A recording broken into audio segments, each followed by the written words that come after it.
Kushina left in a daze. Kain watched her unsteady steps, momentarily wondering if his massage had been too intense. Yet, as he recalled, he had done nothing out of the ordinary.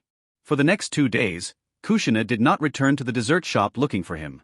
However, during that time, Orochimaru delivered the fire dragon embryos to Kain. These embryos required timely incubation, but thanks to his spatial backpack, Kain could store them indefinitely, eliminating the need to cultivate them in the ninja world. He planned to raise his own fire dragon mount once he returned. When Orochimaru sent the embryos via White Snake, he also left a message. He was currently occupied with other matters and unable to visit Ryuchi Cave for Sage Mode training. Instead, he asked Kain to practice Sage Mode in his stead, document his insights, and share them with him later. Reading this, Kain wasn't sure if Orochimaru was truly busy with a mission or simply cautious about Sage Mode practice. Either way, it didn't concern him much. With the Extremis virus as his greatest advantage, he held no fear of natural energy. His body had already integrated 3 powerful genes, Phoenix, Fire Dragon, and Hashirama cells, making the risk of natural energy corrosion minimal.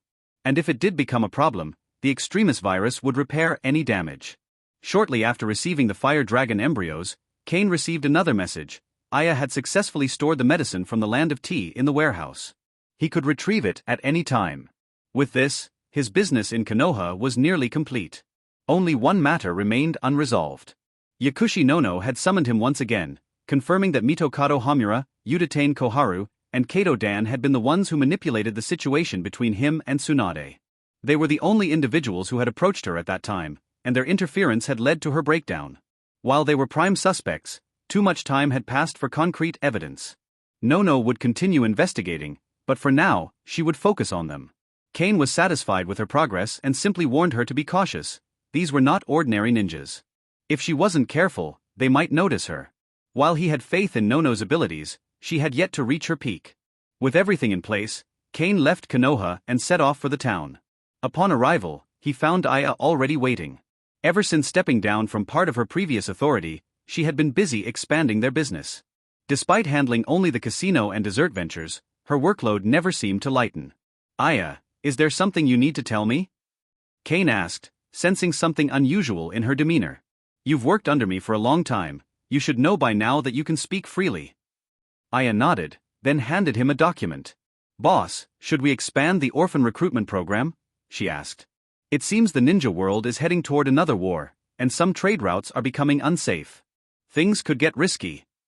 Kain made a quick decision. Go ahead, but relocate the operations. He never believed in having too many people. In this era, a strong population was more valuable than currency. Taking out a map of the ninja world, he circled a location on the southernmost peninsula of the Land of Fire. Move all recruited orphans here, he instructed. Half of the funds will go toward buying out the local noble landlords, land, shops, everything. The area he marked lay between the Land of Tea and the abandoned Land of Whirlpools. Technically part of the Land of Fire, it had been largely overlooked. Kain intended to seize control and develop ports, fleets, fortifications, and eventually a missile base, though the latter would require extensive technological advancements. I understand, boss, Aya responded firmly. She had a vague idea of Kain's larger ambitions, but for now, her priority was rescuing as many people as possible. While her subordinates could handle taking in orphans, the large-scale resource acquisition in the southern peninsula was something she would need to oversee personally. As Kain finalized the matter, a familiar voice called out. Mr. Kain, long time no see. I didn't expect you to come in person. The owner of Lichuan bookstore had rushed out upon hearing of Kain's arrival. While many were unaware of Kain's influence, the bookstore owner certainly wasn't. Under 3 pseudonyms, Kain had published 11 best-selling books, bringing Lichuan bookstore hundreds of millions of ryo in revenue. The store had become the most successful bookstore in the ninja world, not by self-proclaimed titles, but by undeniable fact. Other bookstores had to plead with Lichuan bookstore for collaborations if they wanted to make money. Boss Mickey, it's been a while, Kain greeted, then quickly shifted the conversation. Besides business, I have another matter I need your help with. When Boss Mickey extended his hand for a handshake, Kain subtly dodged it. He had no intention of shaking hands with someone who frequently entertained himself with those same hands. The mere thought of it made his skin crawl. Mr. Kain, please tell me what you need. I would never refuse to help in any way I can, Boss Mickey said eagerly, ready to assist before even hearing Kain's request. For him, Kain's best-selling books had been his first major breakthrough. It's simple, Kain explained. I need staff from Lichuan bookstore to help me establish a newspaper. Boss Mickey quickly grasped the idea. So, it's about gathering news and printing it for sale? The daimyo's mansion already has public notice boards, which are more convenient. Will this even be profitable? At this time, a newspaper-like system already existed in some form, and even without Kain's initiative, someone else would likely introduce a proper newspaper in a few years. Kain shook his head. I'm not doing this to make money. Whether it profits or not is irrelevant. What I need is a reliable channel for gathering information and spreading publicity. In that case, I'll assign a group of people to assist you, Mickey said with a smile. There was no way he would refuse. Lichuan bookstore still profited immensely from Kain's books, and since Kain wasn't directly involved in the publishing business, this was a rare chance for Mickey to expand his influence. After leaving Lichuan bookstore, Kain headed to his own pharmacy. Though located slightly off the main roads, it was still one of the most well-known establishments in the capital of the Land of Fire. The capital's properties were notoriously difficult to acquire, as the Land of Fire was the wealthiest nation in the ninja world. Over half of the country's merchants and nobility resided there. Without Lichuan bookstore's help, Kain might have had to stay in a hotel. Recently, his pharmacy's medicines had been selling out as soon as they hit the shelves. Although stock levels had slightly stabilized, demand remained high. At the store, Kain instructed his clerks on the advertising campaign for the new medicine before heading to his nearby residence. He was confident this marketing strategy would pique the interest of the nobles, further driving sales. Now, his next destination was Ryochi Cave, where he intended to attempt Sage Mode training. The Land of Fire was one of the safest regions in the ninja world. Even if wars broke out, no one would dare harm the daimyo. This was an unspoken rule among both the daimyo and the nobility. While smaller nations might be overlooked, the daimyos of the 5 great nations commanded absolute protection. Even if a ninja village declined or disappeared, the daimyo's mansion would remain intact. A prime example was the downfall of Sunagakure. When the daimyo of the Land of Wind outsourced all military tasks to Konoha, it ultimately sealed Sunagakure's fate. Yet, even then, Raza, the 4th Kazekage, had not dared to turn against the daimyo or the nobles. Instead, he had chosen to attack Konoha. Such was the power of the nobility in the ninja world. Kain summoned a snake from Ryuchi Cave and sent it with a message to the 3 snake princesses. Shortly after, he activated the reverse summoning technique. In an instant, he felt the familiar pull of summoning. He didn't resist, allowing the technique to take effect. The next moment, he found himself standing in Ryuchi Cave, where the 3 massive snake princesses loomed before him. Do you wish to practice Sage Mode? The smallest of the 3, Ichikishimaheim, spoke first, her voice smooth yet unsettling. Without waiting for the others, she continued, Hello, contractor.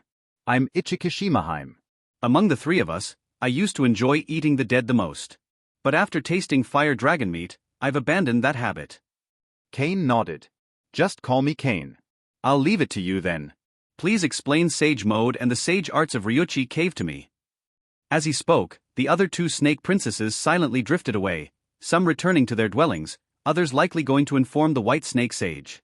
Ichikishimaheim, however, hovered closer, whispering softly, without our guidance, mastering Ryuchi Cave's Sage Mode would be nearly impossible. The natural energy here is far more violent than what most ninjas can handle. But with my help, you can practice as much as you want. You just need to maintain a perfect 1-to-1-to-1 ratio of natural energy, physical energy, and spiritual energy. Kain understood this concept, but he still lacked the ability to sense and absorb natural energy. Sensing his hesitation, Ichikishimaheim leaned in, her breath brushing against his skin. Leave the absorption process to me. You only need to focus on maintaining the balance. Then, without warning, she bared her sharp fangs and bit into his neck. Kain barely flinched, only furrowing his brows slightly. He could tell this wasn't an attack. The next moment, a surge of powerful energy coursed through his body from the bite. It clashed with his chakra, breaking it down into pure physical and spiritual energy. At the same time, he felt an external force flowing into him, natural energy. This was it. The true essence of Sage Mode. Hey everyone, I sincerely appreciate your support. If you enjoy my audiobooks, I would be truly grateful if you could subscribe to the channel.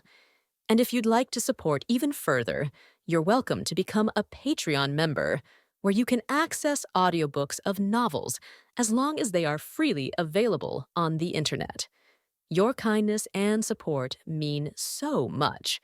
Thank you. Natural energy is a profoundly magical force. Before the advent of chakra, natural energy already existed in the ninja world. It can be thought of as the life energy of the planet itself. In fact, whether a planet can sustain life largely depends on the presence of natural energy. The god tree planted by the Atsutsuki clan must also select a planet rich in life energy. Without it, the tree cannot grow. After Kain was injected with natural energy by Ichikishimahime, using the snake's fangs, he spontaneously sensed the potent natural energy surrounding him. This was due to the natural energy now circulating within his own body. Though the wound on his neck healed rapidly thanks to the extremis virus, Kain could distinctly perceive the overwhelming presence of external natural energy. In an instant, a massive surge of natural energy rushed toward Kain. Once inside his body, it was controlled and transformed into magic and chakra. However, as the influx of natural energy grew, Kain began to feel overwhelmed within a minute. "You're too impulsive," Ichikishimahime said softly. "Newcomers must absorb natural energy slowly. Such a vast amount is beyond your control, chakra or not." She prepared to step forward and take another bite to draw out the excess natural energy from Kain's body.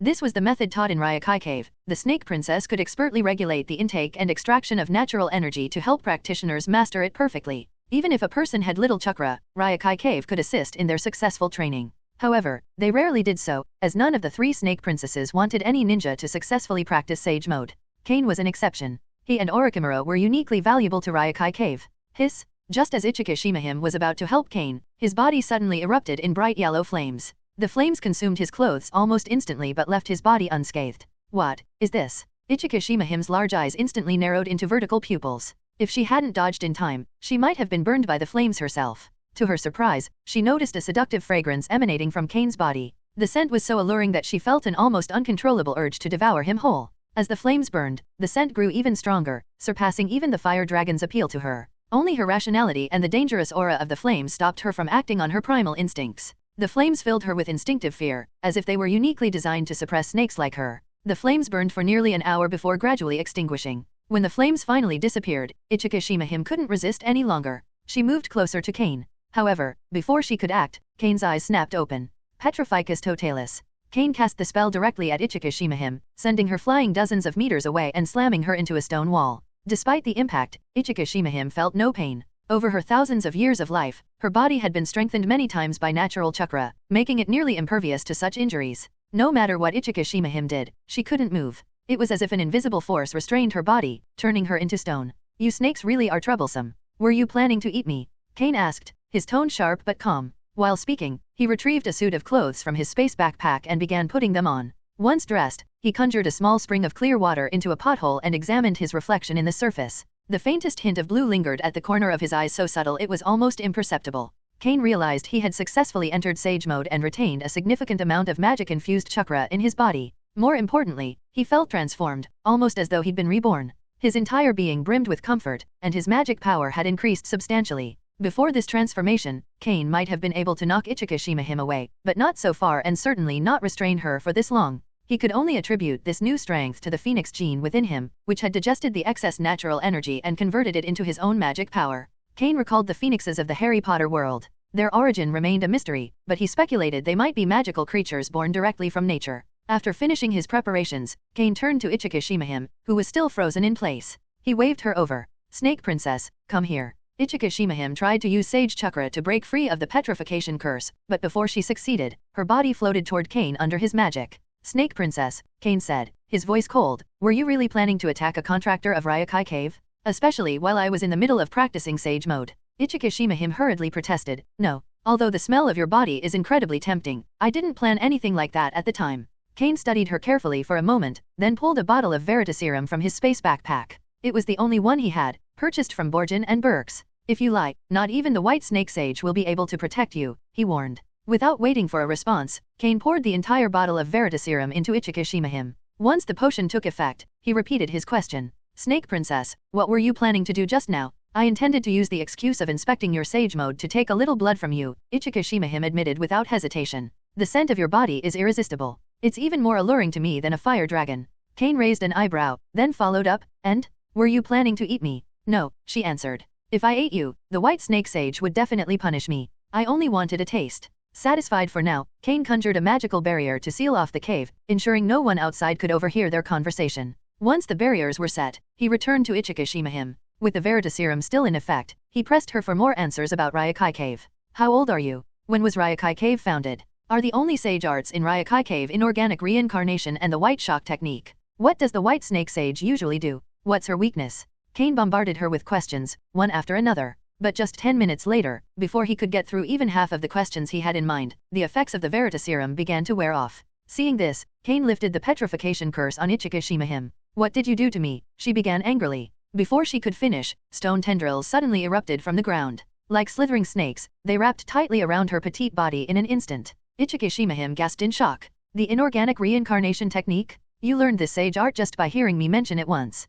It's not inorganic reincarnation, but it's close, Kain replied calmly. By combining magic with sage chakra, Kain controlled the stones, manipulating their shape with magic while using sage chakra to increase their hardness. With sage chakra infused, the stones became harder than steel. With a wave of his hand, Kain pulled the tightly bound Ichikishima toward him. Snake Princess, he said, his voice cold and firm, even though you didn't intend to kill me, your actions are unacceptable. From now on, you will be my summoning beast. If I summon you, you are required to fight for me. Ichikishima hesitated. You've learned so many secrets of Ryokai Cave from me, she muttered reluctantly. But when she met Kain's unwavering gaze, she realized she had no choice. If she refused, she likely wouldn't survive the day. Fine, I agree, she said, her voice begrudging. Then, her tone softened slightly. But, can I taste your blood in the future? Just a little. We'll see how you perform, Kain replied, releasing his control over the stones. He then pulled out a scroll and handed it to her. Make the summoning scroll. And don't even think about trying anything. If you do well, I might reward you next time with a cup of my blood.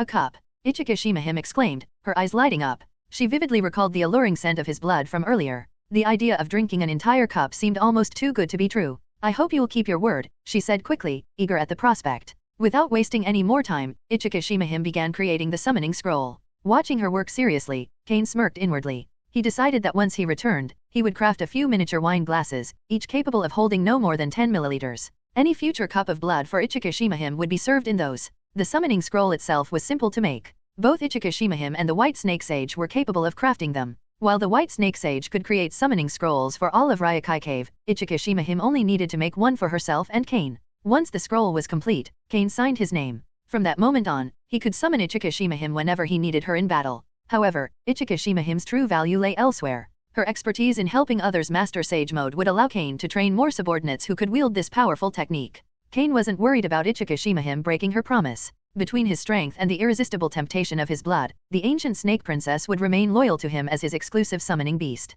After leaving Ryokai Cave and returning to the capital of the Land of Fire, Kain began to feel the subtle yet profound changes in his body. Kain discovered that he seemed capable of maintaining the power of Sage Mode indefinitely. According to Ichikishima, however, it was unwise to sustain Sage Mode for long periods. Prolonged use of natural energy would steadily drain a ninja's physical and mental energy. Even without using any ninjutsu, maintaining Sage Mode required constant effort to regulate the absorption of natural energy, creating an ongoing toll on both body and mind. But Kain's body was different. The Phoenix gene within him seemed to handle the absorption of natural energy effortlessly, converting it into magic power. This continuous replenishment of magic power allowed him to remain in peak condition at all times. I need to learn some magic, Kain thought to himself. Otherwise, all this magic power would go to waste. Resolving to explore the world of magic, Kain decided to first make the necessary preparations and arrangements within the ninja world before embarking on his next journey. I couldn't put your works down, the daimyo said, patting a stack of books on the table. The writing is absolutely marvelous. The enthusiasm in his voice was genuine. After all, Kain had been meticulous in selecting the novels he presented to the daimyo. Kain-san, is there something you need today? Kain didn't bother with pleasantries and got straight to the point. Your Majesty, I have recently established a newspaper in the capital. Its main purpose is... Kain explained the functions of the newspaper and the resources he required. The daimyo listened attentively, considering the proposal. To him, it sounded similar to the official notices regularly issued by his office, albeit with a broader reach and more diverse content. A newspaper office, how interesting, the daimyo remarked, closing his fan and smiling. So, Mr. Kain, you would like my support for your newspaper office under the authority of the daimyo prefecture, to assist in collecting more news about ninjas. The daimyo paused briefly before continuing. How about this? I will appoint you as the Minister of Publicity for the Land of Fire in the name of the daimyo mansion. This will allow you to collect information under the official authority of the Land of Fire. However, you will need to provide a copy of any ninja-related news to the daimyo's office. The rest, you may handle as you see fit. A short while later, Kain was respectfully escorted out of the daimyo's mansion by samurai guards. As he walked away, he couldn't help but smile. The daimyo of the Land of Fire clearly didn't grasp the true threat posed by ninjas. From their discussion, Kain could tell that the daimyo was wary of ninjas and quickly realized the potential value of the newspaper. By offering his support, the daimyo had ensured a degree of control over the operation, but in doing so, he had also elevated Kain to an official position, drawing him into their noble ranks. To the daimyo, Kain's status as a literati made it easy to treat him as an equal. Granting him a government title was a way to bring Kain into their fold. However, the daimyo's influence was weak. His authority over ninja villages amounted to little more than political maneuvering and attempts to undermine their power. Real control was beyond his grasp, and it was clear he hadn't fully anticipated the implications of Kain's plan. Official support is enough, Kain thought to himself. With this backing, even Sarutobi Hiruzen won't have a valid reason to oppose me in the future. Satisfied with the outcome, Kain made his way to the newspaper office. He handed the official documents from the daimyo mansion to the editor-in-chief and instructed him to make several copies. These would serve as press credentials for staff during interviews and investigations. Kain lingered in the capital for a while longer before receiving a reply from Aya. It's been almost 2 months, Kain muttered as he unrolled the scroll. Aya's progress isn't too slow, but she's clearly being methodical. Aya, accustomed to ninja methods, still used scrolls instead of letter paper, a habit that Kain found amusing. The report detailed her recent expenditures, nearly 100 million ryo spent over 2 months. Most of the money had gone toward acquiring houses, shops, and fields previously owned by a noble family. It seemed that some time ago, the noble landowner had planned to move his family to the Land of Fire. However, their wealth was limited, and without anyone willing to take over their local assets, the relocation had stalled. Aya's timely intervention had allowed her to purchase their holdings at a favorable price. After learning about Aya's actions, Kain reached out to the nobleman directly. Following a series of discussions, the nobleman agreed to sell all his assets and relocate his family to the inland region, where he planned to purchase new property. Interestingly, the reason behind the nobleman's decision was indirectly linked to Kain's activities. The man had been involved in the tea trade, but his business took a turn for the worse when several of his noble partners were killed by an unfamiliar group that recently arrived in the area. This conflict spiraled, leading to the deaths of 3 nobles in the Land of Tea. The nobleman's estate, located just a day's journey from the Land of Tea, had once enjoyed a peaceful environment. Now, chaos threatened to spread to his doorstep, and his family faced the danger of extermination. Out of fear, the nobleman wasted no time seeking Aya and selling all his holdings. But for Kain, this was just the beginning. The southern peninsula of the Land of Fire was home to nearly 7 noble families. To establish a proper domain, Kain needed to acquire all their assets. Leaving even one outsider in the area would feel like a loose end. Aya would continue working on this expansion. Kain trusted her implicitly and wouldn't delegate the task to anyone else unless she herself was unable to negotiate further. Meanwhile, Kakuzu had proven invaluable to Kain's operations. During the last raid on Konoha Village's frontier ninja stronghold, Kakuzu had only taken 2 mission rewards, but he had grumbled about it to Kain, insisting that with more time, he could have completely dismantled Konoha's border defenses. Kakuzu had effectively become Kain's black glove, handling much of the dirty work. Thanks to his efforts, Kain's casinos had operated safely within the Land of Fire for several years without interference.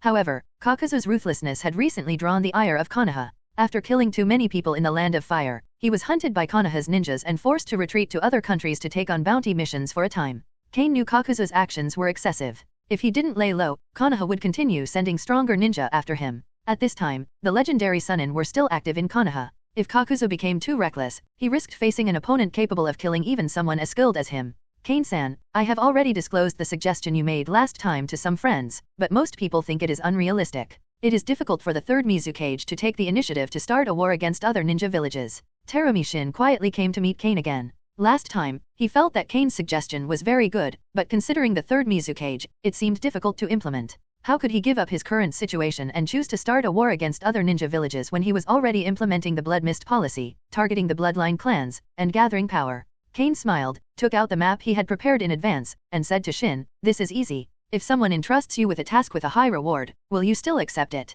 Terumi Shin replied without thinking, "Naturally, I would accept it. After all, mission requests are the basis for the survival of a ninja village. Even Mizukage would not dare refuse to accept missions from others, unless the client conceals information." Kain continued, "I will send someone to Kirigakure with an assignment. The task is to destroy the fleet and docks here in the Kingdom of Lightning. With the strength of Mist Shinobi, it should be easy to do." Terumi Shin nodded and agreed. There should be no ninja village daring to fight Mist Shinobi at sea. If that were to happen, the leader of the opposing side must be a fool. Once Mist Shinobi ninjas reached the sea, they could join forces and use water-style jutsu to create a tsunami more than 10 meters high, easily destroying a fleet and a dock. But why this fleet? Is there something special about them? Kain-san, this fleet and dock. The private property of the finance minister's family in the Land of Lightning. The family's dominance is on par with that of Cloud Shinobi Village. Not long ago, they tried to seize the shipping route near the Land of Tea and sank one of my ships. Kirigakure's ability to destroy their family will definitely make the guy from the Land of Lightning very distressed, and he will surely order Cloud Shinobi Village to retaliate.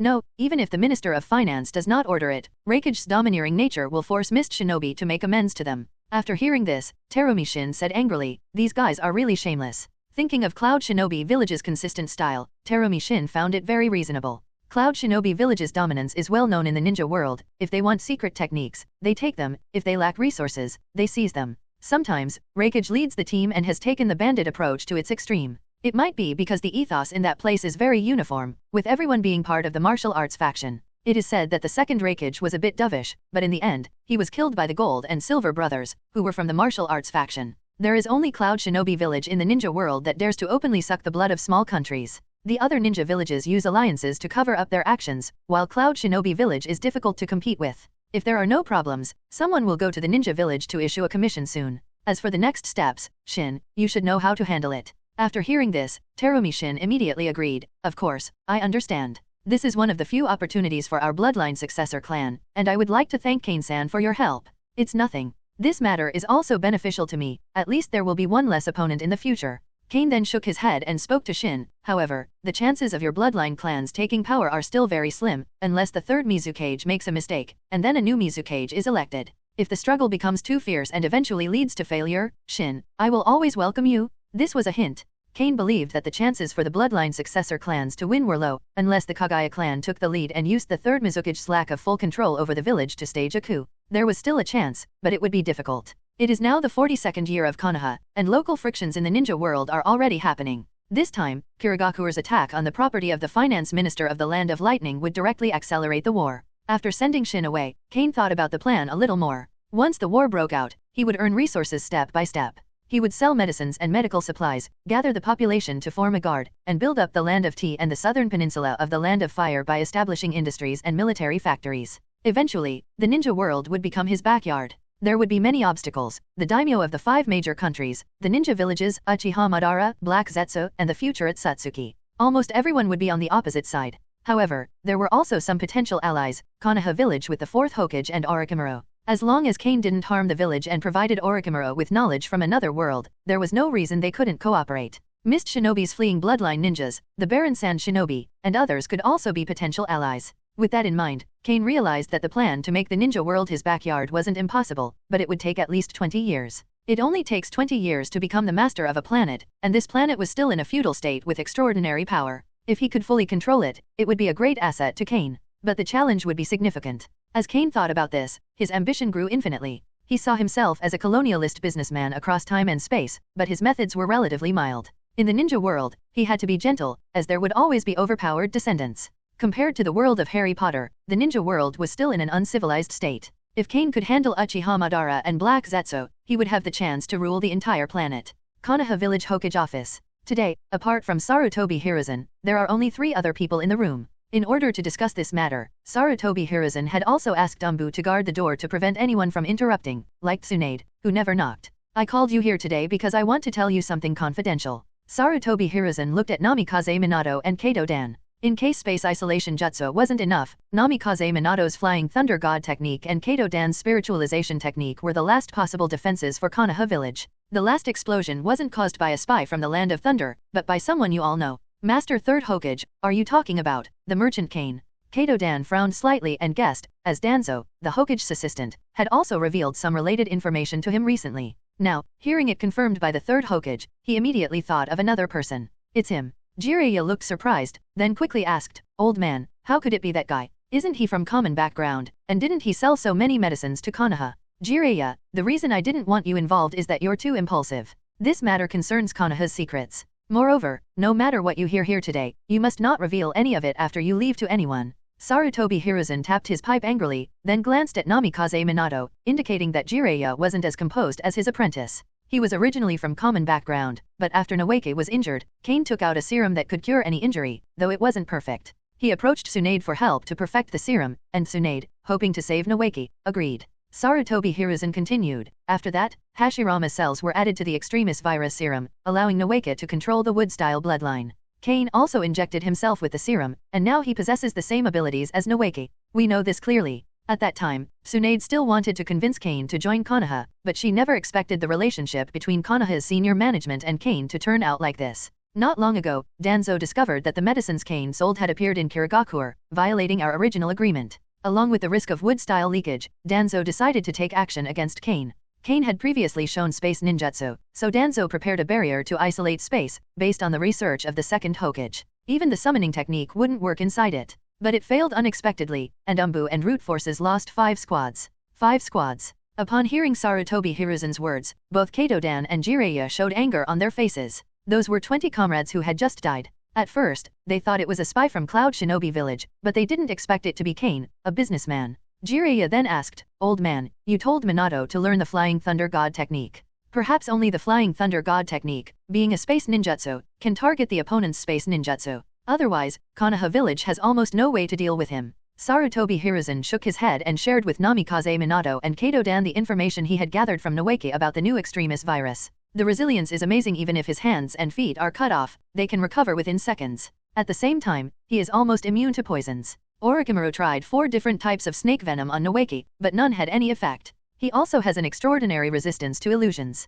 Noeki's own illusions were mediocre, but now even Orochimaru's illusions have no effect on him. These abilities, combined with an unstoppable space ninjutsu, made even Jiraiya silent. No wonder the old man felt uneasy. Although Kain's strength isn't overwhelming, he is incredibly difficult to deal with. With the explosion that day, Konoha Village wouldn't be able to guard against such a person if he were provoked. Sarutobi Hiruzen said solemnly, "I'm telling you this today because the two of you have a chance to deal with Kain if you join forces, but there is only one chance, so you must not act rashly." Kaito-dan's spiritualization technique is very different from illusions. It is directly controlled by the spirit body, which may have an effect for a few seconds. Then, Namikaze Minato will use the Flying Thunder God to teleport in, either to kill or seal him. Minato's Flying Thunder God technique is still newly learned. You must wait until you're fully proficient. At the very least, you must reach the level of the second Hokage's technique. I'm telling you this in advance today because this matter is classified as an S-level task. Only the 3 of you and the advisors know about it. No one else can be informed. Moreover, you must act as if nothing has happened. Continue perfecting the Flying Thunder God technique and the spiritualization technique. If necessary, Konoha will fully support you. Sarutobi Hiruzen spoke with a very solemn expression, his eyes sweeping over the 3 of them, especially Jiraiya. Jiraiya replied with a displeased expression, "Don't look at me, old man. I promise that even Tsunade and Orochimaru won't get any information out of me. All right, you're dismissed." After leaving the Hokage building, Jiraiya and Kaito-dan exchanged a glance, nodded at each other, and headed off in 2 completely different directions. Both of them knew the other had feelings for Tsunade. While they didn't interact much in the village, they regarded each other as rivals in love. However, Tsunade herself had no romantic interest in either of them. Jiraiya was a teammate and companion, while Dan was merely a colleague. Moreover, with her focus elsewhere, there was little room for romance. Jiraiya had been chasing after Tsunade since their academy days, yet his efforts showed no sign of success. As for Kaito-dan, he had made attempts, but at that time, Tsunade's attention was entirely consumed by her younger brother Noeki's recovery, her work on reforming the medical system, and Kain's special drug development commission.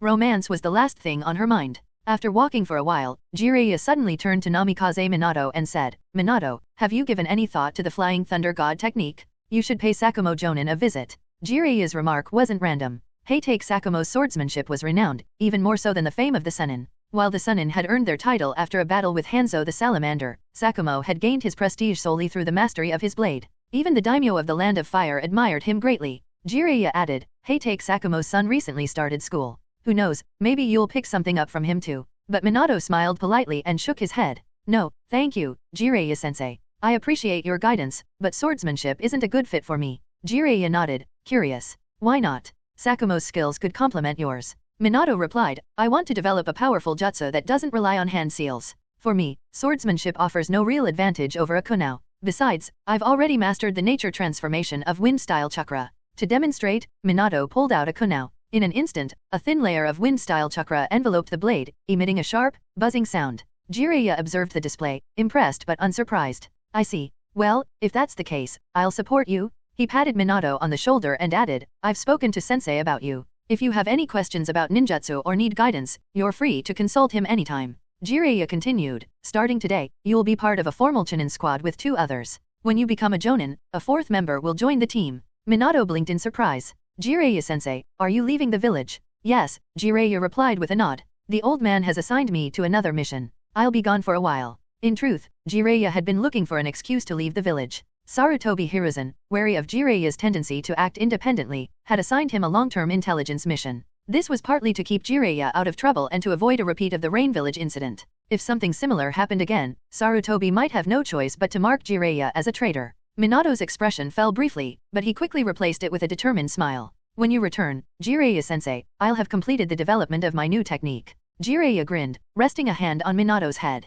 I'm counting on it. Although Sarutobi Hiruzen had informed Namikaze Minato and Kato Dan about the hidden dangers within the village, he did not assign them any further tasks. The reason was simple, the failure rate was too high, and they were not yet at the required standard. Even though Kato Dan was an elite jonin, the intelligence gathered by Root and Umbu revealed that Kain possessed abilities such as spatial manipulation that overrides barriers that isolated space. Against such a formidable opponent, the combined strength of Namikaze Minato and Kato Dan offered little chance of success. The odds of failure were overwhelming. Sarutobi Hiruzen was unwilling to take action until the situation could be handled with absolute certainty. Jiraiya left immediately after announcing his departure, but before leaving, he summoned the other 2 students on the team. While Jiraiya genuinely cared for all his students, talent often created an unavoidable gap between the strongest ninja and the more ordinary ones. The other 2 members of the team, despite their hard work, were unlikely to progress beyond the level of special jonin in the future. Before departing, Jiraiya treated his students to a farewell meal and officially appointed Namikaze Minato as the new team captain. As captain, Namikaze Minato made only minor adjustments to the team's routine.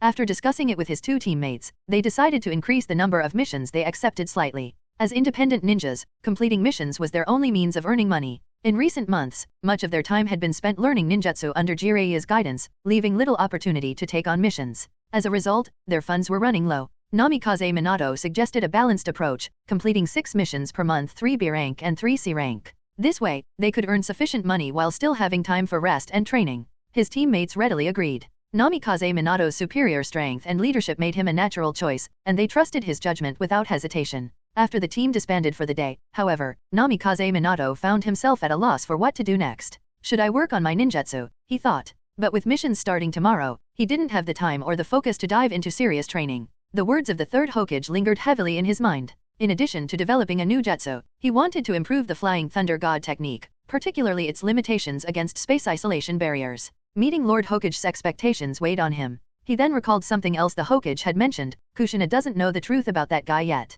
And I was told not to reveal it to her or to anyone else. Even Jiraiya-sensei won't share this with Tsunade-sama or Orochimaru-sama. I definitely can't tell Kushina. The thought made Namikaze Minato uneasy. After some reflection, he decided to visit Kushina anyway. Though he couldn't tell her the confidential details, he could at least persuade her to stay away from the dangerous individual in question. Kushina had worked with a mission team for a while after graduating from the academy, as her exceptional talent and skill in sealing techniques had led Sarutobi Hiruzen to transfer her to the sealing team. This decision not only ensured her safety but also allowed her to fully utilize her abilities. In addition to her work with the sealing team, Kushina often assisted with the barrier team. Although staying in these 2 departments allowed Kushina to rapidly improve her sealing techniques, the downside was the lack of opportunities to take on missions, which left her with very little income. Furthermore, whenever she visited Kain, her small orange purse would inevitably be confiscated. This left Kushina with such limited savings that she resorted to making sealing scrolls in her free time to sell for extra money. Kushina. As Kushina finished her day's work and was heading home, she heard a familiar voice calling out to her once again. Namikaze-chinen, what do you want? I don't have time to eat with you, Kushina said, her expression blank. Recently, while reading a novel, she realized that Namikaze Minato had been following a cliched courtship strategy from romance stories. She thought it was utterly foolish. It's not about eating. I have something important to tell you, Namikaze Minato replied, his tone serious. If that's the case, speak. If possible, please stay away from the owner of the Kain dessert shop, he said, his expression becoming even more earnest. Why? Before he could elaborate, Kushina furiously interrupted him. Who does this guy think he is, telling me who I can or can't be friends with, she thought indignantly. Even Lady Tsunade wouldn't interfere like that? Because he's dangerous, Minato explained. Accidents seem to happen around him often, and he's not from Konoha. If you keep spending time with him, Minato hesitated, unsure how much he should say about the deaths of Umbu and Root operatives. Instead, he tried to phrase his warning carefully. Shut up. Before Minato could finish, Kushina snapped, her eyes shifting into slitted pupils. His words reminded her of her early days in Konoha, when she had been ostracized in the academy for being an outsider. My business is none of your concern. Don't bother me again. Wait a minute, Kushina. Clang! 6 golden chains suddenly emerged from Kushina's back. Before Minato could react, the chains wrapped around him, binding him tightly in layers of adamantine links. Flying Thunder God, suppressed. Minato was shocked. He tried to activate the Flying Thunder God technique to escape, but the chains had completely suppressed his chakra, rendering him powerless. Though Kushina was furious at Minato's interference, she had no intention of harming him. He was, after all, a fellow Konoha ninja. With a flick of her adamantine chains, she hurled Minato off the road and into a safe spot. Minato hit the ground hard, rolling twice before regaining his balance to avoid crashing into a nearby wall. The adamantine chains were a power Kushina had awakened long ago, though she rarely used them within the village. Hey, what are you doing? Ninja fights are forbidden in the village. A group of Uchiha security officers had witnessed the incident. One of them approached quickly, preparing to detain both Kushina and Minato for violating the law. Before the Uchiha could get any closer, two Umbu operatives appeared in a flash, intercepting the situation. This matter falls under Umbu jurisdiction, one of them stated, addressing the security team. We'll handle it from here. Although the Uchiha ninjas didn't fully understand the situation, they knew that Umbu operates directly under the Hokage and holds authority over the village, including the security team. Once the Umbu agents indicated they were taking over, the Uchiha ninjas left to continue their patrols elsewhere. The explosion from the previous incident had caused many villagers to lose trust in the security team.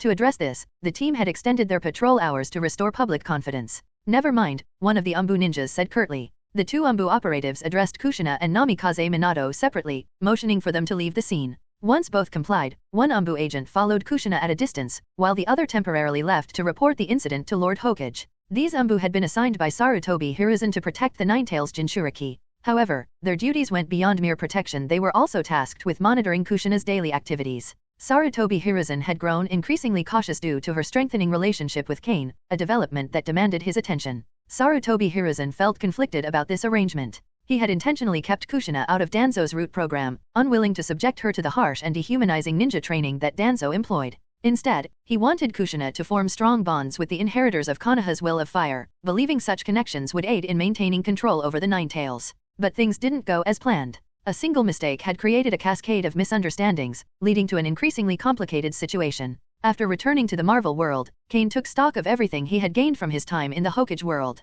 The biggest benefit was undoubtedly Sage Mode and the ability to manipulate natural energy. Testing it out, Kain found that the Marvel world also contained natural energy, and he could absorb it continuously. This discovery opened up immense possibilities. Another major gain was its ability to amplify magical power, a resource that could significantly enhance his abilities. Along with that, he had acquired a fire dragon embryos. However, Kain realized that raising the embryo would attract significant attention from various factions. Despite his cooperative relationship with General Ross, dealing with greedy forces eager to control a fire dragon would be a considerable challenge, especially since Kain frequently traveled between worlds. He decided it was better to delay bringing the fire dragon into play until he grew stronger or developed a group of loyal subordinates. To achieve that, mastering sealing techniques would be essential. Kain also gained the formulas for 3 specific medicines while in the ninja world. The ingredients were fairly common, but he would need to retest the ratios to ensure their efficacy. It's been a while since I left, Kain thought, planning his next steps. I'll visit the Biological Research Center first, then check on the company and my house. I wonder how Betty is doing. Kain's thoughts then turned to another opportunity, recruiting the Vankos. At this point in time, Anton Vanko and his son Ivan were likely facing their most difficult circumstances. Anton had tried to profit from their joint invention of the arc reactor, but Howard Stark had refused to comply. Instead, Howard reported Anton to the US government, resulting in Anton's deportation and financial ruin. This situation had left Anton impoverished and in poor health. If Kain's memory was accurate, Anton Vanko would die around 2009. Anton's death was likely a driving force behind Ivan Vanko's vendetta against Tony Stark. Saving the elder Vanko could provide Kain with an opportunity to recruit 2 top-tier physicists and mechanical engineers. Beyond that, obtaining the arc reactor technology ahead of Stark could give Kain a significant edge in the energy sector. While its applications in clean energy were notable, Kain saw its true value in military technology. With his own military security group, the potential uses of the arc reactor in advanced weaponry would be unparalleled. As Kain formulated his plan, he picked up his phone to contact Betty, who was still serving as his personal assistant. At that moment, Betty was out for lunch with Bruce Banner, a rare chance for her to relax amid her busy schedule.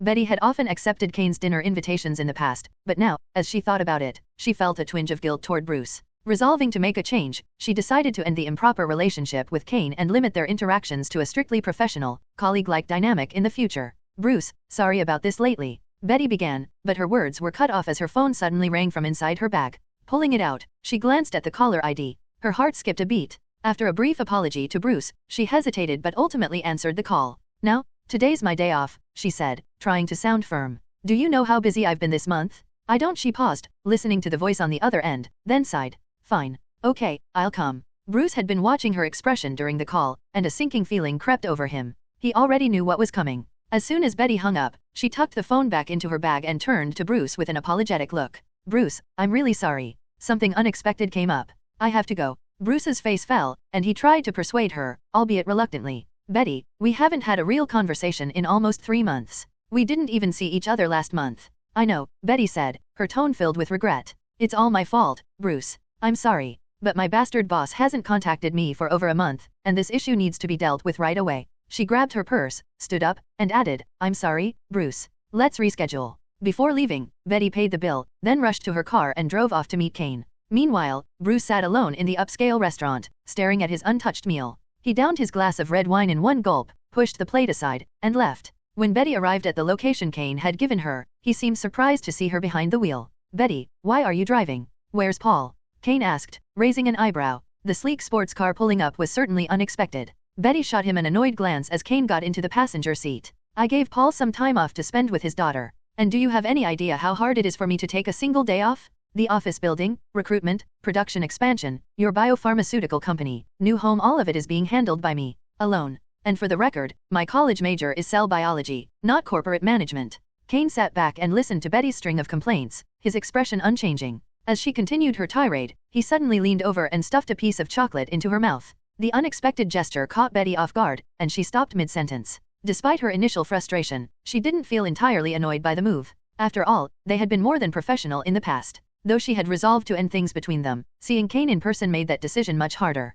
Kain spoke soothingly. I've asked Laura to assist you. The pharmaceutical wholesale trading company is stabilizing, and even if Laura leaves, the business can continue running smoothly. You should let her handle some of the management and expansion work. That way, you only need to focus on military communications and assisting me personally. Betty bit back the retort that was on the tip of her tongue. I don't want to deal with your personal affairs either. But the words stayed unspoken. For reasons she couldn't quite explain, she found herself holding back when it came to Kain. Should we head to the Biological Research Center first or your new home? Betty asked. The southernmost tip of Brook Forest. If it's not a coincidence, you can buy this place near the sea. It's a large area with no neighbors around. Betty spoke with a hint of pride, introducing the results of her hard work. Kain's numerous and specific requirements had made it a challenge, but after careful deliberation, she had finally selected his new home. Let's go to the Biological Research Center first, Kain replied. There are some things I need to handle there. As for the new home, I'm not too concerned about where I live. Whatever you chose is fine. He paused for a moment before tilting his head and asking, are there many people living nearby? You'd only need to purchase 4 more estates to own the entire area.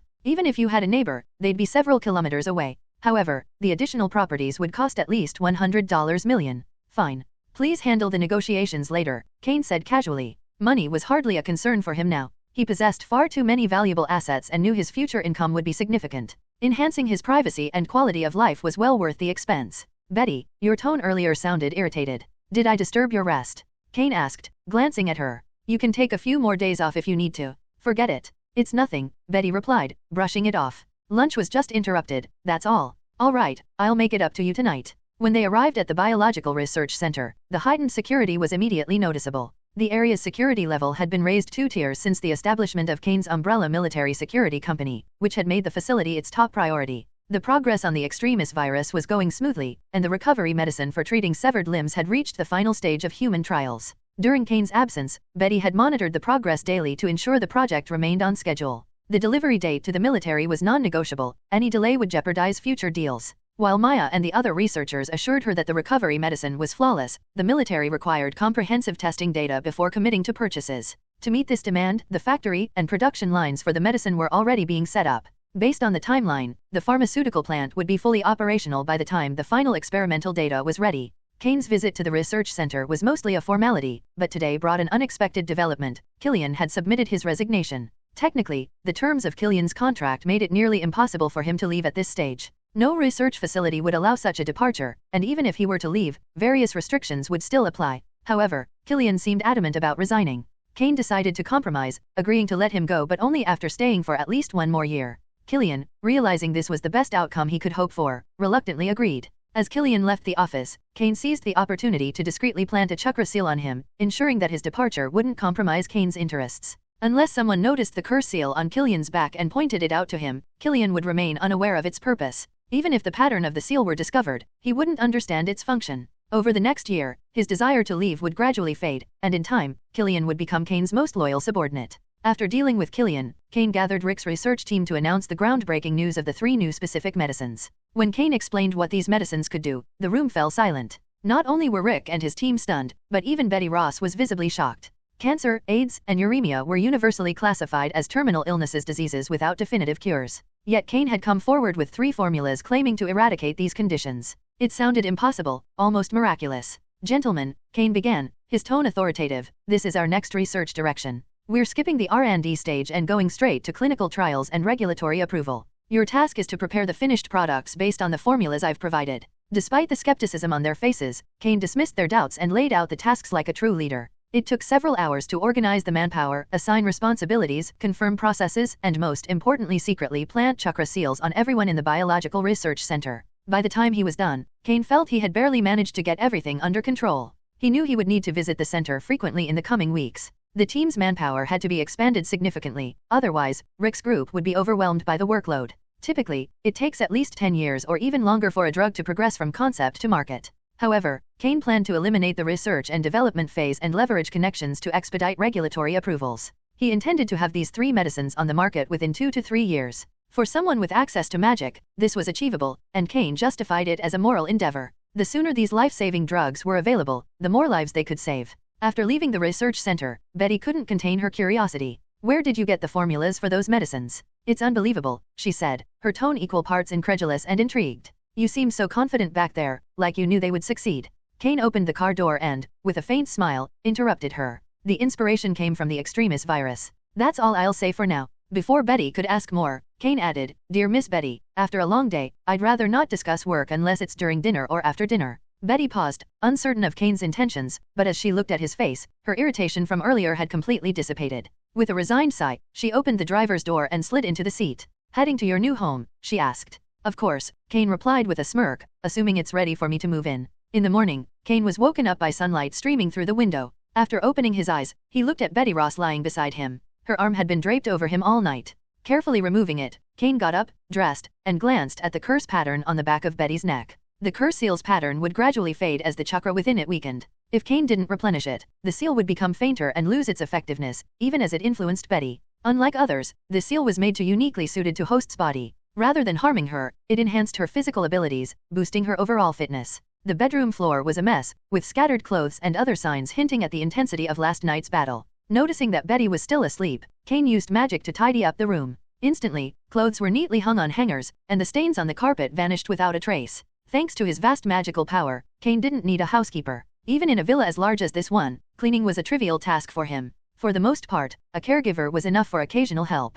Then there was Boa. Its growth rate was alarmingly fast, and even if Kain bought every house in the area, there was still a risk of exposure. He decided it was time to inject Boa with some genetic material from magical creatures. The genes of an invisible beast would suffice. With its fur allowing it to vanish, even a skilled wizard might overlook its presence. Living near the sea offered additional security. If Boa became invisible and dove into the ocean, it would be virtually impossible for anyone to find. After preparing a simple breakfast, Kain noticed Betty stirring. She woke up just as he finished. Her eyes widened slightly at the sight of the freshly cleaned room and the aroma of food wafting from downstairs. The billionaire making breakfast himself wasn't a sight Betty encountered often. Among her acquaintances, Kain was a rare exception. Do you need to hire a nanny? You can't clean such a big house all by yourself, she remarked while sitting at the dining table. Picking up a sandwich filled with bacon, fried eggs, and butter, she took a bite, still feeling drained from the night before. Even though she'd had some milk last night, she needed more to regain her strength. No, I can manage, Kain replied while serving her 2 more sandwiches, sensing that one wouldn't be enough. As for the other 4 manners, I'll handle those after I renovate this place. Betty raised an eyebrow. I'm practically turning into your personal butler at this rate. And don't think I've forgotten what you promised last night you still haven't delivered. She was referring to the special medicine. She felt tricked, as Kain had kept her in the dark about it. And about those 4 manners, she continued. If you buy them all, you'll still refuse to hire a nanny or housekeeper. You'll wear yourself out, and they're massive properties. Kain shook his head, dodging the subject. You'll understand when the time comes. If you're worried, you can always come and check things out. The room on the 2nd floor is yours anytime. Was it true that she had given in? Betty Ross had cooperated last night out of curiosity about the special medicine, not for the pleasure of indulgence. Otherwise, she wouldn't have come here at all. Still, she didn't answer the question. Betty had her own boyfriend, her ideal person. She felt a pang of guilt thinking about Bruce. Betty, help me find out about someone. Her name should be Helen Cho, a Korean, maybe based in Seoul or the United States. She might be connected to a place called Eugene Laboratory. There were still more than 10 years until the Age of Ultron. Kain didn't know how old Helen Cho was, perhaps still in school or already working in a lab. But that didn't stop him from investing in her research ahead of time. Whether nanotechnology was Helen Cho's personal project or tied to Eugen Laboratory, Kain wasn't going to let this technology slip through his fingers. In a few days, I'll need to head to Russia, Kain said. I'll leave everything here in your hands. You'd better stay longer, Betty replied, rolling her eyes. That way, I can finally take a vacation. Her boss had a habit of disappearing for long stretches, only to come back briefly to delegate tasks and on occasion spend the night with her. Then she would end up busy again. Betty estimated it would take her at least another month or two before she could relax. If this kept up, she might barely see Bruce at all. Maybe it was a good idea for them to take some time apart, to let things settle. But why was she even thinking like this? Betty felt conflicted. Could it be that, after only a few nights, she was already losing her feelings for Bruce? The thought felt strange. Yet, she couldn't deny how good last night had been, especially the breathless moments, almost like singing a song of surrender. After dinner, Paul was waiting for Kain at the manor gate. Today, Kain didn't need Betty to act as his driver in every sense of the word. Yesterday, he had replenished the chakra seals for most of the staff at the Biological Research Center. Today, his plans included doing the same for Laura and the personnel at the Umbrella Military Security Company, as well as arranging their upcoming tasks. The first profits from the extremis virus wouldn't come in for another 6 months at the earliest. Until then, Kain's visible expenses were being supported by his own funds and a pharmaceutical wholesale company. Two companies, in particular, required his focus. The Biological Research Center, which was self-explanatory. Umbrella, which had been rapidly expanding. Its plans included procuring more firearms, purchasing training grounds, and acquiring armored vehicles and helicopters. Umbrella now had over 60 formal employees, of which 70% were frontline mercenaries and the rest were support staff. While this number wasn't insignificant, Kain considered it far from sufficient. His goal was to scale the company to at least 200 personnel. Only when there were at least 180 frontline security personnel or mercenaries would Kain begin to evaluate the company's profitability. Until now, all the expenses of the Umbrella Military Security Company had been funded by Kain himself. Fortunately, his savings were substantial, enough to last several years. Currently, Umbrella's only responsibility was protecting Kain's Biological Research Center, and they didn't have any external contracts. For now, daily training was sufficient. However, given the company's current rate of expansion, it was likely that by next year, Umbrella would secure contracts either from the US government or other corporations. Kain's long-term vision encompassed 4 core industries: machinery manufacturing, biopharmaceuticals, military security, new energy development. Once these were fully developed, Kain envisioned himself becoming the most powerful corporate figure on Earth, the Marvel Universe's Umbrella. Arranging things for Laura didn't take Kain long. While Laura had done well in developing a pharmaceutical wholesale trading company, her potential use here paled compared to another venture Kain had in mind. The pharmaceutical company, supported by a full research team, had already secured a military contract and annual order that alone surpassed the military company's profits. For a time, Laura believed the CEO of the biopharmaceutical company would be Betty Ross. Both companies had been established simultaneously, but Kain's favoritism toward Betty had always been evident. When Laura received the unexpected news, she initially thought it was a hallucination.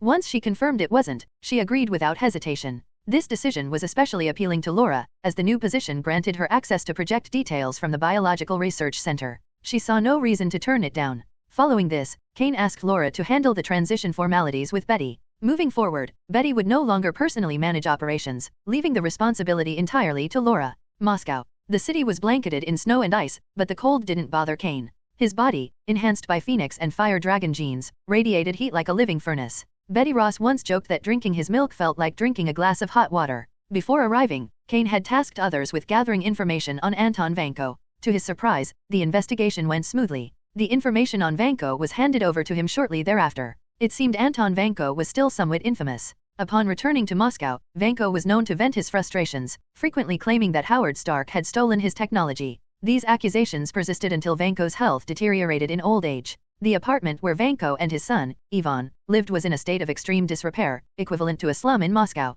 Ivan made a living by doing maintenance work to support them both. When Kain arrived at the dilapidated building, he instructed his team to wait downstairs while he went up alone. Even without a visible escort, Kain felt no need for concern. His body was protected by a layer of armor magic even while he slept, and he doubted that Vanko or his son could pose any real threat to him. After Kain went upstairs, just as he was about to knock on the door, a scruffy, middle-aged man stepped out of the neighboring room and stopped him. The man spoke in Russian, a language Kain couldn't understand. "I'm here to see your father," Kain said calmly. He knew Ivan Vanko could understand English. Without waiting for a response, Kain used an unlocking spell to open the door to Anton Vanko's room and stepped inside. Seeing this, Ivan became agitated and rushed to stop him, but as he approached, an invisible force immobilized him. Unable to move, he was compelled to follow Kain into the room, stopping near his father's bed. "Anton Vanko?" Your health doesn't look good, Kain said, observing the frail man on the bed. You're dealing with more than one complication. At this rate, you won't last more than a few years. The medical care in Moscow won't save you, and even if you made it to the US, no hospital could cure you.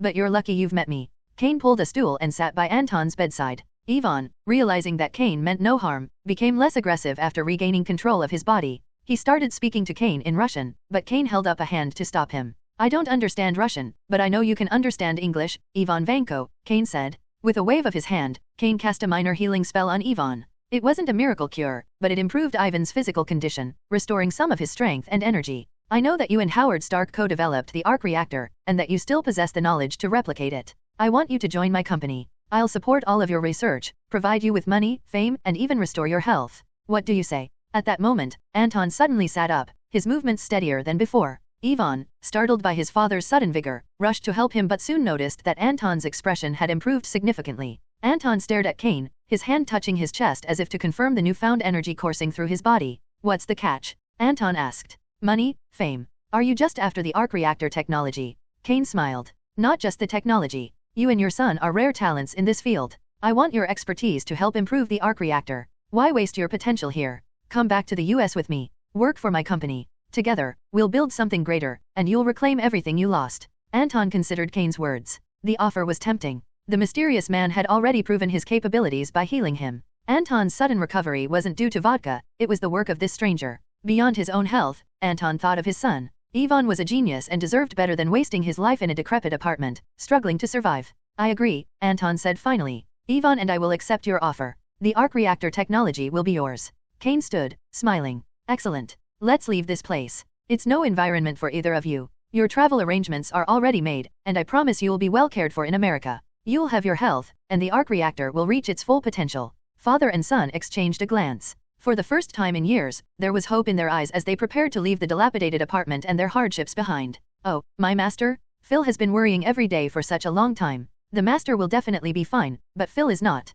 As soon as Kain arrived at the house in Diagon Alley, two house elves, Phil and Isaac, rushed to him, tears streaming down their faces. If Kain hadn't forbidden self-punishment, they would have undoubtedly begun hitting their heads against the walls or pillars. This has nothing to do with you both. Phil, go make me a cup of coffee with extra milk, Kain said with a sigh, feeling helpless about the elves' overly servile nature. Despite his attempts to train them otherwise, their behavior remained ingrained. The best he could do was assign them tasks to distract them. I will go right away, my merciful master, Phil declared, disappearing instantly with a pop. Though the kitchen was only a few steps away, it was apparently too far for Kain to wait. Isaac glanced around nervously. Not spotting any luggage, he wrung his hands and asked, Master, your clothes. Help me hang them up.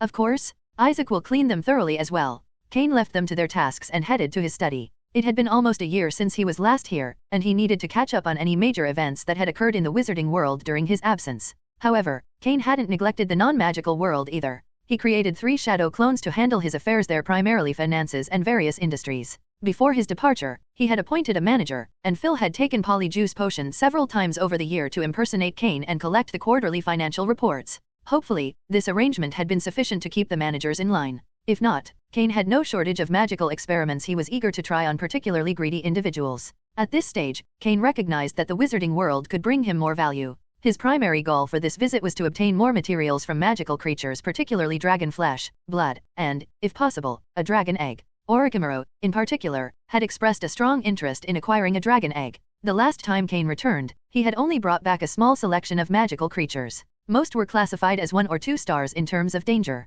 Only a handful, such as dragons and phoenixes, ranked 3 stars or higher. Many highly dangerous magical creatures were banned from breeding by Newt Scamander's guidelines, as even ordinary wizards risked death by handling them recklessly. Beyond magical creatures, Kain also sought knowledge of advanced spells and dark magic, areas in which he was still lacking. He would need to find someone to teach him. Master, your coffee. Master, these are all the daily profit issues since you left. Phil and Isaac returned promptly. One handed him a steaming cup of coffee, while the other brought a stack of daily profit newspapers, carefully arranged. They then stood by, awaiting further instructions. Kain waved them off. Leave me now, he said. The elves bowed and left the study. Kain turned his attention to the Daily Prophet. Most of its pages were filled with trivial gossip and irrelevant content, offering little of real value. He had to sift through numerous issues before finding any meaningful news. This was one of the reasons why the British wizarding community remained stagnant. With such a small population, approximately 40% of the paper's content consisted of propaganda from the Ministry of Magic, touting its supposed achievements. The only thing that left a deep impression on Kain was the ongoing discussions between the British and European magical communities about the potion market.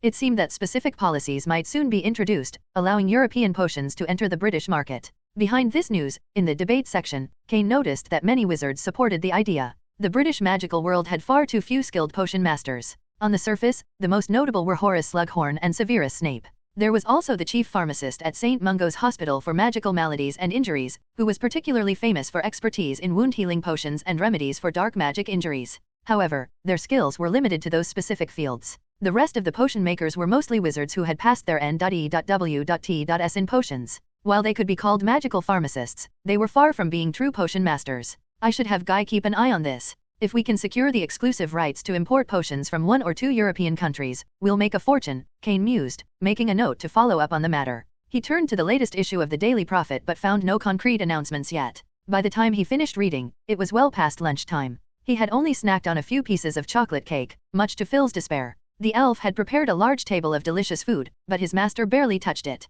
Afterward, Kain asked Phil and Isaac if he could learn the magic of house elves. Logically, since his magical power originated from magical creatures, he thought he might be able to use their unique magic without a wand. Phil tried to teach him 6 or 7 times, but Kain failed to even apparate. He couldn't channel any magical power using their methods. Frustrated, Kain gave up on the idea and instead planned to send an advertisement to the Daily Prophet. Leaving the house, he walked less than 100 meters to his shop. However, to his surprise, what was supposed to be a sign for a grocery store now displayed a signboard for magical materials. Pushing the door open, he immediately understood why. Inside, piles of magical materials filled the space. Even the shelves were overloaded with magical items, leaving only half the counter stocked with potions. What do you want? Oh, boss, you're finally back. Guy, the shopkeeper, exhaled in relief upon seeing Kain. With a flick of his wand, he levitated the magical materials piled on the counter into the air. After stepping out from behind the counter, he lowered the items carefully. Kain noticed the material appeared to be some kind of tree root. Guy, what's going on here?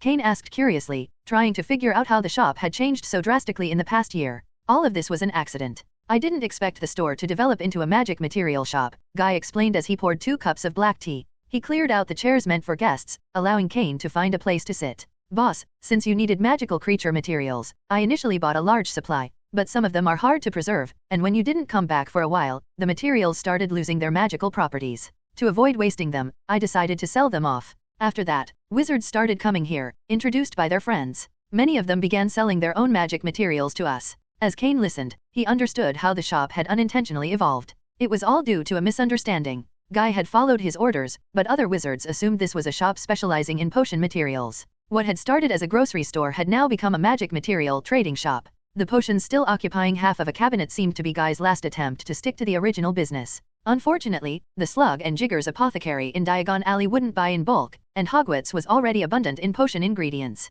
Despite selling some, the store's stock of potion materials had only increased over time. Boss, this is my fault, Guy said guiltily. More than half of the shop's running galleons have been converted into these magical materials. If we can sell them, we'll make thousands of galleons, but right now, they're difficult to move. It's not your fault, Guy, Kain reassured him. I just think the shop feels a bit cramped. If possible, buy the 2 street-facing shops next to us. By the way, do all the fire dragon materials in Europe come from Romania? Although Guy wasn't sure why he asked, he still answered, yes, boss. Because of the dangers posed by fire dragons, it's illegal to keep them privately. This law was jointly established by several European ministries of magic. Romania has the largest dragon reserve in Europe. So, all the fire dragon flesh and blood materials circulating in the European magical world come from Romania. Yes, boss, including dragon meat, although only a few people can stomach eating it. Kain nodded and instructed, I'll give you more galleons. Buy the 2 shops next door. Then, organize the potion ingredients in the shop according to the preparation ratios required for finished potions.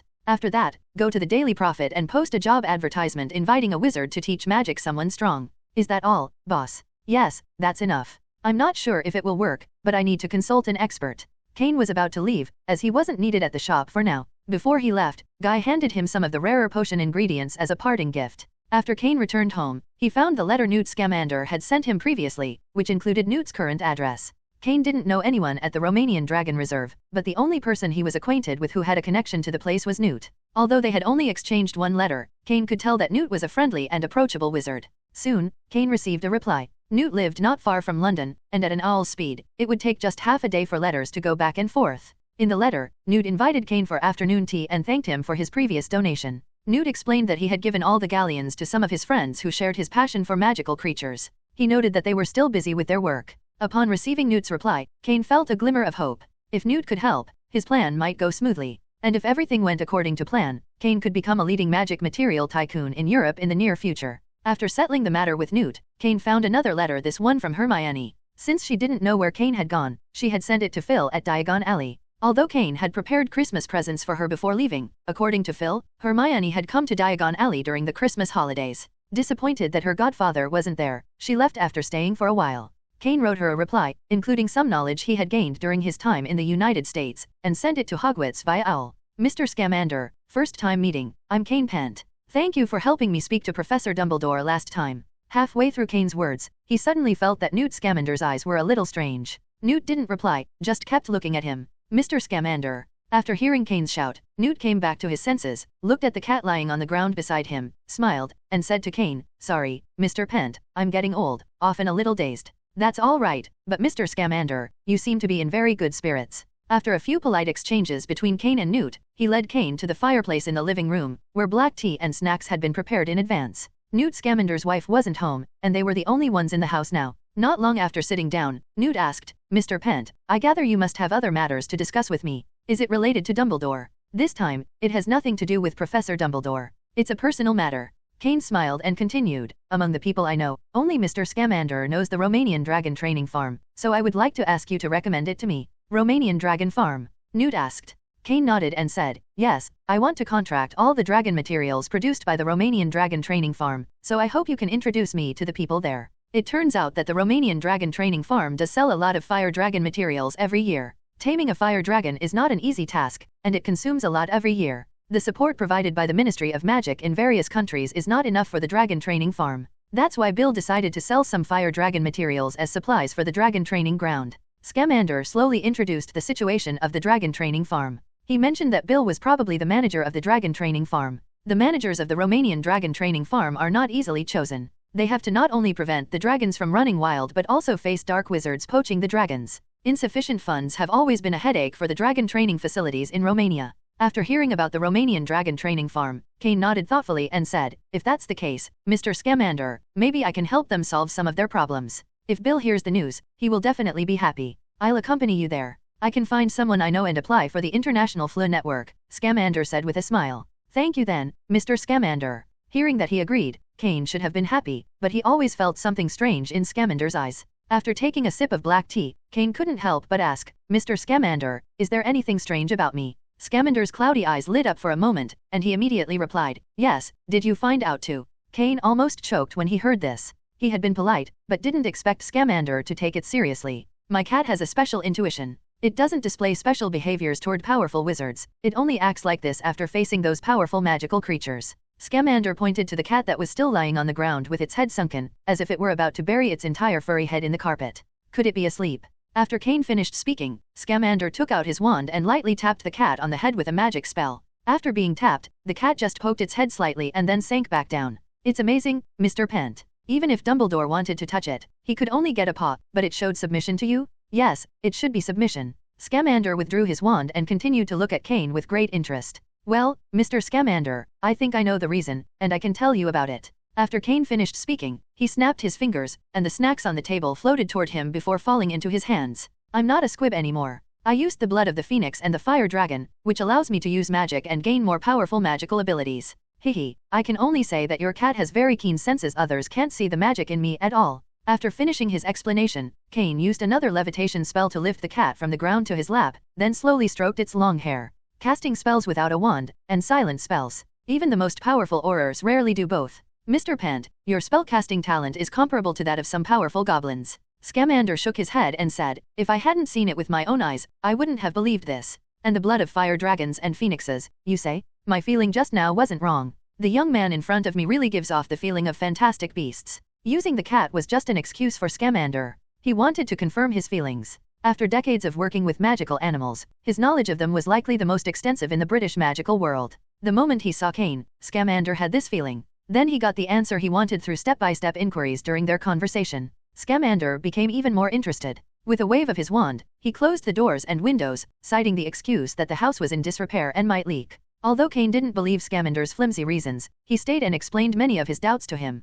After all, this kind of thing only seemed to happen to him, and Scamander had a good reputation unlike those dark wizards. Thus, Kain demonstrated his powerful magical abilities and almost natural control, as well as his ability to breathe fire. After Kain spewed flames from his mouth, the old man Scamander nearly jumped for joy. He even put down his wand and walked around Kain twice. This behavior didn't subside until his wife, Tina, returned. And Kain also took advantage of the opportunity to leave. He was afraid that if he stayed any longer, Scamander might start to regard him as a magical animal. After Kain left, Scamander thought about it for a moment, then took out a quill and some letter paper and wrote, "Dear Dumbledore, regarding the last time you asked me if I had any recommendations for wizards suitable for defense against the dark arts, I met an interesting young man today, and you may know him too." The trip to the Romanian dragon training farm went very smoothly. Although they encountered inquiries from local Aurors when entering the country, it had nothing to do with Kain and was all provoked by Scamander. Luckily, Scamander didn't have the iconic leather case, so the Romanian Aurors let them go after a brief conversation about the Fantastic Beasts Act.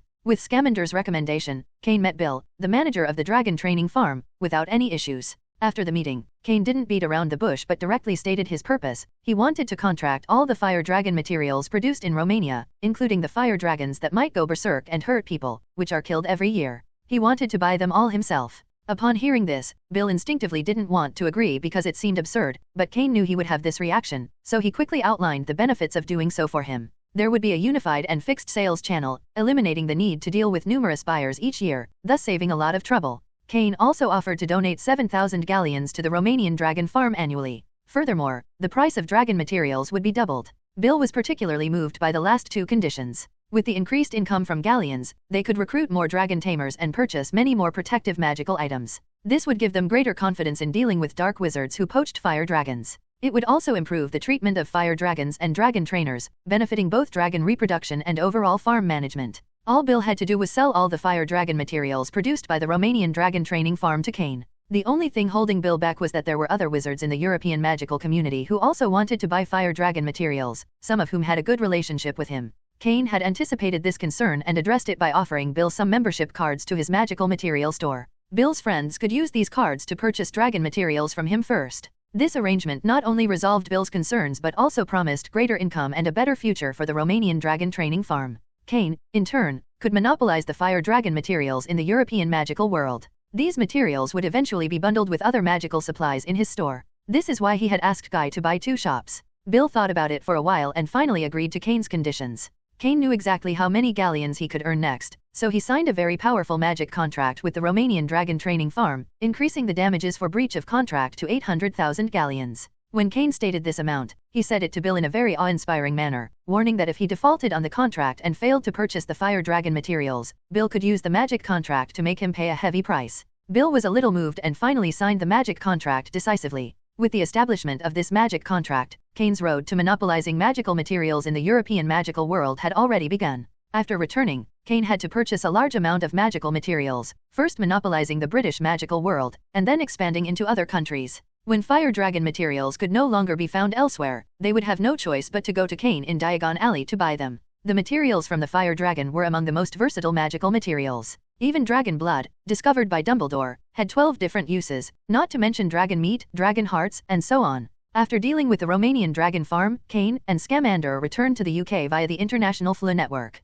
Before leaving, Scamander greeted Kain and said, "Mr. Pent, I think you will be very busy in the future, but when you are free, you are welcome to visit me anytime." "Of course I will, Mr. Scamander." Godfather. After getting off the Hogwarts Express, Hermione saw Kain in the crowd for the first time in a while and happily ran over to him. "Hermione, long time no see. It looks like you've been doing well at Hogwarts, at least you've grown a little taller." Kain smiled and stroked Hermione's fluffy hair, then took the luggage trolley from her hand. "I've already informed your parents and booked the restaurant. Now, you can tell us something interesting about Hogwarts." This point is Hermione's specialty. What she likes most is someone who listens to her seriously. After hearing Kain's arrangement, she couldn't wait to sit at the table. "Godfather, what did you do before?" "I went to find someone to study the problem of squibs. So far, it's been very successful, and I've also hired a very powerful wizard. You can come to Diagon Alley and ask him some questions about spells." "Really? This is great news. I'm still struggling with what to do during the summer vacation." "Wait a minute, Godfather, you just said that the problem of squibs is solved."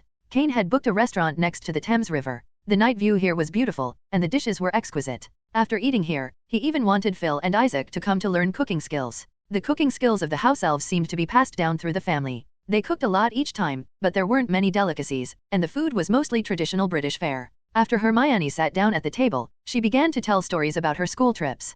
Kain had some knowledge of the wizarding world, so he wasn't surprised to hear it, but the Grangers were fascinated. They couldn't imagine what it would be like with hundreds of little wizards gathered together. Moreover, all the interesting things about Hogwarts moved the Granger couple deeply. They both wished they could become little wizards and go to class there. After dinner, Hermione went home with the Grangers, though it was clear she wanted to stay with Kain. She hadn't figured out the squib issue yet. But Kain wouldn't do that. After all, the Grangers hadn't seen Hermione for a year. It wouldn't be right to take her away on the first day back. There's plenty of time during the holidays, and Hermione could come to Diagon Alley to visit him anytime. While Kain was having dinner with the Grangers, Newt was also hosting Dumbledore. Scamander's family dinners weren't British, because his wife was American, and Newt's grandson wasn't there. The manor was usually just him and Tina. Newt, you didn't explain clearly enough in your letter, so I just came at the door, but I didn't expect such a delicious dinner. Thank you, Tina, I think I am almost full. Dumbledore politely declined Tina's warm hospitality, then brought the conversation back to his purpose for coming. I don't quite understand what you mean in your letter, Newt.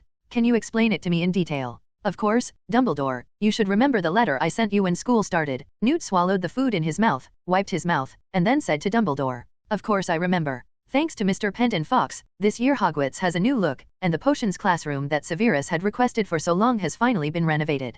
Dumbledore nodded and added that the 35,000 galleons hadn't even been fully spent, and there was no need to persuade the Ministry of Magic or the school board to allocate more funds for the next school year. He is no longer the squib he mentioned in his letter. He's become a wizard, and even possesses very powerful magical abilities. Newt Scamander slowly recalled his experiences with Kain over the past period and spoke to Dumbledore. Moreover, his control over his magic is so precise that he can cancel spells, casting silently and without a wand. The only problem is that he doesn't know many spells yet. Most of what he knows is from spell textbooks. Did you send the recruitment advertisement in the Daily Prophet a few days ago? I believe Mr. Pent is looking for a charms teacher for himself. Also, he's a businessman. Using his extraordinary talents, he signed a contract with the Romanian dragon training farm. Dumbledore, if you want to buy fire dragon materials in the future, I'm afraid you'll have to go through him. During the time Newt spent with Kain in Romania, he hadn't been idle. He had been observing Kain carefully, relying on his special intuition. If you can't find a defense against the dark arts professor, I think Kain would be a great choice. Newt continued, he may lack the basic foundations of magic, but he has a strong desire to learn.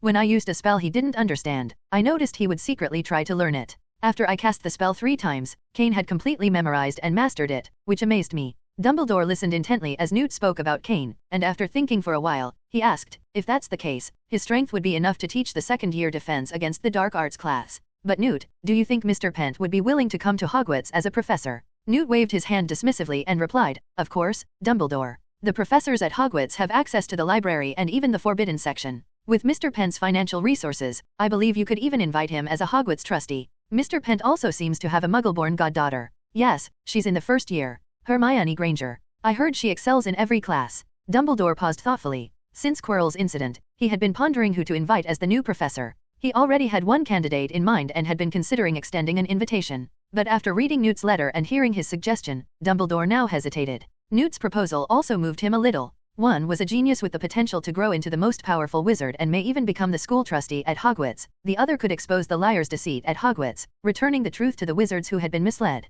Dumbledore? Do you have someone in mind to invite? If so, you don't need to worry about my proposal. It might be that my news came too late. After seeing Dumbledore's expression, Newt guessed what he was thinking. He didn't want to embarrass Dumbledore, so he took the initiative to speak. This was just his own suggestion, and it was uncertain whether Mr. Pent would agree. No, your proposal is very good, Newt. Dumbledore quickly decided. There were other ways to expose Lockhart, but this seemed like the only viable path to get Pent involved with Hogwarts. As he'd said, he would try his best to promote Kain Pent to become a board director at Hogwarts. Recently, pure-blood families had been using the influence of the school board and the Ministry of Magic to interfere with the normal operation of Hogwarts. If Kain was interested, Dumbledore believed the school board could become more functional. I will visit Mr. Pent in the near future. Newt, thank you. Newt smiled. As long as I can help, Dumbledore. Godfather, you can actually cast spells silently and without a wand. This is simply amazing. According to the knowledge in the books, this is advanced magic that's only possible for N.E.W.T students, and yet you can do both. Kain watched the Daily Prophet while listening to Hermione's enthusiastic praise for her godfather. After the summer vacation began, this became the norm. Hermione had no interest in traveling to the common areas, so she came to Diagon Alley almost every day at the start of the holidays. Yesterday, after the Grangers went on a trip, they moved in with all their luggage. Kain could only marvel at how trusting the Grangers were to leave their daughter with him at the age of 12. Hermione, you'll be able to do it in the future. I just have the advantage of my age. At least I'm not as good as you when it comes to brewing potions. Kain was generous with his praise. Under his influence, Hermione became more interested in potions. During the holidays, she often studied with Guy, and Hermione's progress surprised him. He felt that with her current pace, she could attempt the N.E.W.Ts exam as early as 4th year. Ding dong! Suddenly, the doorbell rang downstairs. Isaac immediately went to open it, while Phil came to the study to report the news to Kain.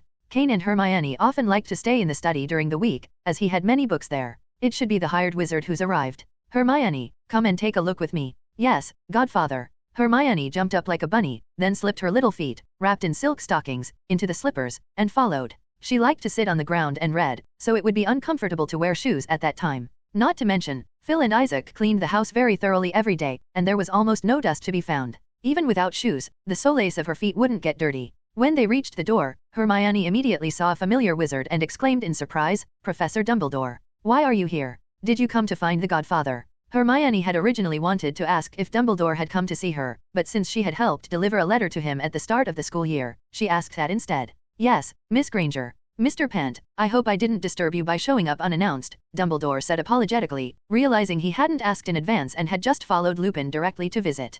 Kain shook his head and smiled. Of course not, please come in, Professor Dumbledore, and this is... Remus Lupin quickly reached out to shake hands and said, Lupin, sir. Remus Lupin. I communicated with you through OWL yesterday, and I'm here to apply for a job as a summer tutor. Mr. Lupin, Professor Dumbledore, come in and let's talk. Kain invited the two of them inside. He then turned to Hermione and said, Hermione, please have Phil serve tea and some snacks. I see, Godfather. Hermione was a little excited to see Dumbledore, a great wizard, almost as if she were seeing an idol. She immediately ran to the kitchen after hearing Kain's words. Mr. Lupin, the teaching time and content are as we mentioned in our letter yesterday. If you need a place to stay, we can arrange something. No, sir, I'll just stay at the Leaky Cauldron. It's close by, and it suits me just fine. Remus Lupin hastily rejected Kain's offer. In fact, it was difficult for him to find a job due to his identity as a werewolf. He had mentioned this when he wrote to Kain, but Kain had not rejected him and was still willing to hire him. This moved Remus. That's why he didn't want to put Kain in danger as his employer. What's more, Kain's remuneration was very generous.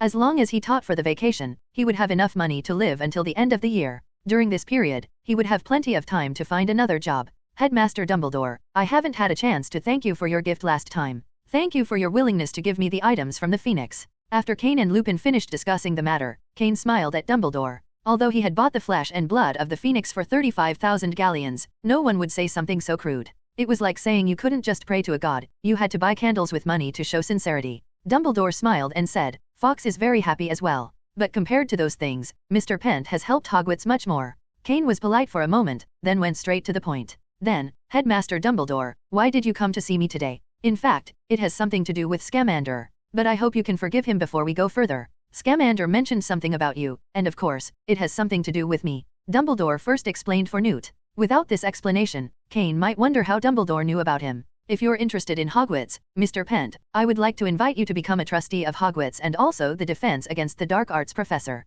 At hearing this, both Kain and Lupin were surprised, and both wondered if they had heard it wrong. Meanwhile, Hermione, sitting quietly at the side, almost kicked off her shoes in excitement after hearing what Dumbledore had said. My godfather is going to be a professor at Hogwarts? Or the professor of defense against the dark arts? Hermione didn't doubt Kain's strength at all, because over the past few days, she had come to realize that her godfather was someone extraordinary, with excellent spell-casting skills and profound magical power. Once, during a duel with her godfather, he took a petrification spell from her without dodging, yet her spell had no effect on him, and he acted as if he had merely been blown by the wind.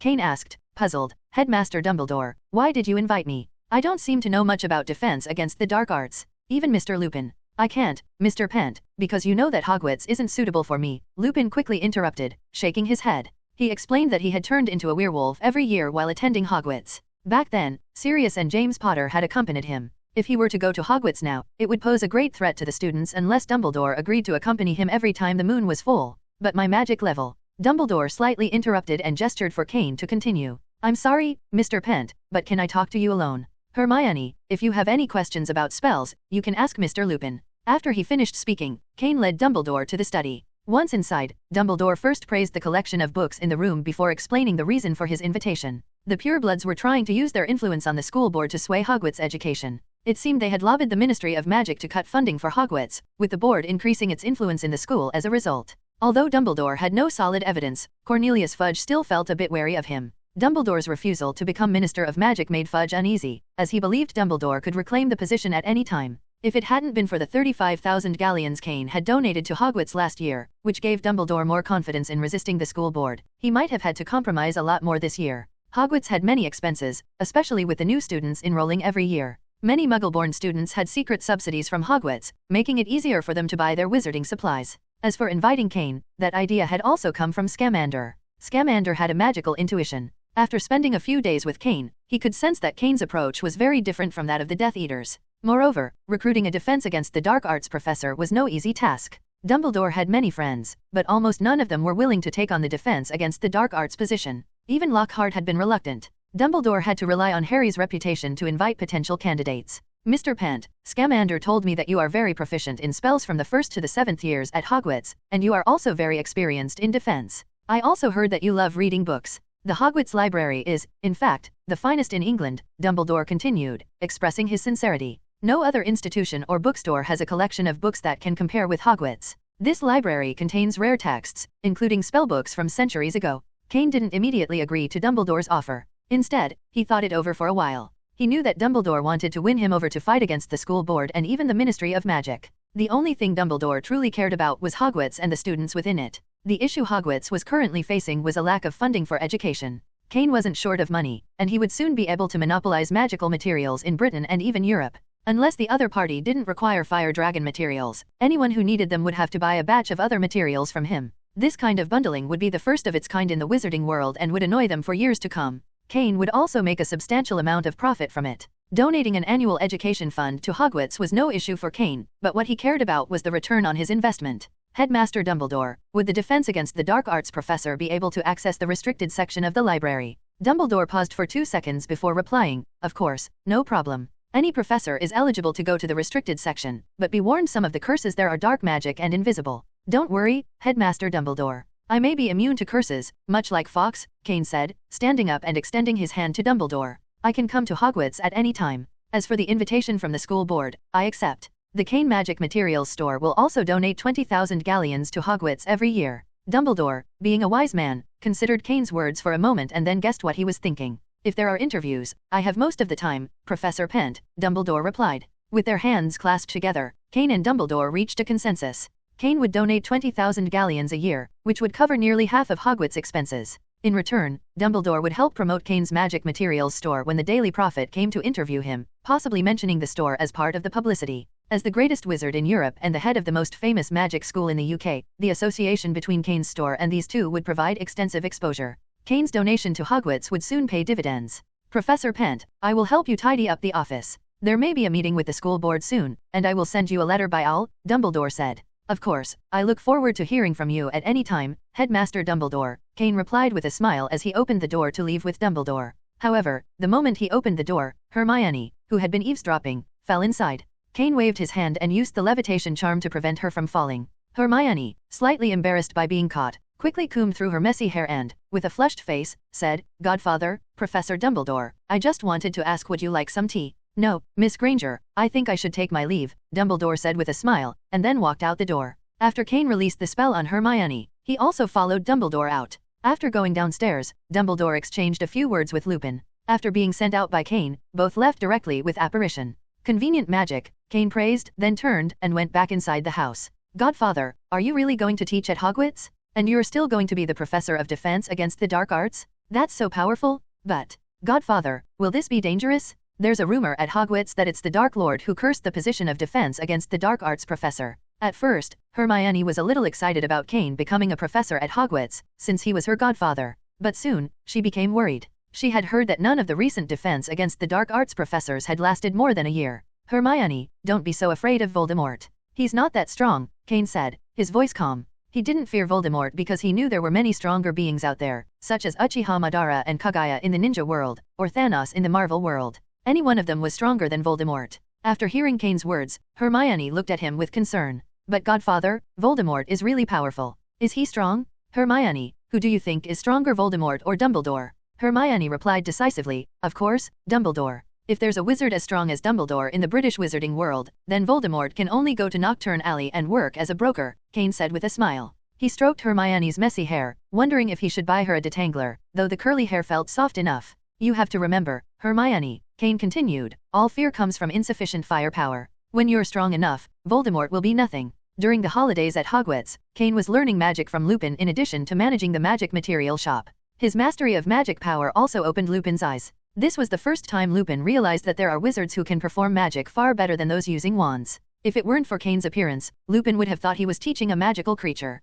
In his experience, only magical creatures don't need wands to perform magic, it's their instinct. In just 1 month, Kain had learned a lot of useful magic from Lupin, including disappearance, apparition, occlumency, patronus, and obliviate. However, obliviate is just an introduction to memory magic, and the more advanced form is legilimency. This kind of magic requires testing by the Ministry of Magic to learn, but the standard of forgetting everything is not so difficult. Lupin didn't know much about legilimency and occlumency. He had some skills in those areas, but they weren't his strengths. The things he was least good at were obliviate and transfiguration. As for Lupin's expertise in magical creatures and casting spells, magical creatures were very useful. Kain asked him a lot of questions and planned to choose some textbooks for the defense against the dark arts class. There was no need to ask Lupin for help with wandless casting, perhaps only magical beings could have been Kain's teachers in that regard. Lupin doesn't use a wandless to cast spells, which weakens the power of the magic, but Kain's magic, when cast without a wand, is actually stronger. Kain didn't learn black magic from Lupin. Though Lupin was quite high level, he was a bit stubborn. He certainly knew a lot of black magic, but casting black magic is deeply connected to the user's emotions and is very dangerous. Learning black magic could cause irreversible damage. Since Lupin wasn't sure, he didn't dare to teach it, but he did teach Kain advanced transfiguration, specifically animagus. Lupin wasn't very good at common transfiguration, but he was well versed in animagus and didn't care much about the Ministry of Magic's regulations requiring registration. Although he didn't say why, Kain could guess that Lupin's knowledge of animagus came from his 3 wizard friends who were illegal practitioners of the art. The process was very troublesome, so troublesome that it could take several years to succeed in a transformation. If one wanted to ensure a smooth transformation, it was better to ask a wizard with expertise in psychologism for help. But Kain chose to use high-tech methods. He could go directly to the Ministry or Hogwarts to obtain the data, which wasn't difficult for him. If all goes well, it would be great if Kain could learn animagus within 3 months. According to Lupin, several of his wizard friends took a semester to learn animagus. Hermione was also very interested in animagus, but Kain forbade her from learning it. He dared to learn it because he had the powerful healing abilities granted by the Extremis virus, but Hermione was not yet in her 2nd year and had just started with transfiguration. Maybe Kain would allow Hermione to try it when she reached her 4th year, but not now. Godfather, look at this quickly. Your name and image appear in the Daily Prophet. One day, when Kain was enjoying his leisure time, Hermione suddenly rushed over, half of her shoes off, holding a copy of the Daily Prophet in her hand. Kain had no choice but to put down his half-drunk lemon tea and reach for the newspaper. However, Hermione handed it halfway to him and then suddenly withdrew her hand. She sat beside Kain and said, "Let me read it to you, Godfather." After that, Hermione read all the news about Kain in the Daily Prophet with some emotion. Dumbledore's education reform is really worrying. He even invited an unknown wizard to be the professor of defense against the dark arts. It's really annoying. They don't even know you, Godfather. The owner of a magic material shop? Maybe it's more appropriate for him to go to Hogwarts and teach herbalism. What this guy said is also very annoying. A reporter interviewed Mr. Malfoy from the Hogwarts School Board. He expressed concern about the new school board and believed that Muggle-born wizards might not understand Hogwarts' long history. Before Hermione could finish reading, Kain patted her on the head and interrupted, "Okay, Hermione, if you read any more, you'll turn into a balloon and explode. Don't pay attention to those words. These people are just standard greedy people. You can look at it tomorrow." Kain had already sent a gift to these so-called critics. Their persistence was like that of the French army, and the speed of their surrender in front of galleons was simply frightening.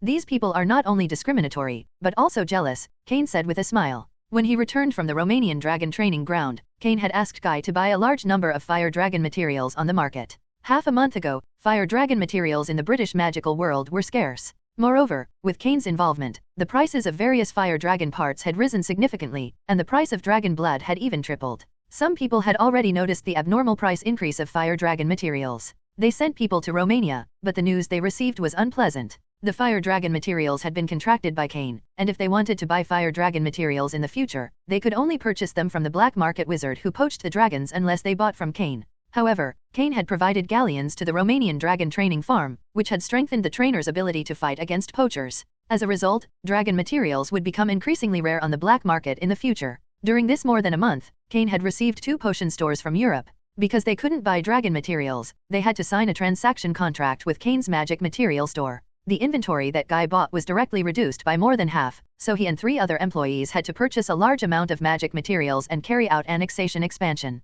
Guy had been promoted by Kain to be the store manager, and he hadn't touched his favorite brewed potions for more than a month. Instead, he was busy with business wholeheartedly. Godfather, are you ready for defense against the dark arts after school starts? After Hermione put down the Daily Prophet, she turned her head and asked Kain, her piercing brown eyes looking at him expectantly. I haven't prepared anything for my second year. Although Phil said he can help me, but... If Kain still couldn't understand this look, then he was blind. After thinking about it for a while, Hermione brewed potions for 20 days in a month, so he really should go out with her. Let's go, Hermione. I was planning to go out for a stroll today. You're in your second year now. Do you want to bring a flying broom to Hogwarts? I heard the firebolt works really well. Hermione wasn't happy for long after hearing about the shopping. She quickly shook her head and said, no need, Godfather, I don't like flying broomsticks. If she had to choose between potions and broomsticks, Hermione would definitely choose to brew potions. She had made amazing progress in potions. She had been able to brew the polyjuice potion last month and was now trying other types of potions. Then Hermione went to change clothes.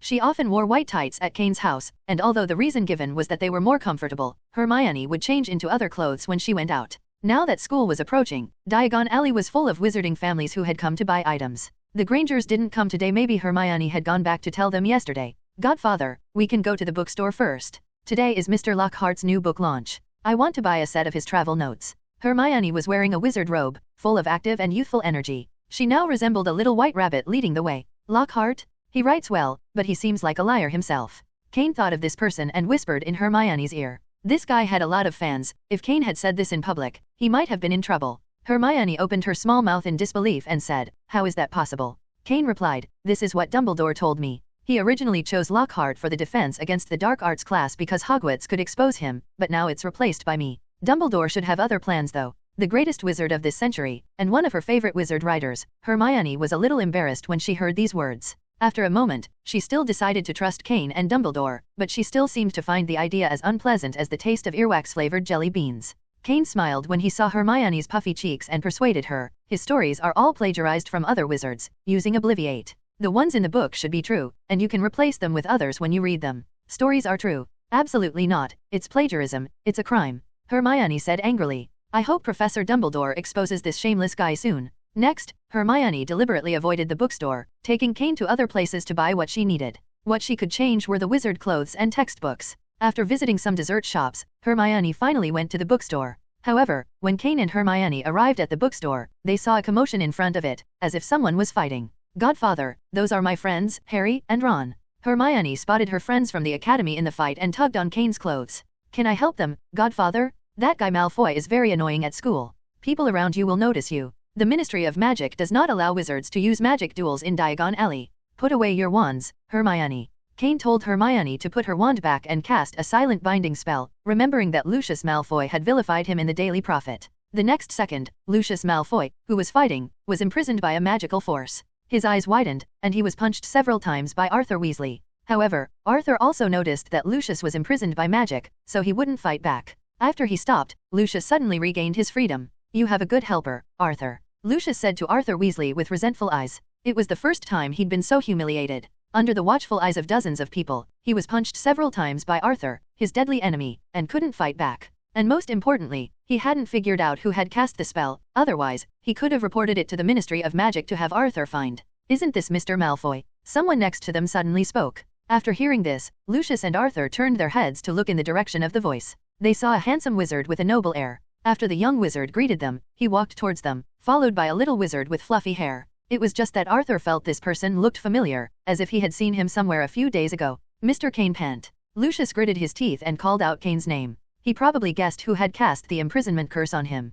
Kain was a professor of defense against the dark arts at Hogwarts and a colleague of his on the school board. So, pure blood families address each other by their full names? Mr. Lucius Malfoy, Kain said, mimicking Lucius's formal tone as he patted Hermione's fluffy hair. Then, he continued, I noticed that dragon's blood pastries aren't as readily available these days. My goddaughter loved those, but it's a shame they're nowhere to be found. Mr. Malfoy, do you know anything about that? Hermione was momentarily taken aback, but she quickly played along and added, yes, Mr. Malfoy, I do enjoy dragon's blood pastries. After saying this, Hermione remembered the last time she had dragon's blood pastries. Phil had brought them for her, but she'd barely managed a bite before spitting it out. She'd even seen her godfather Kain's face contort in discomfort after eating one. Only a weirdo could love that stuff. Lucius took a deep breath. A significant portion of the Malfoy family's business relied on dragon materials, but Kain's maneuvering had made that business difficult, reducing the family's income substantially. Lucius's recent smear campaign against Kain in the Daily Prophet was largely because of this. He had even lobbied the Ministry of Magic for support, as had many potion-making families in Europe. But with Kain's contract with the Romanian Dragon Training Center, cutting him out was no easy task. Pure blood families don't falter so easily, Mr. Pent, Lucius replied stiffly. Summoning his entourage, he pushed through the crowd and exited. Kain shook his head. If pure blood families didn't cling so tightly to their lineage, there could be opportunities for collaboration. Gathering 3 or 4 pure blood families could yield immense power and wealth, potentially allowing them to monopolize several magical commodities. And when the stakes are high enough, Kain thought, interest can be a powerful motivator. With the right incentives, 300 wizards could be persuaded to cast the killing curse against Voldemort himself. Hello, Mr. Pent. I'm Arthur Weasley, said Arthur as he stepped forward to greet Kain after Lucius left. Then, in a low voice, he added, thank you for the restraining spell just now, Professor Pent.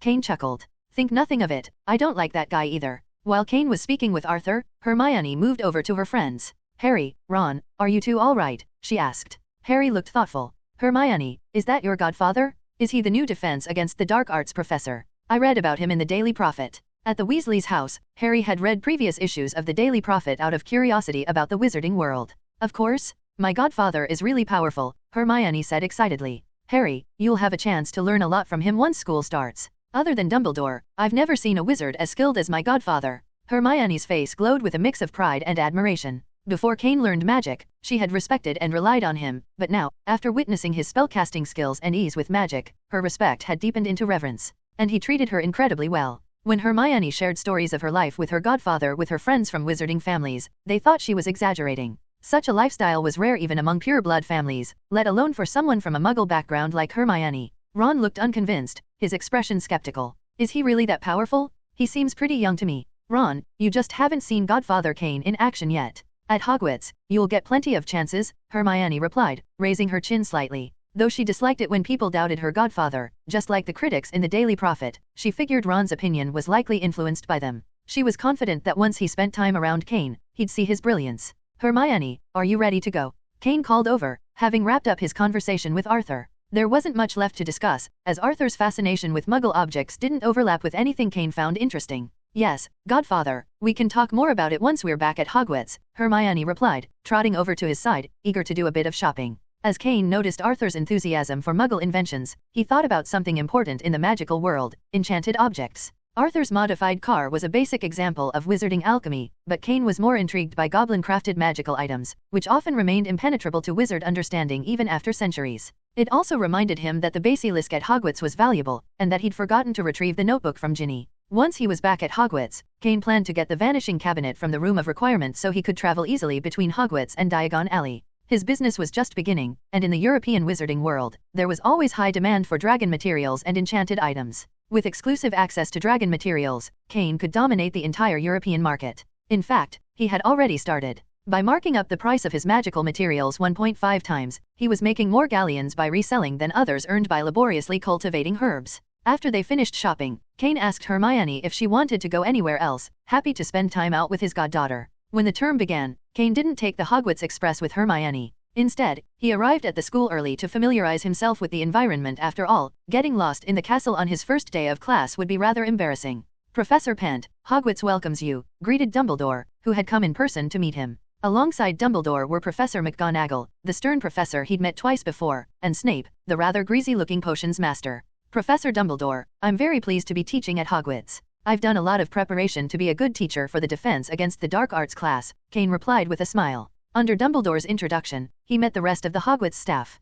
When he was introduced to Snape, Kain regretted not having learned the reanimation jutsu, otherwise, he could have offered Snape a unique business proposition. With 1 day left before the start of term, Kain was led on a tour of Hogwarts by Filch. He set up his office, thoroughly cleaning every corner with magic to make the space his own. The restricted section of the library, the Room of Requirement, and the Forbidden Forest, these 3 areas intrigued him, and he felt as curious as a first-year student eager to explore them. His office, like those of other defense against the dark arts professors, came with a private bedroom and an adjacent resting area. That night, Kain couldn't resist visiting the library. Though he was curious about the dark magic in the restricted section, he knew he still had much to learn about magic basics, so he decided to start with general magic books in the main library. Madame Pants granted him permission to stay overnight, a privilege reserved for professors. If he were a student, he would have been kicked out at closing. To speed up his study, Kain used his shadow clone technique, which allowed him to read multiple books simultaneously. His memory could handle the influx from 4 clones, each focusing on different topics. With this method, Kain could absorb the content of more than a dozen books in one night, an impossible feat for most wizards. As dawn approached, Kain put down his last book, tidied up the library, and released his shadow clones. Instantly, a flood of memories and chakra surged back into him, causing his eyes to glow red for a few seconds as he recovered. Phew, what a headache. I'll need to organize all these memories, he muttered, rubbing his temples. He remembered everything but needed time to sort through and integrate the information properly. Magic is truly a wondrous power, he thought, reflecting on what he'd read. It seems to manipulate particles, causing transformations and reorganizations on a fundamental level. If magic can achieve this, why does the basic law of Gamp's elemental transfiguration still apply? Kain was a bit puzzled. He understood both magical power and chakra, however, while magic seemed to adhere to a principle of equivalent exchange useful in many ways but unable to create items from nothing, chakra was entirely different. After pondering this for a while, he shook his head and set aside the complex principles for now. Let's focus on learning some powerful spells first. I can dig into the theory later when I have more experience. As he grew stronger, he knew he'd be able to observe and understand more. During the day, instead of heading to the restricted section, Kain wandered through the castle and found his way to the room of requirement.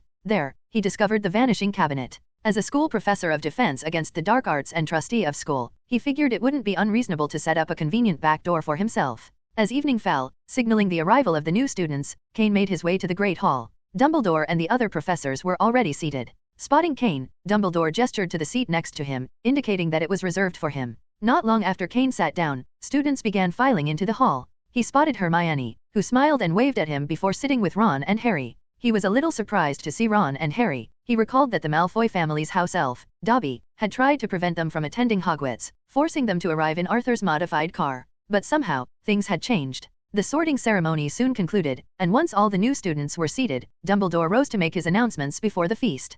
Quiet. When the hall fell silent, Dumbledore continued, I discussed it with Professor McGonagall, and the school plans to replace some of our flying broomsticks. Many of the old brooms have been around for ages, which poses a risk to our Quidditch players. The greenhouse will also be expanded, a project overseen by Professor Sprout. Her herbology classes will be taught by other professors until the work is complete. Mr. Filch has also submitted a list of 73 prohibited items, all of which I've approved. The list will be posted by Mr. Filch. Finally, we have a new defense against the dark arts teacher, Professor Pent. Godfather, you would never have imagined what we went through at the train station. There was a nasty house elf who didn't want to let us get on the Hogwarts Express. If Phil hadn't sent me, I'm afraid Harry, Ron, and I wouldn't have caught up with the train at all. Hermione's little mouth was talking to Kain about what happened at the station this afternoon. While speaking, she shook her little head and looked at her godfather's office. It's better than last year. I was choked by the garlic smell when I first came here, and it took me a while to clean it. Kain smiled and brought Hermione a glass of milk, then controlled the extremis virus to warm it up a little. Where's the little elf who blocked you from entering the train station? He ran away and disappeared after being scared by Phil. At that time, Phil was worried about my safety, so he didn't chase after him. After Hermione finished speaking, her eyebrows furrowed. She really didn't like warm milk, but she still took it since it was handed to her by her godfather. However, she had to wait a long time and sip it slowly, so she wouldn't drink too much in one go. Then don't worry about it. If that elf appears at Hogwarts, you can tell me or any of the other professors. This is special milk, you can try it. After listening to Kain's words, Hermione hesitated for a moment but still took a sip. The slightly sweet milk slid down her throat instantly, and there was no other smell to make her uncomfortable. This made Hermione's eyes light up, and she drank slowly. After a while, Hermione finished the milk, took the paper towel handed by Kain, wiped her mouth, and then jumped off the high stool. Godfather, I should go back. Let's go, I'll see you off. I just happened to be going to the library. After Kain finished speaking, he got up and walked outside with Hermione. He planned to visit the restricted section today. He currently had too few attack methods, and Kain always felt that with his magic power and bloodline, it would be better to use magic. Mainly, it was too cumbersome for him to make seals. Of course, Kain was still very interested in some ninjutsu that didn't require seals, like dust release and the like. On the way back, Hermione suddenly raised her head and asked, Godfather, can I come to your place more often in the future? Come here often? Of course, it's no problem. After Kain finished speaking, he took out a key and placed it in Hermione's hand. My room has anti-spells and protective charms. If you get caught while roaming at night, tell Administrator Filch you're looking for me. I never travel at night. Hermione blushed and lowered her head, though her tone wasn't very convincing. While she hadn't said it before, it was likely that she had done this kind of thing. After that, Hermione still held the key tightly and planned to hang it on a chain when she went back. During dinner in the Great Hall today, after Dumbledore announced that Kain was the new defense against the dark arts professor at Hogwarts, Hermione applauded the most, followed by the other girls. Compared to other professors, the young and handsome Kain could certainly drive some girls crazy, especially with his phoenix blood. If you stared at him for a long time, you could feel the noble temperament of the phoenix. However, Kain preferred to explain this phenomenon with the magic class. He agreed that wizards' magic comes from magical creatures, just like Merlin, who is said to have had half the blood of a magic creature, but this is just a rumor without solid evidence. When Hermione was having dinner just now, there were Gryffindor seniors sitting around her. Because Ron's big mouth had revealed that Kain was her godfather, many Gryffindor seniors wanted to inquire about her godfather. Hermione didn't want to disclose any news about him. In her opinion, no one at this school was suitable to know about her godfather. After sending Hermione back, Kain turned around and walked towards the restricted section. What he didn't know was that after he left, Hermione was surrounded by a group of senior Gryffindor girls who wouldn't let her leave until they got some information about Kain. In the end, Hermione had to reveal a few false things about Kain before the senior girls would let her go, such as Professor Pent likes to eat garlic, and Professor Pent's favorite drink is dragon's blood brandy, among other trivial details. Kain was worried there would be too much noise in the restricted section, so he cast a sound-blocking spell and began searching for books slowly, but he was using shadow clones to help with the search. After a while, he found 3 banned books, the Book of Spells, The Most Poisonous Magic, and Secrets of Sophisticated Dark Arts. The first book was full of magic spells, including many that Kain hadn't learned in the past few years. He made sure to write them down to make up for the spells he had mastered. As for the latter 2 books, they were about dark magic, including Fiend Fire, Cruciatus, and others. The dark magic in these books was extremely difficult, and many of the spells required the caster to channel their emotions in order to cast them successfully, which made them very dangerous. It would be impossible to learn them all in one night. Kain first wrote down a few useful spells and planned to ask Dumbledore the next day if the Forbidden Forest needed to be cleaned up. If there were too many magical creatures causing trouble inside, it would be the perfect opportunity for Kain to get in touch with dark magic. Fiend Fire, Kain murmured after reading the incantation for the curse. The next second, he felt the magic surge within him, and a swirl of fiery flames appeared in his palm. Fiend Fire was extremely violent. It would burn anything that could be burned, and if uncontrolled, it could incinerate an entire city. However, now Kain found Fiend Fire to be surprisingly docile, as obedient as a pet in his palm. Is this the bloodline of the Phoenix? It's really too strong. Kain praised it and even placed his palm into the Fiend Fire, but the fire didn't hurt him at all. Instead, he felt warmth. Fiend Fire was not difficult for him, and as for the other dark arts, it was not suitable to test them in the restricted area. Kain simply wrote down all the relevant content and planned to write it out with magic when he returned. It's a pity that Muggle devices are not allowed at Hogwarts. It is said that any charged devices cannot be used here, and Kain wasn't sure if batteries would work. However, with the help of magic, it would be easy to copy everything again. He was already doing this, writing down the more interesting records in the Hogwarts library, then copying them to take back as a collection. After a busy night, he returned to the office at dawn. Kain didn't go to the Hogwarts cafeteria for breakfast but had a simple meal in his office. Afterward, he tidied his clothes and headed to the Defense Against the Dark Arts classroom on the 4th floor. When Kain arrived at the classroom, the students were already seated neatly. Kain Pent? Kain's name appeared in the air and disappeared after a few seconds. To be honest, I have no teaching experience, but since Professor Dumbledore invited me, I won't waste this class. Does anyone know the meaning of Defense Against the Dark Arts? As soon as Kain finished asking the question, Hermione raised her arm high above her head. Miss Granger, teach us to defend against all kinds of dangerous magic and dangerous creatures, Professor Pent. Hermione replied with a slightly raised face, only calling Kain godfather when the two of them were alone in private. For the standard answer, Gryffindor will get 2 points. However, the answers in the textbook are not comprehensive enough. If I were to rate the degree of danger, humans would definitely come first. Other dangerous creatures have clear weaknesses and countermeasures, but only dark wizards have no standard solution. After Kain finished speaking, he extended his hand to the students below and waved to both sides. In the next second, the desks and chairs that 2 students were sitting on were taken away by a magical force and piled up against the walls on both sides. Once the students stood up, the floating spell was lifted. Oh, Professor Pent is amazing. Several female students whispered among themselves with expressions of admiration. Their behavior irritated Hermione, but before they finished speaking, Kain cast a traceless extension spell on the left and right walls, causing the room to expand by a whole circle. He doesn't use a wand. Ron whispered to Harry with a shocked expression. It was the same when he moved the tables and chairs just now, and it didn't even seem like he was using a spell. Silent casting and wandless casting students like Harry and Ron, who don't know much about magic, may not fully understand it, but some Slytherin students certainly do. Those who can perform both are definitely powerful wizards. The next step is to train the timing of your shots. When facing an enemy, you can protect yourself by defeating the opponent first, so, as long as you feel the opponent may attack you, you must take the first step at that moment. What Kain was teaching these young wizards was the attitude of the American police when confronting an enemy. With this level of vigilance, even when facing dark wizards, there is a chance to deal with them. If the occasion weren't so sensitive, he might have even wanted to discuss dealing with people of different ambitions. In the first class, you can treat me as the enemy. During my lessons, as long as someone finds my weakness, they can take advantage of it at any time. If they succeed, petrify. Before Kain could finish speaking, Hermione pulled out her wand and cast a spell at him. Not only were the other students surprised, but Kain almost didn't react in time either. Though his physical fitness would have allowed him to avoid the spell easily, he stood still, thinking of his goddaughter who had cast it. Boom. The petrification charm hit Kain's chest with only a spark, and then it had no effect. The classmates around Hermione were stunned. They hadn't expected her to dare attack the professor in class. Very well, 10 points from Gryffindor. As I mentioned earlier, when dealing with an enemy, you need to take advantage of the opponent's opening and act decisively. In this case, Miss Granger has done well. Even I didn't expect it. Next, during my lessons, if no one performs better than Miss Granger, I will give her the prize. But if someone makes a move that's too obvious, 1 point will be deducted from your house. So students, think carefully before making a move. After Kain finished speaking, the students' eyes in the classroom widened with excitement. The spark of excitement in their eyes was clear. The idea of being able to cast spells on professors without consequences sounded thrilling, but most of them focused on the prizes and points, ignoring the warnings and deductions Kain had mentioned.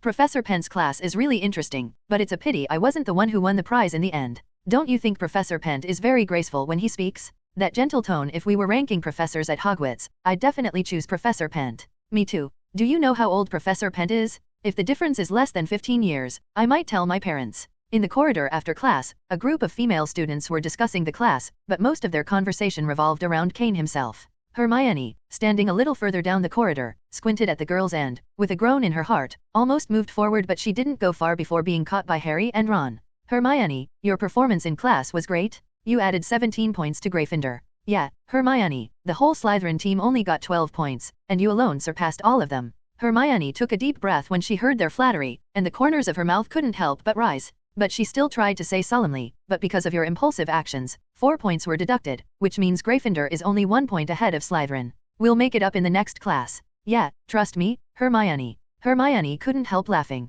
If it had been a normal situation, the two of them would never have been so flattering, probably because they had heard about the prizes mentioned in class just now. So, do you want to borrow the firebolt? After exchanging a look, Ron and Harry smiled sheepishly. They really wanted to try out the newest broom, which hadn't even been released yet. They'd heard that only goblin craftsmanship could create it, and it was the fastest broom so far. The firebolt could only be purchased through special channels. Harry hadn't expected Professor Pent's prize to be a firebolt, otherwise, he would have tried harder to perform well in class. Okay, the firebolt won't arrive until next month. I don't like flying broomsticks, but I'll lend it to you too then. When Harry and Ron heard this, they couldn't help grinning from ear to ear, smiling at Hermione. Thank you, Hermione. You're so kind. Harry even imagined trying out the firebolt's speed in a Quidditch match. If he could fly on that broom, he'd have a much better chance of catching the golden snitch. Everyone knew that Hermione didn't like flying broomsticks. Apart from the necessary broomstick lessons, she never touched them. After hearing Harry and Ron's request, Hermione reluctantly agreed to lend them the firebolt, with the condition that they didn't damage it too much. Of course, Harry and Ron agreed without hesitation, though they weren't sure if they could live up to the promise. Word of Kain's teaching style quickly spread throughout Hogwarts, but more attention was paid to his generosity. After the first day of class, many of the little wizards eating in the auditorium were still discussing the arrival of Professor Pent. They heard that the prize for the first-year students was a set of custom-made clothes from the best clothing store. Although it wasn't as valuable as the firebolt, it was still an expensive item for the average wizarding family. The price of a set of custom-made clothes at such a store ranges from over 100 galleons to more than 300 or 400. Many senior students guessed that, with Professor Pent's generosity, it would definitely not be the cheapest set. The Year 1 award went to a Ravenclaw student for answering Professor Pent's questions correctly 3 times in a row. As for the older students, it was estimated that it would be difficult to earn a reward from Kain, as George Weasley met Kain in the corridor and asked him curiously. Kain replied that he had higher expectations for the senior grades. Ginny, what's wrong with you? Why aren't you eating? When Ron had almost finished his meal, he noticed that his younger sister didn't seem to have eaten a bite, so he asked. Ginny hesitated for a moment before replying, I think I've picked up a dark magic item. I'm not sure if it is, but after Professor Pent's class today, I feel like it looks like a dark magic item. Ginny had her own thoughts and wanted to help everyone all the time. She sensed a deeper calculation. No one helps others for no reason. Ginny felt that what she'd learned in class was very similar to her situation. She wasn't as good as her older brothers, and after coming to school, her performance had been average. Why did the diary help her? Dark magic items? That's a very dangerous thing. Even Aurors have to be very careful when dealing with dark magic items. Ginny, what exactly is it? You have to tell the professor. After hearing Ginny's words, Hermione stopped eating, her concern evident. She had learned a lot during the 2 holidays. She had studied with Guy in her first year before going to school and with Lupin in her second year. Her knowledge base could easily rival that of a 4th-year student. Dark magic items, Ginny? How did you get one? Ron ate the sausage in his hand, then looked at Ginny with concern. Harry, sitting beside him, also encouraged, go to the professor, Ginny. Let Professor Pent take a look. If it's nothing, at least it will put your mind at ease. Ginny nodded, and the 4 of them hurried back to the Gryffindor common room. After Ginny retrieved the diary from her dormitory, they rushed to Kain Pent's office together. Professor Pent? After Harry and Ron called out a few times outside the door, it opened. The first thing they noticed when they entered was a strong, spicy smell. Godfather, are you eating hot pot? Hermione blinked her brown eyes and looked at Kain, her cheeks puffed up slightly. The Godfather didn't even call her to join him for hot pot. This oriental dish was something Kain had taken Hermione to try during the holidays. She couldn't handle spicy food, but she liked the slightly sour and sweet tomato hot pot. Now, as the smell of hot pot wafted through the air, Hermione's stomach immediately reminded her that she hadn't had dinner yet.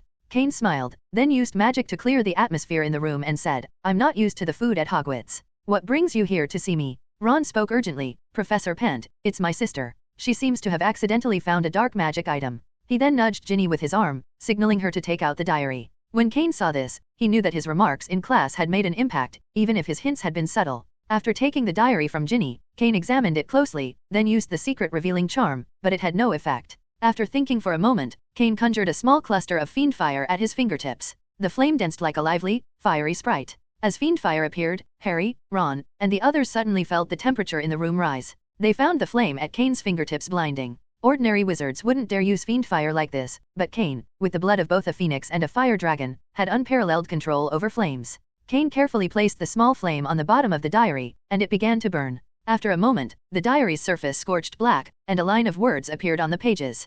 Please stop, put it down. I mean no harm. Generally, those who claim they are not malicious are the most dangerous, Kain said. This is a dark magic item, Ginny. Where did you find it? Ginny, looking scared, sobbed quietly, I don't know. When I found it, I'd already been talking to it. Is that so? Well, pay attention in the future, Kain replied, then took the diary from her and pulled out a bottle of palliative. Drink this and go back to sleep.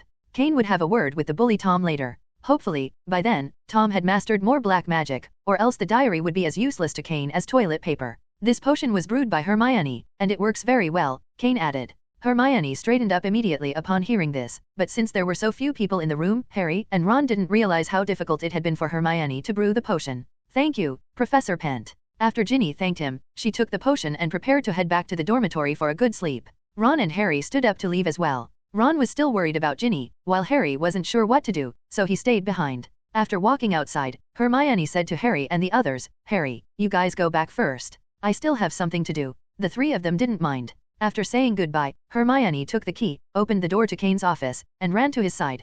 Godfather, I want to eat too. Sure. Kain had originally planned to study Tom's diary, but when Hermione came back and wanted to eat hot pot, he decided to satisfy her request first. Besides, he wasn't full himself and could eat a lot. After eating, Hermione patted her stomach in satisfaction. It felt a little swollen, and she seemed to have overeaten today. Then she took the honey milk Kain had poured for her, took a big sip, and her face showed a satisfied expression. Sitting on the sofa, Hermione looked like a drunken person slumped over, except the cup in her hand was filled with milk. While drinking her milk, Hermione asked, Godfather, many senior students asked me about you today. Should I tell them? Her bright brown eyes resembled a little girl who had spotted a squirrel. Senior students? What age? Before Kain could ask for more specific details, he caught sight of Hermione's bulging cheeks. Suddenly, he realized it wouldn't be good to say certain things in front of his goddaughter, so he coughed lightly and said to her, You don't need to tell them. I won't be staying at Hogwarts for long, and I may go to other places next year. Hermione felt a little happy upon hearing the first part of the sentence, but her mood shifted when she heard the rest.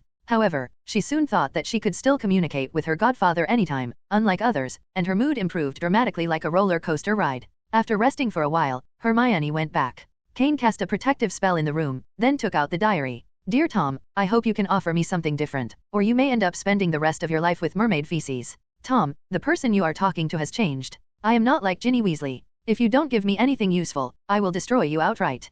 Kain picked up the quill pen and wrote this sentence in the diary. Not long after, a reply appeared, the words seemingly tinged with a sense of grievance. I will help you. This is my duty. I was created with a mission to assist anyone who possesses me. Kain didn't waste time with pleasantries and wrote directly in the diary. What is the principle behind Obliviate? What are the dark magic curses? What is the spell that allows wizards to fly into the sky? These were the spells Kain didn't fully understand. Many of them involved countering dark magic, but what intrigued him the most was the flying magic often used by Death Eaters. Dumbledore and the Order of the Phoenix seemed capable of it as well, but Lupin hadn't taught him the spell. Left with no other options, Kain decided to probe Tom. The flying magic used by the Death Eaters could rival the speed of a firebolt, reaching up to 240 km per hour. It was incredibly convenient and, as far as Kain could tell, had no apparent drawbacks. After jotting down a long list of questions, Kain watched as answers slowly appeared in the diary. He quickly transcribed them. Tom, you insidious fellow, how dare you lie to me? Tom's evasiveness made Kain suspicious. To ensure compliance, he conjured a small burst of fiend fire at his fingertips and let it burn under the diary.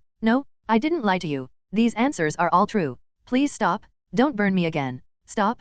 You're clearly lying to me. I'll make sure you understand the consequences of deceit. Let's see if you dare to lie to me again. With that, Kain conjured another cluster of fiend fire, intensifying the flames. Now, Tom truly panicked. This diary wasn't invincible, the fiend fire was powerful enough to harm him. If not for the protective spells he had placed on the diary, it would have been reduced to ashes already. I never lied to you. Please believe me, I exist only to serve. I'll trust you for now, Kain wrote, but tomorrow, I'll confirm your answers with a dark wizard. If I find any lies, get ready to spend eternity in a dung heap ignited with fiend fire. Satisfied with the damage he had inflicted, Kain extinguished the flames. He planned to try the flying magic later and, if it proved unsatisfactory, burn the diary again. Tom still retained some of his manipulative power, evident in his sporadic and hesitant replies. Kain resolved to extract every bit of magic knowledge Tom possessed before deciding his ultimate fate. After storing the diary away, Kain headed toward the restricted section of the library. Kain didn't have any classes the next morning, which meant he could stay up all night studying magic. As he made this decision, he couldn't help but feel surprised at himself. In his previous life, he had hated studying more than anything and never imagined that one day he would work so hard to learn. When facing a dark wizard, you must act faster than your opponent. Dark wizards have no boundaries and are not restrained by the Ministry of Magic. If you hesitate, you will find yourself disarmed or writhing under the Cruciatus Curse. When teaching senior students, Kain always emphasized the mindset of their opponents. Half the class was dedicated to understanding the strategies and mentalities of dark wizards, while the remaining time was spent practicing spells against various dark magical creatures. Much of what he taught had been gleaned from Lupin, but Kain's own proficiency in magic allowed him to demonstrate more effective casting techniques. However, Kain's method of spell casting was almost instinctive, making it hard for him to explain it in detail. In this regard, more experienced professors like Snape or Lupin were better at teaching. Even so, Kain's lessons stood out for their innovative approach. He was one of the first professors to encourage students to take the initiative in combat. During one class, after Kain had finished speaking, a fifth-year female student raised her hand. Professor, why are we focusing so much on vigilance against dark wizards? Shouldn't we also be learning about dangerous magical creatures? Kain nodded. That's an excellent question. Tell me, which department has the most staff in the Ministry of Magic? The Department of Magical Law Enforcement, a student answered quickly, as it was an easy question. Correct, Kain said. The Ministry of Magic exists to protect the British wizarding world, and its primary concerns are dark wizards and dangerous magical creatures. But between the two, dark wizards are far more dangerous. That's why the Ministry devotes so many resources to combating them. As for magical creatures, while they're certainly a threat, wizards have already fought and won several large-scale battles against them. Over time, we've tamed the most dangerous ones, studied their weaknesses, and documented our knowledge in books. But dark wizards are different. Each one has their own methods, tactics, and unpredictability. Take this as an example, Franco. Your spellcasting is still too obvious. If you concealed yourself behind someone, your attack would have been harder to detect. As Kain spoke, he casually deflected a petrification charm with a flick of his wand, drawing gasps from the students. The ease with which he blocked the spell left them stunned. Most hadn't even noticed Franco's silent casting, an advanced skill that only a few senior students had mastered. Yet, without even looking in Franco's direction, Kain had neutralized the spell as though it were nothing. After class, Kain was the first to leave the defense against the dark arts classroom.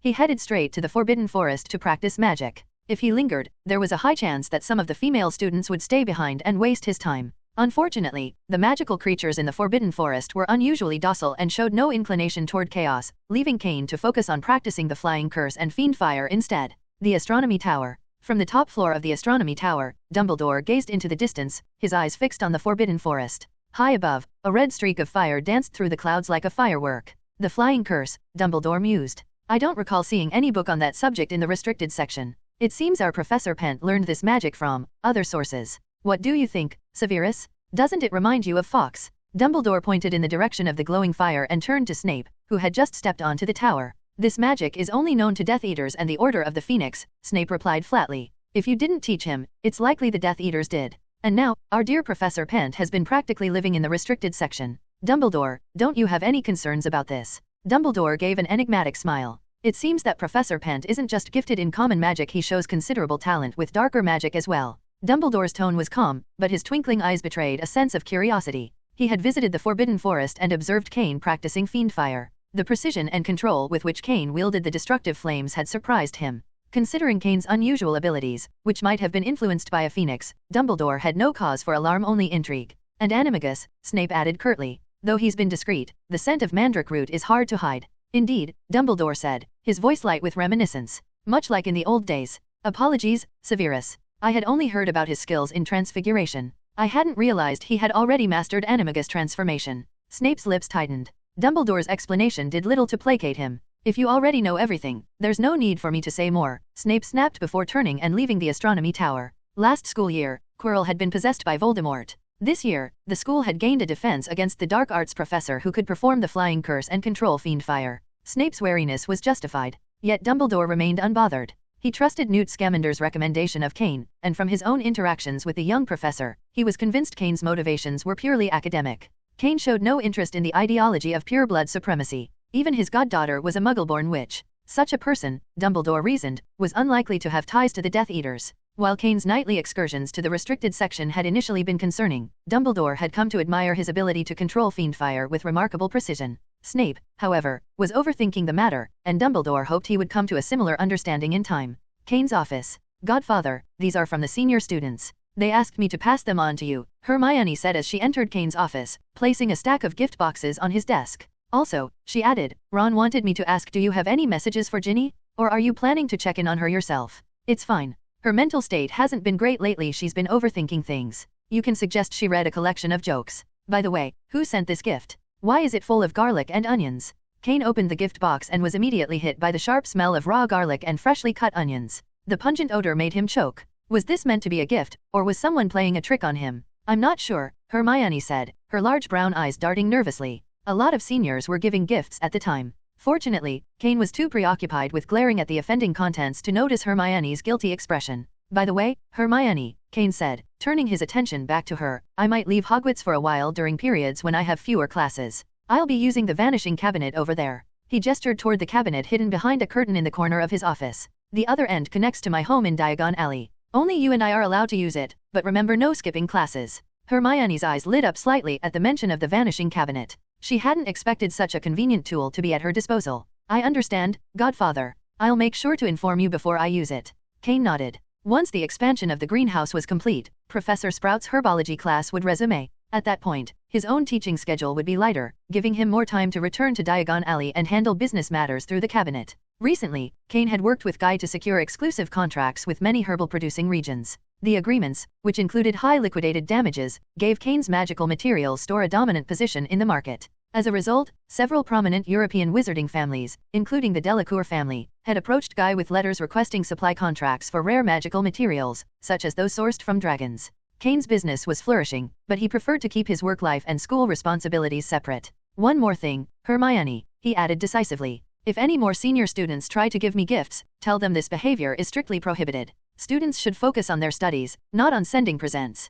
Mr. Delacour, if there are no issues, please sign the contract as we discussed earlier, Kain said. Of course not. I wish us good business, Mr. Pent, replied Mr. Delacour. Kain shook hands with the middle-aged man. The smiles on both their faces appeared sincere, though sincerity in business often depends on who profits in the end. The contract's liquidated damages were set extremely high. Breaking the contract would be akin to making the other party a millionaire in the wizarding world. If someone refused to honor the agreement or pay the penalty, they would have to forfeit their life and family reputation instead. The stakes were too high. No one with a respectable family or business would dare breach it. Only a desperate, isolated dark wizard might consider it. The Delacour family owned a magic herb plantation in France, alongside 2 other businesses related to dragon materials. They had approached Kain to exchange their potion ingredients for dragon materials produced by his company. But Kain had seen through their intentions. He had discreetly instructed a shadow clone to hire a London law firm to draft 2 contracts riddled with carefully crafted traps. Boss, I feel like Mr. Delacour is a bit. Guy paused, struggling to articulate his unease.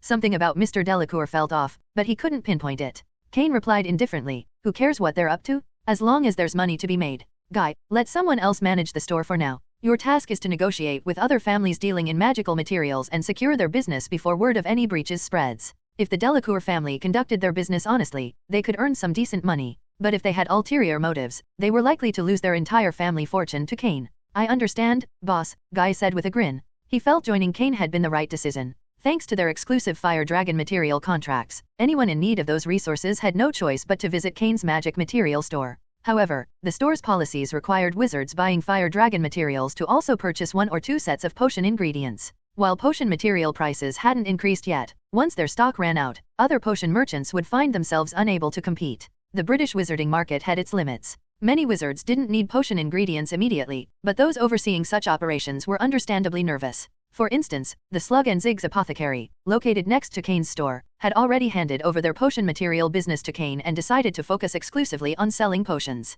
After a few months, Kain planned to open a potion shop for Guy in Diagon Alley. One could only imagine if Slug and Ziggs would turn into dark wizards and try to blow up the shop out of frustration. Kain urged once more, I'll leave the rest to you. I still need to get back to Hogwarts. Okay, boss, Guy replied. He knew Kain was currently working as a professor at Hogwarts but couldn't quite understand how he managed to spend so much time in Diagon Alley every day. After leaving the potion materials shop, Kain didn't actually return to Hogwarts. The figure in Diagon Alley was merely a shadow clone, while his main body was deep in the Forbidden Forest, searching for unicorns. In addition to securing cooperation contracts with the Delacour family and other business partners, Kain needed to visit Nocturne Alley. He hadn't been back since his last purchase at Borgin and Burke's. This time, he intended to ask if they had access to goblin craftsmanship. When the shadow clone was dismissed at his Diagon Alley residence, the chakra and its memories returned to Kain's mind. At that moment, Kain was flying above the forest, searching for unicorns. He had found faint traces of one 2 days prior but was interrupted by a group of centaurs who fired arrows at him.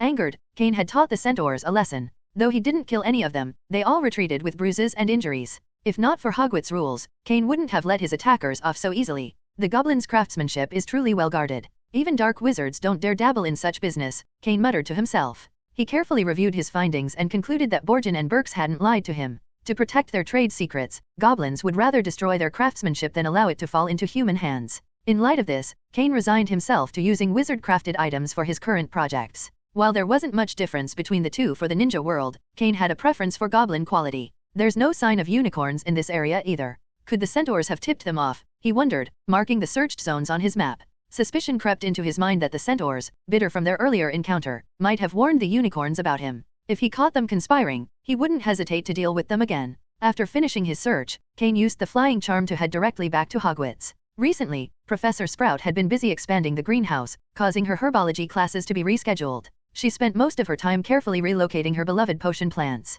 Now that the greenhouse expansion was complete, Professor Sprout's classes needed to be made up. Meanwhile, other professors had lighter schedules, especially Kain. Once the busiest professor at Hogwarts, he had become the most idle one in recent weeks. The 7th-year wizards were busy preparing for graduation. Among them, those skilled in herbology and potions were recommended by Kain to join his shop, as he was planning to open a new branch soon and would need more manpower. Meanwhile, 6th-year wizards were focused on advancing their studies, while those taking the N.E.W.T.S could more easily handle their final year due to their preparation. 5th-year students, on the other hand, were occupied with their OWL exams. Knowing the O.W.L.S involve actual combat, Kain wrote to Lupin and sent him 200 galleons, requesting a compiled guide on exam topics. When the 5th-year students received the study materials Kain had provided, they cheered enthusiastically. Although the content was over a decade old, the Ministry of Magic hadn't significantly updated the exam format in years, making the preparation guide highly effective. However, some bold female students tried to use this as an opportunity to approach Kain and even attempted to offer kisses. Their actions seemed organized and premeditated, but Kain, quick to react, blocked them with a barrier spell. While 1 or 2 admirers might have been manageable, a crowd of them was overwhelming. For 1st to 4th-year students, the defense against the dark arts classes were relatively straightforward. Memorizing Kain's lectures and performing well in the final duel class almost guaranteed a perfect grade. Upon returning to Hogwarts from the Forbidden Forest, Kain often encountered students on his way. Professor Pent. Kain always greeted them individually. Yet, he was known among the students for being elusive outside class. Rumors spread that only Hermione Granger seemed to see Professor Pent regularly. One rumor claimed that a bold student had once sent Professor Pent an inappropriate gift, specifically clothing, which caused him to avoid staying on school grounds often. Though unconfirmed, the story circulated persistently, and many believed it to be true. Kain, however, remained oblivious to such gossip. No one dared bring it up during class, and outside class, Hermione was the only student who would converse with him regularly. Today, once again, his search for unicorns had yielded nothing. When Kain returned to his defense against the dark arts office, he noticed the door was unlocked. Hermione. He entered to find the faint aroma of potion brewing. The cauldron was bubbling away, but the room was empty. He had given Hermione permission to use his office for brewing potions, and she often took advantage of this privilege. She probably stepped out to the bathroom, Kain mused. He approached the cauldron and inspected its contents. Based on its peachy aroma, he guessed it might be an intelligence-enhancing potion. However, with his limited knowledge of potion making, he couldn't be entirely sure. It's best not to disturb a potion during its brewing process, and Hermione had likely left after ensuring everything was properly arranged. Sitting at his desk, Kain suddenly remembered he hadn't tormented Tom's diary in quite some time. The idea of using fiend fire on it was tempting after all, the diary was a malicious object. However, when Kain went to retrieve the diary, he discovered it was missing. Where's the diary? Did Hermione take it? It was difficult for anyone else to enter his office without permission, and among the younger students, only Hermione might know the counterspell to unlock the protective wards. Still, Hermione should have known it was a dark magic artifact and wouldn't tamper with it lightly. Professor Pent. A sudden shout interrupted his thoughts. Harry and Ron appeared at the office door, both out of breath. What's the matter? Kain asked, standing up. There's been an incident. Harry blurted. Kain's expression turned serious. Where's Hermione? Hermione? What does this have to do with her? Harry asked, confused. The accident happened to a fifth-year Gryffindor. Near the Gryffindor Tower, one of the seniors was attacked and has been petrified by a very powerful spell. Kain frowned. Ron, go back and wait for updates. Harry, come with me. Without waiting for a response, Kain cast a levitation spell on Harry, causing him to float behind, and then used a flying spell to rush directly to the second-floor girls' bathroom. A minute later, Harry, still levitating, landed beside him and looked around nervously. Professor, this is the girls' bathroom. I know, Kain replied curtly, pointing to the sink beside him. Now use your parcel tongue to tell this sink to open. Open. You're speaking English, Harry. Kain sighed, reminding himself that Harry's parcel tongue ability came from Voldemort's soul fragment. It was possible he couldn't summon the ability when he was nervous. Before Harry could try again, Kain conjured a small, illusionary black snake that slithered toward Harry. The sight startled him into instinctively switching to parcel tongue, though all he managed to say was, back up fast. Harry, it's a fake snake. Just tell it to open, and it'll disappear. Open. This time, Harry spoke in parcel tongue. The sink instantly shifted aside, revealing a dark passage leading down to the Chamber of Secrets. Go back now, Harry. You'll be fine, Kain instructed before using a flying spell to descend into the chamber. Professor, I'm a parcel tongue. Harry protested, wanting to follow. He felt this situation was serious and believed that if he stuck close to Professor Pent, he wouldn't encounter any danger. But before Harry could step forward, Kain was already gone. Harry peered down the passage, but it was pitch black. He had no idea how far the drop was, and he didn't have his wand with him. I should probably inform Professor Dumbledore, Harry muttered to himself. Convincing himself this was the right course of action, he turned and ran out of the bathroom. Lumos. Kain gave a command with his hand, and in the next second, the secret room became as bright as a small sun. This was because his magical power was immense, making his spells far more powerful than those of ordinary wizards. His magic could absorb natural energy and convert it into power. Additionally, Kain had a shadow clone that absorbed natural energy every day. He wasn't entirely sure how immense his magic power had become, but he knew he hadn't reached its upper limit if there even was one. With the light from the spell, Kain approached a locked pipe. He attempted the unlocking charm but failed. In that moment, Kain regretted not bringing Harry along. He should have had him open the door and send him up. Torn apart. Lacking patience, Kain cast the crushing curse, blasting a hole in the stone wall beside the pipe. With his immense magical strength, the crushing curse he used was comparable to 5 or 6 C4 explosives. A passageway was opened, and Kain walked through it. After navigating the long pipe, he arrived at the secret room built by Slytherin, as legendary as it was. Near the Slytherin stone statue at the other end stood 2 figures. One was tall, thin, and wearing a Hogwarts robe. The other was very pale. Tom, it seems my kindness has given you a lot of illusions, making you think you could resist me. So, you found my goddaughter? What method did you use to control her? Kain spoke to Tom while casting a levitation charm on Hermione, causing her to float toward him. Throughout the process, Tom didn't stop him, perhaps because he was currently connected to Hermione's life force and couldn't use magic on her. But his face contorted with rage, and he shouted at Kain, "Mercy? Every day, you burn me with fiend fire, no matter how much I beg for mercy. You only weakened the flames as time passed and I pretended to be dying. Mercy." The last 2 words Tom nearly screamed, as if venting all the grievances he had endured from Kain. "I've decided," Tom sneered, "I'll kill her first, then you. No one can save you. I swear." As he said this, Tom took a few breaths of cold air, suddenly recalling the horrors he'd suffered in the diary. But now, he had been resurrected and was finally free. Kain, ignoring Tom's helpless rage, held Hermione in his arms as she floated over to him. He carefully examined her condition. Hermione, are you okay? Godfather, Hermione said weakly, her eyes dull. She couldn't speak further. You can't save her, Tom said smugly. This magic is irreversible. Now she's nothing more than nourishment for my resurrection. Tom's pride swelled. The idea of tormenting Kain by making him watch his goddaughter die, only for her to be consumed by Slytherin's basilisk, was the perfect gift to accompany his resurrection as the Dark Lord. Do you want to know how I controlled her? It's ridiculous, really. Back then, I thought there was no hope. Tom, I don't know where your confidence comes from, exposing your weaknesses and lecturing me seriously, but you're still more ridiculous. After Kain finished speaking, the diary beside Tom Riddle flew toward him. No, the diary come back. When Tom saw this, panic suddenly gripped his heart.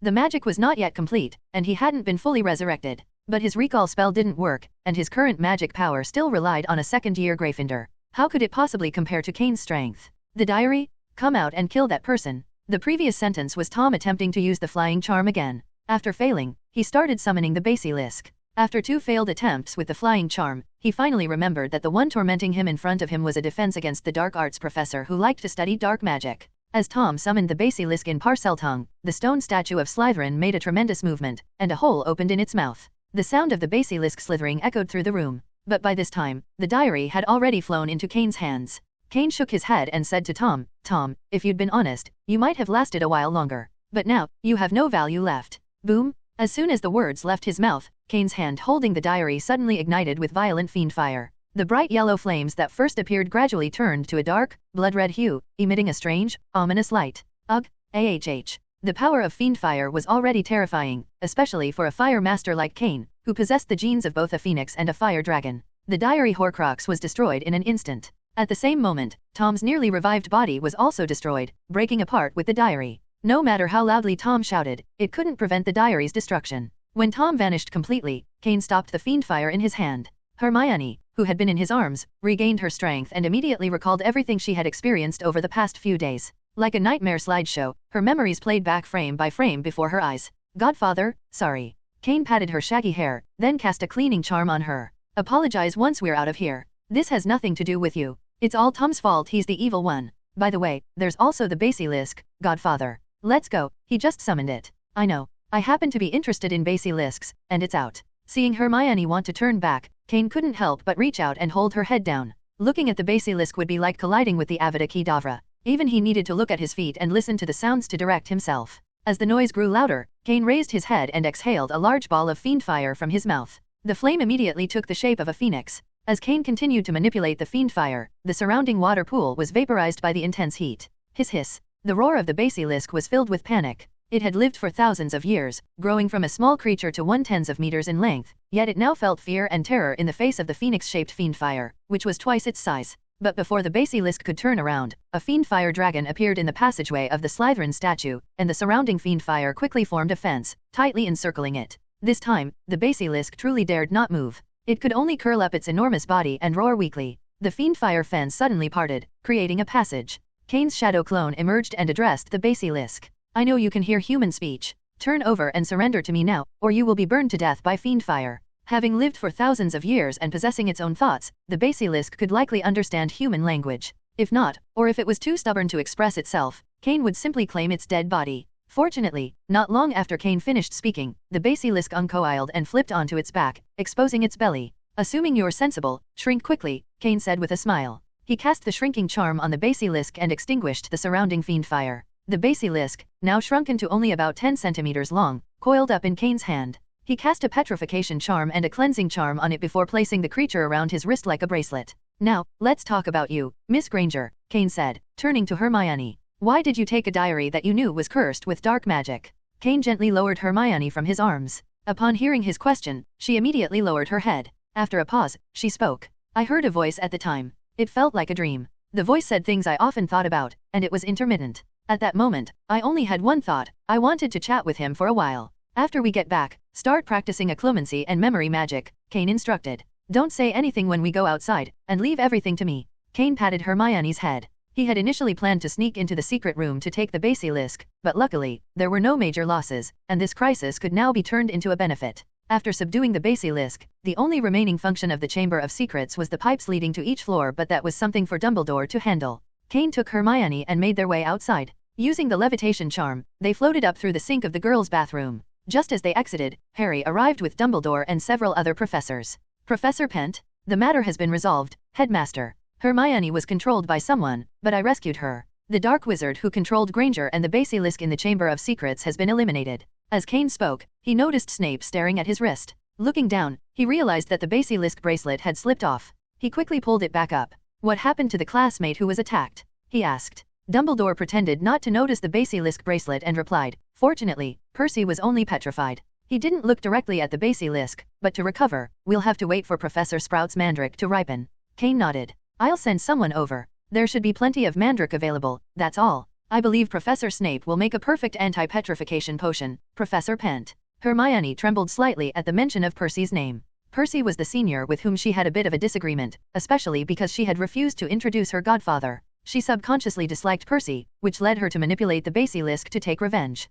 Hermione was about to speak when Kain gently held her head down. Headmaster Dumbledore, I want to tell you something about this diary. Upon hearing this, Dumbledore looked at the object in Kain's hand. If Kain didn't explain it properly, it would be hard to tell that it was a diary. Come to my office, Professor Pent. Kain instructed Hermione to wait for him in the office and then followed Dumbledore to the headmaster's office. As soon as they entered, a red phoenix flew toward Kain. He could sense the phoenix's thoughts. It wasn't hostile, just curious and surprised. The phoenix landed directly on his shoulder and then paused, studying Kain. Fox sees you as he would a friend, Dumbledore said. He offered some candies, but seeing that Kain wasn't interested, Dumbledore peeled off a honey candy and popped it into his mouth. Professor Pent, what do you wish to tell me? This diary is Tom Riddle's Horcrux. It was he who influenced Hermione to open the Chamber of Secrets and release the basilisk. By the way, he also opened the chamber 50 years ago. That's truly surprising news. Is the basilisk from 50 years ago the one on your wrist? It's a bit different, but that's not important. What matters is that Tom Riddle has more than one Horcrux, probably 7.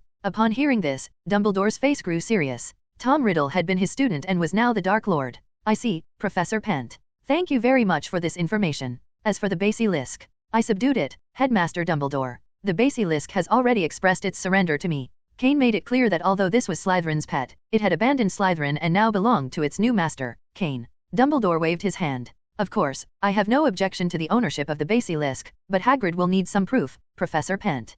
Kain and Dumbledore reached a consensus, and the two smiled like profiteers.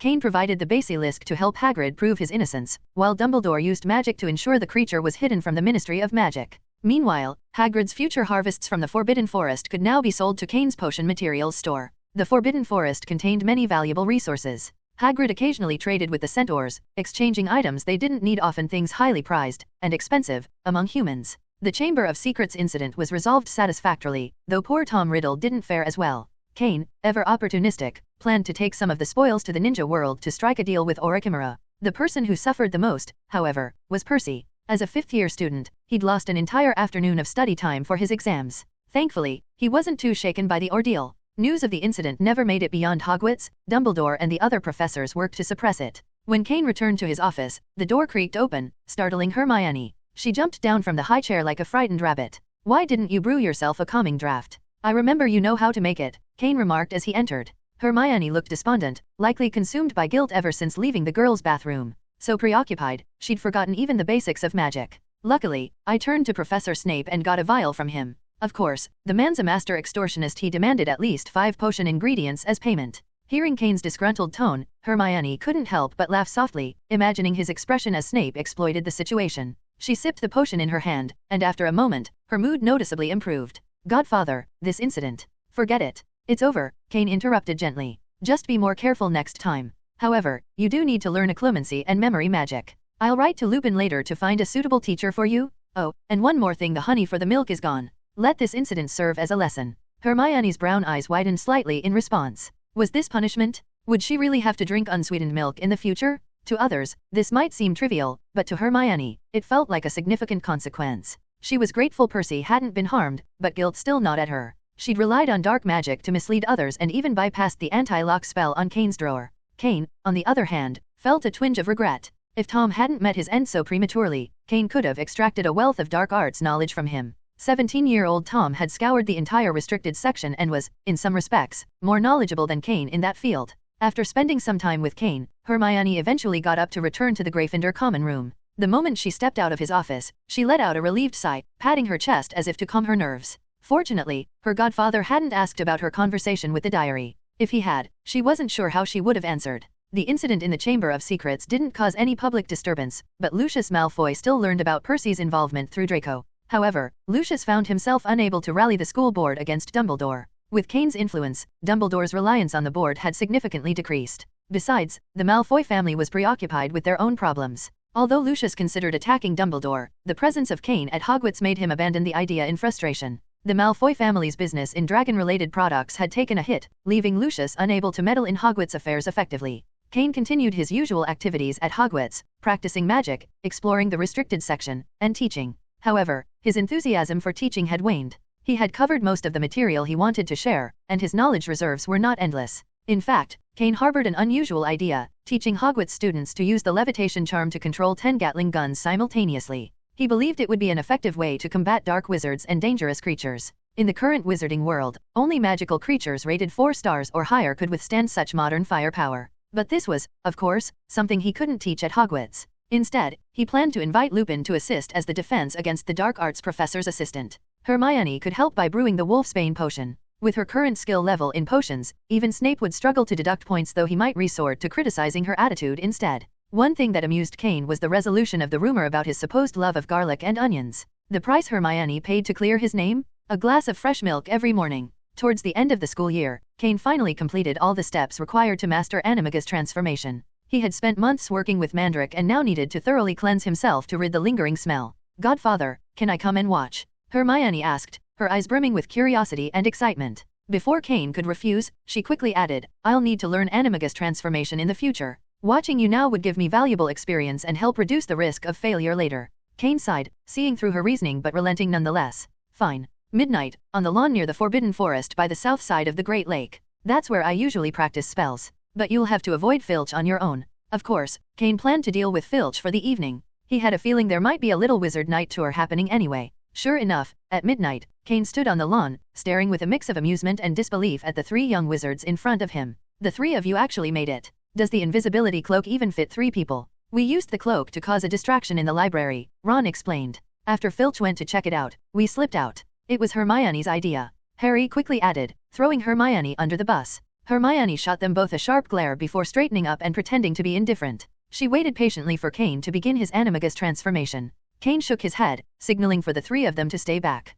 He then took out the potion he had prepared in advance. He'd been planning for this moment for a long time, and there was no way he was going to wait for another opportunity. Casting the spell on himself, Kain quickly downed the potion. As the transformation began, an image of a bird appeared in his mind. At first, he thought it might be an eagle or a sparrow, but as the image became clearer, he realized it was something far more extraordinary, a phoenix. However, something unexpected happened during the transformation. Kain's blood vessels began to glow a fiery red. The extremis virus within him had activated, reacting to the mutation in his body and attempting to repair it. "Damn it, not now," Kain muttered through gritted teeth. He concentrated, channeling his magic power and chakra to signal the extremis virus to stand down. After a tense moment, he managed to suppress its repair function, allowing the transformation to continue. Kain's clothes seemed to melt into his skin, and his body began to change. Silver feathers sprouted all over him, and he grew in size until he towered above the lawn. "God, is that the Godfather's Animagus form?" Hermione exclaimed in amazement. Harry, ever the voice of reason, reminded her, "Hermione, this is Hogwarts.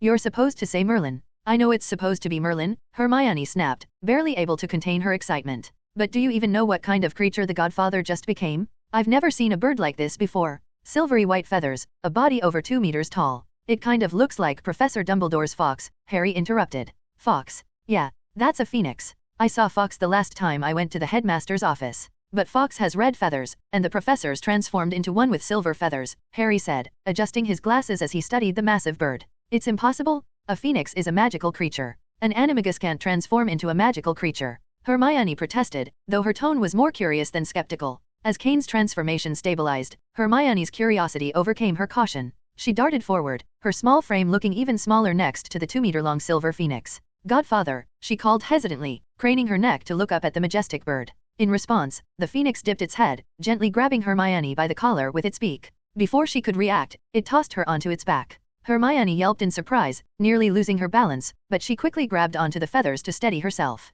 "Wow, look, Harry. Hermione's riding a phoenix," Ron exclaimed. "I see it, Ron," Harry replied, a tinge of envy in his voice. "But unfortunately, that's her godfather, not ours. He adjusted his glasses again, silently wishing he had a godfather who could transform into a phoenix and let him ride it. I heard phoenix feathers are really valuable, Ron mused aloud. They're used to make magic wands, aren't they? After hearing Ron's bold idea, Harry quickly shook his head in disbelief and warned him, Ron, take back whatever you were just thinking. That's the professor's animagus, not an ordinary phoenix. Kain, in his animagus form, tested his new abilities. He spread his magnificent wings, which were about 4 or 5 meters long. With a single flap, a strong gust of wind knocked Harry and Ron off balance, sending them stumbling to the side. With another powerful beat of his wings, Kain soared straight into the sky, but not before he grabbed Harry and Ron with his sharp claws and carried them along. As a phoenix, Kain had gained incredible flying speed and razor-sharp talons. He flew high above Hogwarts, giving the trio a breathtaking experience of soaring through the night sky. However, for Hermione and the boys, the experience was drastically different. Hermione's ride on Kain's back was like a first-class sit, while Harry and Ron, dangling from his claws, felt like passengers with a standing ticket or perhaps one outside the train altogether.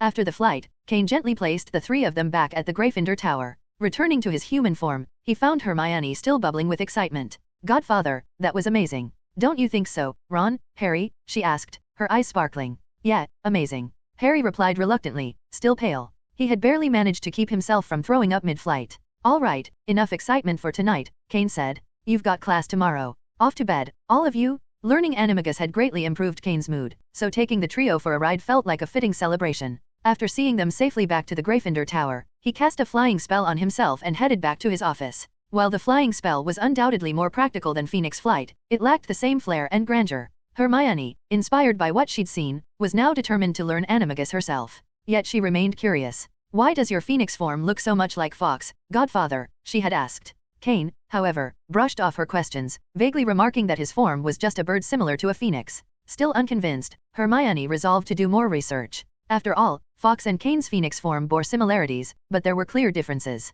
She planned to comb through bird encyclopedias during the next holiday to satisfy her curiosity. Kain, on the other hand, felt the semester had been highly productive. In addition to mastering new magic, he'd acquired a basilisk and other valuable magical materials. As Hermione's second year drew to a close, Kain also finalized several deals with Guy. With these new agreements, the Kain Potion Materials store was poised to expand into other European markets. Almost time to check back, Kain thought, reflecting on his progress in the Marvel and Ninja worlds. He'd already laid a solid foundation in the wizarding world, ensuring his potion store's stability with ironclad magical contracts. Still, before he could return to his other ventures, he needed to finalize all his arrangements in the wizarding world. The harvest has been quite good. It took more than 2 months, but it's okay. Kain had been gone for quite some time, and his influence was growing larger every day. Now, he had biological research centers, biopharmaceutical companies, umbrella military security firms, and newly registered energy companies under his belt. In the future, he could use a shadow clone to remain in the Marvel world. If he avoided fighting, he could seal more chakra with the sealing technique, allowing him to persist for over a month.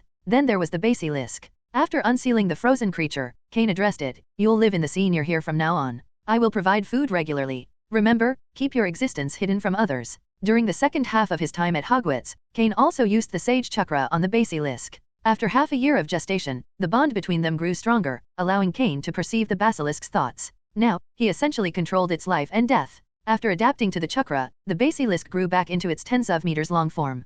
Kain was unsure of its current growth limit, but fortunately, the sea offered a vast hiding place. What he had gained most from this endeavor were new spells, such as the Flying Spell, Imperious Curse, and Transfiguration. These spells allowed him to surpass regular people. As long as he was cautious around Camartage and other extraordinary forces, Kain could safely continue developing for another 10 years. In 10 years, Kain would undoubtedly be able to create an extremely powerful army through biotechnology and mechanical technology. He might even be able to elevate Earth's civilization to become the 4th largest empire in the universe. That was Kain's ambition, though it wasn't entirely out of reach. However, he still needed to develop slowly. After all, his company hadn't yet secured a solid foothold in the United States. After delegating the accumulated matters to a shadow clone, Kain picked up his phone, dialed, and said, "Betty, are you busy? Honestly, I really don't understand your development direction. In my opinion, you should at least wait until you've established your biopharmaceutical company before pursuing clean energy. Do you have any idea how many people will oppose you if you push for clean energy now?" Betty Ross had been updating Kain on his recent developments since she got in the car.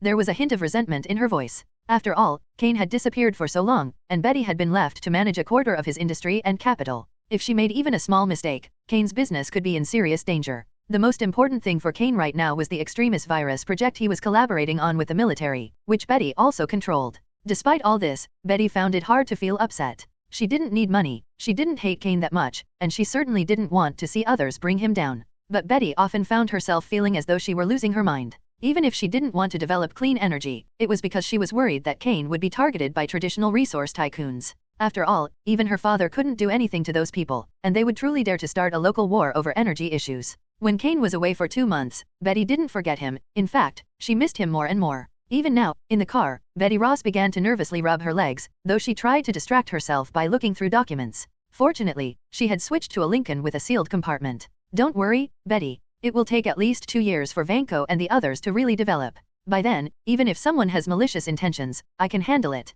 Kain reassured her. If you were an ordinary person with no superpowers, you would have to be cautious around those resource tycoons, but he wasn't just anyone. Within 2 years, Vanko and his son wouldn't be publicizing the arc reactor project. Anton Vanko had been deported by the United States and was the most aware of the consequences of rushing things. His health was improving slowly, and now he could afford to wait. Let's set that aside for now. How's the extremist virus going? Kain noticed Betty was still fidgeting with her legs and had been looking at him, so he pulled her closer, wrapping an arm around her waist, and let her sit on his lap. Report to me like this, I want to hear everything clearly. The extremist virus is progressing well, and the first batch has been accepted. Betty said a few words before angrily pulling Kain's hand away, making it difficult for her to report. But feeling the warmth of his body made her swallow nervously, and she finally sped up her report. Betty Ross had a special channel to inquire about the super soldier squad from the military. Kain's side had given a success rate of about 70%, but the military's success rate was only 50%. Many failures had little to do with the serum itself but rather the emotions of the user. This was the conclusion drawn by the military's researchers. The serum of the extremist virus was highly sensitive to emotions. If the user was too excited or frightened, it would trigger a rise in heart rate, causing the extremist virus to heat up rapidly and possibly explode. However, successful subjects had gained super strength, able to crush a 4mm steel plate with ease, along with enhanced speed, reaction times, and recovery abilities, all at the level of super soldiers. Compared to Steve Rogers' data, they were only slightly weaker, but their resilience was several times stronger. Kain, my father, plans to entrust several of the serums left by Dr. Erskine to your biological research center. If you can perfect them, he will continue to cooperate with you to develop the serums together. We're almost there. After Betty finished speaking, she quickly removed Kain's mischievous hand, barely resisting the urge to give in. She hurriedly got up, adjusted her clothes and makeup, and stepped away from Kain. Of course, I agree with this matter. Make an appointment with General Ross for me another day. After getting out of the car, Kain said to Betty. If Kain remembers correctly, Howard and Erskine had likely left behind a copy of the super soldier serum, which had a major defect and had been frozen.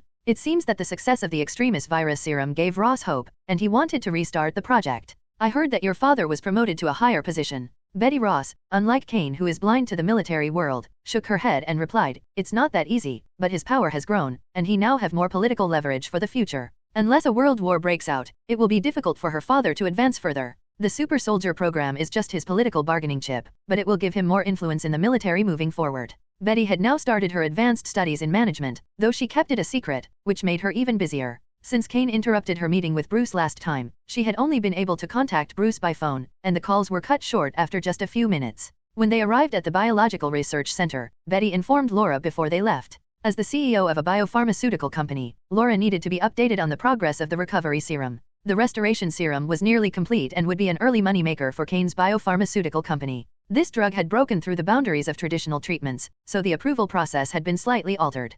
Kain had reported this 2 years ago, and recent breakthroughs, coupled with military orders, had accelerated the process of resuming the drug's market release. In 6 months, the recovery potion would be available for public sale. By then, the military's first super soldier squad would be established. General Ross and the relevant beneficiaries of the super soldier squad had promised to help Kain shorten the approval process for the serum. After all, they were already using it, and there were more non-commissioned officers with broken limbs in the military. The recovery medicine would be divided into several different procedures, but a treatment for regenerating a broken limb would cost at least $300,000. The poor in America wouldn't be able to afford the curative effects of this potion for the time being. To spend an entire family's savings on a single arm was something Kain, with his benevolent nature, didn't want to see. So, the initial batches of the potion would be distributed to the wealthy. This market was huge, with the needs of hundreds of millions of people. Even if Kain's factory ran around the clock, it would only be able to supply 0.3% of the demand in the coming years. For nearly half a day, Kain had been discussing with Laura, Betty, and others about resuming the marketing of the pharmaceuticals, establishing a pharmaceutical factory, and preparing for the press conference. Kain felt that he could let go of many things. In a few months, the effect of the curse seal would continue to improve. Unless they were destroyed by outsiders, it would be impossible for them to betray him. The Shadow clone also communicated with Vanko and his son. The arc reactor in Anton Vanko's hands was still the first generation. They planned to upgrade the reactor through at least a few more generations before they could announce it to the public. Too busy today, Miss Betty. Do you have any restaurant recommendations? Go to Brook Grove, there's a good restaurant there. Betty Ross opened the car door and continued speaking to Kain. You didn't say a word today, my boss. Listening is physical work, Betty. After the two got into the car, they discussed the location with Paul and then talked about other things. Betty, about Eugene Laboratory, had already gathered their information. However, there was backing behind this laboratory, and they were aiming to acquire the lab, which posed a bit of a problem. After a while, Paul dropped Kain and Betty off at the restaurant. He would wait outside until they finished their meal and then take them home before he could rest. Let me have some. You haven't been here before, so you can try my recommendation. After Betty finished speaking to Kain, she began to order food. She knew Kain had a large appetite, so she ordered a lot of food, which would be served in batches. The restaurant's service was quick, and within a short time, the dishes they ordered were brought to their table. Kain hadn't eaten much good food in the Harry Potter world, mostly relying on the food they carried in their space backpacks. The house elves at Hogwarts made delicious food, though. After tasting a few dishes, Kain praised, the meals here are really good. It seems you've been here many times. The last time you called me back, I didn't get to taste it. This time, I'm trying all the dishes. Before Betty could finish speaking, a person suddenly appeared beside her. When she looked up, she panicked. Bruce. Bruce looked puzzled and asked, Betty, you said you were working. Why are you here? And who is he? He's my boss. We just got off work, so we came here for dinner. Bruce, why are you here? Betty was a little incoherent. She didn't expect to run into Bruce here. University was still some distance away. Why had Bruce come here? Off work? Betty, are you coming back later? I remember you said you would take a few days off recently. My colleagues and I had dinner nearby, and it just ended. The more Bruce Banner looked at Kain, the more awkward and uncomfortable he felt. Kain's appearance was so striking that Bruce felt a sense of crisis. He wanted to trust Betty, but the sense of unease in his chest was like a thorn. Maybe. I'll work overtime. Bruce, don't wait for me. You can rest first. Betty lowered her head slightly, cutting the last steak on her plate into several small pieces. Seeing his girlfriend looking so beautiful and working overtime, Bruce continued to persuade, Betty, it's already late today. Bruce, I really have something to do. Since she had subconsciously rejected him just now, Betty felt that it was better to reject him fully. Bruce Banner felt a pang in his heart and left the restaurant without saying another word. After a while, when they had finished eating, Kain got up and said to Betty, let's go, Betty. I'll go to work with you. The next morning, Kain woke up late for once. After spending a year as an ascetic monk, he finally lived a normal life last night. Betty's behavior from the previous night was probably the craziest Kain had ever seen. She seemed to use this as a way to forget her encounter with Bruce Banner at the restaurant, taking the initiative for a long time like a knight. However, it was only madness in terms of momentum, without any support in physical strength. When they got closer, Betty had no fighting power left, and in the end, she couldn't remember how many times they had been together. Even though Betty planned to drink milk once in the middle to reduce Kain's combat power, it was useless. With the last leak, Betty fell asleep instantly. That guy will become the Hulk in the future. He won't intentionally come and smash my company, will he? Kain suddenly thought of this possibility while using magic to cook for himself. But if Bruce Banner ever did something like that, Kain would definitely catch him and hand him over to General Ross. Bruce Banner is indeed a genius, with doctorates in 7 majors, but Kain didn't really need any of that. Betty Ross, on the other hand, was the daughter of Thaddeus Ross, and that background was enough for Kain. Not to mention, there were those slender thighs, which were quite enjoyable to hold. While Betty was still not awake, Kain experimented with some magic. Apparition, he realized, was a very practical space magic. He traveled to several places instantly, and with his vast magical power, he completed each teleportation in an instant. He felt that apparition was slightly slower than his system's shuttle. The magic in Harry Potter's world is really ideal. As long as you think about it, most of it can be done with the help of magic, Kain thought inwardly. Kain pointed at the ground, and the hard surface instantly surged like mercury.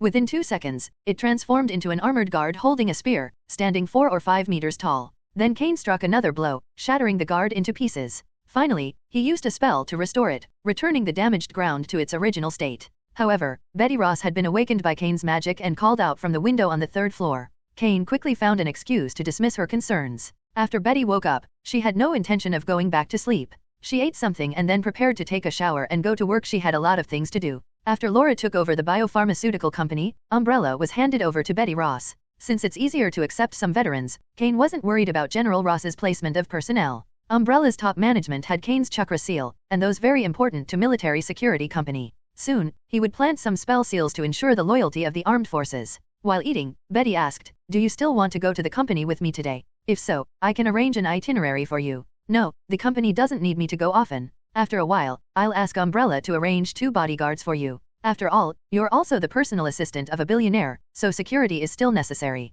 Kain wanted to practice magic at home or visit Carl to check on the investment company, but he realized he hadn't been paying much attention to the company and had almost no communication with it, aside from emails. When Betty finished her meal and was about to head to the bathroom for a shower, Kain found excuses to save water and avoid other reasons, but it might have been the quality of the shower gel he bought that made him slip in during the bath. Then came the sound of water splashing and crashing from the bathroom. Betty had originally planned to arrive at the company by noon, but in the end, she had to push it to 2 in the afternoon because of Kain's delay. After staying in the Marvel world for more than a month, Kain had dealt with quite a few things. The most important was confirming a new cooperation project with General Ross, the study of the super soldier serum. The appearance of the extremis virus serum made General Ross think that Kain's team had extremely powerful research capabilities and could possibly perfect the super soldier serum that had side effects. Therefore, after convincing others, he cooperated with Kain in the name of the military. In reality, Ross could have quietly obtained the super soldier serum on his own, but that would mean Kain wouldn't gain fame, and Ross wouldn't have the power or political leverage from the research.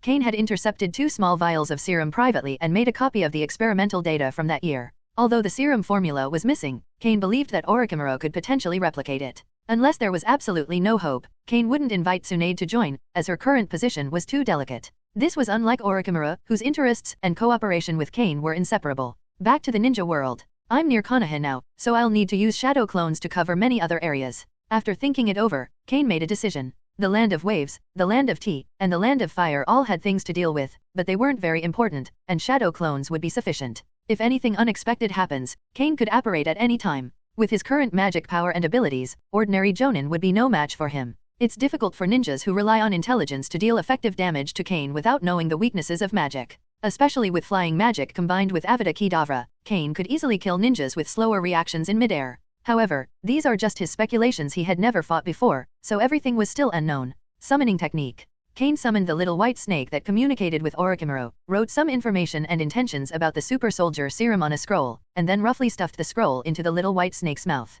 Give it to Orochimaru. The little white snake nodded weakly upon hearing the command, then quickly returned to Ryokai Cave with a soft bang. It didn't take long for Kain to receive a reply from Orochimaru, telling him that he was busy with business and it was inconvenient to visit Ryokai Cave. However, Orochimaru hoped that Kain could come to Konoha to speak with him when he had more free time. Go to Konoha. Is there going to be a war in the ninja world? At this point, the shadow clone Kain had sent to gather information also sent back memories. It seemed to be around the 43rd year of Konoha, and there were indeed many reports of war in the ninja world, with even civilians being aware of it. The war came much earlier than I expected. It seems the things I did before I left had a significant impact. I just don't know what Orochimaru's plan is. Does he intend to use this war as a way to become the 4th Hokage? Kain thought for a moment, then decided to head toward Konoha. He planned to speak with Orochimaru, and if Orochimaru had aspirations of becoming Hokage, Kain would fully support him. Kain could have cooperated well with Konoha, but those high-ranking Konoha officials, who had been complacently biding their time, kept pushing him away. If Orochimaru became Hokage, then Konoha's power would be maximized,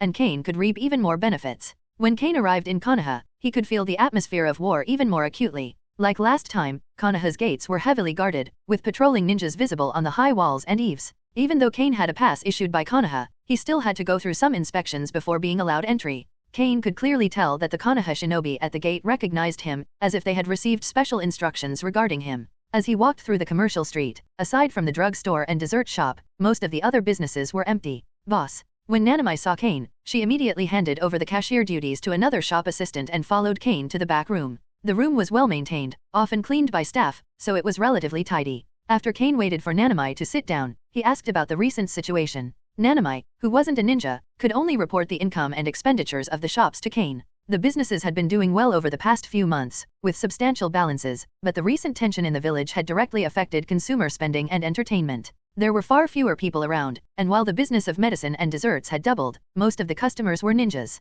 Expenses had remained the same, but Nanami sensed that there would soon be more war orphans. Although the directors of several orphanages hadn't said anything, Nanami clearly noticed a change in the number of orphans they were supporting when she delivered the funds. However, none of the orphanage directors had asked for an increase in funding or anything like that. At the end, Nanami smiled and said, "Boss, Kushina comes here every 2 days. If there's no accident, she'll come again tonight." What made her laugh was that the boss was so charming, even the little girl Kushina was attracted to him. But when she thought about it, it made sense. If she didn't already have a child, she would definitely be attracted to the boss just like Kushina. I see, Nanami. After sending away Nanami, who was becoming more casual, Kain separated a shadow clone to monitor things, then contacted Yakushi Nono via message. Yakushi Nono had already been a medical chunin before Kain left, and she was still a student of Tsunade, so she shouldn't be on the battlefield. But with the current atmosphere in the village, Kain wasn't sure if Yakushi Nono was busy right now. After a while, Yakushi Nono replied, briefly outlining the recent events. Konoha had recently clashed with Rock Shinobi and, shortly after, with Sand Shinobi.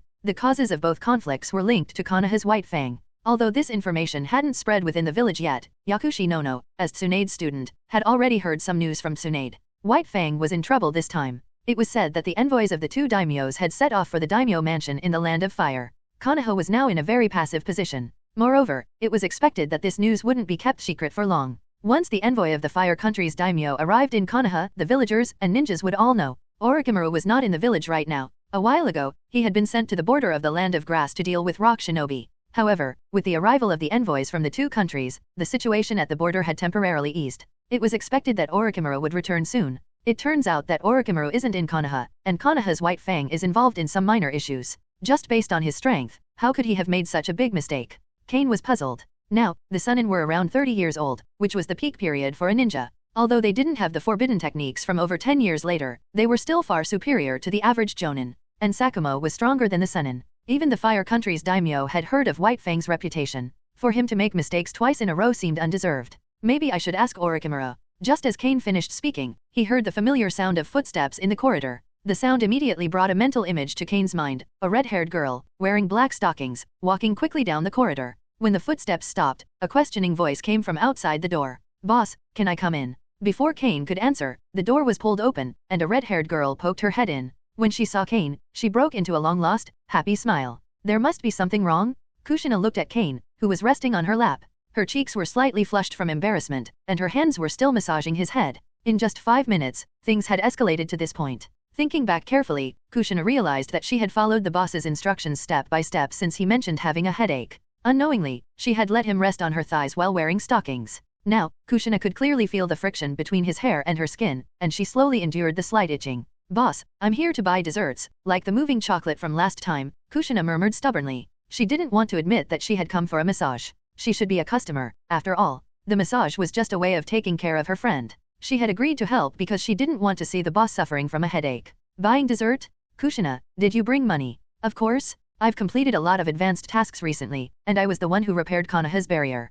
When Kushina spoke about this, she couldn't help but feel elated. Some ninjas from the barrier and sealing classes had started calling her Master Kushina since her sealing technique was even more powerful than the leader of the sealing class. In the ninja world, strength determined status, and even though Kushina was younger, she had earned respect, especially in her 20s. Kushina took out her small orange purse from her ninja bag and showed it to Kain, but the purse suddenly flew from her hand and landed in Kain's. "My purse. It's my wallet now, Kushina. You still have outstanding debts. Let me see. You've accumulated quite a bit this time. After paying off the interest, you should be able to cover the principal. Come on, Kushina." After taking all the money from her small orange wallet, Kain hesitated, feeling it might be too much, so he stuffed an additional 5,000 ryo into the purse before returning it to her. "I borrowed this from you, and it's already been added to the principal." Kushina's cheeks flushed pink as she realized her purse had become much lighter. She pouted, then began to press her hands randomly over Kain's head. She had planned on using the massage techniques she'd learned, but now she was doing so almost absent-mindedly. However, Kain didn't mind her less-than-skilled pressure.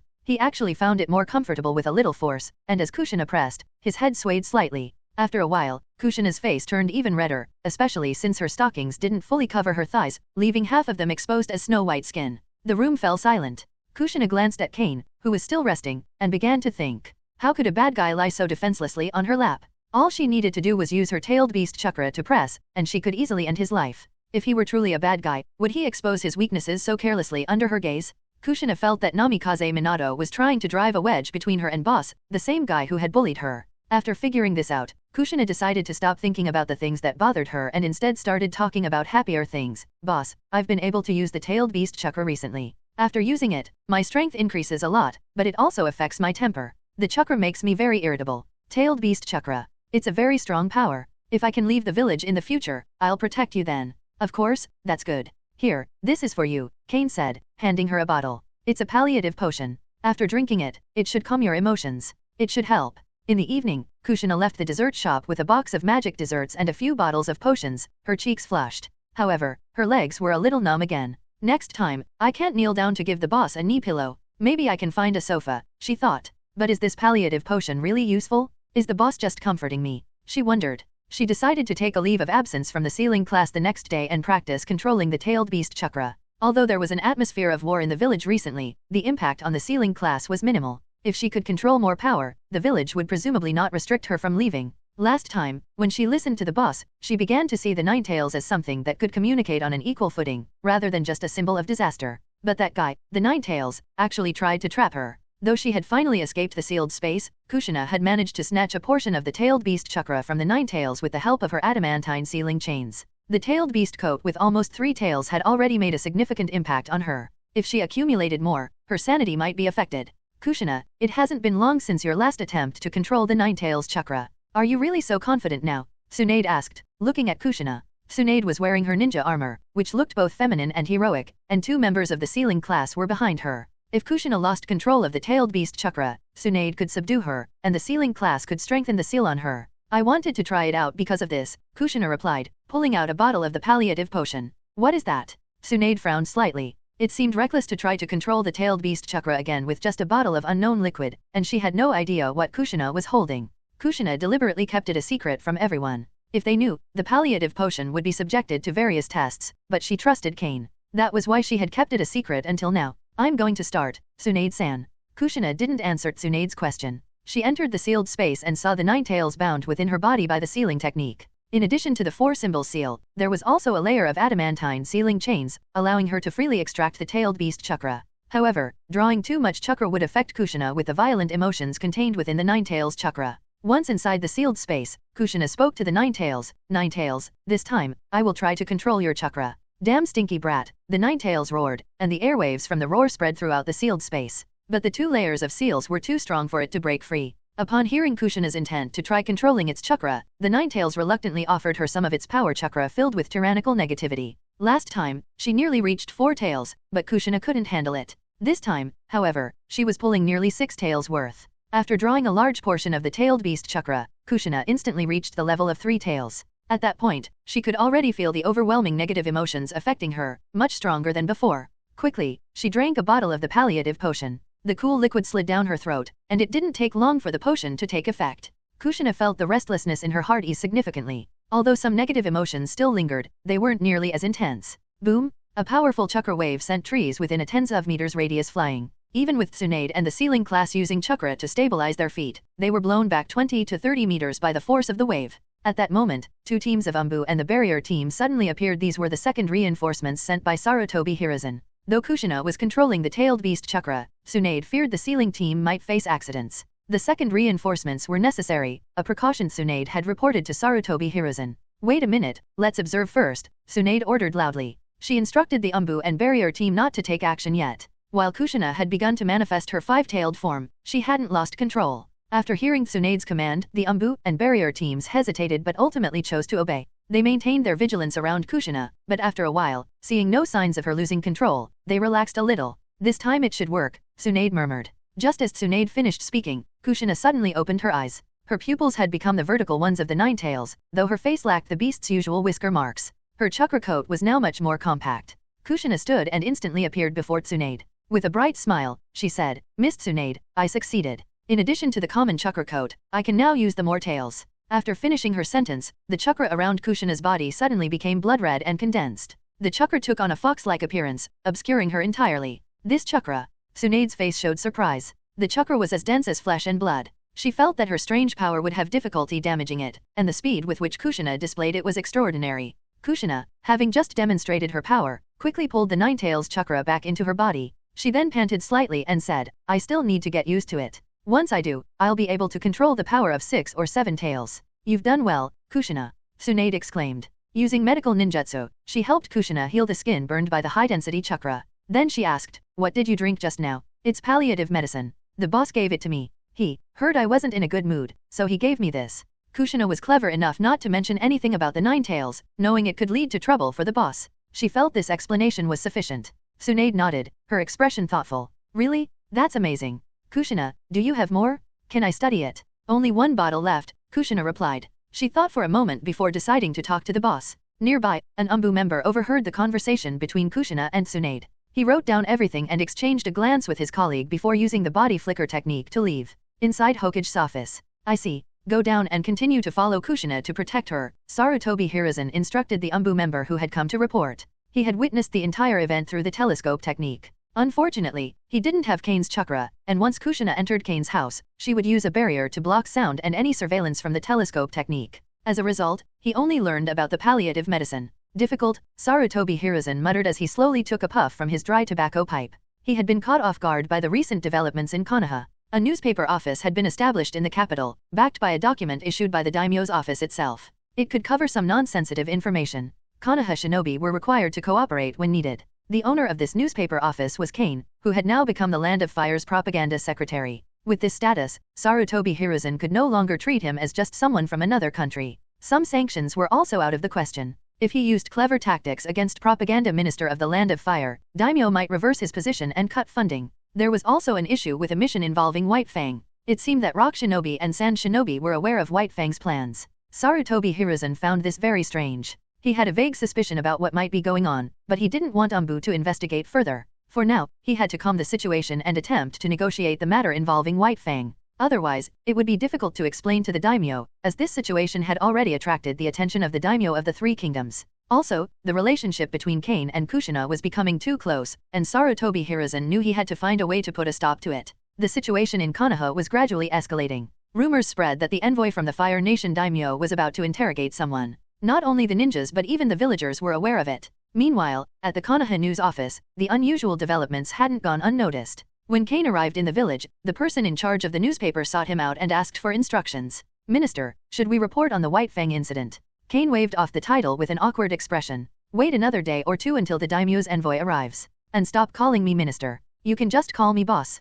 Though the title made him uncomfortable, Kain knew that once he arrived at the capital of the Land of Fire, people would likely insist on using it. You can focus on reporting other things for now. Like Kain paused, sensing a gaze fixed on him. He turned and saw Kushina staring at him intently. Ever since the newspaper's establishment, each issue had highlighted the deeds of notable ninjas. Those featured in the paper were often admired and discussed throughout the village. Kushina, who had been a dedicated reader since its inception, often imagined herself among its pages. The villagers frequently talked about the featured ninjas as they strolled through the streets. If she could be included in those stories. But Kushina's situation was complicated. Her identity made it unsuitable for public attention, and Konoha's leadership would likely forbid it. Moreover, she didn't have any notable stories that could fit into the newspaper's shocking or heroic columns. You can leave for now, Kain told the Konoha news staff. I'll notify you when the daimyo's envoy arrives. When Kushina realized she wasn't going to hear what she hoped for, her cheeks puffed up in frustration. She secretly vowed not to massage the boss's shoulders for at least 3 days. Kushina, Kain began, breaking the silence, I remember that Cloud Village targeted you a few years ago.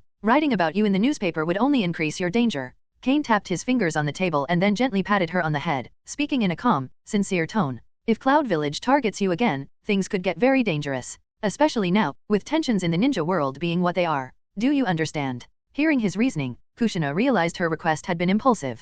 As a Jinchuriki, drawing attention to herself would only cause problems for both Kain and Konoha. However, she wasn't about to admit that she'd been wrong. Of course, I understand, she replied stiffly, turning her head toward the window. My neck was just feeling stiff. I thought I'd take a look at the sky, that's all. Her excuse was feeble, and her voice trailed off by the end. Kain didn't call her out. Instead, he rubbed his own neck and muttered, come to think of it, my neck feels stiff too. Handling all this work every day is enough to make my head feel like it's going to split. Kushina blushed with shame as she listened to his words. She had caught the boss glancing at her earlier and knew exactly what he wanted, a knee pillow massage. But since she was wearing socks today, would it even count as a proper knee pillow? Boss, come here. I'll help you. The words escaped her lips before she even realized it. Although this wasn't the first time she'd offered, the thought of Kain resting his head on her knees always left her feeling shy and flustered. Meanwhile, the defense in the direction of Rock Shinobi Village had undergone changes. Orochimaru was now in command of the defense line after being sent by the 3rd Hokage to the border of the Land of Grass following the White Fang incident. During this time, there had been several small-scale skirmishes with Rock Shinobi forces. Orochimaru managed to thwart their attacks and intentions, stabilizing Konoha's position. However, after the daimyo's envoy intervened, tensions between the two ninja villages subsided. Orochimaru was subsequently recalled to Konoha, with someone else taking over as commander of the Land of Grass. Though Orochimaru hadn't achieved any significant military victories during this assignment, his leadership had bolstered Konoha's morale at the border.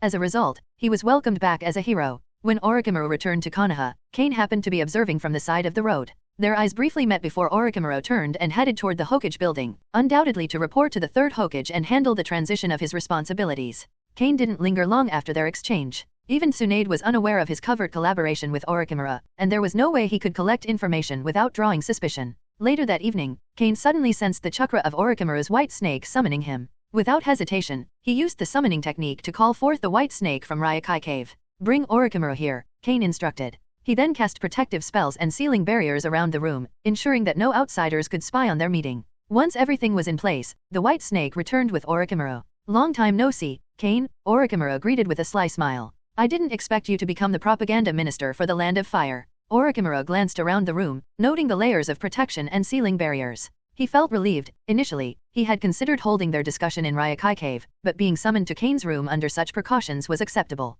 The barriers reassured Orochimaru that their conversation would remain private. However, he couldn't help but be surprised at Kain's apparent closeness to Kushina and his proficiency in sealing techniques. "Becoming propaganda minister was purely accidental," Kain replied with a faint smile. "The relationship between the daimyo and Konoha isn't as harmonious as it appears. In exchange for my newspaper's support, the daimyo granted me this title. It's just a fancy name to please the nobles in the Land of Fire, nothing more, and certainly no real power." After serving Orochimaru a cup of tea, Kain sat across from him. Since the daimyo initially rejected the guardian ninjas sent by Konoha, Mr. Sarutobi has clearly seen through his intentions. However, it's not easy for the daimyo to recruit qualified guardian ninjas on his own. In the end, he had no choice but to accept the 6 guardians assigned by Konoha, Orochimaru said with a sly smile. The daimyo might have his own ideas, but ultimately, Konoha held the upper hand. Kain decided to skip any pleasantries and ask directly, "Orochimaru, are you planning to become Hokage?" "Hokage?" Orochimaru repeated, pausing to consider the question. He had entertained the idea, though not with much passion.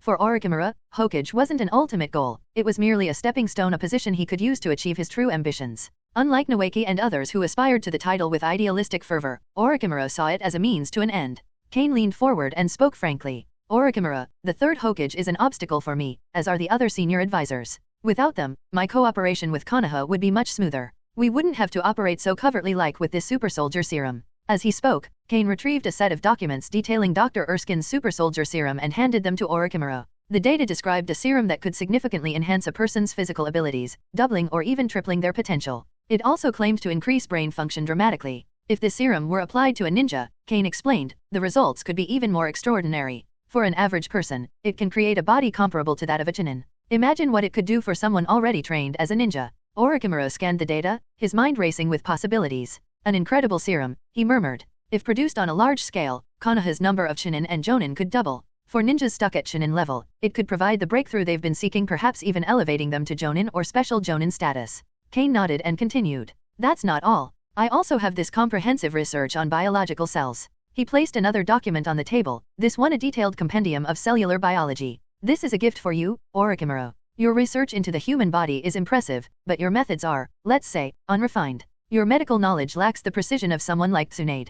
This information will help fill that gap and make your experiments more efficient." Orochimaru stared at the documents but didn't immediately take them. His golden, slit pupil eyes narrowed as he fixed Kain with an intense gaze. "Kain, what is it you truly want? Are you trying to use me, Hokage, or even Konoha to achieve something?" Kain met Orochimaru's gaze without flinching. "What I want is simple, benefits. Anything ranging from wealth, gold, silver, copper, and iron to eternal life and unparalleled power. The ninja world is full of untapped resources, opportunities worth pursuing and developing. I want a partner, someone who can work with me, much like Ryokai Cave works with you, Hokage, alongside the daimyo." Orochimaru said with a smile, picking up the book on the table and leafing through it. The similarities in their goals struck him. No wonder he and Kain shared so much common ground. If the daimyo of the Land of Fire and the Hokage could set aside their mutual distrust and work together, they would have the greatest potential to unify the ninja world. Unfortunately, since the establishment of Konoha, that hope had gradually faded. Orochimaru saw this clearly. To him, the ninja world was trapped in a stagnant cycle, a windmill that never truly turned. It spun endlessly, yet nothing changed. People spoke of peace, like Jiraiya, but instead of real solutions, they placed their hopes on the next generation. "I don't particularly like the title of daimyo, but the position itself is useful," Kain said. "Gaining the position wouldn't be difficult for me, the only obstacle is Konoha.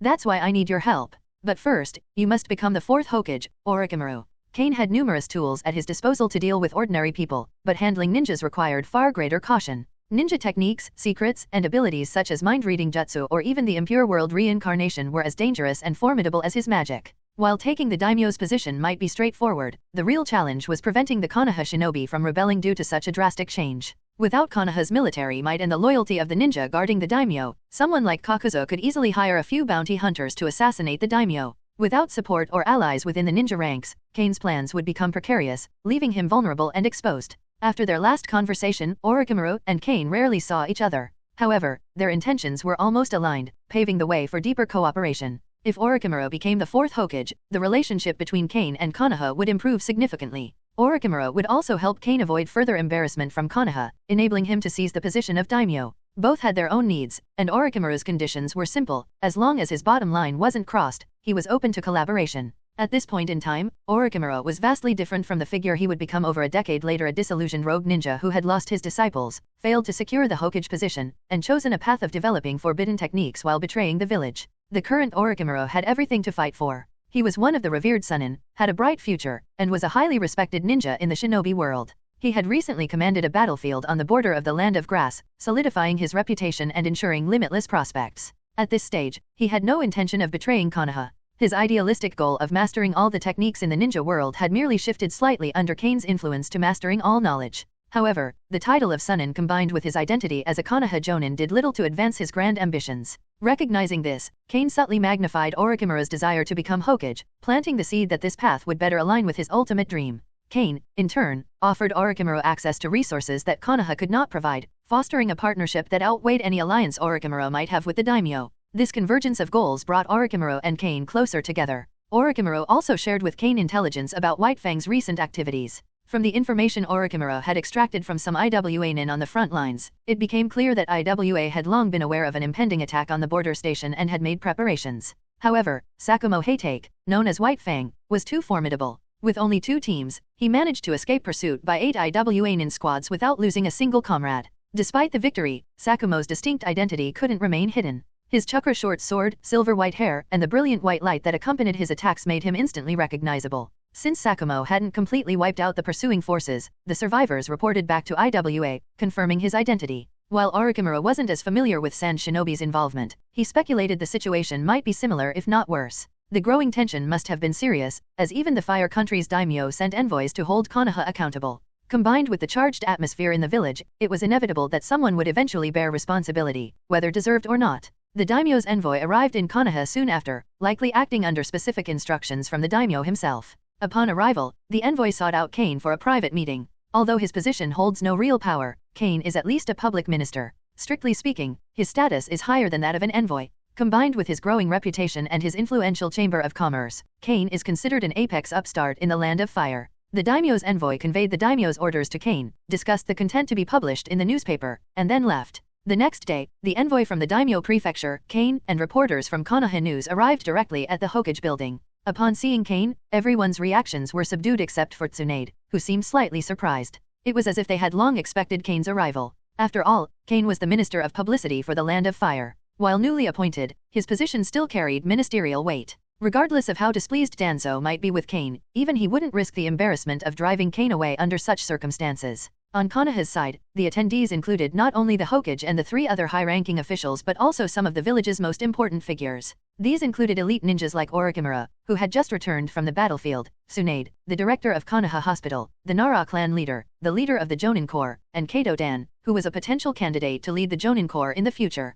However, the conspicuous absence of Heitake Sakumo stood out. It was almost unthinkable for someone as important as Sakumo to be missing from such a gathering. His absence might have been a deliberate act of protection, but considering everyone present was from the Land of Fire, this raised eyebrows. After all, the daimyo held Sakumo in high regard, and Kain was, in some ways, still an outsider. The daimyo's envoy addressed the 3rd Hokage directly. Your Excellency, 3rd Hokage, I am here on behalf of the daimyo to inquire about Heitake Sakumo's actions in the Land of Wind. After explaining his purpose, the envoy gestured to an attendant, who presented a scroll to Sarutobi Hiruzen. Was this task assigned by the 3rd Hokage? The envoy asked. Sarutobi Hiruzen's expression darkened slightly. Tasks were recorded in the Hokage's archives, but such records were inaccessible to anyone outside the Hokage's office. He opened the scroll and carefully read its contents. What was written there indeed troubled him. The scroll accused Konoha of serious crimes, destroying the Sand Shinobi border garrison, assassinating the family of the Minister of Finance of the Land of Wind, and disrupting trade routes. These actions were framed as hostile provocations undermining the diplomatic ties between the 2 nations. The assassination of the Minister of Finance's family, in particular, was egregious. Konoha would never authorize such an act, especially knowing it could be used as blackmail or leverage. This is a forgery, Sarutobi Hiruzen said firmly. Konoha shinobi do not retain mission scrolls once a task is assigned. This rule was established decades ago to prevent precisely this sort of situation. It is clear that someone is trying to frame us. The envoy nodded but replied with measured words. The daimyo's response to the envoys from both nations was the same. However, it remains a fact that a noble family from the Land of Wind was murdered. The situation is delicate, and the other party is putting immense pressure on the daimyo to take decisive action. Third Hokage. The envoy showed some embarrassment before asking, speaking of which, White Fang's reputation has reached even the great lords, and he is often praised. Why is there a problem with this mission, and why is he still being targeted? The envoy didn't explicitly state what seemed to be an obvious attempt to frame someone. As a representative from the daimyo's mansion, he usually wouldn't be so direct in his speech, as it could be misunderstood by the third Hokage as an implication of the daimyo's will. Heitake Sakumo himself was too naive, Danzo suddenly interjected. As the Hokage's assistant, it was easy for him to speak freely.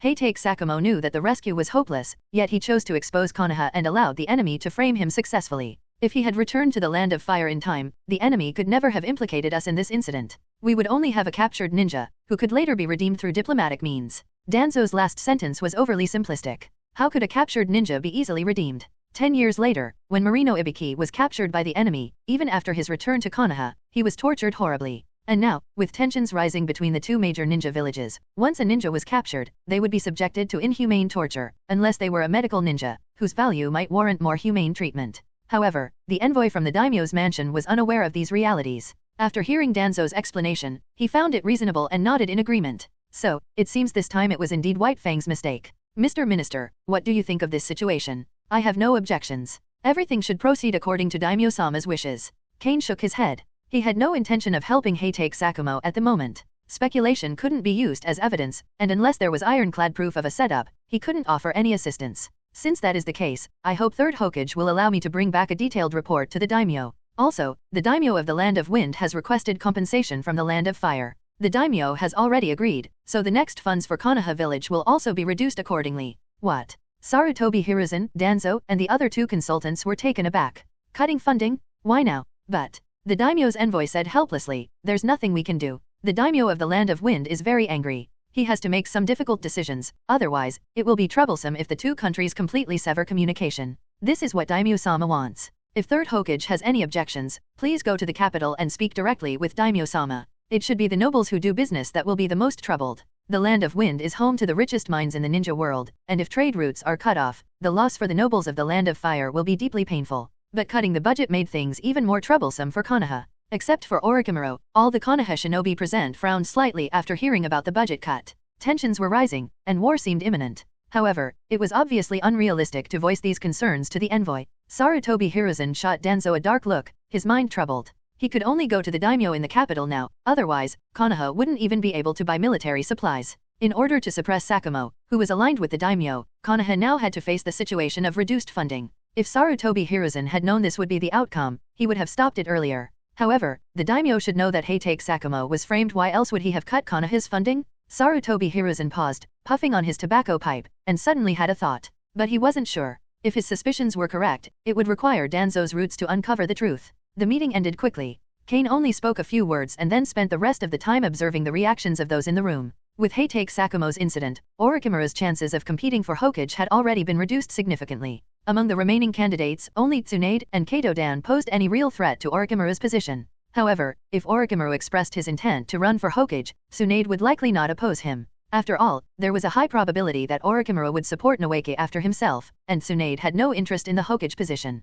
She wouldn't create trouble for her younger brother. From this perspective, Kaito-dan was the only real competitor. Kain considered Namikaze Minato but couldn't imagine how Minato could compete with Orochimaru. Just then, Kain looked up to see Orochimaru approaching. Hey, you guys haven't seen each other for a while. Why did you suddenly become Lord Minister? Tsunade suddenly leaned over to Kain, curious. It probably happened a few months ago. Are you so busy you didn't even notice? Kain gestured toward the villagers on the street holding newspapers. Ninja Weekly was founded by me with the daimyo's permission, and thanks to my literary works, he also gave me the position of Minister of Publicity. Medical jutsu has been developed and popularized all this time, so, wait, your literature. Tsunade suddenly remembered the book that Noeke and Kushina had secretly read. She had read it in secret too. She, who had never been in a relationship, almost tore the book apart in shame and anger. Fortunately, she assumed that it was a book Noeke had bought and then placed it intact in Kushina's drawer. She hadn't expected Kain to write such a revealing book, and for the daimyo to also enjoy reading it. Don't get me wrong, I have more than 10 books, and many of them have high literary depth.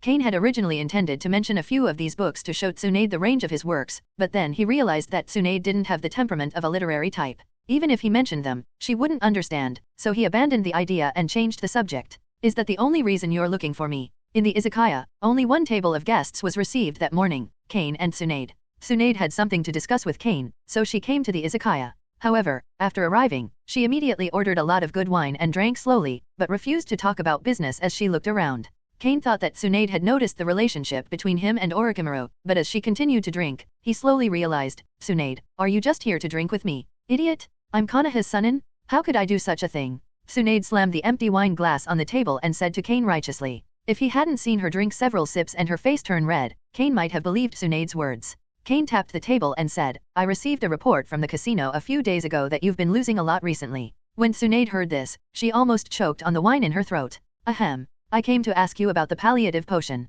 I heard about it from Kushina a few days ago. Not only do you know about it, but you should also be studying it. Kain already knew that cause Kushina was becoming his little informant, so she had been the one to mention it. You can't research it, Tsunade. This potion contains many rare ingredients, so rare that you've probably never even heard of them. Even I don't have much of the potion left, it's reserved for emergencies. So you came to me just for this? If that's all, why are you being so coy? You bastard? Who are you calling coy? Tsunade said angrily. She was Sunin, not some other female ninja. After looking down for a moment, she looked up and asked, You're now the propaganda minister of the Land of Fire, right? Can you help me inquire about the situation in the capital? What's the daimyo's intention behind cutting the funding before the war? Kain thought to himself that there was no need to inquire. If his feelings were correct, the daimyo was likely the person who most wanted Heitake Sakumo to become the fourth Hokage. Sakumo's samurai style and gentle personality made him an ideal candidate. If Heitake Sakumo became Hokage, the relationship between Konoha and the Land of Fire would slowly change over the next 10 years. The daimyo could also use Sakumo's character to gradually intervene in Konoha's affairs, and Heitake would most likely not refuse. But now, the chance of Heitake becoming Hokage was slim, or even non-existent. Given the daimyo's losses, it made sense that he would want to make up for it by cutting funds to Konoha village. I'll try my best, but it's a little surprising that you would take the initiative to care about this kind of thing. By the way, you can do me a favor too. The newspaper wants to interview you, Sunin, to beautify your story and publish it. I hope Tsunade will cooperate when the time comes. Kain couldn't tell Tsunade that his real intention was to promote Orochimaru, but it would be too obvious to promote only Orochimaru. Bringing Tsunade into the mix would make it less suspicious. No problem, leave it to me. Tsunade said proudly, then licked her red lips and continued to attack the food and drink on the table, mainly the alcohol. She had already finished 3 bottles of it in a short time. This made Kain wonder again if Tsunade had just made up an excuse to come to him for a drink. While drinking, Kain casually inquired about Konoha Hospital from Tsunade. After a while, they left, but not before Tsunade secretly packed a few bottles of high-quality shaku. Konoha village was now facing budget cuts, and with a little guidance, most ninjas would vent their anger on Heitake Sakumo. However, it would be a pity if White Fang died like this. Kain thought for a while. It might be difficult to recruit Sakumo, but he could help him a little so that he wouldn't be so stubborn. In the evening, Kain contacted Orochimaru again about helping him become the 4th Hokage. He could take care of the Land of Fire's daimyo and fame promotion. Orochimaru needed an opportunity. Currently, his achievements were still weak. In terms of strength, Kain wasn't sure about Orochimaru's power. At the beginning, he had given Orochimaru a perfect extremis virus serum. If Orochimaru used it, he would gain an extra bloodline limit.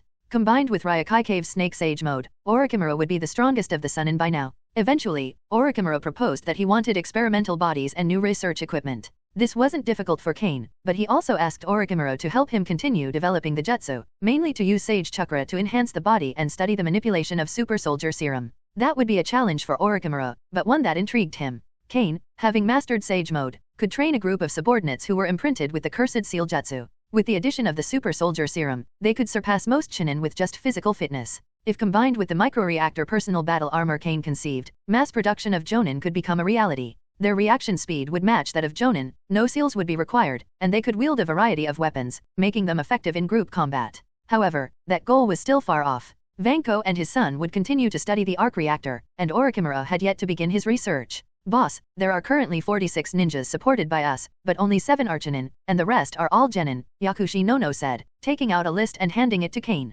This list reflects the results of her development over the years. While learning medical ninjutsu from Tsunade, she also developed a secret staff. Having reached this scale is already quite impressive. Moreover, Jonin are not easy to cultivate. Every Jonin needs approval from the Hokage personally. Only when they can stand alone in all aspects are they promoted to Jonin. Considering the short development time Yakushi Nono has had, having 7 Chunin is already very impressive. Good job, Nono. For those who really don't have ninja talent, you could suggest they switch to civilian jobs in Konoha village. Otherwise, they'll die in vain if they go to the battlefield.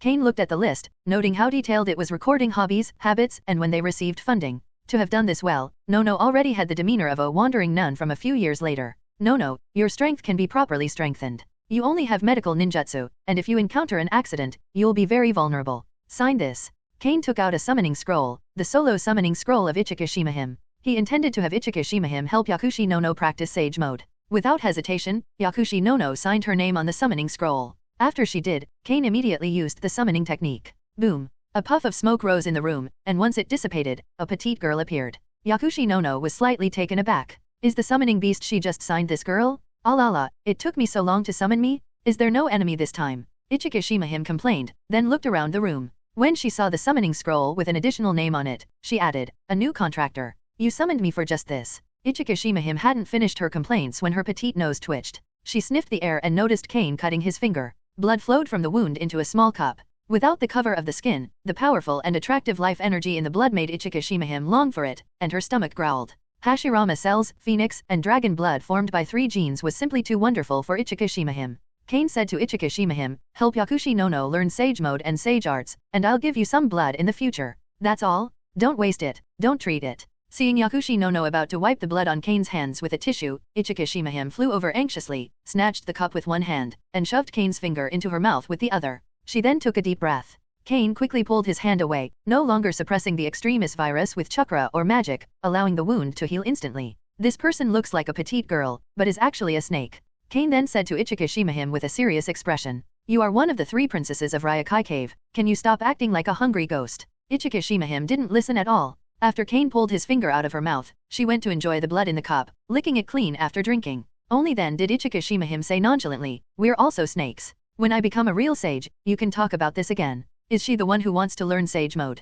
Ichikishima-hime drifted over to Yakushi Nono, sniffed her, and then looked disappointed. The new contractor didn't have the scent she expected, but was just an ordinary human. I see. When she wants to learn sage mode, just summon me. If it goes well, she can complete it in half a month. Ichikishima-hime said confidently. With the help of the 3 princesses, Ryokai Cave's sage mode would be the fastest to learn in all of the Holy Lands, there was no doubt about it. Then Kain sent Ichikishima-hime back and introduced Ryokai Cave's sage mode and senjutsu to Yakushi Nono. Don't be fooled by the snake just now, its strength is still formidable. If you have time, you can ask her to help you practice sage mode and sage arts. Once you succeed, your strength will be greatly improved. I see. I'm very grateful for all your help, boss. Yakushi Nono said gratefully. He had funded her to attend ninja school, helped her find Sunin as a teacher, and now was even helping her contact Ryokai Cave, one of the 3 holy places. This kindness was truly hard to repay. Suddenly, Yakushi Nono remembered something. It wasn't very important, but worth considering. Boss, the medical class created by Tsunade-sama at the ninja school has been quite effective.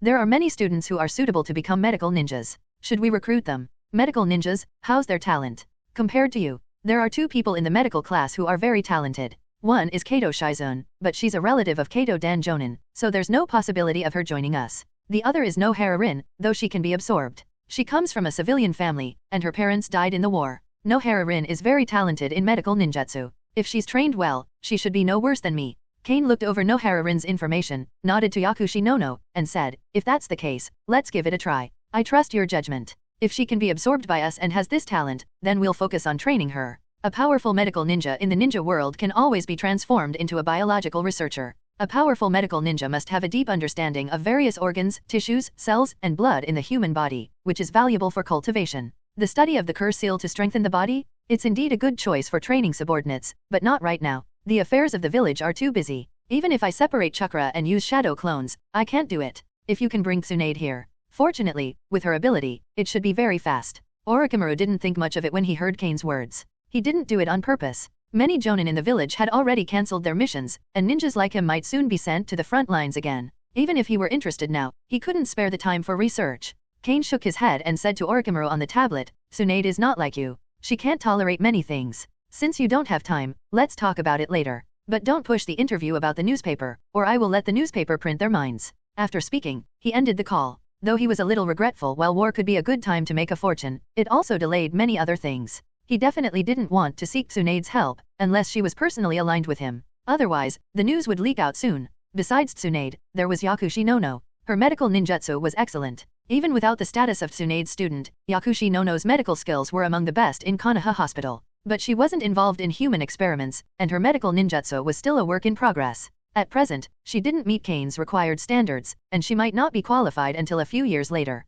By the way, there are two people who are very suitable, Shino and Hiroko. Kain suddenly thought of these two. They were excellent in body research. One had developed physical activation and regeneration, and the other could integrate bloodline limits. If they could be found and controlled with the Imperious Curse, Kain could have two human researchers at his disposal. It was just that Kain didn't know if they could still conduct research after the Imperious Curse was used on them. Find their traces first, and then I will personally convince them. Now, Shino and Hiroko should be just Jonin, with Shino's strength being even weaker. Without physical activation and regeneration, he was a medical ninja. The former should be easy to find, as he was often used as a ninja doctor in the ninja world. The latter would take a while. Shadow clone technique. After Kain created a shadow clone, he sent it to leave Konoha and go to the underground gold exchange office to issue tasks. He had apparition and could ignore Konoha's enchantment to travel anywhere he had clearly memorized in the ninja world. However, the farther away he traveled, the more mana would be consumed by apparition. But with Kain's strong magical power, even traveling from the Cloud Shinobi Village to the Sand Shinobi Village was no problem.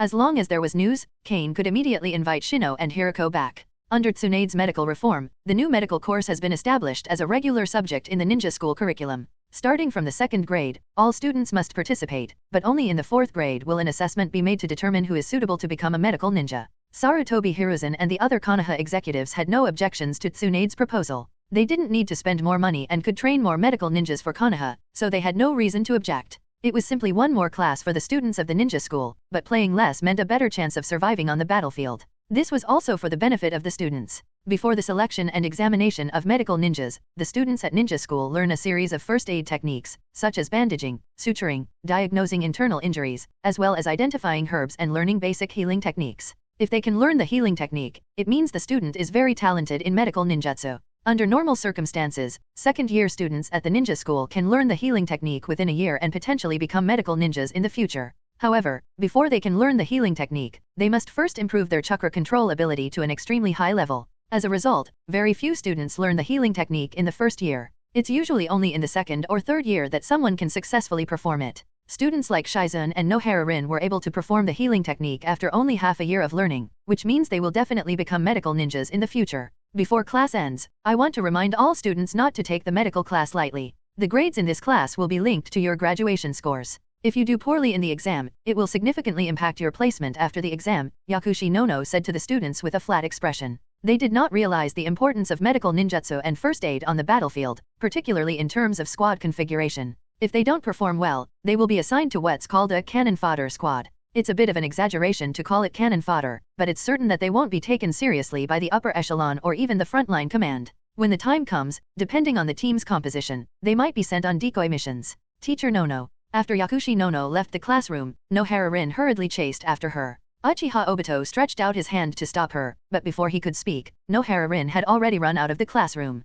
He wanted to ask Rin something, but this time, it wasn't possible. Nohara-san, it's you. What's the matter? Yakushi Nono smiled kindly. Although she was only 16 years old, her position as a teacher and her caring, older sister demeanor made her seem more mature than her age. Nono-sama, can I follow you to Konoha Hospital for an internship? I've learned all the medical knowledge in the 2nd grade, but now I don't know how to master the healing technique. The implication of Rin Nohara's words was that there were no patients for her to practice on, but Konoha Hospital certainly had no shortage of people. Yakushi Nono, as a student from the ninja school, could arrange it herself, but she wouldn't agree so easily. Have you learned everything? I need to ask Tsunade-sama about the internship at Konoha Hospital, but I have a 3rd-year class on illnesses and dispensing here. You can learn to prepare poisons and antidotes. After all, advanced medical ninjas need grandmaster pharmaceutical skills. Yakushi Nono pointed this out to Nohara Rin, who looked a bit embarrassed after hearing this. She then asked in a low voice, Nono-sama, can I go to Konoha Hospital to learn from the seniors first? Do you dispense medicine? Dispensing medicine was expensive, and without guidance, her family's money would run out quickly if she tried it privately. Yakushi Nono shook her head and said, I'm afraid that's not possible. With the war approaching, the medicine warehouse is highly secretive. In Konoha Hospital, unless the task is urgent, it is even more impossible for an apprentice to get involved. In reality, if Yakushi Nono arranged it, no one would refuse her. Seeing Nohara Rin's disappointed face, Yakushi Nono patted her on the head comfortingly and said, Student Nohara Rin, come to me tonight, and I'll find a way for you. After telling Nohara Rin where she lived, Yakushi Nono left directly. using power and status to make decisions, then giving personal help. Yakushi Nono was quite skilled in this method, even though she was young. The first seaport in the Land of Waves. A white-haired middle-aged man looked around the bustling port and murmured from time to time, "It's really eye-opening how the Land of Waves has become so prosperous." This man was Jiraiya, who had left the village to look for the Child of Destiny. He also had the task of scouting for information, but this mission had no specific direction or time frame. It was a privilege granted to him by Sarutobi Hiruzen. After leaving Konoha, Jiraiya first went to the Land of Sound, trying to gather information about the Child of Destiny from the girls in the bar, but he failed, finding nothing but amusement. Then, Jiraiya visited several famous hot spring baths in the Land of Hot Water, hoping to find some clues about the Child of Destiny, but once again, he found nothing but enjoyment. However, while in the Land of Waves, Jiraiya saw several merchant ships belonging to Kain. Thinking of Sarutobi Hiruzen's advice, Jiraiya learned about the origin of these ships from the locals and decided to follow them to the Land of Waves. "Uncle, please give me 2 skewers of grilled fish." Jiraiya approached a roadside stall run by an older man. While buying grilled fish, he gathered a lot of news from him. The Land of Waves was a small island country, and there were many things that couldn't be hidden from the locals. Jiraiya's questioning was quite skillful. When he reached the heart of the old man who sold grilled fish, the two communicated freely. Although the old fish griller almost always admired what the Kain Chamber of Commerce had done, he still revealed a lot of useful news to Jiraiya, especially that his 2 sons were working in Kain's factory. After picking up the grilled fish and leaving the stall, Jiraiya's face became serious. The factory is running at full capacity? Does Konoha really need so much medicine? Meanwhile, it happened to be the time for Kain and Kirigakure to trade. This time, the 2 parties exchanged a large quantity of goods, including medicines and some combat preparation resources, which couldn't fit in several seal scrolls, so they had to be delivered by ship. What Kirigakure paid was not cheap. They couldn't afford the delivery of so many goods for the time being, and Kain didn't need so many banknotes, so they agreed to trade with chakra metal. The metal, about the size of 2 fists, was worth a fortune.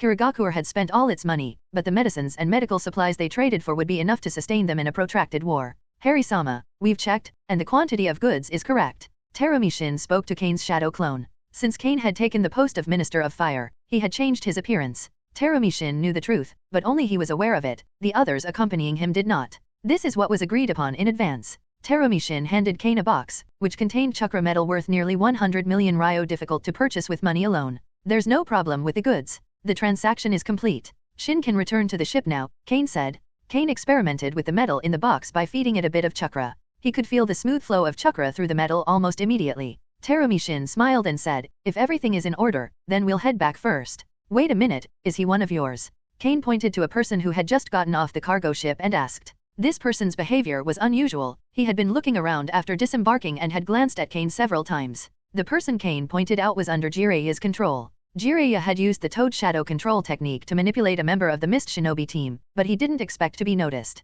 "Who?" Terumi Shin looked back and realized that the person Kain was referring to were one of those they had brought from the Water Nation's pier. These individuals were all sent to him by Genji, so there shouldn't be any issue. Perhaps Kain was just a little nervous. "Harry-sama, that's the man we brought." Before Terumi Shin could finish speaking, he saw Kain point his finger. Suddenly, the ground beneath the man in question changed. The hard concrete road transformed into mud, and several flowing stone pillars appeared at the same time, ready to bind the man. Of course, Jiraiya wouldn't just sit back and allow himself to be caught. He immediately manipulated the man to leap into the air, landed on the ground, and darted out of the shadows. He quickly released a fire-style ninjutsu with a seal. Fire-style, flame bomb. Fiery fireballs shot out of Jiraiya's mouth, speeding toward Kain and Terumi Shin. An enemy. Terumi Shin's face flushed red. He had just been about to swear that there would be no issues with Genji's people, but the reality had just slapped him in the face. Faced with Jiraiya's fire-style attack, Terumi Shin considered using water-style to counter, but Kain raised his hand to stop him. Instead, Kain continued with the transformation technique, turning the cement on the ground into a shield to block Jiraiya's fire-style.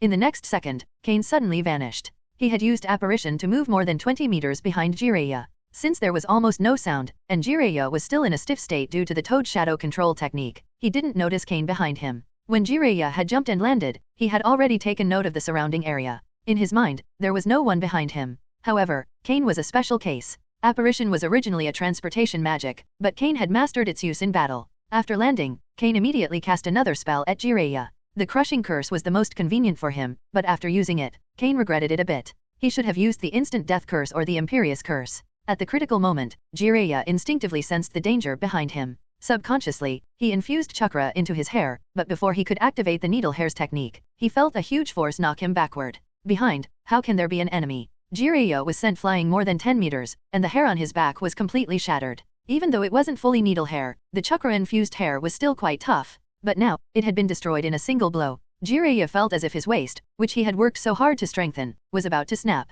I can't stay any longer. If I do, I'll die. Jiraiya was now sure that these were mist shinobi ninjas. He had been careless and was attacked from behind. He had lost the ability to remain and confront them, and he had no intel on the mist shinobi ninjas. Boom! As soon as Jiraiya landed, he threw several smoke bombs in front of him. Thick smoke rose immediately, and he used earth style to burrow into the ground. Smoke. Kain frowned slightly at the dense cloud, then waved his hand, using his magic to disperse it. The process was a bit slow since he had never learned wind-style ninjutsu. It took 3 attempts before the smoke was completely cleared. By the time the smoke dispersed, Jiraiya had already disappeared. A large pothole in the ground indicated he had escaped using earth-style ninjutsu. Kain paused to consider the situation but ultimately decided against pursuing him. As a shadow clone, his primary responsibility was guarding the chakra metal. If pursuit were necessary, only his main body could handle it, but the main body lacked any tracking magic or ninjutsu. In addition to the hole, Kain noticed some white hair left in another spot nearby. Coupled with the ninjutsu performed earlier, the intruder's identity was clear. At this moment, Terumi Shin approached Kain with an apologetic expression. Bowing deeply, he said, "Harry-sama, I'm deeply sorry. This was entirely our negligence." "Don't worry about it," Kain replied, waving his hand dismissively. "Your identity hasn't been exposed, so this won't affect future business." Kain wasn't concerned. His trade was with the people of the Land of Water, not directly with Kirigakure. Many nobles in the Land of Fire operated in a similar way while Konoha and Tsunagakure fought each other. They continued purchasing iron or resources from the Land of Wind. Why should ninja conflicts interfere with their profits? "I'm still very sorry," Terumi Shin said again. Even though Kain showed no concern, the guilt lingered. After Jiraiya's departure, Terumi Shin thoroughly inspected everyone and every location. Once he confirmed there were no further issues, he finally relaxed. Meanwhile, as others continued the search, Terumi Shin took the opportunity to update Kain on Kirigakure's recent activities. Since Kain had begun entrusting Mist Shinobi with missions designed to provoke conflict, Kirigakure had deployed mission teams one after another. They had destroyed almost all the shipping routes and key ports of the Land of Lightning. Although the third Mizukage began to suspect something was amiss, the missions from Kain, combined with the cooperation of several prominent bloodline clans, kept the momentum going.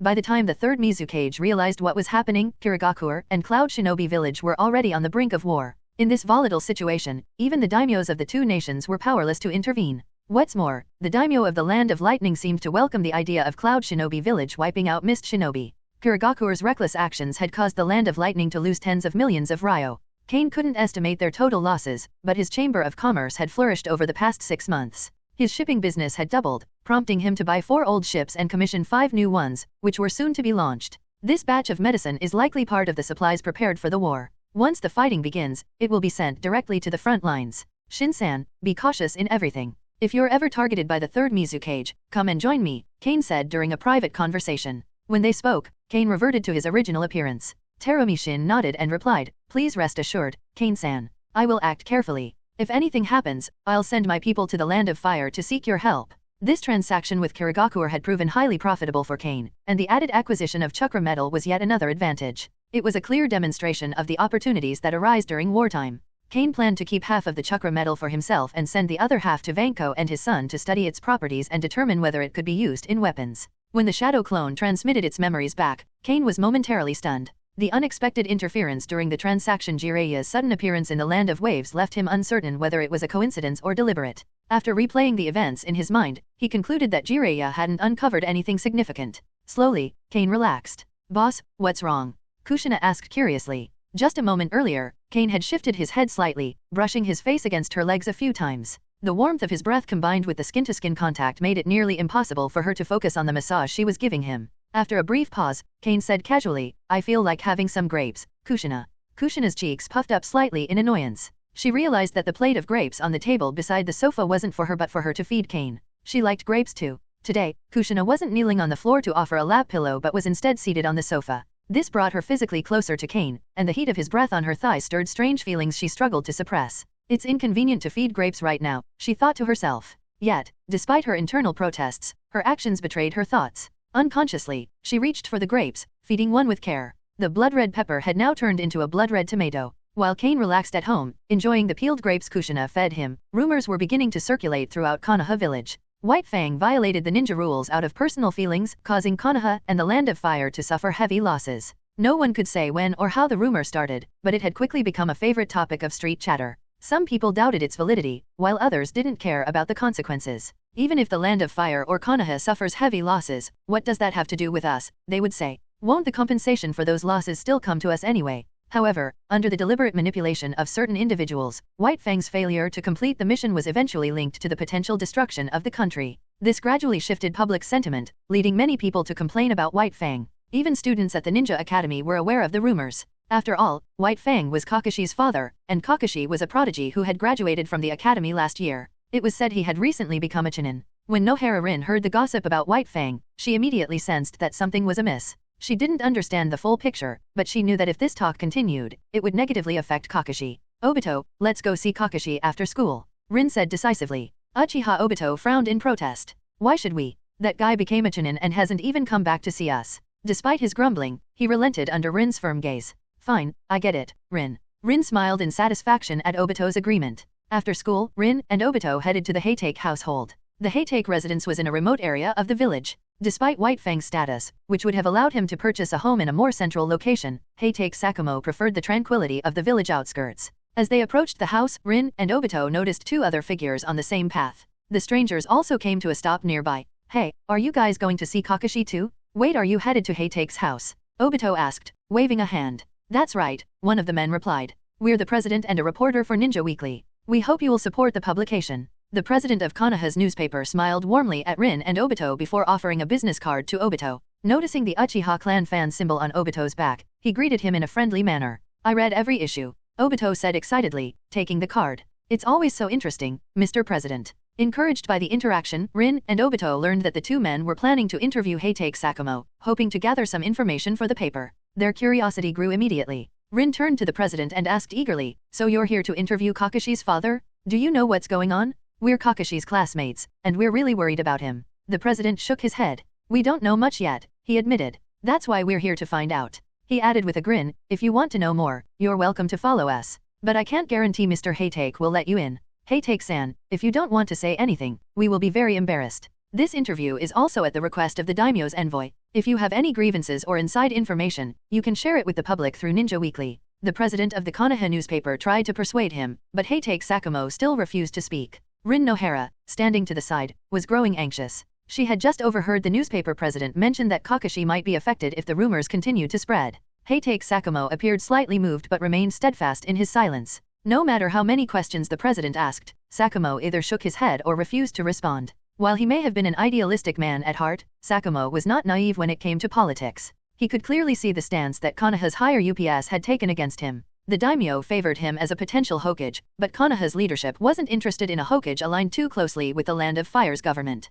In their eyes, the Hokage's loyalty should lie solely with Konoha, not as a subordinate to the daimyo. Sakumo understood the third Hokage's position and the attitudes of Konoha's upper echelon. He had been aware of their mistrust ever since he was a jonin. But to use saving his comrades as a pretext to attack him? If they had used any other reason, Heitake Sakumo might have accepted blame after reflecting on his actions. After all, he had failed to complete the mission, causing losses to both the Land of Fire and Konoha. However, saving his comrades was a principle he held as sacred. It was not something he could allow to be politicized or twisted into an excuse for condemnation. Heitake Sakumo's resolve remained firm. He refused the missions and withdrew from public life, but things only seemed to escalate. The leadership acted as if his silence was evidence of guilt and hinted at other conspiracies brewing. The principle of saving comrades cannot be tarnished by politics. If it is, the ninjas of this village will become nothing more than cold, heartless weapons. This thought solidified Sakumo's stance. As a result, he refused to answer any questions from the president of Ninja Weekly. To speak now might only deepen the suspicions of Konoha's leadership. Rin wanted to understand the truth or offer encouragement, but she knew she had no standing in this matter.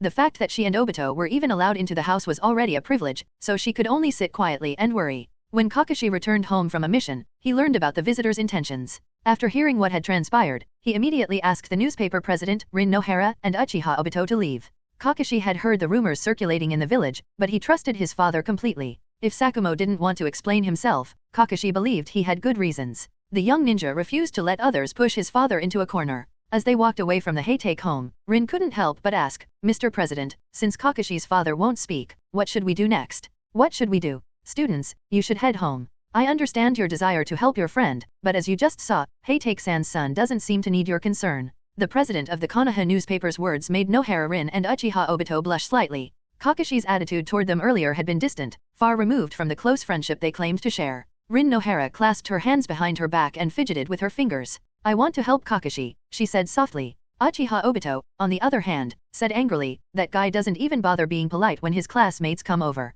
I don't care about him. Their contrasting reactions helped the newspaper president understand the dynamic between the three. Smiling, he said, it's getting late. You should head back. While your concern is admirable, I must report to my superior next. I won't be traveling with you further. Minister? Rin Nohara perked up at his words, her curiosity piqued. Could this superior, a high-ranking official in the Land of Fire, possibly help Kakashi? As a diligent student in the ninja school's theory classes, Rin understood the significance of the title minister. In the Land of Fire, only the daimyo and a handful of ministers held such positions of power. However, Rin also realized that with her current status, it was impossible to speak directly to such a figure. Otherwise, she might as well approach Hokage-sama himself. After the newspaper president left, Uchiha Obito turned to Rin and said with a grin, Rin, it's so late. Shall I walk you home? No need, Obito, she replied, shaking her head. I'll go back on my own. It's getting late, you should rest too. Waving to Obito, Rin left. After watching her walk away, Obito smiled to himself. Rin is so kind, he murmured. Fueled by determination, he resolved to train hard that night and surpass Kakashi as soon as possible.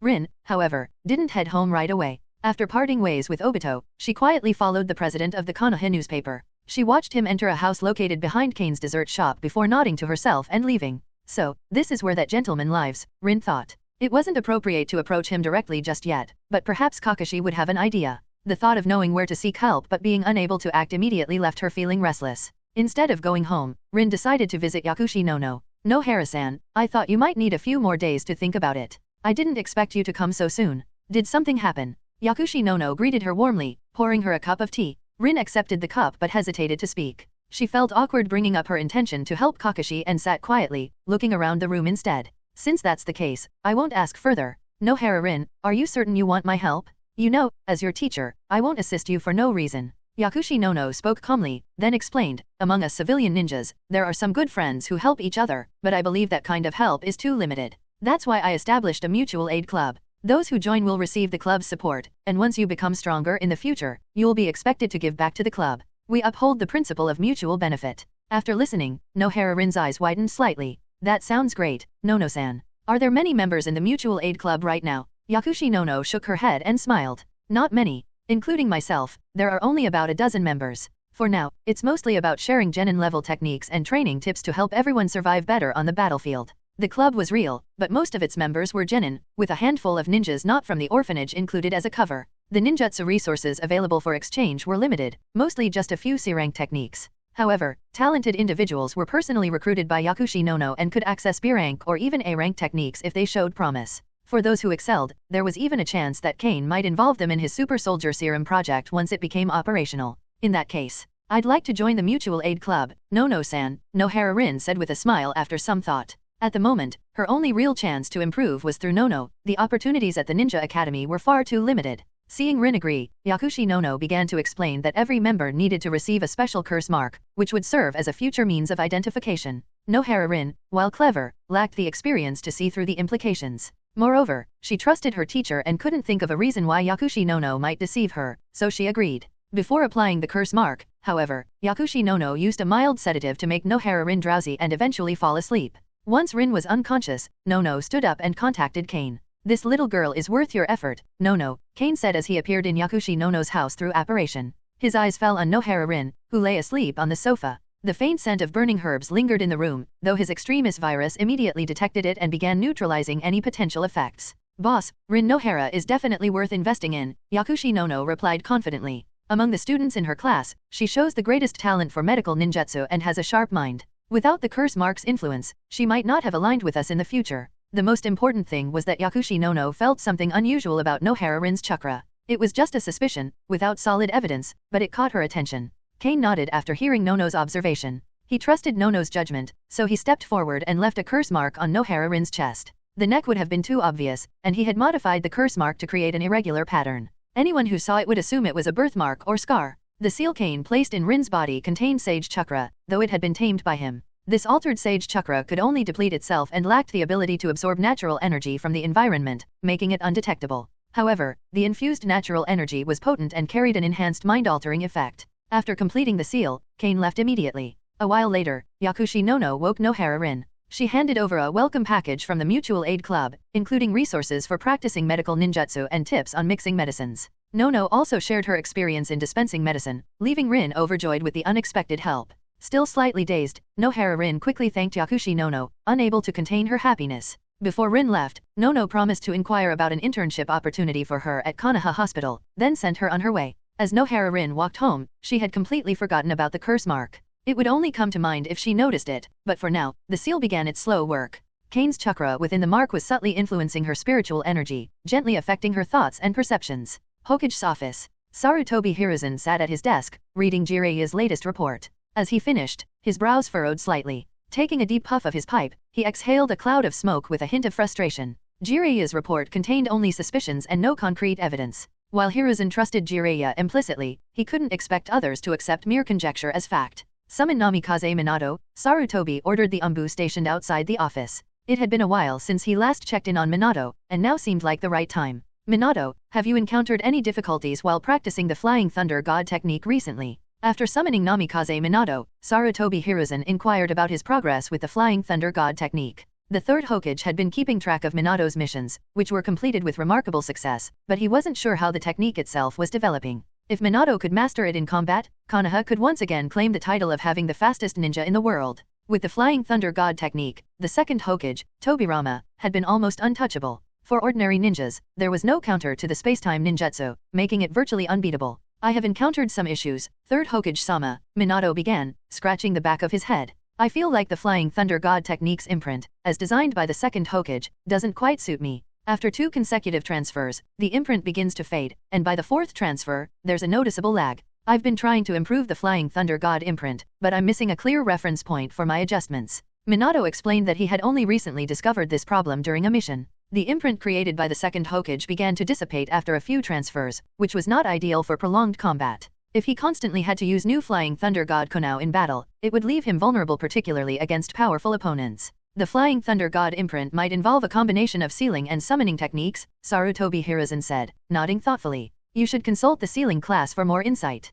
It's promising that you're considering improvements. After all, you're the only one in Konoha who has successfully replicated and used the Flying Thunder God technique. Sarutobi's eyes lit up as an idea struck him. I'll speak to Uzumaki Kushina about this. Her sealing skills are unparalleled in Konoha. You two should discuss this. You're close in age, and it's time to put any previous misunderstandings behind you. Minato's eyes brightened slightly at the mention of Kushina's name but quickly turned apprehensive. Despite his admiration for her abilities, he was nervous about how she might react. Even with an order from the Hokage, Minato worried she might refuse to help. Forcing a smile, Minato replied, I'll do my best, Hokage-sama. Just as Sarutobi Hiruzen was about to summon Kushina, Danzo walked in unannounced. Hiruzen, Danzo said curtly. Danzo had been called by the third Hokage to address a pressing issue. After the Fire Daimyo reduced Konoha's funding, Sarutobi Hiruzen had responded by slashing the budget allocated to the root organization. Now that war was looming, this move put Danzo in a difficult position. With the funding cuts, his root members would be sent to the battlefield with limited resources, essentially treated as disposable soldiers. Danzo's irritation was palpable, but Sarutobi Hiruzen maintained his calm demeanor. He had his reasons for cutting off funds to the root, but how the confrontation unfolded next would determine their immediate strategy for the war. Kunao, shurikens, armor, explosive runes, food pills, and medicines those allocated by Mitokado Homura were not enough, and Rest had to buy more himself. Sarutobi Hiruzen put down his pipe and said to Danzo, You're here, Danzo. Wait a moment. I'll talk to you after I deal with Minato. Danzo wasn't in a hurry. After all, his business wouldn't be finished in a short time. Upon hearing Sarutobi Hiruzen's words, he leaned on his cane and sat down on the sofa beside him. After a while, Umbu called Kushina over. As she walked into the Hokage's office, she immediately noticed 2 people she didn't like much in the room. One was Namikaze Minato, who had a tendency to stir up trouble with her relationship with the boss. The other was Danzo, Hokage's assistant, who Tsunade had warned her to stay away from. Kushina felt uncomfortable being in the same room with both of them. Hello, Hokage-sama, Kushina greeted Sarutobi Hiruzen, hoping the meeting would end quickly so she could return to the sealing class.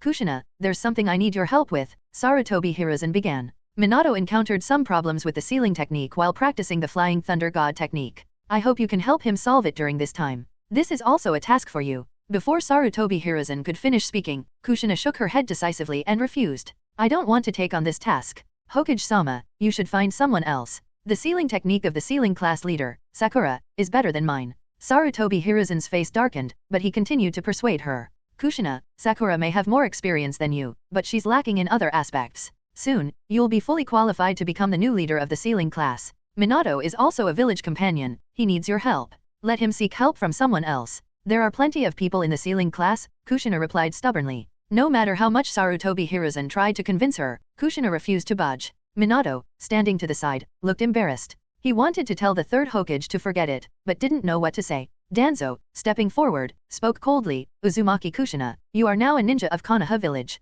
Konoha has trained you for so long, and now it give you a task. Yet, you keep refusing. Do you still have Konoha's best interests at heart? Kushina, known for her fiery personality, was not one to back down easily. Though she could be soft in front of Kain, she had been trained step by step. In the past, she had spoken kindly, caring for others, and given gifts, only to be attacked by Cloud Shinobi at the same time. Back then, the whole village had treated her well, but Kain had been the only one who truly became her close friend. She had always been soft yet resolute, especially when faced with opposition. Danzo's forceful tone only made her more determined to resist, and the rebellious fire in her echoed the chakra of the tailed beast within her. I said, I don't want to, she shouted. Kushina suddenly raised her head, her eyes now transformed into vertical tail pupils. Her long red hair floated faintly in the air behind her. Even without the Byakugan, one could see the overflowing chakra of the tailed beast radiating from her. What do you want to do, Umbu? Danzo's voice was cold and sharp. Danzo shouted angrily, and in an instant, a team of Umbu appeared, dividing into 4 and surrounding Kushina in the middle. However, Kushina ignored them, her gaze fixed solely on Danzo, the annoying man. If not for her rational control, she would have already activated the tailed beast chakra, entering the second stage of the tailed beast's cloak. Danzo, anger rising in his chest, coldly said, do you think you can ignore Konoha's orders with the power of the tailed beast? Today, I will. All right. Sarutobi Hiruzen shouted, his face dark with frustration. He quickly made a decisive decision, Umbu, stand down. Kushina, since you don't want to help, we will arrange for someone else to assist Minato. Hearing Sarutobi Hiruzen's words, Kushina slowly withdrew the tailed beast chakra, her eyes returning to their normal state, no longer the vertical pupils. She left the Hokage's office without a word, but not before glaring at Danzo and Namikaze Minato. The outburst of tailed beast chakra was not out of control strictly speaking, it was still under Kushina's control, but it had made both Danzo and Sarutobi Hiruzen uncomfortable. It would have been one thing if they couldn't control the tailed beast Jinchuriki, but now they were facing resistance from her? Sarutobi Hiruzen turned to Namikaze Minato, a reluctant smile on his face. Minato, it seems it's impossible to have Kushina help you. I'll give you my approval. Go to the sealing class and ask someone else for assistance. Yes, I understand. Thank you very much, Hokage-sama. Namikaze Minato saluted quickly, then left in a hurry. As soon as Minato left, Danzo turned to Sarutobi Hiruzen, speaking in a stern tone, Hiruzen, this is the Ninetales Jinchuriki who hasn't been trained properly. She refuses to accept the mission. The next step may be betrayal of the village. Before she can fully control the Ninetales' power, it would be best for the root to train her into a Jinchuriki who will obey orders without question. Sarutobi Hiruzen hesitated. Let me think about it some more. We'll discuss this matter another day. What else is there to think about? Danzo pressed. She refuses to accept the mission and even uses the tailed beast chakra to resist you and me. After she fully controls the power of the Ninetales, do you think Uzumaki Kushina will not use it to rebel against the village or try to pull you down from the Hokage position? Danzo stepped closer, his voice cold. It's because of your indecision that the Ninetales Jinchuriki has become like this. If Kushina had been sent to the root for proper training after she became the Jinchuriki, Konoha would already have a powerful weapon on their side. We wouldn't be so worried about the provocations from other ninja villages. Sarutobi Hiruzen couldn't make a decision right away. He was also very angry with Kushina, and nearly agreed to Danzo's suggestion just now. However, if the root were to gain control over the Ninetales Jinchuriki, the power would expand too much, which was something he absolutely didn't want to see. He also had to consider Tsunade's attitude. Tsunade and Kushina had been living together for a long time, and they were very close, like family.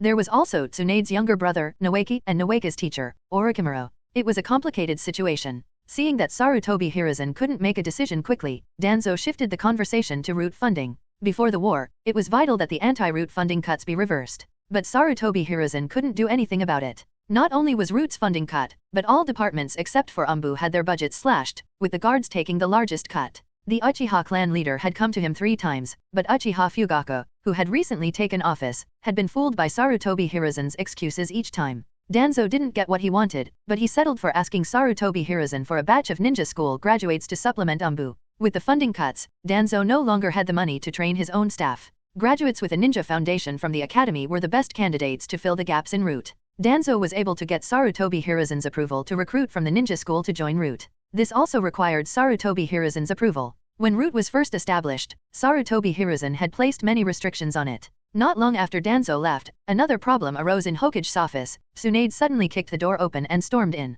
After Kushina left, she hadn't gone directly back to the sealing class, but instead had gone to Konoha Hospital to complain to Tsunade. If Kain hadn't left Konoha, Kushina would have gone to Kain's home for comfort, feeling wronged.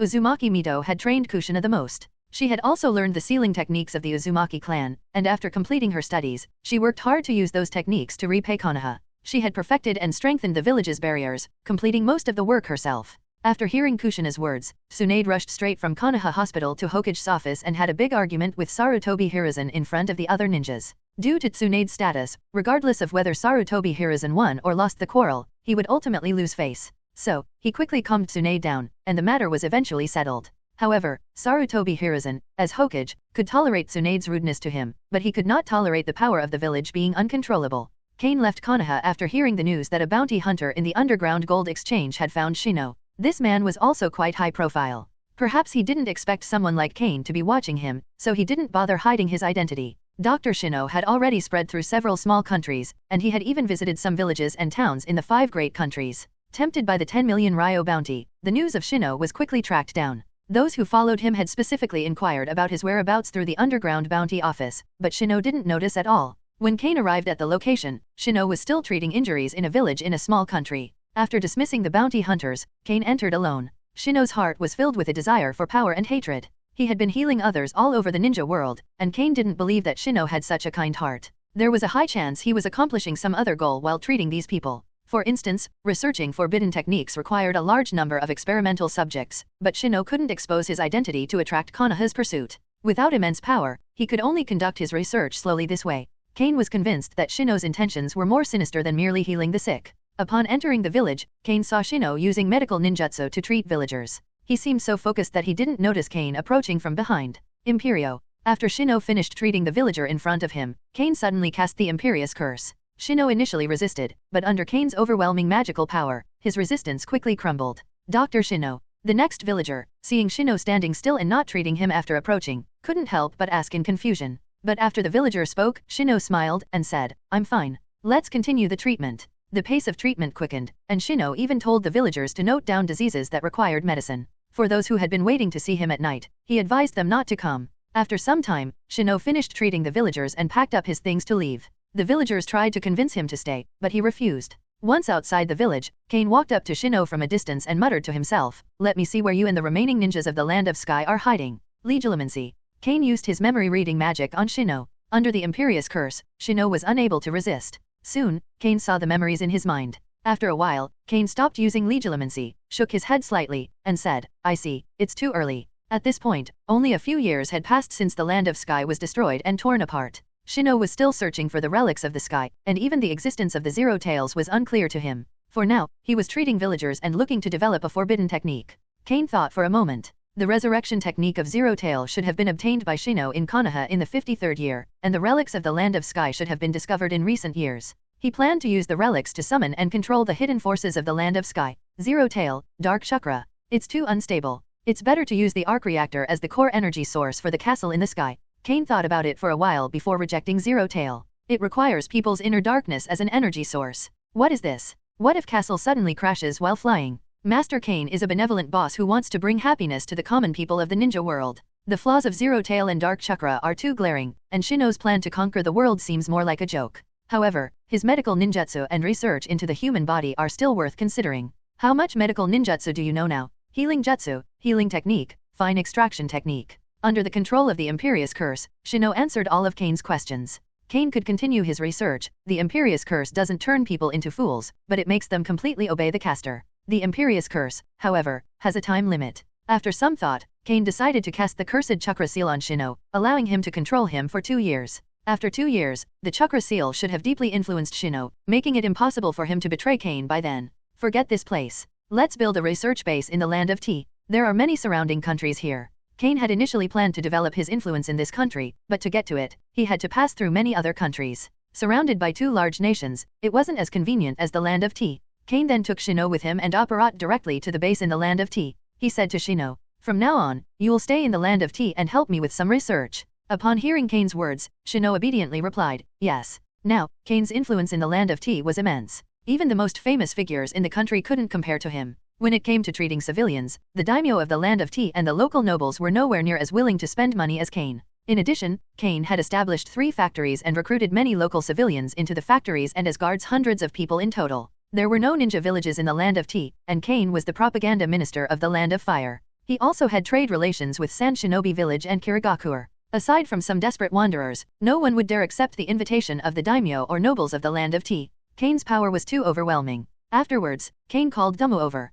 Aya didn't stay here for long, as she was more familiar with the Land of Fire. Dummo, immediately gather a group of workers to build an underground research institute. I will send you the blueprint later. Kain planned to build this research institute with more confidentiality. In addition to sealing all sides with steel plates, he also planned to install some self-destruct functions. At the same time, he intended to use equipment from the Marvel world for some of the protective measures. The experiments to be conducted in this research institute were extremely valuable, even in the ninja world, and worthy of attention from the 5 major ninja villages. Because both the Super Soldier Serum and the Sage Seal were so important, Kain personally supervised the work in the Land of Tea. During this period, he went back to the Marvel world to buy some things. It took more than a month to fully build the research and experiment base. The base was very close to Kain's 2 factories. Nearly 100 armed guards patrolled it every day. In addition, only Kain and Shino could enter. It was impossible for anyone else to sneak in. If there was a violent break-in, it would trigger the self-destruct function of the base, causing it to detonate immediately. Kain would also send shadow clones to check the progress from time to time.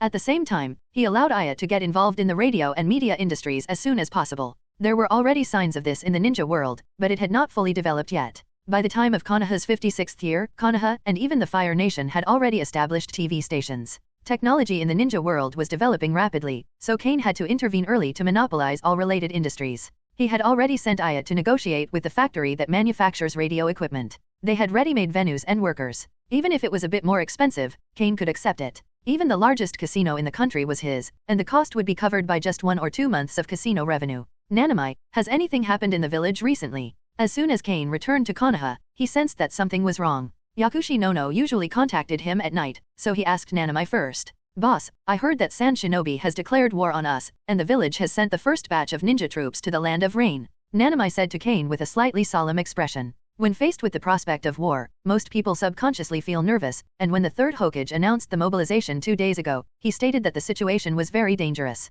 Nanami couldn't help but feel worried. After all, civilians are the most powerless in the face of war, and every conflict is accompanied by a large number of deaths. I heard that Orochimaru, one of the Sunin, is leading the team personally. The villagers feel reassured because Master Orochimaru is a powerful ninja who defeated Rock Shinobi, and many people trust him a lot. That was foiling Rock Shinobi's attack, not defeating them. But Kain thought about it again. He had helped promote Orochimaru's fame, and now it seemed that the effect was very good.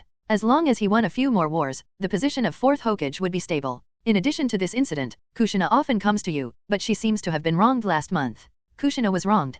Kain was slightly surprised. Whether it was status or strength, who in Konoha could make her feel wronged? But he thought about it. He hadn't seen Tomato for more than a month, and he still missed her. So Kain took out a box of gifts and said to Nanami, Nanami, please help me deliver this to Kushina. Leave it to me, boss. Nanami made a promise and said to Kain, then took the packaged desserts and quickly left Kain's house. Due to the impact of the war, the izakaya and other businesses were much quieter, and dessert shops and drugstores didn't require her constant attention, so she had plenty of time now. Kushina was usually in the sealing class or barrier class, which involved Konoha's secrets, and Kain didn't want to get too close, as it would likely cause trouble. After Nanami left, Kain recalled his recent achievements. There had been many changes in the ninja world under his influence. The war had started 5 or 6 years earlier than before. Sand Shinobi declared war on Konoha, and Cloud Shinobi and Mist Shinobi were also on the verge of conflict. In such circumstances, Rock Shinobi would likely not remain passive. However, Konoha, Sand Shinobi, and Mist Shinobi all had large supplies of medicine and medical resources.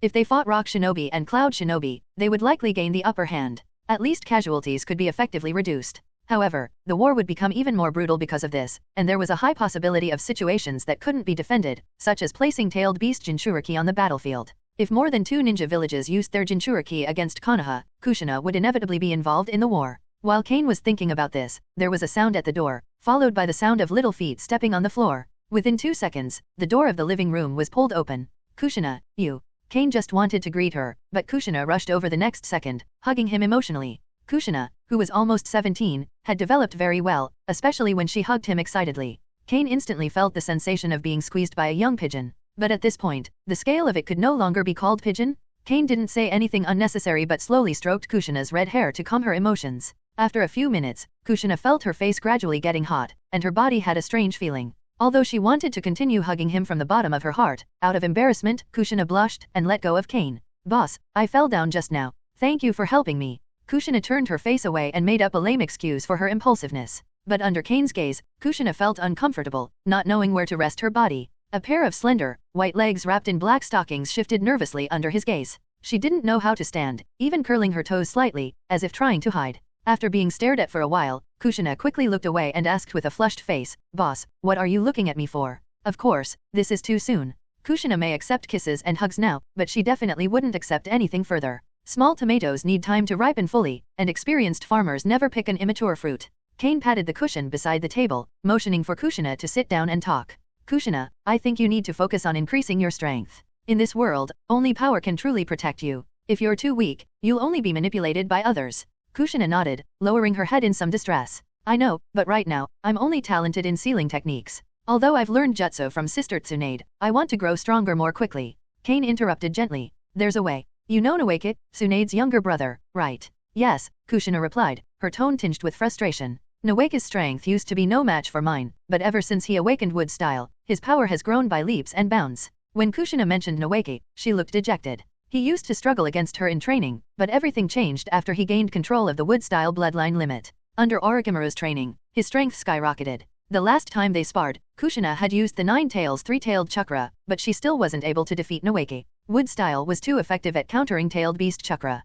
Kushina's initial advantage faded as the fight went on, and Noeke's extraordinary recovery allowed him to endure even critical injuries. Kain nodded thoughtfully. That's because of the extremis virus. I brought a serum that can strengthen the body. If you want, I still have one tube left. After injecting it, you'll be like Noeke. Not only will your recovery abilities improve dramatically, but you'll also be able to control the wood-style bloodline limit. Additionally, you'll gain resistance to genjutsu. He took out a small vial filled with a light blue serum and explained, I remember you saying that sometimes your emotions get out of control, and this serum can also make you immune to external negative influences. The serum Kain held was a perfected version of the extremis virus, infused with Hashirama cells. The success rate of the injection was nearly 100%, with no known failures to date. Given Kushina's strong constitution, Kain was confident there would be no issues. Still, he wanted to confirm everything. Although Orochimaru was currently on the front lines, Kain had studied the experiments in detail. As a bioengineer, he had reviewed every report meticulously, even if he hadn't been directly involved in every procedure. Extremis virus serum. Wood-style bloodline. Kushina murmured, her eyes wide with awe. She stared at the serum in Kain's hand, understanding its significance even without fully grasping the science behind it. She knew how precious it was. Noeke, who once couldn't even continue as a ninja due to his injuries, had become a formidable shinobi after injecting this serum. Boss, can I? She asked hesitantly, her voice trembling with a mixture of hope and disbelief. After hearing that Noeke had become a jonin and was now famous throughout the ninja world, Kushina couldn't help but feel conflicted. Something this precious, if you inject me with it, wouldn't it be a waste?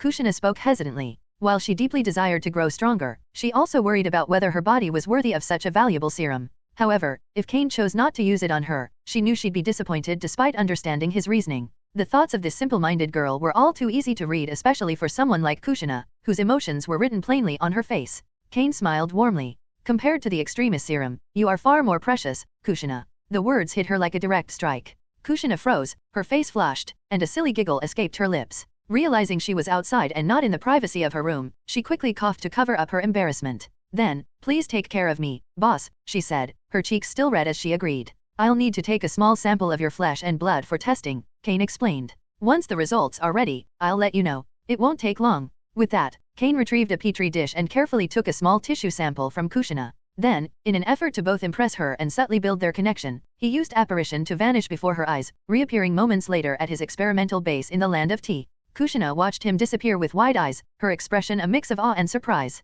The brief glimpse of his mysterious powers made her heart race. Meanwhile, at the experimental base, which had only recently been completed, Kain set to work. The facility was equipped with state-of-the-art equipment, ideal for testing cell compatibility with the extremis serum. While previous trials had shown no failures, Kain preferred to err on the side of caution. 2 hours later, his tests confirmed the serum would integrate perfectly with Kushina's cells. Satisfied, he apparated back to Konoha, but to his surprise, Kushina was no longer in the living room. Huh? Did she leave? That doesn't seem right, Kain murmured. Though he'd left in a rush, he'd told Kushina he'd return shortly. It didn't seem like her to leave so soon. Hearing a faint noise from the next room, Kain cast a levitation charm on himself and floated silently toward the source. When he reached the master bedroom, he used a spell to slowly crack the door open, revealing a curious sight. Kushina was sprawled on his bed, rolling from side to side as if caught in a whirlwind of emotions. I'm more important, she mumbled, her voice trailing off mid-sentence. But then, out of the corner of her eye, she spotted the door and froze. Kain stood there silently, watching her with a calm expression. Boss? Why you back? Kushina stammered, sitting up abruptly, her face practically glowing with embarrassment. Yeah, I just returned, Kain replied casually, leaning against the doorframe. Kushina, are you tired? Blushing furiously, Kushina scrambled to explain herself. And no, not really, I've had a lot of tasks to do today, so I thought I'd borrow your bed for a bit of rest, that's all. It's definitely not because of. She stopped mid-sentence, realizing she was only making things worse. It's okay, I understand, Kushina. Kain tried hard to suppress a laugh, then held up the extremis virus serum in his hand and said, the tests are complete. Let's inject it now, but when the time comes, you'll need to endure the process. Okay, I'll listen to you, boss, Kushina replied quickly, getting up from the bed. She straightened out the folds in the bedding and followed Kain into the living room, her head slightly bowed and her steps small and careful. In the living room, Kain cast a protective spell and arranged sealing techniques around the area. Watching him, Kushina joined in, quickly setting up a barrier. Her movements were relaxed and fluid, much more skilled than Kain's, and the barrier she created was notably stronger. Once everything was ready, Kain prepared the syringe and injected the extremis virus serum into Kushina. The initial reaction was intense. The process was excruciatingly painful, but the enhanced serum, fused with Hashirama cells, drastically reduced the risk of failure compared to earlier experiments with human test subjects. Almost immediately, Kushina's face contorted with pain, and she let out soft cries, her body trembling as beads of sweat formed and trickled down. Fortunately, the multiple layers of protection in the house ensured no sound escaped. Kain also cast a restraint spell to keep her from thrashing around uncontrollably. Meanwhile, deep within Kushina's sealed space, the Ninetales stirred in alarm. What the hell is this Uzumaki brat doing? The beast roared, feeling the adamantine chains that bound it growing stronger. Even the sealed space around it seemed to solidify and become more impenetrable. The Ninetales thrashed in vain. Damn Uzumaki clan! Damn brat! It bellowed, feeling the chains start to siphon off its chakra. Unable to resist, the beast could only snarl in frustration, its immobility rendering it powerless. Back in the living room, the serum's effects began to stabilize, and Kushina's pain gradually subsided. Her clothes, drenched in sweat, clung to her slender, youthful figure, revealing her form in an unintentional but striking way. Boss, she murmured weakly. Kain smiled at her reassuringly. It worked, Kushina. You've successfully adapted to the serum. Have some food first, and then go change into something comfortable. He gestured to the table, which was already set with a variety of dishes, cooked meats, energy drinks, and, of course, Kushina's favorite instant ramen. Kushina hesitated for a moment, glancing down at her sweat-soaked clothes. But the delicious aroma wafting from the table, coupled with the hunger gnawing at her stomach, proved too much to resist. She climbed onto the chair and began eating voraciously, her cheeks puffing up like a little squirrel hoarding food. After she finished eating, Kain used a simple spell to clean her up, eliciting a surprised gasp from Kushina. Boss, I feel so much stronger now, Kushina exclaimed, her eyes lighting up with excitement. And I can control the tailed beast's chakra so much better than before. It feels like I can unlock a whole new state at any moment. Kushina explained the situation with the Ninetales to Kain, leaving nothing hidden between them. However, she urged him not to share this information with anyone, warning that Konoha's people would inevitably come looking for him if they found out. Now, Kushina realized her condition was better than ever. What surprised her most was the massive increase in the Ninetales' chakra within her. It had doubled. Furthermore, the seal continued to absorb chakra from the Ninetales, almost as if she had an infinite reserve at her disposal. After hearing her explanation, Kain nodded thoughtfully and immediately brought them both to the land of tea. Boss, where is this place? Was that just now some kind of space ninjutsu? It was Kushina's first time experiencing apparition over such a long distance, but thanks to her strong constitution, she quickly overcame the initial discomfort. It's space magic, Kain replied. This is the land of tea. You can test your strength here. If you need an opponent, I can spar with you. He explained to Kushina that the fastest way to master her newfound power was through actual combat. Kushina nodded. She trusted Kain implicitly and was curious to test how much her strength had improved. She closed her eyes, focusing her consciousness on the sealed space. Within, she saw the Ninetales growling in frustration as its chakra was continuously siphoned off. The adamantine sealing chains binding the beast seemed to have gained an additional ability, similar to wood style, allowing them to absorb chakra directly. So much chakra. Sorry, Ninetales, I'll make it up to you later, Kushina muttered, a small pang of guilt surfacing. Heeding Kain's advice, she retracted the adamantine sealing chains from the Ninetales, confident that even with just one seal in place, she could suppress the beast effectively. With the beast's chakra fully stored within her, Kushina decided to put it to use. She immediately entered a new state, her body enveloped in a radiant golden chakra cloak. The patterns of the Uzumaki clan and the tomo of the Sherinon adorned her form, while a powerful aura surged outward. Alongside the chakra's overwhelming energy came an intense vitality radiating from within her. Kain, observing the transformation, couldn't help but look surprised. To enter the Ninetales chakra mode so suddenly? That's an enormous leap in power, he remarked, impressed by the magnitude of her strength. When a Jinchuriki of the Ninetales absorbs enough tailed beast chakra, they can enter a special state known as the Ninetales chakra mode. However, achieving this mode requires immense strength, as the Jinchuriki must wrestle a significant amount of the tailed beast's chakra from the Ninetales and store it within their body. The previous Ninetales Jinchuriki, Uzumaki Mito, was able to enter this state. In this mode, both speed and strength are significantly enhanced. Additionally, it grants the ability to sense goodwill and malice, making it easier to distinguish between friend and foe. Boss, I feel like I can do anything now. This power is incredible. I could beat 10 of my previous selves, Kushina said to Kain with a bright smile. She had just used her newfound sensory ability to confirm that Kain harbored no malice toward her, so that Gainami Kaze Minato really was just talking nonsense, she thought. Then, Kushina, to help you adapt to this power as quickly as possible, how about you spar with me? Kain suggested with a grin. He was eager to test how well he could handle someone with Kushina's speed and strength in Ninetales chakra mode.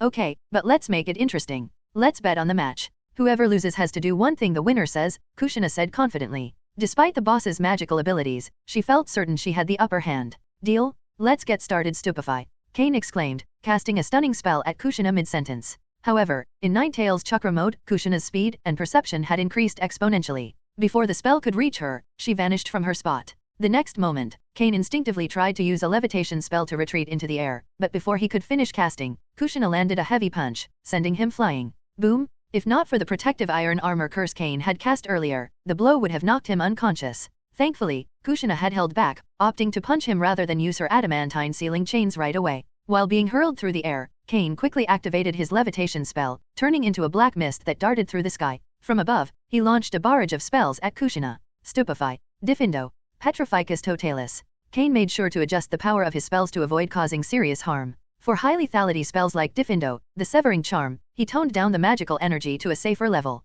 He primarily used these spells to disrupt Kushina's incredible speed rather than to deal damage. Although Kain hadn't been in many fights, he wanted to use this sparring session to sharpen his combat instincts and refine his fighting style. Kushina, for her part, also had limited experience, but her combat ability far outmatched his due to her agility and raw power. Boom, boom, invisible spells periodically struck the ground, creating deep craters. Despite Kain's efforts, none of his attacks hit. The golden flash of Kushina's movements was too fast. Even with Sage Mode enhancing his perception, he could barely keep track of her. But perceiving her movements didn't mean he could land a hit. Kushina also had sensory abilities, and her speed was far greater than the travel speed of Kain's spells. She anticipated his attacks, dodging before he could fully execute them. Her ability to stay one step ahead made the fight incredibly difficult for Kain. However, Kain's flying spell made Kushina quite uncomfortable. His movement resembled smoke, fast and unpredictable. If she jumped into the air to try and catch him, she'd lose her ability to dodge altogether. I'm going to use the sealing technique, boss, Kushina shouted, making sure to give a warning.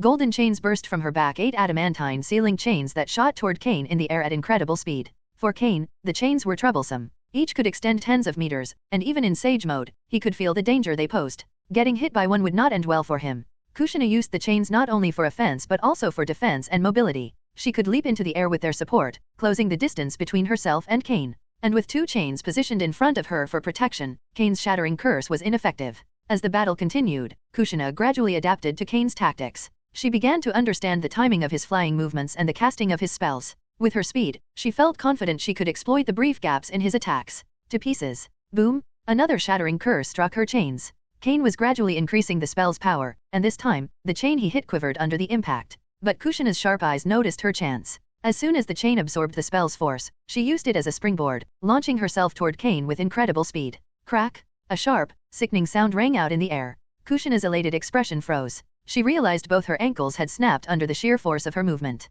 Pain shot through her, and she lost control of the adamantine sealing chains, plummeting tens of meters toward the ground. The intense pain and panic even slowed the extremis virus regenerative effect. Fortunately, Kain flew in and caught her midair, gently bringing her back to the ground. My ankles are broken, Kushina muttered, tugging at Kain's sleeve. I noticed, Kain replied calmly. But have you forgotten the effects of the extremis virus? Don't panic when you're injured. As long as your head's still intact, the virus will repair you. As he spoke, Kushina felt her ankles slowly mending themselves. Within moments, the pain subsided completely. She stood up and bounced a little to confirm. To her amazement, the fractures were fully healed in just about 10 seconds. Now fully recovered, Kushina looked at Kain in awe. The healing ability of the extremis virus was truly terrifying. It seems you're still getting used to your new power, Kain said, analyzing her performance. That wasn't even your full speed just now. If you moved any faster, your feet might have snapped clean off.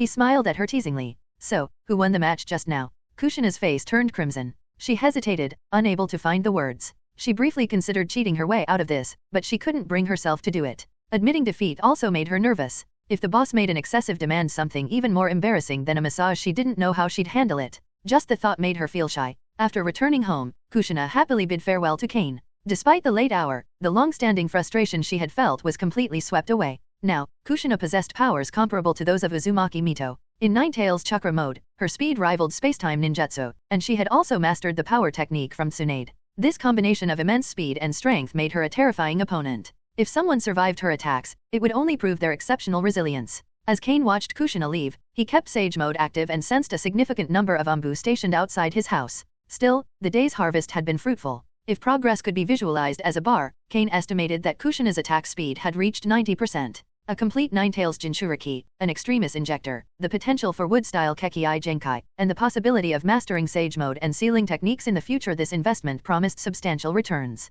When Kushina arrived home, she was greeted by an unexpected visitor. In the Hokage's office, Sarutobi Hiruzen was puffing on his pipe, his mood sour. He had been about to fall asleep but was forced to don his Hokage hat once again due to an urgent summons from Jiraiya. There was no way Sarutobi would allow Jiraiya, carefree as always, to barge into his home for a discussion. Jiraiya, Sarutobi began, his tone sharp, you've been traveling for so long. What useful information have you gathered? The office wasn't empty. Alongside Sarutobi were Danzo, Mitokado Homura, and Yudiden Koharu. All of them looked worn, with little rest due to the ongoing war. Some had essentially moved into the Hokage building. Useful information? Of course, I've collected plenty, Jiraiya replied, though he felt a twinge of guilt. He couldn't very well admit he had spent much of his time on the most famous red light street in the land of hot water. I've managed to piece together some details about why the Hidden Cloud Village and Kirigakure are at war, he added. Danzo's frown deepened. He immediately interjected, the reason? Isn't it the daimyo of the Land of Lightning's orders because Kirigakure has been frequently harassing their borders? What else could it be?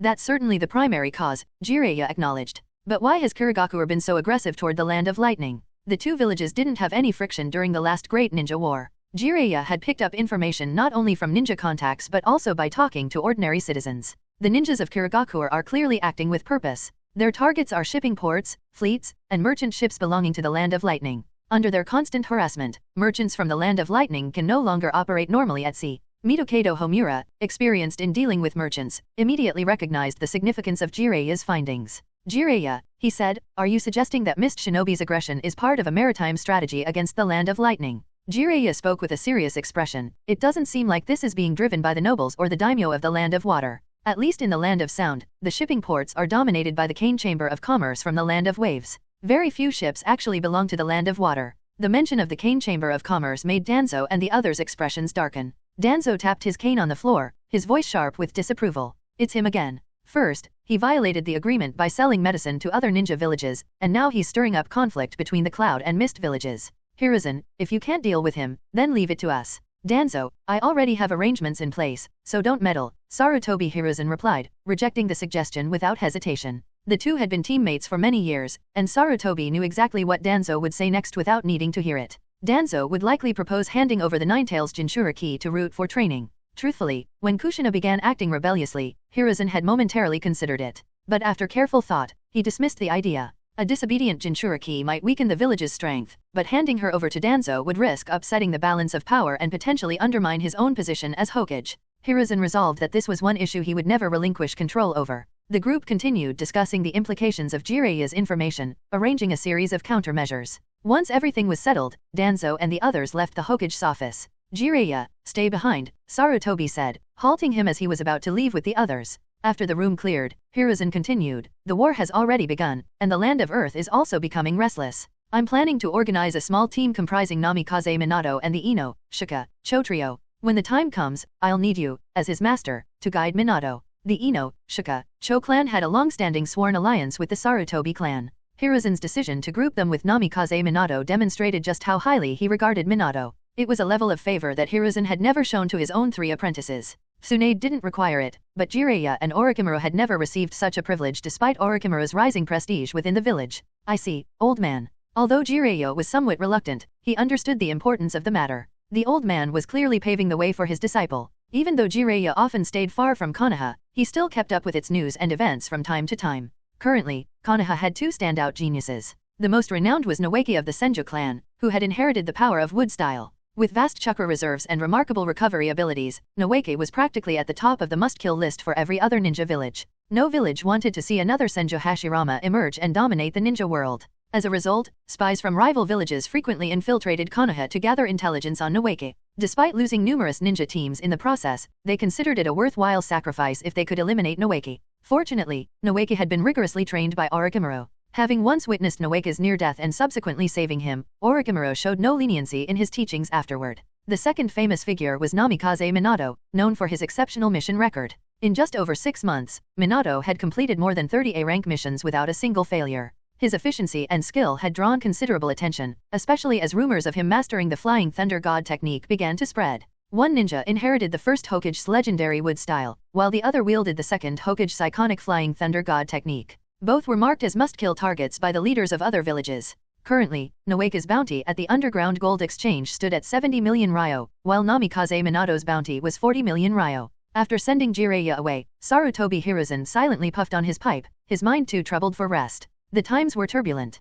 Reviewing the latest Umbu report, Hiruzen noted that Uzumaki Kushina had spent the entire afternoon at Kain's house, only leaving in the evening to return home. We'll have to handle this carefully, Hiruzen muttered to himself. If Tsunade has to be moved to the Rock Shinobi front lines, Jiraiya and a group of Jonin should be enough to handle things here. As for Cloud Shinobi, once they make a move, we can send others out. Having made his decision, Sarutobi Hiruzen turned his attention to the next issue on his desk. Recently, the controversy surrounding Heitake Sakumo had escalated. Reports indicated that a ninja saved by Sakumo had publicly accused him after drinking, claiming that Sakumo's decision to prioritize his comrades had endangered the mission. Although the Uchiha police force had tried to quell these rumors, Umbu had seemingly fueled them instead. Sarutobi Hiruzen felt a surge of anger. Danzo, he muttered, using Umbu's name for your own schemes again. He sighed deeply. Tomorrow, he must be reined in. Sakumo has already suffered enough. We need him for the war. There's no reason to push him any further. However, another question nagged at him. Why was the Uchiha police force so invested in defending Heitake Sakumo, while other clans seemed indifferent? Could it be that Sakumo had ties to the Uchiha clan? This thought gave Hiruzen pause. He suddenly understood Danzo's motivations. If Heitake Sakumo truly had some sort of alliance or connection with the Uchiha clan, then Danzo would want to suppress him at all costs. Ever since the death of Uchiha Kagami, the previous Uchiha patriarch had become increasingly insular and family-focused. If Sakumo had indeed formed ties with the Uchiha, it could complicate matters further. Uchiha Fugaku, the new Uchiha patriarch, is the son of Uchiha Hamada. He seems to have inherited Uchiha Hamada's will, otherwise, Hamada would likely have passed the position of patriarch to Kagami. Eventful times? Sarutobi Hiruzen sighed heavily. Still, he found some comfort in the belief that with another 20 years of his leadership, Konoha would grow increasingly prosperous under his governance. Early the next morning, Kain heard a sound in his house, faint yet sharp, like a suppressed gunshot. He had used apparition to return to Konoha. Apparition is truly convenient, Kain thought to himself. Next, I should try integrating apparition into combat. If an opponent can't counter it, dealing with this kind of space magic would be almost impossible. Kain now had a habit of resting in other locations each night and returning to Konoha at dawn. In emergencies, he could instantly apparate to any location. With his immense magical power, Kain could traverse the entire ninja world without limits. Additionally, his ability to absorb natural energy further increased his magic's upper limit, something other wizards or magical creatures could never achieve. This was an advantage granted by his incorporation of Hashirama's cells. The next step is to wait for Shino to perfect the copied super soldier serum, Kain mused. But this he isn't the same as the one from 20 years in the future. It will take some time to achieve perfection. Orochimaru doesn't have the time to help, so should I ask Tsunade? The super soldier serum was vital. If Tsunade succeeded in cracking the formula, the serum wouldn't remain unique to him. Yet, after considering the idea further, Kain dismissed it. Shino was his current priority. Providing him with the necessary support, whether in experimental subjects or assistance, was the most practical path forward. The search for the next world is nearly complete. Perhaps I should prepare for that. Still, I can't entirely abandon the ninja world for now. I'll have to check back periodically. Kain's mind was clear that morning, his thoughts drifting toward the larger picture of the ninja world's development. His and Orochimaru's goals were aligned in some ways, though their methods differed. While Kain sought control over the civilian population, Orochimaru focused on dominating the ninja world. Ai's ventures into industry continued to expand, while Miwa embraced advancements in media, transitioning from newspapers to radio, and soon to television and eventually the internet. Kain had only one demand. In the future, there will be only one voice in the ninja world that can speak freely, and it will be mine. Though Orochimaru might lack the patience to become Hokage, his alliance would at least shield Kain from interference from Konoha's powers. For now, Konoha remained strong, as evidenced by the fact that 6 of the 12 guardian ninjas were Konoha shinobi. Thinking of the Fire Nation daimyo, Kain suddenly had an idea regarding Heitake Sakumo. In this way, it seemed that all three parties would be satisfied, probably only Sarutobi Hiruzen would be unhappy. However, if the Fire Nation daimyo was willing to cover Konoha's expenses, Sarutobi Hiruzen might agree. Ding! Just as Kain was lost in thought, the doorbell suddenly rang. Who's visiting so early? Kain cast an iron armor curse on himself. The person at the door couldn't be someone he knew, like Tsunade or Kushina, who had developed the habit of simply walking in. He walked to the door, opened it, and pretended not to recognize the visitor, asking, "Who are you looking for?" "Hi, I'm Rin Nohara, a second-year student at the ninja school. Are you the propaganda minister of the Land of Fire?" The person at the door was Rin Nohara, whom Kain had imprinted with the magic spell. When she saw Kain, she saluted politely and then asked respectfully. Kain nodded and said, "Yes, I am. Nohara Rin, you came here too. Actually, it's about Heitake Kakashi. I met the president of the Konoha newspaper the other day, and I learned about Mr. Heitake from him." Seeing that Kain was approachable, Rin began to explain. She also had some doubts in her heart. It was her first time meeting this minister-sama, yet she felt an odd sense of familiarity as if she had known him for a long time. "I see. I'm planning to visit Heitake's house today. You can go back to your studies without worry. This incident shouldn't affect Heitake Kakashi." After listening to Rin's words, Kain replied. He couldn't help but sigh inwardly. People in the ninja world matured quickly, and love at the age of 12 or 13 seemed like a normal thing. "Well, sir, may I go with you?" Rin was a little embarrassed. She felt she was making an overzealous request. Given the other party's status, it was rare for him to even agree to meet with her, let alone explain things. Now, she was asking to go along with him. She wished she could take back her words and took half a step back. "Okay, if you have time now, come with me." Kain thought for a moment. Bringing Rin with him might make a bigger impression on Heitake Sakumo, so he agreed to her request. He then closed the door and waved to the still-dazed Rin, signaling her to follow quickly. Rin didn't have time to think and quickly trotted behind him, feeling thankful in her heart. She was relieved that Minister Sama was a talkative and kind person, much easier to approach than the village security team, and his demeanor made her feel strangely familiar. "Mr. Heitake." Kain and Nohara Rin arrived at Heitake's house, rang the doorbell a few times, but received no answer. They called out a few times, but still nothing. "Is no one home?" Nohara Rin asked, speculating. Kain shook his head and said, "Heitake Sakumo has been temporarily dismissed from his position. Where else would he be if he's not at home at this time?" After waiting a little longer, and still receiving no response, Kain pushed open the unlocked door and walked inside. Seeing this, Nohara Rin became anxious and thought, is this really happening? If Kakashi found out they had trespassed, he would surely hate them. "There's nothing we can do in a hurry. We don't intend to steal anything. We'll apologize once we get in," Kain reassured her. With that, Kain entered the house. Nohara Rin hesitated for a moment, looking around outside, but curiosity and anxiety got the better of her. She tiptoed in behind Kain and closed the door once inside. The two of them made their way to the living room next to the courtyard. Kain decided to search here first. If no one was present, they could return at another time. After opening the door to the living room, Kain felt a little relieved. Heitake Sakumo was sitting at the round table, appearing to be lost in thought. Earlier, Kain had feared the worst, thinking that Heitake Sakumo might have committed suicide. However, Heitake Sakumo didn't seem to be in the best state. Kain had seen him before when the barrier exploded. Even in the dark of night, Heitake Sakumo had been like a sharp blade, ready to strike at any enemy. But now, he appeared like a dull knife. He couldn't even fathom taking someone's life, it would be too heavy to hold. Kain walked over, sat down opposite Heitake Sakumo, and said with a sigh, "Mr. Heitake, what happened to Konoha's white fang? How did you end up like this?" The clothes were neat and tidy, and his face had been carefully maintained, but the energy had suddenly drained from him. His eyes were calm, as if they had no thoughts. He seemed like a person who had given up, but still had the ability to live. As for tidying up his clothes or maintaining household hygiene every day, it was probably just to avoid worrying Kakashi. "Heitake-san, you should be very clear about your situation now.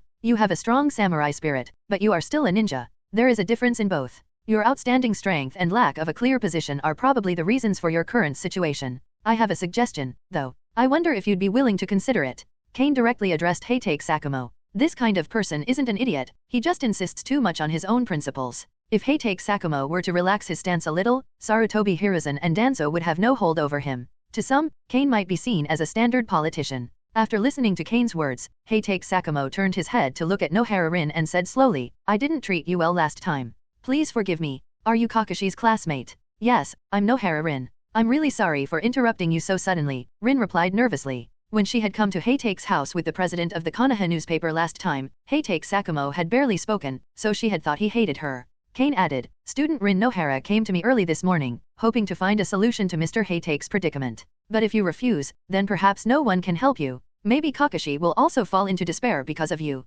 After all, he likely admires his father, the legendary White Fang, and now his lifelong goal is shattered. Even his genius title can't help him. Upon hearing Kakashi's name, Heitake Sakamo's heart shifted. If there was anything he cared about, it was Kakashi. However, he was also aware of Kain. He had been attacked by Cloud Shinobi spies twice in the village, and there were clues about the second attack. With Heitake Sakamo's sharp instincts, he could sense the divide between Kain and Konoha's senior management. What do you mean? The Guardian Shinobi, if you're interested, I believe the daimyo will personally speak to the third Hokage. Heitake Kakashi will no longer be targeted, whether he stays in Konoha or moves to the capital of the Land of Fire. Kain spoke directly to Heitake Sakamo, explaining that the daimyo could gain a respected subordinate. Sarutobi Hiruzen might not want to let go of Heitake Sakamo, but if the daimyo provided financial support, Heitake Sakamo could rid himself of the connection in Konoha. As long as Heitake Kakashi stayed with daimyo, Sarutobi Hiruzen would no longer target him. Otherwise, Hiruzen would completely offend Heitake Sakamo, and he couldn't afford to lose someone with such a prestigious reputation.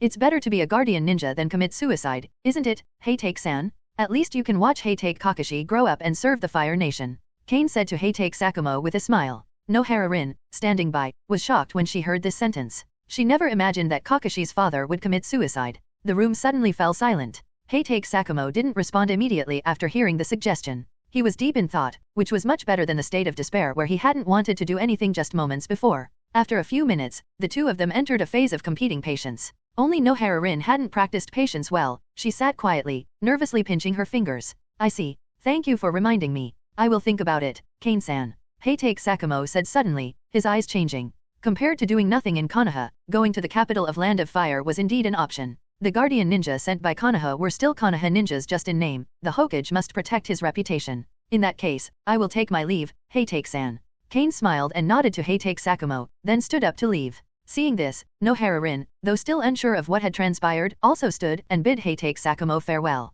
Heitake Sakamo becoming a guardian ninja wouldn't cause trouble for Kain. On the contrary, he would be required to obey the Hokage's orders. After Orochimaru became the fourth Hokage, Heitake Sakamo could return to the village with just a single command. It was best not to weaken Konoha's strength too much, or else the unity of the ninja world would be in jeopardy. If that happened, Kain would rather work alone than cooperate. After leaving Heitake's house, Nohara Rin was still a little confused. She trotted to catch up with Kain and asked cautiously, Minister Sama, is this the end?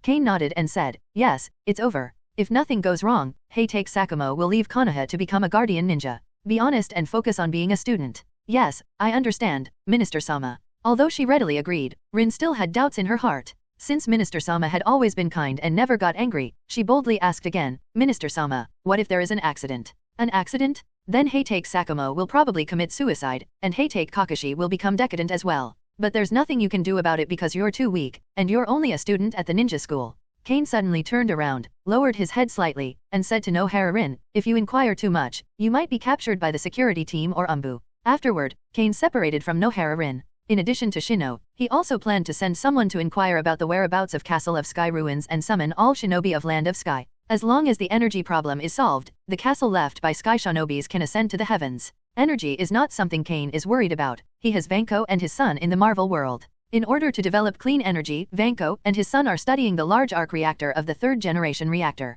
It is called large, but there are not many practical palladium elements. However, the energy released once the research is successful is comparable to that of a small nuclear power plant. The Sky Ninja Fortress can use the arc reactor to maintain floating for extended periods, and Kain can also use some alchemy methods to make the Sky Fortress lighter. There are also resources in the ninja world. Many rare resources in the Marvel world are under control, while the ninja world has yet to exploit them fully. The most valuable resources in this undeveloped, feudal world are those rare resources. Kain has calculated that within 10 years, he will build the largest mining group in the ninja world, which will then feed back into Marvel or other worlds. Sister Tsunade, later today, we're going to Konoha Hospital to show you the power I've recently controlled. Early in the morning, Kushina pulled Tsunade out of bed, then stopped Noeke, who was also about to go out, and said confidently, Noeke, you come with us too. Hearing this, Noeke shook his head and declined. Kushina, I'm leaving the village soon for the front line. Maybe next time, wait until you're more proficient in controlling the power of the tailed beast. After Kushina was able to control the power of the 9 tails with 7 tails last time, she went to Noeke to learn from him, but she ended up being restrained by wood style and couldn't move. Don't say no, it will be fine soon. Kushina wanted to show off the power she had just gained, so she insisted on bringing Noeke along. Although she asked Tsunade to wash up and eat breakfast, the three of them headed to an unmanned training ground next to the Death Forest. Tsunade and Noeke thought this sparring session would be similar to the last one, but they were shocked by Kushina's strength. 9 Tails Chakra Mode. Noeke may not have been very clear about this, but Tsunade knew exactly what it was. Grandma Mito could enter this state. Noeke was almost defeated by Kushina in one round. If he hadn't been trained by Orochimaru to be extremely vigilant, he would have been caught by her speed and diamond chain lock right away. However, Noeke reacted quickly. After taking a big loss, he counterattacked with wood style. In the end, apart from using large wood style ninjutsu, Noeke and Kushina fought for a long time before they were barely defeated. The final result was that they were tied up by Kushina with a diamond chain. After the fight ended, Kushina looked smug. Although Noeke didn't use his full strength, Kushina also didn't use the full speed of Ninetales chakra mode. She's not yet proficient in that kind of speed. If she used her fastest speed, she'd still risk injuring herself. Kushina also has the ultimate tailed beast bomb technique, though she hasn't fully learned it yet. She only heard a suggestion about it from Kain. After the fight was over, Tsunade immediately stepped forward and asked, Kushina, why did you suddenly enter that state? Didn't you only control 7 tails last time? The progress is too fast, almost like a leap. The last time, Chakra the tailed beast was able to control the 7 tails but still required potions. Tsunade was very puzzled. According to common sense, it would take at least 4 or 5 years for Kushina to have the opportunity to enter this state. The boss helped me, otherwise I wouldn't have improved so fast, Kushina said with a smile. Kain didn't let her hide the extremis virus thing because it was too obvious. As long as she was injured, it would be exposed. Konoha had nothing to do with Kain now, and the relationship between Kushina and him was improving. Even if Sarutobi Hiruzen found out, there would be nothing he could do. You mean Kain-san? Kushina, don't tell me you also. Noeke asked speculatively after hearing her words. He, being the beneficiary, could easily guess what Kushina was implying. That's right, it's the serum that helped Noeke recover. The boss injected me with it. Sister Tsunade, I think I've gained the power of wood style now. At least the adamantine chain can slowly absorb chakra from the 9 tails. After Kushina finished speaking, she made a small wound on her arm. The wound didn't bleed, but glowed slightly red, and soon healed. It's really the extremis virus serum. This guy is so generous. Tsunade clicked her tongue. After the research was successful, she and Orochimaru each received a vial. Tsunade had used it to help Noeke. This stuff is too expensive. Tsunade had wanted to buy a vial from Kain afterward, but he refused. It's really hard to put a price on it. After Noeke injected the serum, his strength had not yet reached the peak of a ninja, but he had already become well known in the ninja world. A single vial of serum can turn someone into a ninja god, so it should be precious. Tsunade couldn't help but feel envious of how easily Kushina had access to the extremis virus serum. This guy wouldn't. Kushina, shouldn't you? Just as Tsunade was about to ask, she suddenly noticed that Noeke was still standing aside. She quickly waved him away, signaling for the clueless brother to move aside, and then whispered in Kushina's ear. How is it possible? No, absolutely not. After hearing Tsunade's question, Kushina quickly blushed and shook her head to deny it. She did owe her boss a favor, but she had never experienced anything like that. However, Kushina couldn't help but think now, if the boss really mentions this matter, she should either postpone it for a while or agree to. You are really generous. Such a precious thing was given to Kushina so easily. Tsunade hiccuped and spoke to Kain without any ladylike restraint. If it weren't for her beautiful appearance and proud figure, it would be hard for Kain to connect Tsunade with being a woman. Then, Tsunade poured herself another glass of wine and continued, her expression slightly solemn after drinking. Are you interested in Kushina? However, Tsunade's solemnity wasn't intimidating to Kain. With a flushed face and slightly blurry eyes, the drunk Tsunade should be considered the #1 beauty in the ninja world at least, as long as she didn't speak. Kushina should be very important in Konoha, but she comes to me, an outsider, after being wronged. Tsunade, you really should reflect on that. Kain didn't answer Tsunade's question directly but instead criticized her. Although the extremis virus potion is expensive, I'm not stingy when it comes to friends. The key is that this friend should truly care about me. You're talking about me, aren't you? Tsunade picked up on the meaning behind Kain's words and, dissatisfied, said to him like a kitten who had been scolded. He wondered why, at 30, she still had such a great charm. I also quarreled with the old man, but they. Seeing Tsunade suddenly becoming lonely, Kain couldn't help but shake his head and gently persuaded. Forget it, Tsunade. Since you feel bothered, then don't get involved in this kind of thing. Anyway, there's nothing wrong with Kushina improving her strength. At least it gives her the ability to protect herself. Well, actually, I came to you for something else, the potion from last time. Tsunade changed the subject, a little embarrassed. The palliative potion she researched was quite interesting, and it had a special power, but there were too few samples. Recently, she had been busy promoting medical ninjutsu and preparations, so she hadn't come to Kain sooner. You came here for this? The potion can be given to you, but when are you going to pay me back the gambling debt? The casinos in other places in the Land of Fire are making profits, but the casino in Konoha doesn't even make a fraction of what others do. What do you think is the reason for that? Kain said, taking out a few bottles of medicine and placing them on the table. Tsunade was beginning to waver now. With a little more pressure, she might not side with Sarutobi Hiruzen in the future. The group led by Orochimaru could also represent Konoha, and the old rot could be swept into the trash. I'll pay it back. When I go to a few nobles for medical treatment, I'll have the money to pay you back. Tsunade said sheepishly, scratching her hair, before turning her attention to the potions Kain had brought out. Healing Potion, Blood Potion, and Beauty Potion. The first two potions do exactly what their names imply, but the last one is a bit more magical. It can make the user more beautiful, or rather, more attractive. After Tsunade heard the words, a look of disbelief suddenly appeared on her face, and she said, "This is too fake. How could there be such a medicine?" Kain rolled his eyes and said, "Don't be so ignorant. The farthest place you've been to is probably the Land of Rain. You haven't visited the whole ninja world, let alone the world outside of it. He still has more powerful Veritaserum and Love Potion, otherwise, he would. Hey, do you want to try it?" After thinking for a while, Kain shook his head. Although the potion has incredible abilities, if a ninja could crack it, he'd be embarrassed and offend an enemy for nothing. "I don't have much time, and I'm going to the battlefield soon. Let me study these first, and I owe you." Tsunade was so happy that she was ready to take the potions back to Konoha Hospital to study for a while. But just as she was about to get up, Kain grabbed her by the wrist. "Wait a minute, write an IOU." After Kain finished speaking, he directly took out a roll of parchment. He wrote down the time and event, indicating that she would return it within 5 years. Otherwise, she would pay back the amount of money Kain stipulated. Of course, the money amount was not written on it. Because Tsunade was in a hurry, she didn't pay attention. After Kain finished writing, she pressed a handprint and then rushed to Konoha Hospital in a hurry, showing no signs of drunkenness at all. And she was the one who wanted to treat guests, but now she was the one fleeing from the order. This is the lesson of evading orders, Tsunade. Remember not to sign an unfamiliar contract next time. Kain shook his head and said, but it was a pity Tsunade couldn't hear him. Then he tapped lightly on the parchment, and a cumbersome rune appeared on it. This was a magical contract. If Tsunade couldn't fulfill it, she might have to pay a big price. This type of magical contract is quite special, similar to an unbreakable oath. However, it's not that serious. One party can break it as long as they're stronger than the other. It was used by wizards to collect servants in the past but was later banned by the Ministry of Magic. Kushina recently wanted to practice Tailed Beast Bomb and Tailed Beast Mode, so she reduced the number of times she came to Kain. The news that she could enter Nine Tails Chakra Mode had already reached the ears of Sarutobi Hiruzen and other high-ranking officials. Upon hearing this, it was a mix of joy and sorrow for them. A Nine Tails Jinchuriki who couldn't be controlled but had taken control of the power of Nine Tails. Fortunately, it was a time of war, and Kushina's improvement in strength was good news for Konoha. If Sarutobi Hiruzen had heard this in peacetime, he might not even have been able to sleep soundly. However, defense was still needed. After thinking it over, Sarutobi Hiruzen called Danzo over and forcefully transferred all the SEAL personnel from Root. He also allowed him to recruit more from the Konoha Shinobi clan and the ninja school to add to Root. After a while, Sarutobi Hiruzen was handling matters in the Hokage's office.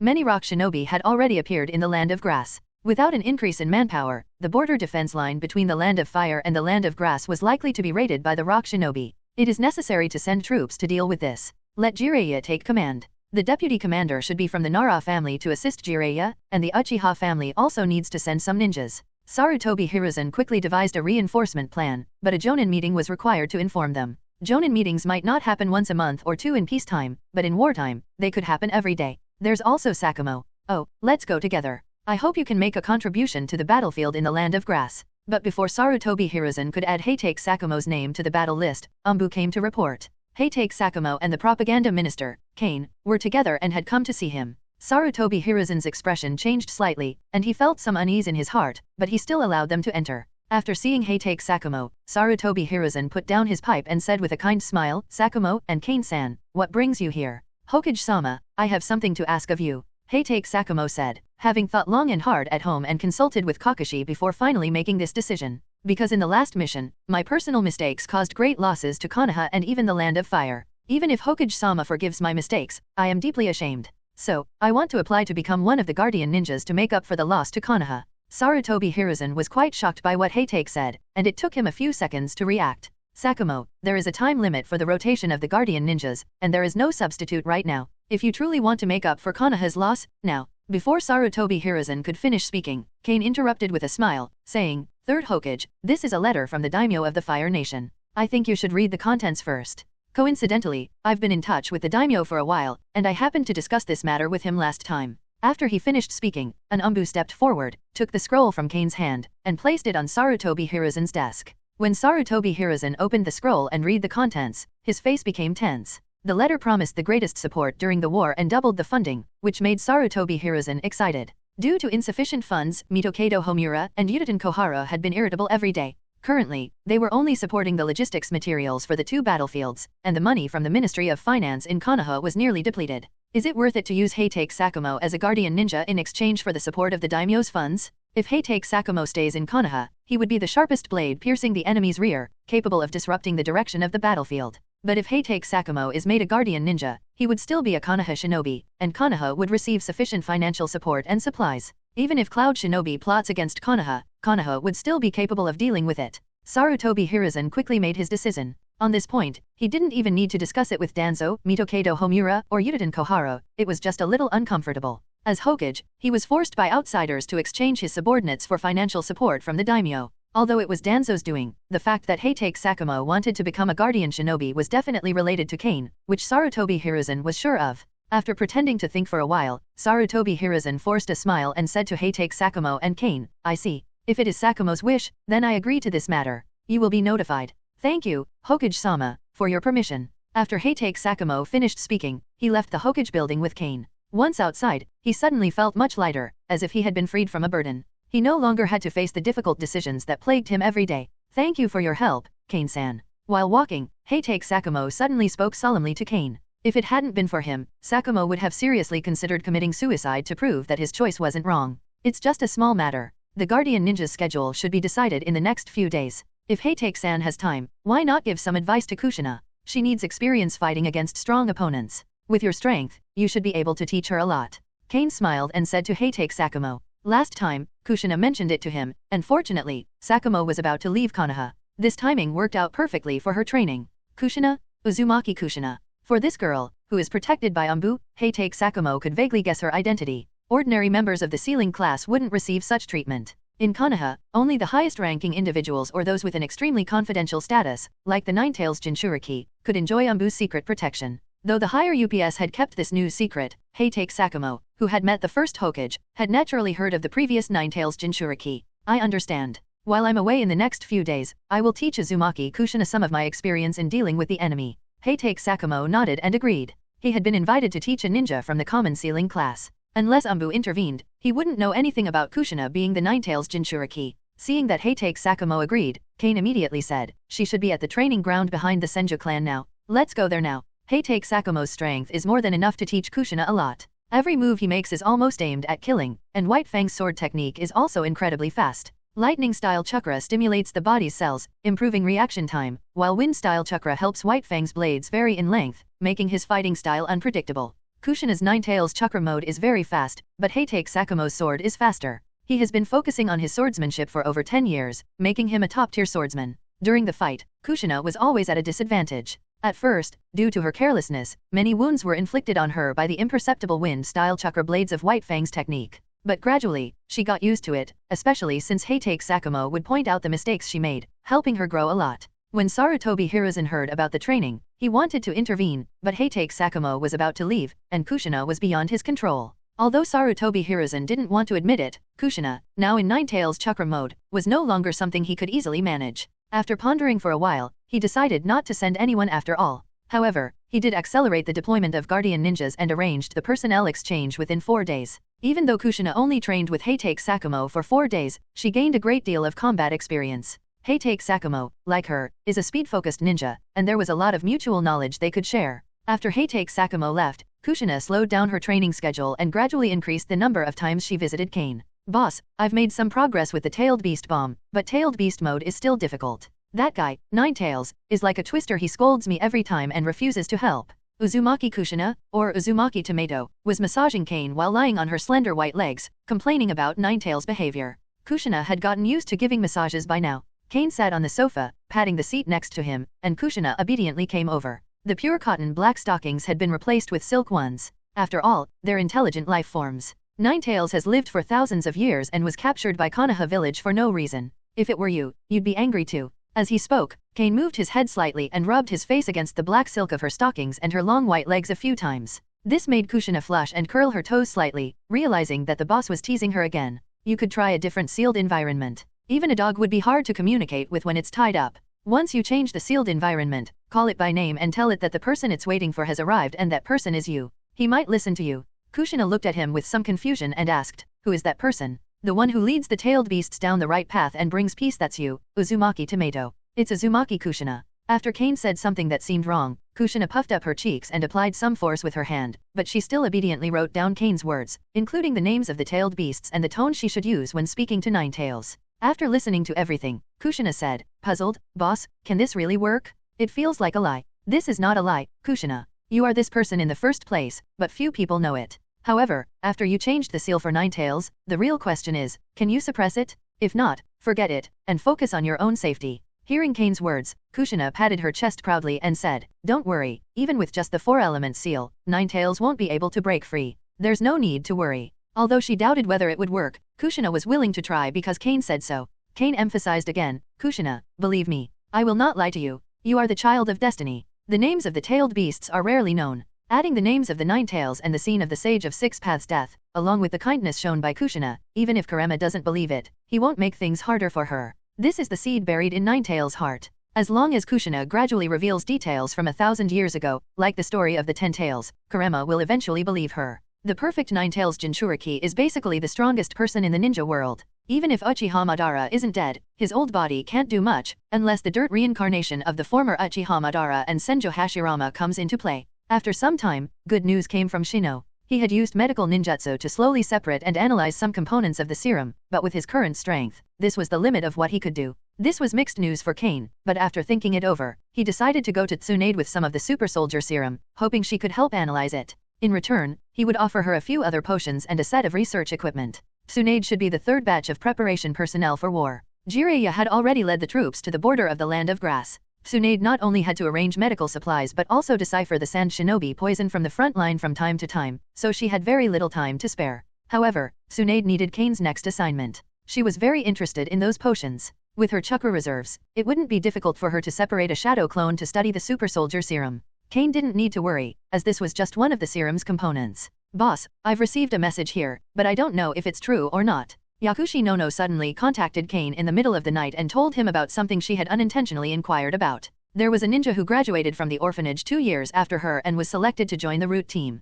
She had heard that they were being sent on a mission to the Land of Waves. This matter was also related to Cloud Shinobi because someone had said at the time, "Are they really going to bring Cloud Shinobi?" Kain frowned slightly and asked, "How did he hear about this?" That person's hearing is relatively sharp, and it is precisely because of this that he was selected by the route department. At the time, the route department was training, and the 2 route team leaders were talking. He was inadvertently lurking nearby and overheard something. Yakushi Nono replied, explaining that she knew a bit about the situation in the Land of Waves. After receiving this news during the day, she immediately came to report it to Kain. Deliberately revealing information to us should be impossible. If the route finds out there's a connection between us, they should deal with me immediately, even though I am a student of Master Tsunade. The route does have this kind of power. Usually, Tsunade and Danzo argue because they haven't touched Danzo's core interests. If a spy is planted within his route, Danzo wouldn't care about Tsunade's status as a Sunin. "I see. I will deal with this matter." After thinking for a moment, Kain nodded and said, "Some time ago, Jiraiya went to the Land of Waves to inquire about news. This might be in line with his usual methods.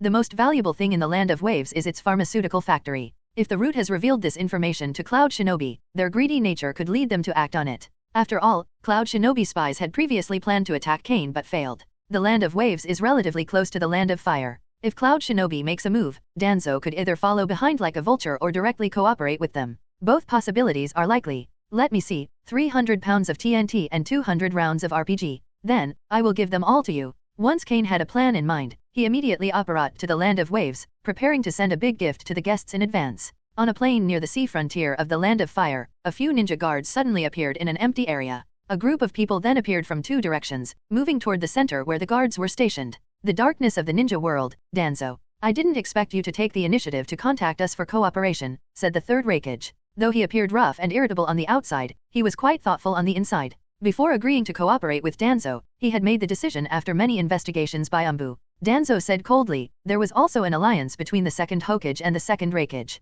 If it weren't for your Cloud Shinobi's usual fighting style, Konoha and Cloud Shinobi would still be allies. Forget about being allies. With the darkness of your ninja village, I'm afraid the people of the Land of Lightning will be deceived," retorted the third Raikage. The third Raikage had always been wary of Danzo's reputation. He had heard about what happened in the Land of Rain during the last war. Danzo was the only one who could bear the infamy and attack civilians without hesitation. However, there was no concrete evidence, or else all the countries would have jointly sanctioned him. Danzo took out a scroll and tossed it over. "I don't need to say more. This is the information we collected. What about what you promised? 6 Paths Ninjutsu, coupled with the secret technique that can disrupt space ninjutsu. Even the second Hokage, who knew space ninjutsu, died under these methods," the third Raikage said after reading the scroll. A powerful lightning-style chakra appeared in his hand, burning the scroll to charcoal. This is the best. Then let's go, the third Raikage said. Danzo's face remained flat, but he was clearly lost in thought. There were also some people in Cloud Shinobi opposed to working with Danzo because of his bad reputation. Killing civilians and betraying allies was well known. If Cloud Shinobi cooperated with him, they might become the next team to be deceived. However, the intelligence and benefits provided by Danzo were very tempting. Not to mention the true culprit behind Mist Shinobi's attack on the Land of Lightning, the pharmaceutical factory alone was worth the third Raikage's interest. For Danzo, there would be no loss this time. Although Cloud Shinobi would get the main attack and profits, the route would avoid casualties. No matter what the outcome, his route would be the biggest beneficiary. If Kain couldn't be dealt with, there was still a chance to take down the third Raikage in the Land of Waves. Danzo spoke again, there are ninjas watching each other in the Land of Waves. The targets are all in the Land of Waves these days. If there's nothing else, we'd better leave as soon as possible. Upon hearing this, the third Raikage turned to someone beside him. After the person nodded, he said to Danzo, then let's go. Some of them were also gathering information in the Land of Waves, so they wouldn't take Danzo's word for it just yet. After the third Raikage and Danzo's group gathered in a place in the Land of Waves, an Umbu from Cloud Shinobi immediately came to report the situation. Raikage-sama, this is the information we've collected recently. The local business of this factory is thriving.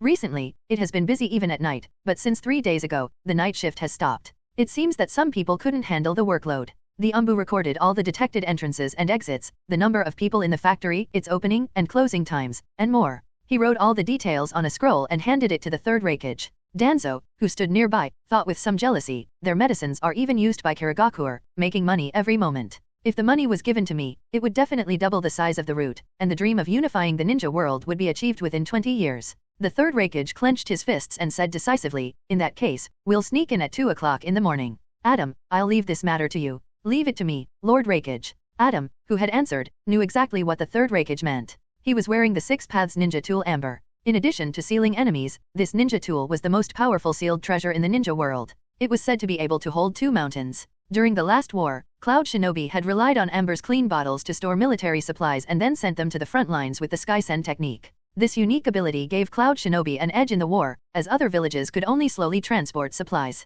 Adam's task was to pack and take away all the medicines, production equipment, and materials in the pharmaceutical factory using Amber's clean bottle. As for Danzo, if he dared to complain, he could ask Lord Raikage for a list of what he needed. When would Cloud Shinobi village be able to snap up such goods? At night, most of the residents of town in the Land of Waves went to bed early, having worked for Boss Kain all day. Whether it was fishing or making canned food, they were exhausted and hard to wake up. Cloud Shinobi Umbu detected this situation, so they jumped and ran boldly on the roofs. They didn't worry about occasionally encountering civilians who were still awake. By the time those civilians came out to check, the Umbu would have already disappeared. Third Raikage-sama, that's the factory. The guards have been relatively lazy recently. They didn't come out at all today. After hearing the Umbu's words, Adam asked in a low voice with some doubts, in such a big factory, why are the guards so careless? The Umbu immediately explained, because every household here works for the factory. In fact, from the outside, they are all considered factory guards. Even if a ninja is accidentally spotted, it would cause quite a stir. Adam, don't be surprised. This is also the case with the nobles of the Land of Lightning.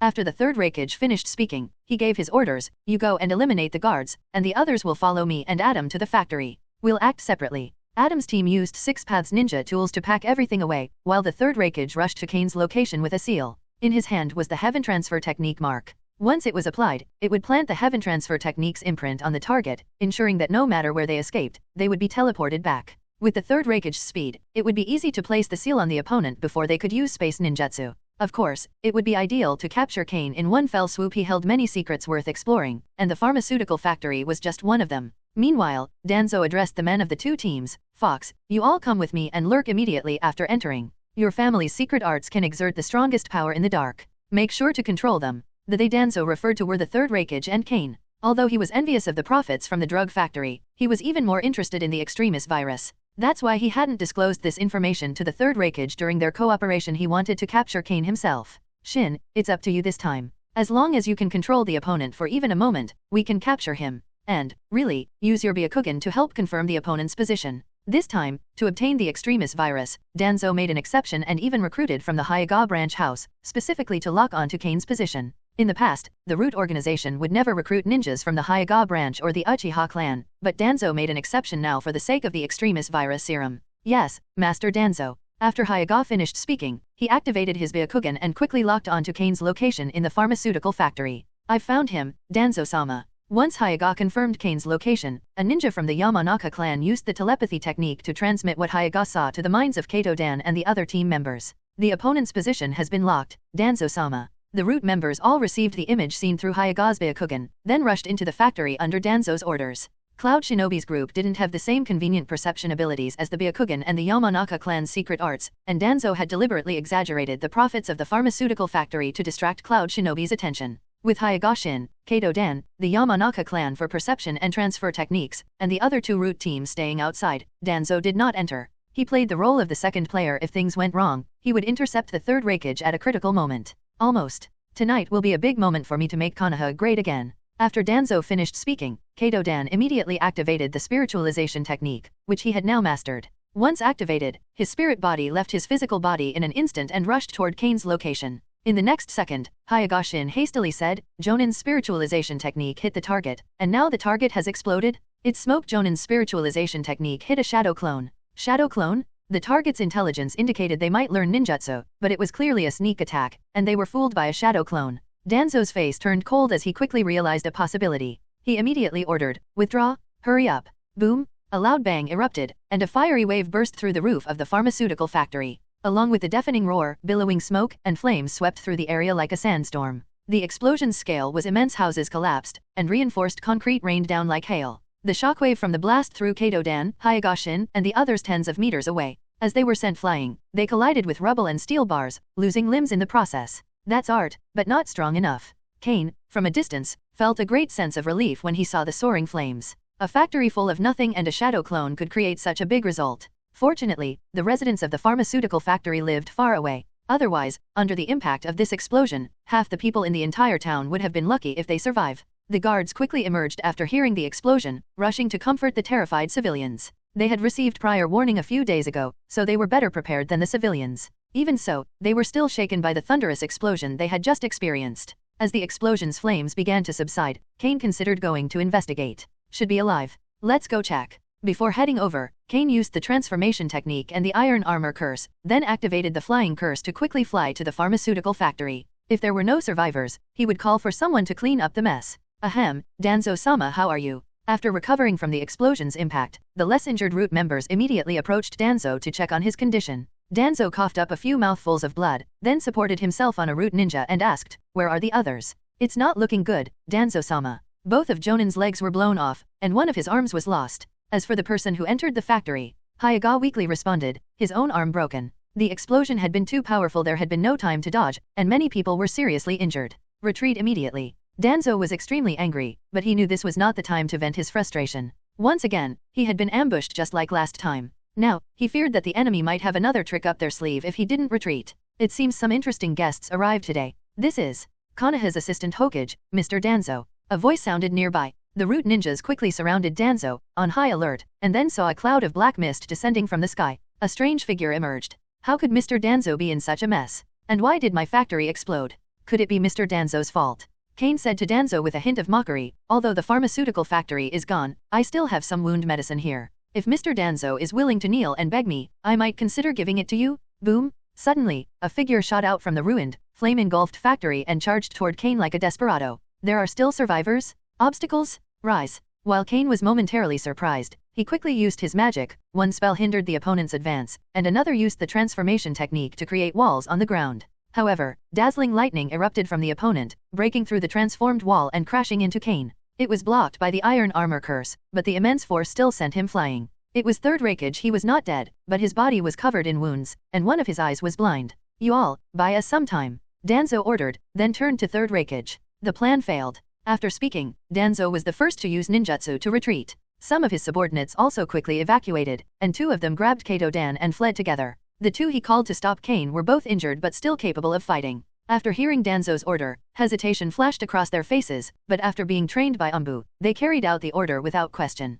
Hard-turning technique. Shadow binding. The two control-type secret techniques immediately struck Kain as he was flying through the air, binding him before he could get up. If you want to leave, go. The old man wants to avenge Adam. Danzo's instincts were correct. Just as third Raikage finished speaking, 10 RPG rocket launchers from several other directions fired at him in an instant. Rumbling explosions echoed one after another. While they didn't damage third Raikage, they prevented him from advancing toward Kain. Third Raikage, go. We can't hold on much longer. A ninja from the Nara clan, his face covered with blue veins, shouted as his chakra was depleted. As soon as he revealed his position, 3 rockets struck him. With a loud rumble, the Nara clan ninja was instantly obliterated. Hateful. Third Raikage shouted in fury upon seeing this, but he knew there was nothing more to be done. He then surged his lightning-style chakra to its peak and turned to flee. Not long after he left, another hidden Yamanaka ninja collapsed to the ground, dead from chakra exhaustion. Danzo, this plaster-wearing dog, is disgusting. After Kain got up and watched his wounds gradually heal, he thought to himself that this time he would definitely make Danzo pay. Just now, Third Raikage's one-handed strike had broken through his iron armor curse and even left a wound on his chest. Then, the root members had sworn to cover the retreat, otherwise, he could have caught up with them immediately. The secret techniques of the Yamanaka clan need to be guarded against. A root member was able to control me for nearly 10 seconds. The entire Yamanaka clan likely has dozens of ninjas capable of using these techniques. Kain gathered the corpses of the Nara and Yamanaka clans. After Orochimaru learned the reanimation jutsu, he planned to resurrect the ninjas from these 2 clans to inquire about their secret techniques. There were also ninjas in the pharmaceutical factory, but they should all be reduced to ash by now. Kain thought about the night's events. He had probably killed more than 20 ninjas tonight. Over 10 Cloud Shinobi had fled, with only Third Raikage escaping, and just 5 Konoha ninjas had gotten away. One of them seemed to have lost both legs. Whether he made money or not was secondary. If he stayed in the ninja world, he could defend against Danzo, but sometimes Kain wasn't in the ninja world. If that mad dog found his base in the Land of Tea, it would be difficult to defend.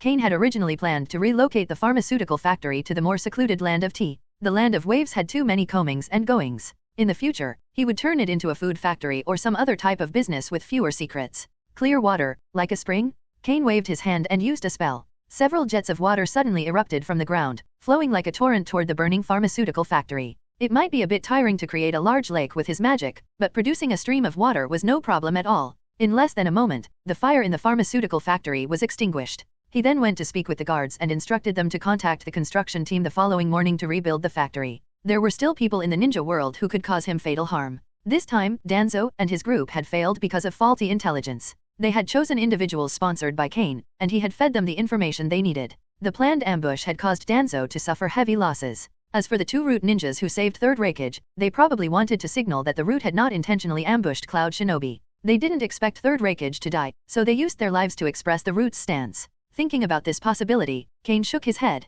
He was determined to teach Danzo a lesson when he returned. So, that night, he went back to the Marvel world and brought back some explosives. Master Kain's revenge never delays. The next day, Hyun Town, in Land of Waves where Danzo and Third Raikage attacked, dispatched hundreds of construction workers, most of whom relied on Kain for their livelihood. They would often travel to the Land of Tea or other places to take on projects for several months, earning a lot of money before returning home. With a large number of people, and the help of machines and guards, the ruins and rubble were quickly cleared away. While cleaning up, the guards from the Land of Waves discovered a few strange items, along with some broken corpses nearby, and quickly reported their findings to Kain. Fan, dagger, and wine jar. Upon hearing these items, Kain immediately thought of the 6 Paths ninja tools from Cloud Shinobi village. The Third Raikage must have brought them with him when he came to kill Kain. Without delay, Kain went directly to the pharmaceutical factory under construction. The construction teams were working quickly, and there was no sign of any delays in the schedule. They had already cleared out most of the steel bars in less than a day. As for the corpses and strange weapons they found, they were placed on the ground nearby and guarded by 2 teams of people.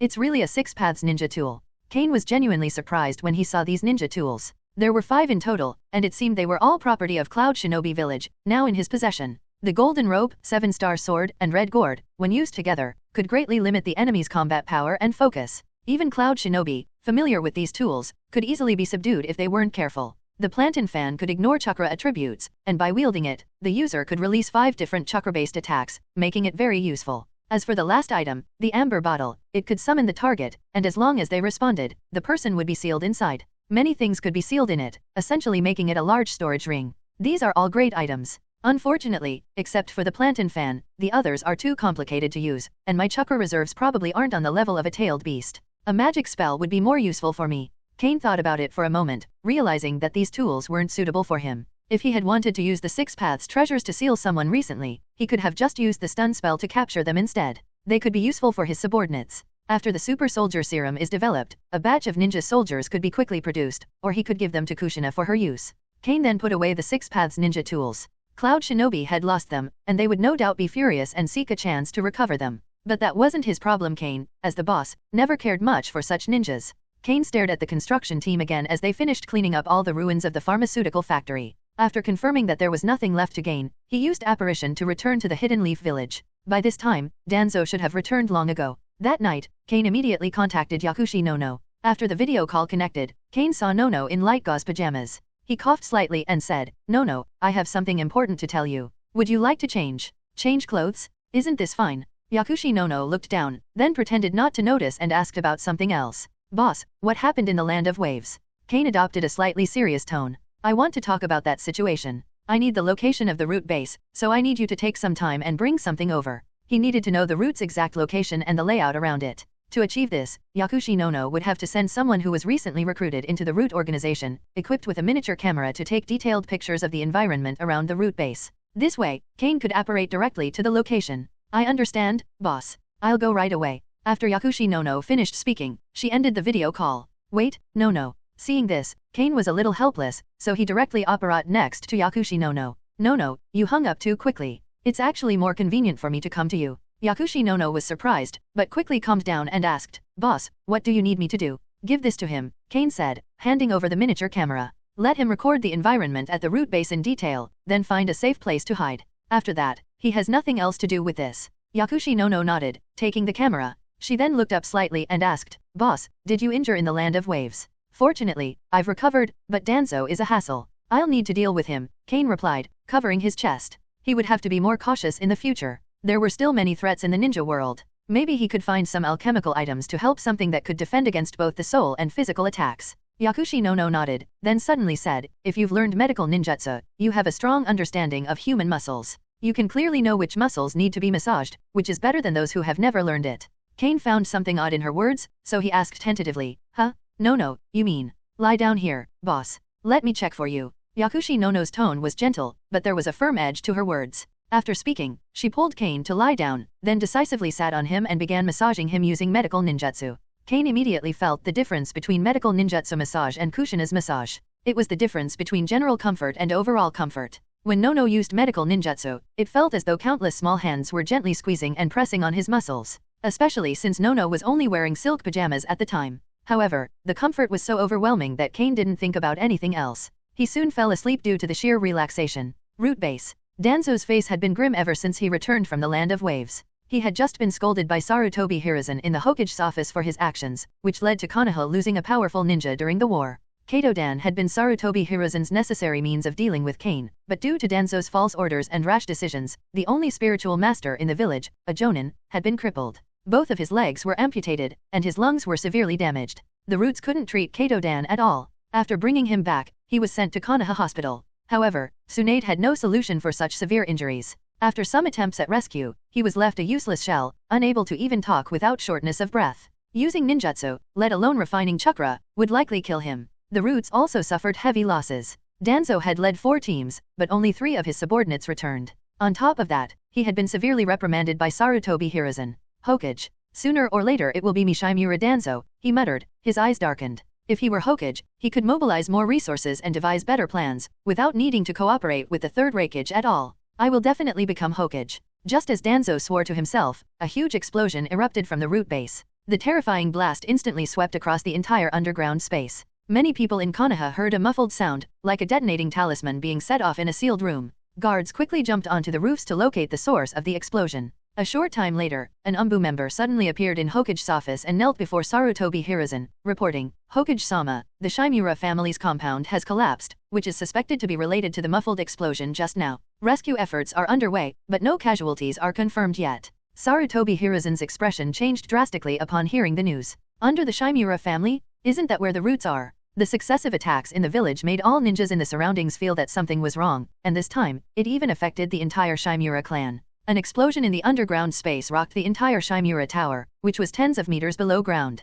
Although the UMBU and Uchiha guards managed to rescue many in time, it was reported that there were still heavy casualties. Except for a small part of the Shimura family who were out on missions, it was said that only 3 or 4 survived the collapse, and they were all ninjas who were able to escape the danger. As for those in the underground space of the Shimura family, surviving was a miracle, only about 10% made it out alive. After rescuing the wounded, it was said that all the beds in Konoha Hospital were immediately filled, and all the medical ninjas were so busy they could barely keep up. Tsunade, who had just emerged from Konoha Hospital's laboratory, immediately changed her expression upon hearing the news. The laboratory was typically used by her to analyze the various poisons used by enemy ninjas, but recently, she had also been using it for some private work, such as helping Kain decipher the composition and efficacy of his serum. There had been a breakthrough recently, but she didn't expect to encounter something like this so soon. What is the situation? Tell me everything, Tsunade asked urgently. She had a growing suspicion that Kain was involved. Though there was no solid evidence, her intuition pointed to him. She also remembered the earlier incident with Kato Dan. After hearing the detailed timeline of the explosion from Yakushi Nono, Tsunade immediately grabbed a document in her hand and prepared to leave.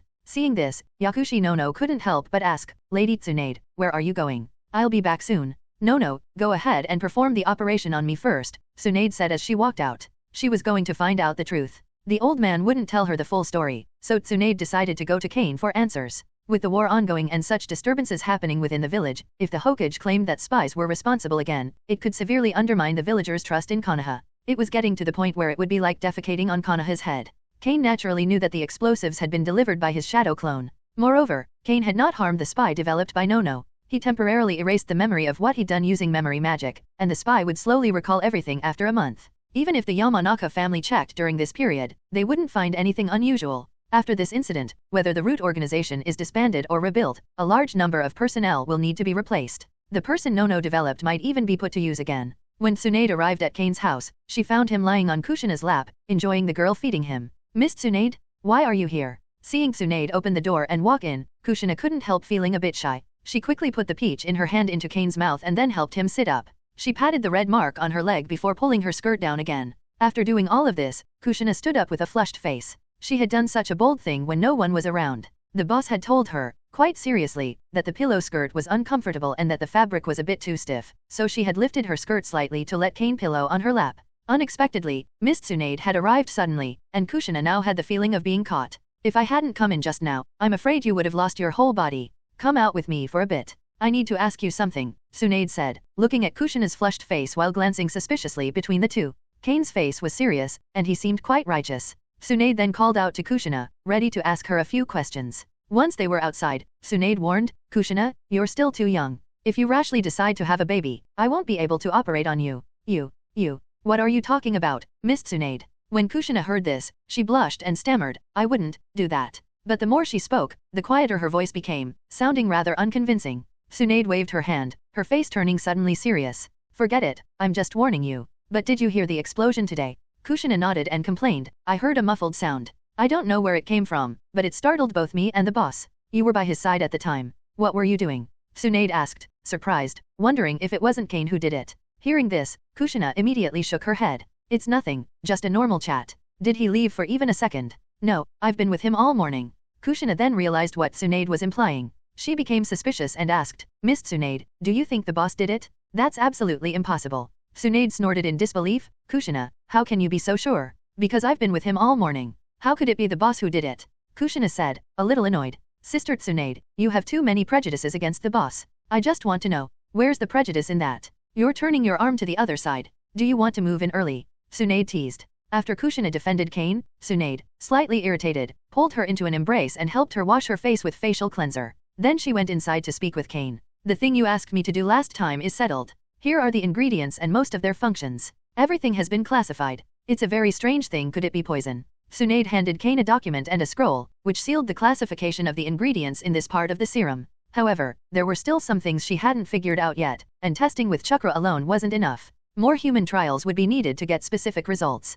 Enough, that's enough, Kain said, taking the document and looking it over. He spoke to Tsunade with satisfaction. With the research on the super soldier serum making a breakthrough, he could now return to the Marvel world to conduct human experiments. He could also try to replicate and improve the serum. Once the serum was obtained, Kain handed Tsunade 2 potions, 4 bottles in total, as agreed. He asked her to try one and study the other. Tsunade had to leave to treat the wounded. The explosion at the Shimura clan had likely caused serious injuries to many people. After Tsunade left, Kushina noticed that the smile on Kain's face never faded. She asked curiously, Boss, what is this? Something that can make people stronger. If it succeeds, I'll give you one later, Kushina, Kain replied casually as he continued looking through the information on the super soldier serum. His knowledge of biological cells and human body research wasn't weak, he just needed to experiment. The super soldier serum was indeed valuable. It was the best choice for Kain at this stage to enhance ordinary people, but it didn't seem easy to make. Many of the ingredients would require a lot of effort to synthesize.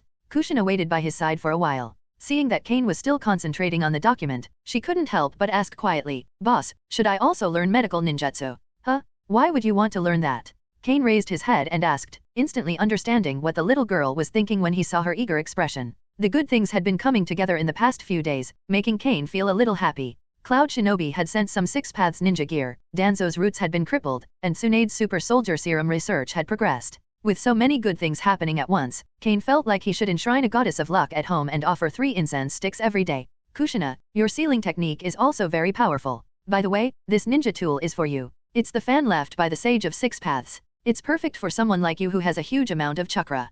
Kain took out a sealed scroll, which contained the Six Paths ninja tool, the Basho fan. He then explained how to use the tool to Kushina, warning her to use it carefully. With her immense chakra, one of the best in the ninja world, combined with the Six Paths ninja gear, she would be far more powerful than Sarutobi Hiruzen. "This is such a powerful ninja tool, thank you, boss." Kushina was already excited after hearing about the function of the Basho fan. After taking the sealed scroll, her eyes became even more watery with gratitude. It seemed that since leaving Uzumaki, no one had been as kind to her. Grandma Mito and Miss Tsunade were both very nice, but one was old and the other was busy with tasks all day long. "Only the boss." "It's nothing, Kushina. But when you lost to me last time, you owed me a favor." Kain noticed Kushina's eyes and the hesitant look on her face, so he couldn't help but whisper in her ear. Then, he wrapped his arms around her waist and pulled her into his embrace. The bodies of the two pressed together in an instant, and Kushina tilted her head slightly, catching sight of Kain's attractive face. "Boss, isn't this a bit too fast?" Kushina's cheeks flushed, and she asked in a soft voice, her heart racing.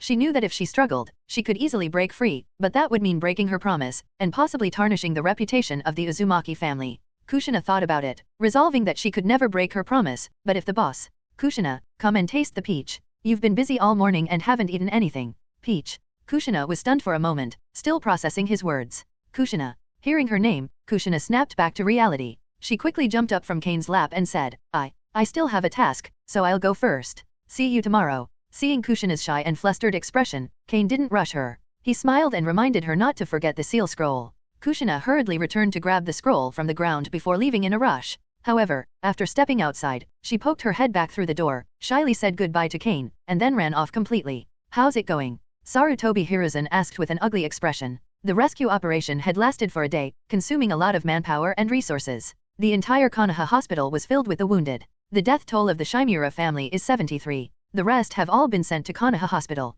The route base has been completely cleared. Only 13 people survived. Danzo-sama is among them, but Tsunade-sama is personally treating them. After Umbu reported the casualties, he continued, "The explosion likely happened at the Umbu base. The interrogation department has checked the brains of all the deceased, and the living have also been interrogated. There is no abnormality. The root base is highly secretive, and even Umbu doesn't know much about it." An explosion there raised a suspicion in Sarutobi Hiruzen's mind. He briefly considered that someone might have leaked information about the root base. What a gain it would be for the enemy. Since it wasn't Root's own leaked information, could it have come from his Umbu? Otherwise, how would the enemy have known about the root base? There was also the matter of the murderer behind the scenes. This familiar feeling, combined with Danzo's actions a few days ago, led Sarutobi Hiruzen to contemplate whether he should directly declare the enemy and gather all of Konoha's strength to destroy Kain. However, this idea was immediately suppressed. If he did that, the first to oppose him would be Kushina, who could use the power of the Nine Tails, and the daimyo of the Fire Nation. It was just a guess, and without concrete evidence, no one would take him seriously. "It has nothing to do with Kain. I asked about it yesterday." Tsunade walked in with an unhappy face and said to Sarutobi Hiruzen, "Kushina was with him all day yesterday, and he never left her sight. Besides, I don't even know the location of the root base. Do you really think an outsider could have figured it out in such a short time? The operation is over, Tsunade. How is the situation? I can't say he's dead, but aren't you going to limit the power of that damned old man? It's wartime, and how much medical supplies are you going to waste of the front lines?" Tsunade was very upset and scolded Danzo directly. In her frustration, she didn't even hold back from expressing her displeasure with Sarutobi Hiruzen. With the village already in such a busy state, the old man Danzo was still causing problems. Although Sarutobi Hiruzen looked displeased, he didn't answer Tsunade's question directly but instead asked again, "You said that Kushina was with Kain all day? Are you sure? What, are you going to interrogate Kushina?" "Of course, I didn't mean that, Tsunade. You have too much prejudice against the teacher. If you want me to reduce my prejudice, you should do something for Konoha. Why did Senior Sakumo become a guardian ninja? What happened with the explosion yesterday?" Tsunade shouted angrily. But before she could vent her dissatisfaction with Sarutobi Hiruzen, an Umbu ninja came in to report from outside the house. "Master Hokage, this is an urgent message from the border of Sound Country." After Sarutobi Hiruzen took the information scroll from Umbu's hand, his face became visibly grim. After a moment, he raised his head and said to Tsunade, "Now is not the time to pursue those matters, Tsunade. Get ready, I want to call the Jonin Council." Tsunade also sensed that something was wrong upon hearing these words. The countries of Sound and around had always been part of the rivalry between Konoha and Cloud Shinobi. If there was urgent news from there, it could mean that Cloud Shinobi was declaring war on Konoha. Is Cloud Shinobi going to fight on two fronts? The war with Mist Shinobi is already intensifying, but now they also have to fight Konoha? Tsunade felt there was something she wasn't being told. These matters had nothing to do with Kain. After obtaining the ingredients for the Super Soldier Serum, Kain was ready to return to the Marvel world. Though he had stayed a few extra days due to the allure of the Uzumaki tomato, he felt that he was now more likely to successfully develop the Super Soldier Serum. Back in the Marvel universe, Kain took stock of his gains. In addition to the Super Soldier Serum and Six Paths ninja tools, he had developed his own forces in the ninja world. But he had also brought back some flesh and blood from the Three Great Snakes Princess and the White Snake Sage, as well as chakra metal, as he had agreed with Ryokai Cave. It's still impossible to contact Thaddeus Ross. At least a few bottles of Super Soldier Serum need to be copied. For the experimental subjects, I can choose a few people from Umbrella, but they must be loyal subordinates. With the influence of the Chakra Seal, whether it's Umbrella or the researchers at the Biological Research Center, their loyalty and identification with Kain would steadily increase. Their spirits would be affected by the Yin release chakra contained in the Curse Seal, which could not be altered, unless someone could cleanse their soul of it. Kain then created a shadow clone, who would handle checking emails and reading the latest news. He didn't want to miss anything important in this world. Additionally, Kain went to the seaside of his villa, where he summoned the basilisk with the summoning technique. He then checked its memory using legilimency. This creature was an intelligent life form, with the same level of intelligence as a human. Without Kain's restraint, it was highly likely that it would cause trouble. Fortunately, you're still behaving. I'll let you eat your fill tomorrow and sleep on the bottom of the sea for a while afterward, Kain ordered the basilisk. He considered the area around his villa a private sea zone, and the basilisk had dug its own cave in the seabed, so there was no need to worry about being discovered. Betty Ross is busy with other matters. Her current affairs seem unusual. Some time ago, she flew to South Korea to discuss the acquisition of a laboratory with the funder behind the Eugene laboratory. Since Betty wasn't available, Kain had to call Paul and head to the Biological Experiment Center alone. After a while, he started to miss Betty. He was also reminded of Uzumaki Tomato when he was in the ninja world. Upon arriving at the Biological Research Center, Kain went directly to Rick. "Mr. Rick, stop your research on the Super Soldier Serum. Re-research and manufacture it according to the data in my hand. Try to reproduce the Super Soldier Serum in the shortest possible time." Before Kain left last time, he had handed the research on the Super Soldier Serum over to Rick. However, Kain did not place his hopes on Rick, as the team he formed was just a cover-up. Despite having such a strong scientific research team from the military, they had been researching for a long time without producing any results. Naturally, it was impossible for Rick to make any progress. However, with the near-ready materials in front of him, Rick still had the ability to reproduce it. He wasn't useless, and the number of researchers on his team was increasing each time. "I understand, sir. We will try our best to reproduce this serum as quickly as possible. Miss Betty has already invited many researchers for us." After receiving the information, Rick confidently told Kain that, while the research hadn't produced any results, he wasn't entirely without skills he could gather data. He also introduced many new faces to Kain, all of whom were specialists in human evolution studies. One of them was a PhD that had been recruited from the Austrian group. Kain greeted them briefly, gave Rick some advice, and then left to check on the progress of two nearby projects before leaving. When departing, Kain took his summoning snake, Boa, and all the research materials. Since Boa had grown too fast, it was no longer suitable for staying at the research center. It would be better to take it back and keep it with the basilisk. As Kain left the Biological Research Center and got into his car, he received a call from General Ross. "Mr. Kain, the president will hold a banquet in 3 days. If you have time, we hope you can attend." Kain, feeling slightly puzzled, asked, "The banquet? About what, General Ross?" Ross on the other end of the phone took a deep breath before replying, "Mr. Kain, you replied to my email half an hour ago. Well, it's related to the war from 2 months ago. The Super Soldier team was deployed to the Middle East battlefield for the first time and achieved great results. As our collaborator, you are also included in the invitation." After hearing Ross's explanation, Kain thought for a moment. It likely had something to do with the Second Gulf War. He had also asked Carl to buy more arms company stocks and oil futures. However, he wasn't aware of the Super Soldier team's participation in the war, nor of the banquet. It was probably a response from a shadow clone. He hadn't yet received the shadow clone's memory, and what Thaddeus Ross said earlier was vague. Wouldn't the Super Soldier Squad, created with the Extremis virus serum, kill indiscriminately on the battlefields of the Middle East? But he wasn't sure. If the war wasn't what he expected, there could be changes. After all, SHIELD, Hydra, and other organizations were deeply embedded. With a little guidance from such organizations, starting a local war would be easy. "Mr. Kain." Noticing Kain's silence, General Ross called out again. "If you don't have time, I suggest Betty participate instead of you. The Super Soldier Squad injected with the extremist virus serum is the first superhuman team deployed by the military. Your participation there would greatly benefit development. Kain couldn't help but reply, General Ross, the Super Soldier Serum is the first superhuman team put on the battlefield. He didn't like Ross's arrogant tone. It was just a phone call, but Kain could already imagine Thaddeus Ross sitting there, smoking a cigar and smiling. That's a person, Mr. Kain. No, that's the team, General Ross, Kain emphasized, then moved on. I'll contact Betty. If she comes back sometime, I will take her there.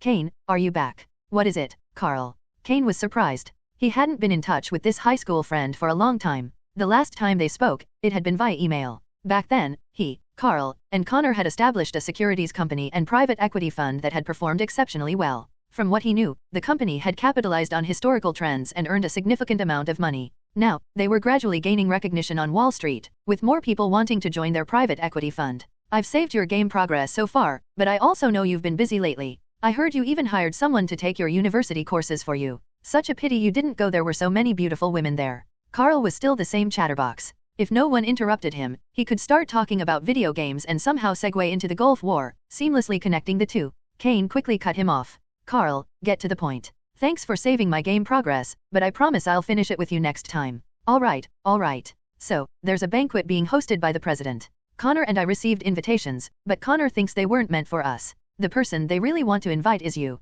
Although Carl liked to ramble, he was good at listening to Kain and quickly got to the point. A banquet? Kain asked casually. Is it about the situation in the Middle East? I already received an invitation for that. I'll be attending, but under the guise of representing a pharmaceutical company. Who invited you? It's the Wall Street crowd. I heard they're very interested in pharmaceutical companies and probably have their eyes on you. Connor asked me to warn you you'd better be cautious around them. Carl explained everything he knew. He was no longer the carefree student he used to be. Now, he was a shareholder in their securities company and the helmsman of the private equity fund, though he generally deferred to Kain's decisions. It seems the split within Oscorp Group has something to do with them. Osborne didn't deliver the products they wanted, and they've probably heard about you, Carl added. Kain clicked his tongue thoughtfully. I see. I'll handle it at the banquet. He ended the call with Carl. The Oscorp Group had initially thrived thanks to military sponsorship. They had done well in developing armaments but had ambitions to dominate the military's human enhancement programs. Kain recalled Ross mentioning that the Super Soldier program was being pursued by multiple factions within the military. Everyone wanted to control their own squad of super soldiers. Captain America's performance had already demonstrated how super soldiers could excel on the battlefield. The military had its own channels to assess their efficiency in completing missions. In truth, several biomedical companies were conducting research in this area. However, Kain had intercepted the extremist virus and was the first to achieve a breakthrough. The extremist serum had made Thaddeus Ross the first to achieve success, likely giving his faction significant influence within the military similar to those who had worked with Erskine and Howard Stark in the past. Back then, the military gained victory and power, Howard secured lucrative contracts, and everyone involved benefited. Kain considered this for a moment but felt there was too little information to draw firm conclusions. He realized that Betty Ross was still an essential ally. Although she hadn't been in close contact with her father for years, her recent interactions with the military might have provided her with insights that Kain lacked. After returning home, Kain contacted Betty. She informed him she would need a day but promised to return by then. Washington International Airport. After half a month of negotiations, Betty Ross finally concluded talks with the wealthy backers of Eugene Laboratory. The discussions marked a significant breakthrough, paving the way for future collaborations. Ms. Betty, this way. As soon as Betty exited the airport, she noticed a young man in a suit waiting for her at the exit, calling out her name. Why are you here? I thought you'd be waiting for me at the hotel, Betty said, smiling brightly as she approached Kain. Two bodyguards followed her closely, both elites trained by Umbrella. They bore the chakra mark, a sign of their loyalty and unique conditioning. If the super soldier serum were to be produced, individuals like them would be the first recipients. While others might need to worry about potential side effects, those under the influence of the chakra curse didn't have to. If the serum amplified the good or evil within a person's heart, Kain's subordinates would only grow more loyal. For them, loyalty and recognition were ingrained instincts. Head back to New York for now, Kain told Betty's bodyguards. Consider this time a vacation. I'll contact you after Betty returns. The bodyguards exchanged brief glances, nodded, and left without protest. Meanwhile, Betty climbed into Kain's car without hesitation. I need a dress now, she said. Tomorrow's event won't be simple. It's not just about appearances, you probably can't even imagine their true intentions. Kain glanced at Betty's outfit and remarked, I've already ordered a dress for you, but I think you look stunning in this one, very sexy. Betty rolled her eyes at his comment before responding. Didn't you read the file I left for you? To be honest, I didn't have time, Kain admitted. I've only been back for a day. Where were you? How do you still manage to lose contact in the 21st century? Did you board a spaceship to another civilization? Betty had long wished Kain would at least stay in touch via phone or video when he disappeared for days at a time. However, she didn't knew this was nearly impossible for him. Unless she had access to the same system Kain used, she couldn't expect him to change. My father suddenly ordered an extra batch of extremis virus serum. This is definitely not for backups or research. The most likely reason is that more super soldiers are needed, Betty said, shifting the conversation to business. She quickly shared the information she had gleaned from her father. There's no reason to rush the expansion of the super soldier squad. This batch of serum is unplanned, and my father seems a little scared. Scared? Kain asked, puzzled. What could frighten a general, especially one who oversaw the super soldier squad? Just yesterday, Thaddeus Ross had sounded perfectly calm when they spoke on the phone. Yet here was his daughter, claiming he was scared. There's no one in that wasteland of a Middle Eastern conflict who could threaten the super soldier squad, right? Betty shook her head. I can't think of any other explanation for why they'd suffer heavy losses. And I haven't seen those soldiers in 3 months. This revelation surprised Kain. Super soldiers injected with the extremis virus serum suffering heavy casualties? Although it was a scaled-down version of the serum, a single super soldier could easily take on a team of special forces. Without prior knowledge of their weaknesses, they were nearly impossible to defeat. Could it be SHIELD? Or Hydra? Either way, it was inconceivable that the culprits were Middle Eastern insurgents. While those insurgents could handle common soldiers, super soldiers injected with the extremis serum were nightmares incarnate to them. As for the other parties suddenly expressing interest in him and the extremis serum, it all reeked of conspiracy. Kain had little patience for these kinds of entanglements. His travels and quest for strength had always been about avoiding precisely this kind of trouble. Kain, I know you're strong, but someone out there can deal with the super soldiers injected with extremis serum, Betty said urgently, noticing his distracted demeanor. She kept emphasizing the gravity of the situation, hoping he'd take it seriously. I know, Betty. I'm taking this matter seriously, and you'll understand more once we get to the hotel, Kain reassured her, patting her black hair gently. Unlike overthinking the issue now, Kain preferred to confront the problem directly, perhaps even using legilimency or the Imperious Curse to find out who was bold or foolish enough to target a powerful wizard. Later that evening, by the time the two of them reached the hotel, Betty was too drained to eat or even take a proper shower. God, are you a bull? Don't touch me tonight, she complained hoarsely, collapsing onto the bed. I don't want to end up going to the banquet in a wheelchair tomorrow. Betty didn't care about anything at this point. Exhausted, she let herself relax completely. The hotel staff could deal with the sheets later. She wasn't even willing to lift a finger. All she wanted now was a good night's rest. After everything had settled, Kain began to think about other matters. After the banquet, he could hint at some good news to Ross. If one extremis virus serum wasn't enough, introducing the super soldier serum would undoubtedly spark Ross's interest.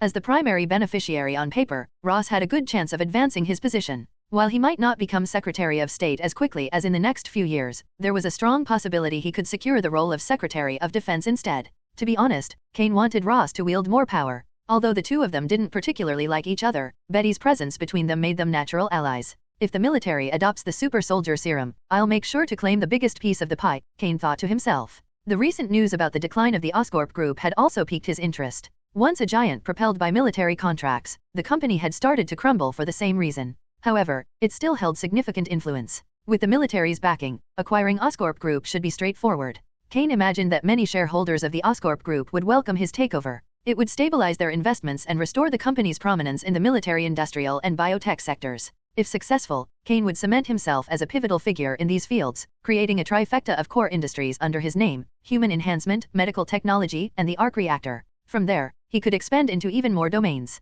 Betty, Kain suddenly said, turning his attention to her, I just thought of something. I need your input. Don't touch me, Betty groaned, her voice hoarse and exhausted. I seriously can't do this again. Kain raised an eyebrow, amused. Kain, is this your girlfriend? At the president's banquet, Carl glanced at Betty, standing next to Kain, with a tinge of envy. He knew his old classmate was never short of women, but Betty's quality was on another level. By comparison, the female companion Carl had brought along seemed rather mediocre. Betty, perfectly groomed, radiated elegance. Her skin looked especially fair, whether it was due to some secret makeup technique or just good care, Carl couldn't tell. He mused that perhaps he could learn a trick or two from her for his own life. She's colleague, Kain replied with a slight smirk. Betty may have been his girlfriend, but the idea of her being snatched from someone else added an exciting twist if revealed. Still, Kain had no intention of saying anything. It was more satisfying to keep the truth to himself. Carl leaned in closer, lowering his voice. Those people are here too. I think they'll come to greet you later. If you decide to cooperate with them, be careful about the Oscorp group. It's a lesson from the past. Such warnings were common in the financial world. People were like wolves ready to devour others without hesitation. Still, when it came to Kain, Carl felt compelled to issue a reminder. Kain wasn't just a major shareholder but also a mentor to their company. Without him, the private equity fund wouldn't have achieved its current success. Kain nodded slightly. He already had some understanding of the situation. After exchanging a few more words with Carl, he excused himself and moved toward General Ross with Betty at his side. Although greeting Ross in such a public setting felt somewhat inappropriate, Kain knew he had to. Both Ross and Betty were critical to his current plans, particularly regarding the Oscorp group. The military's cooperation was vital to Kain's goals. Without their support, he'd have to rely on magical means. While using magic for self-defense was one thing, actively leveraging it to gain benefits was a risky gamble. He couldn't afford to draw the attention of groups like Camartage or similar organizations. Kain understood the potential consequences of frequent magic use for personal gain. The thought of turning powerful politicians and capitalists into mindless puppets with an imperious curse was tempting, but it would also make him a universal target. If his abilities were discovered, they'd stop at nothing to eliminate him. The banquet was crowded with America's elite tonight. In this setting, Carl was clearly out of his depth. If it weren't for Kain's influence, Carl wouldn't have even known about the event, let alone attended. Kain made a mental note to remind Carl to keep a low profile and leave immediately after the banquet. Knowing Carl's cautious nature, Connor had likely already given him similar advice. Carl's greatest strength was his timidity. It was the one trait Kain could genuinely praise him for. Tony Stark was probably invited to the banquet, but he didn't show up. Instead, he sent his assistant, Pepper Potts. The Playboy genius clearly doesn't care for such occasions. Regardless of the president's opinion, Stark Industries' weapons division remains an irreplaceable supplier for the U.S. military. No matter how much Justin Hammer of Hammer Industries tries to compete, without matching Stark Industries in heavy firearms and advanced weaponry, Hammer Industries will never take its place. The gap in research and development capabilities is just too vast. After Betty went off to socialize with some colleagues, Kain leaned in close to General Ross and whispered, "General Ross, you're quite the liar. You even keep things from your partners. If you won't think about it, maybe I should, especially considering what's in Betty's belly." Ross froze, his wine glass trembling slightly in his hand. His face reddened, and his mustache twitched with anger. "You bastard. How many months?" he growled. Kain chuckled. "About an hour. Betty had some toast and milk before coming here." Ross exhaled sharply, realizing he'd been duped. While it was a relief that there was no child on the way, Ross remained uneasy. He never saw Kain as someone Betty could rely on for a lifetime. In Ross's opinion, even Bruce Banner was a better choice. But Betty's will was unshakable. Despite Ross's attempts to convince her otherwise, she remained steadfast in her decision. He didn't see what was so appealing about Kain, yet his daughter seemed utterly committed to him. Meanwhile, Ross had heard that Bruce Banner had recently been recruited by the military and that he had accepted. Kain, noticing Ross's distracted demeanor, decided to press the matter directly. "What's going on in the Middle East battlefield? Don't bother lying to me. I can tell you're a little preoccupied. This isn't the behavior of someone celebrating a decisive victory. Betty told me about the extra order of extremis virus serums. Why does the military suddenly need so many more?" Kain's tone was sharp, cutting through the formalities. If Ross was keeping secrets from his partners, Kain would consider ending their collaboration and finding others to work with. Extremis was in high demand. Buyers weren't an issue. Ross sighed deeply and downed the rest of his drink. The losses were heavy. The reason? Unknown. Kain blinked in surprise. It wasn't like Ross to give such an inept response. If his assessment was correct, the super soldier squad consisted of around 16 individuals. A heavy loss likely meant they'd lost at least 10 of them in what should have been a straightforward victory. If that wasn't a disaster, Kain didn't know what was. "I'm guessing quite a few people are looking to replace you," Kain remarked dryly, nodding toward a group of attendees. One of them was speaking with Betty, clearly attempting to flatter her. But Kain knew that they actually wanted to approach him for cooperation through Betty. They may not have the intention to completely replace Ross, but they certainly aimed to gain a substantial share of power. Kain didn't trust them much, though, because they were of the same kind, and there was only so much to go around. If they tried to take it all, some would inevitably go hungry. "Ross, I think we need to collaborate more closely," Kain said, intending to accelerate his own development, but it required the sincerity of Ross and his associates. Getting the full super soldier serum from them would be impossible with money alone. He needed more in return. "The super soldier serum has made progress, and I think we should renegotiate the division of interests, or you could offer more benefits." At this, Ross's eyes widened in shock, and in a low voice, he asked seriously, "Are you sure? It's not the defective super soldier serum, but the Captain America one. It's that super soldier serum. But are you sure you want to discuss this here?" Kain replied. Kain understood the significance and power of the super soldier serum. Originally, Dr. Erskine had made only a few doses, then destroyed them, and the formula was lost. Though a few serum samples remained, both the military and Howard Stark had failed to replicate it. The super soldier serum that created Captain America was what the military desired. Initially, the extremis virus serum wasn't bad, and if it had been perfected, it would have been even stronger. But the heavy losses among the soldier squads gave the military a new assessment of the extremis virus serum, leading Ross to increase his purchases. "I'll find you at your hotel after this," Ross said, his voice grave. After saying this, Ross downed his drink in one gulp, set the empty glass aside, and walked off to speak with others. He needed to calm his restless heart and think carefully about how to cooperate with Kain. From the looks of it, Kain seemed dissatisfied with the current arrangement. Ross thought it was understandable, given the magic of the extremis virus serum. Without the military, no one else could obtain it so easily. However, the redistribution of benefits might not be something others would agree to. To expedite the development of the super soldier team, Ross had reluctantly agreed to Kain's demands, but he worried that others might not be as flexible. Kain didn't seem like the type to compromise. If the super soldier serum could be produced in large quantities, Ross's position wouldn't be limited to that of a general. He could take a major step forward. The banquet was boring, at least to Kain. Ross had already reminded him of the banquet's purpose, to continue promoting the war and, at the very least, to gain benefits. The war, which had originally been going well, encountered an unexpected setback, and even the super soldier squad had suffered heavy losses. The common soldiers would, of course, not be spared. Under the bombardment of missiles, the once nearly invincible local army suddenly found itself facing a well-equipped special forces unit. These operatives were also familiar with American military intelligence in the Middle East. These were merely speculations from the military, but aside from intelligence leaks, they couldn't think of another explanation unless the forces in the Middle East had more accurate satellite surveillance than the United States. So far, the American military had killed or injured over 1,000 people. They hadn't released such a massive number, instead concealing it. Official reports claimed only 13 casualties, most of whom were either killed by landmines or attacked by cunning terrorists. Kain, this is Senator Stern. After a while, Betty Ross introduced a senator a bit overweight, but with a kind smile on his face. Kain immediately recognized him as a member of Hydra's development branch. After seeing this, Kain shook his hand with a smile and said, "Senator Stern." Senator Stern returned the smile and said to Kain, "Mr. Pent, I think your biopharmaceutical company has tremendous potential. If possible, I would like to introduce you to a few partners who could help your company grow faster and, at the same time, secure more benefits." Kain smiled back and replied, "Thank you, Senator, but unfortunately, this isn't New York. Otherwise, I would definitely invite you to try some of the city's famous dishes." Hydra wanted to cooperate with him?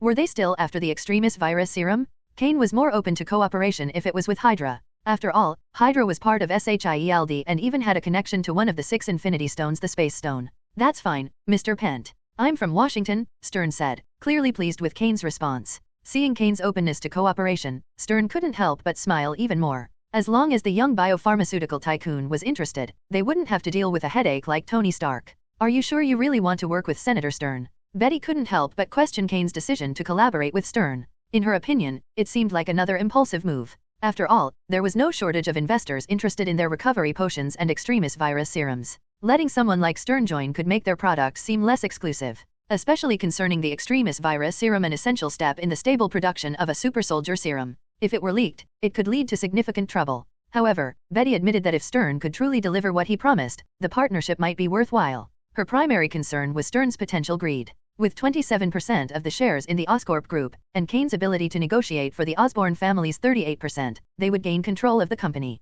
"Of course, Betty. I'm fully aware of Stern's background and abilities," Kain reassured her, gently tilting her head as he spoke. "He can provide me with very valuable resources. The Oscorp Group is just the start. If the opportunity arises, I plan to engage with even more valuable assets." On Earth, Hydra had access to 2 Infinity Stones, and Kain had a 10-year window to secure at least one for research. Although the Oscorp Group was taken over by the military for its human enhancement projects, its armament manufacturing division remained a powerful asset. With over 30 years of establishment, its potential was undeniable. If not for the misstep of taking on military contracts too hastily, the Oscorp Group could have eventually become the 3rd largest supplier to the US military. "I just feel like you should think this through more carefully," Betty began to respond, but her words were cut off. She had been sipping milk, but now her mouth felt slightly sour. "Dear Betty," Kain interjected with a smirk, "I don't think this is the best occasion to discuss business. How about we change the subject?" Betty quickly obliged, shifting the conversation. "Bruce accepted a military invitation to manufacture weapons recently. I tried to persuade him against it, but he wouldn't listen."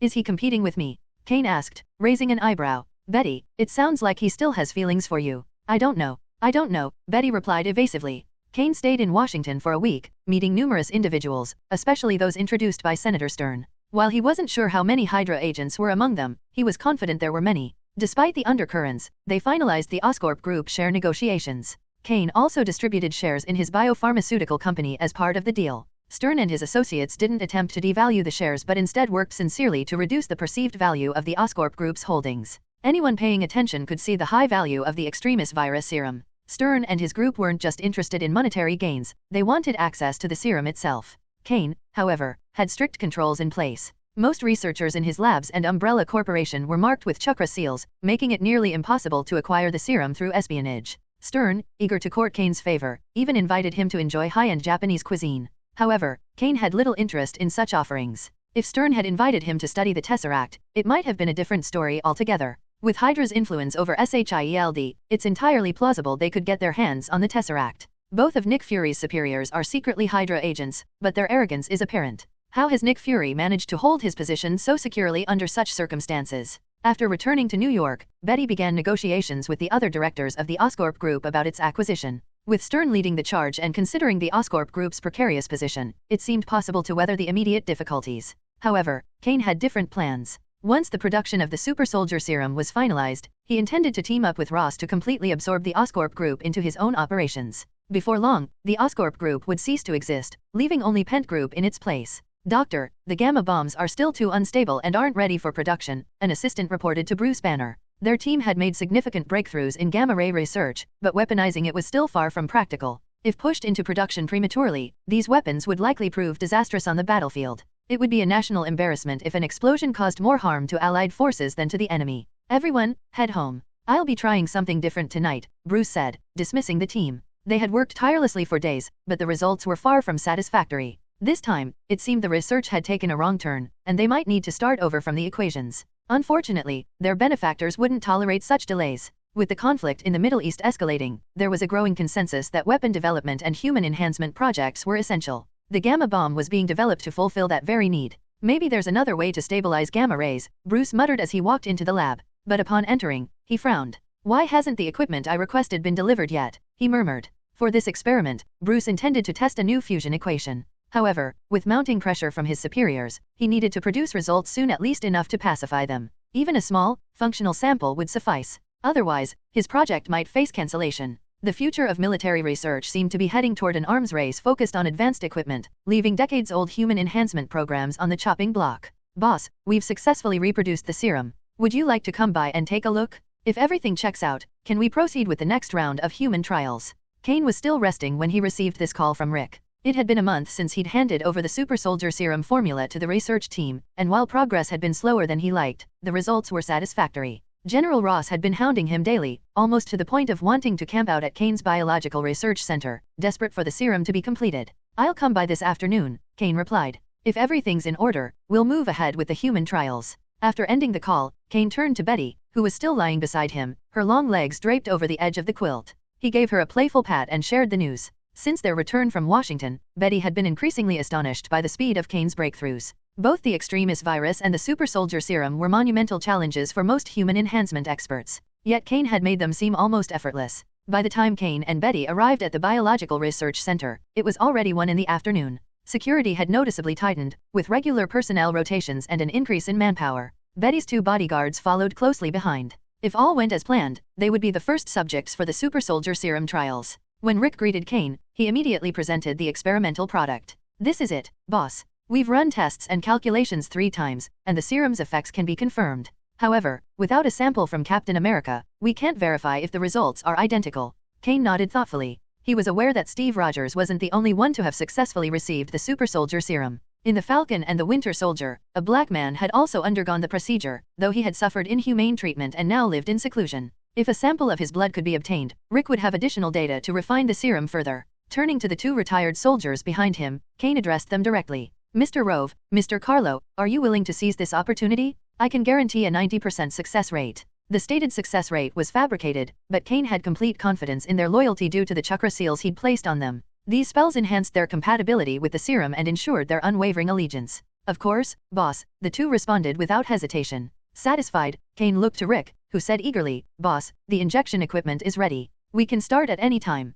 It seems you're more impatient than I am, Mr. Rick, Kain joked as they moved to the experimental area. The first batch of tests included 3 serum samples. Once they reached the equipment, Carlo and Rove exchanged glances before Rove stepped forward. Following Rick's instructions, he lay down on the injection table. Rick and his team immediately got to work. Despite countless simulations, final preparations still took time. Once everything was in place, Kain pressed the injection button himself. The serum was slowly delivered into the experimental chamber, and changes in Rove's body data began displaying on the monitors in real time. Drastic transformations were evident: muscle growth, increased bone density, and accelerated heart rate. Meanwhile, Rove endured tremendous pain inside the chamber. The super soldier serum wasn't something one could take and then wake up stronger the next day. The process of physical enhancement demanded significant endurance and came with immense suffering. It's done? It's a success. Rick couldn't contain his excitement as the data fed back into the system. Rove's physical metrics were 3 times stronger than before, matching the expected baseline for a successful serum injection. Even his heart rate had stabilized back to normal levels.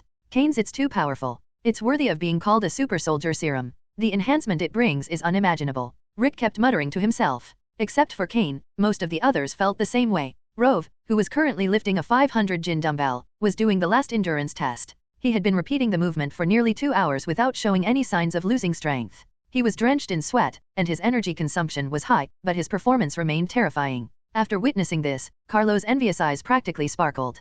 Kain checked the time, his patience wearing thin. Forget it, he said. Let's stop here. This level of endurance doesn't need to be quantified further. Just knowing how strong he is suffices. Rove's results were staggering. His bench press strength exceeded half a ton, his 100-meter sprint was under 5 seconds, and he could single-handedly pull a 7 or 8-ton truck. These feats were undeniably superhuman. When Rove finished all the tests, Kain asked, "How do you feel?" "Pretty good, boss. Just a little hungry," Rove replied. After 3 hours of grueling tests, combined with the effects of the super soldier serum, Rove's metabolism had become incredibly fast. Now, he felt as though he could eat an entire cow. "There are 10 pizzas over there," Kain said, gesturing toward the food. "Have a quick bite. Once Carlo is injected with the serum, you can both eat properly." Hearing this, Carlo's excitement skyrocketed. After witnessing Rove's incredible performance, who in their right mind could refuse the serum? Rick led Carlo away to receive his injection. Meanwhile, Kain secretly used memory magic to observe Rove's thoughts. As expected, Rove's loyalty and identification with Kain had grown even stronger.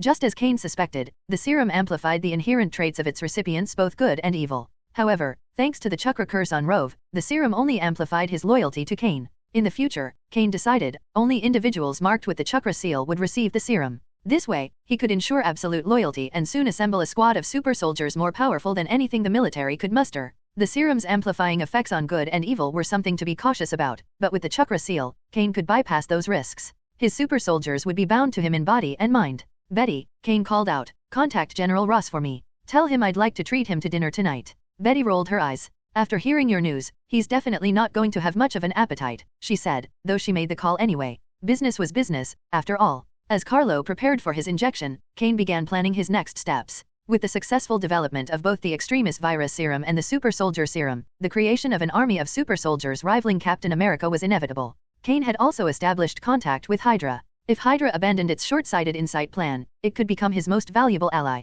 Hydra has infiltrated the political, military, and business worlds, making them a potentially valuable ally. However, the thought of these lunatics inserting their own agenda into the Insight program irritated Kain. Would the Insight program collapse in a few years because of their meddling? Uprooting Hydra entirely wasn't on Kain's agenda unless he had the opportunity to claim their vast global legacy. After weighing the pros and cons, he decided to collaborate with Hydra for the time being. With access to resources from multiple worlds, Kain had built his current empire in just 3 years. Give him another decade, and Hydra might very well become a subordinate branch of his organization. As for SHIELD, no refined egoist would ever trust an organization like that, especially with Nick Fury at the helm. Fury, the ultimate spy king, was notorious for uncovering other people's secrets. Kain himself had a monumental secret. If Nick Fury ever caught wind of it, he would stop at nothing to dig deeper. However, Kain had been prepared back then, ensuring Fury couldn't succeed. Now, with the development of the super soldier serum, Kain knew it would attract an influx of corporate spies. Ross and Hydra would likely send their own agents, unable to resist the serum's immense value.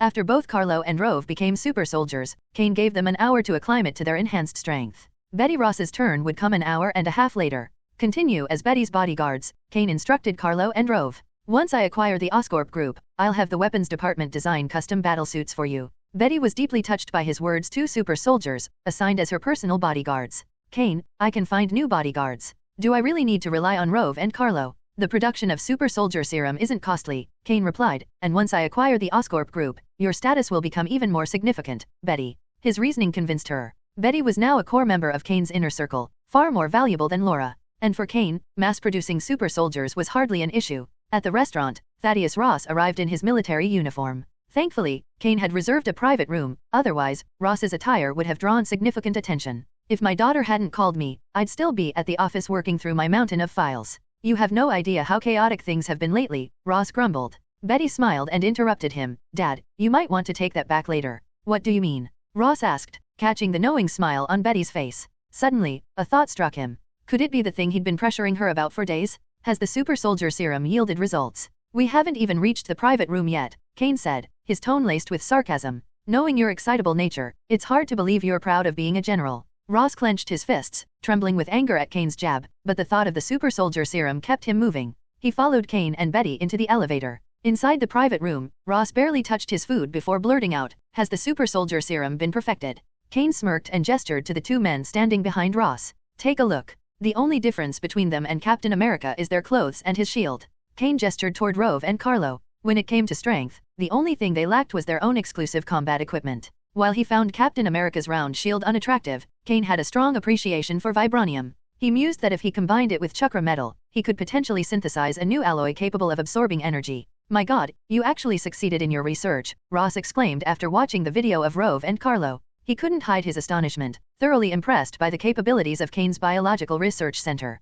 Since Dr. Erskine's death, the military had spent over 20 years trying to replicate the super soldier serum without success. In the end, they could only seal away the remnants of the original formula. Yet here were two seemingly perfect super soldiers with no visible side effects. Kain, anticipating Ross's thoughts, warned him, "They're special cases. If you inject someone else with this serum, they might turn out like Captain America or the Red Skull. Worst case, they could become dangerously unstable." He made sure to explain this up front, although even with these risks, his serum was leagues ahead of the military's earlier attempts. Ross quickly regained his composure and asked, "How do you want to collaborate?" "I want the Oscorp group intact," Kain replied confidently. "That shouldn't be too difficult for you. We already have a solid foundation for cooperation. If the Oscorp group develops, don't you think it would be far superior to Hammer Industries or Stark Industries?" Kain shrugged. "Starting from scratch would take me years to reach the scale of the Oscorp group. This is a ready-made opportunity. Why would I pass it up?" Ross sighed, clearly wary. "You're even harder to deal with than Hammer and Stark. But unlike them, I bring you benefits,"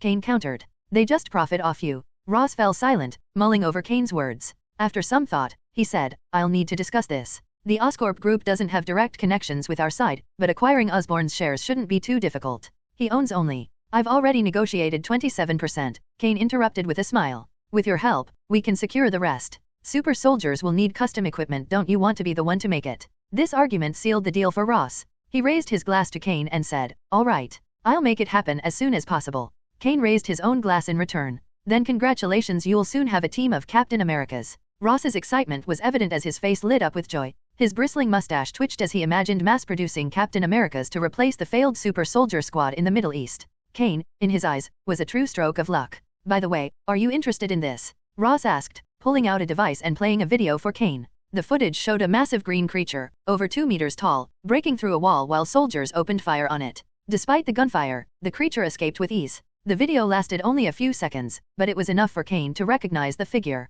"Hulk," Kain said, narrowing his eyes. "You know him?" "He did yell something like that when he smashed through the wall," Ross replied, shaking his head. "That idiot man has always pushed for enhanced armament development. I didn't expect he'd secretly conduct human enhancement experiments. It looks like a failure, but this green monster is undeniably powerful." Kain nodded. "This was likely an accident. If I'm right, Bruce Banner became this after exposure to gamma radiation. You might want to investigate further." "Bruce Banner?" Betty asked, stunned. Though she and Bruce had nearly broken up, seeing him in this state left her speechless. Ross, now intrigued by the possibilities, asked tentatively, "Do you want to study him? Whoever captures this green monster could have him for research." "Are you joking? Don't dump that trouble on me," Kain retorted. "You can't kill that guy, not even with a nuke.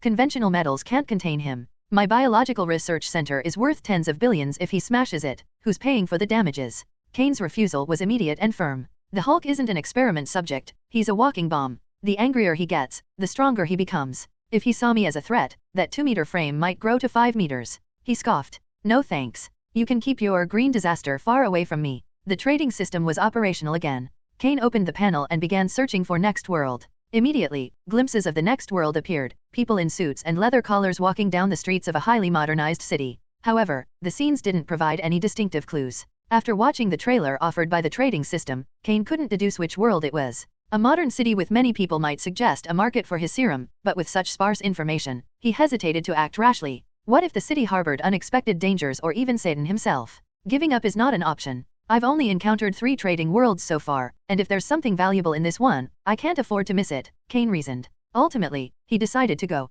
With his current strength, he could handle many dangers. As long as he didn't face invisible curses or outrageously powerful gods, he believed he was prepared. Against gods like those from Asgard, Kain felt he could at least put up a fight. Speaking of curses, he thought, I should visit the wizarding world to stock up on anti-curse potions, alchemical items, and maybe even some rest. While I'm at it, I'll breed my own fire dragon. After taking a few days to relax, Kain's list of tasks grew. His involvement with the Oscorp group kept him busy, forcing him to decline a campus party invitation from Carl. For nearly 2 months, Kain worked with General Ross and Betty to finalize the necessary paperwork. At last, he officially became the chairman of the Oscorp group. Although the board of directors remained, Kain now held absolute authority over the company. He renamed the group Pent Group and began planning to acquire the shares held by other directors. This task he delegated to Betty and Laura. Alongside the acquisition, he merged his biopharmaceutical company, the Biological Research Center, and Umbrella into the Pent Group. Betty handled interpersonal relationships, leveraging her position as the daughter of military figurehead Thaddeus Ross. Her connections gave her a natural advantage in smoothing out negotiations. Meanwhile, Laura was tasked with overseeing the group's reorganization. Laura was thrilled with her appointment. The opportunity to become the CEO of a major corporation left her ecstatic, almost overwhelmed with emotion. Kain noticed her enthusiasm, noting that although her experience didn't quite match the role, the chakra seal on her body guaranteed her loyalty. To support Laura, Kain planned to bring in additional skilled professionals, allowing her to gradually grow into her new responsibilities. Additionally, Kain had plans for the Vanko father and son duo. He intended to establish a new energy department within the group. One of them would oversee the research and development of new energy weapons, while the other focused on clean energy innovation.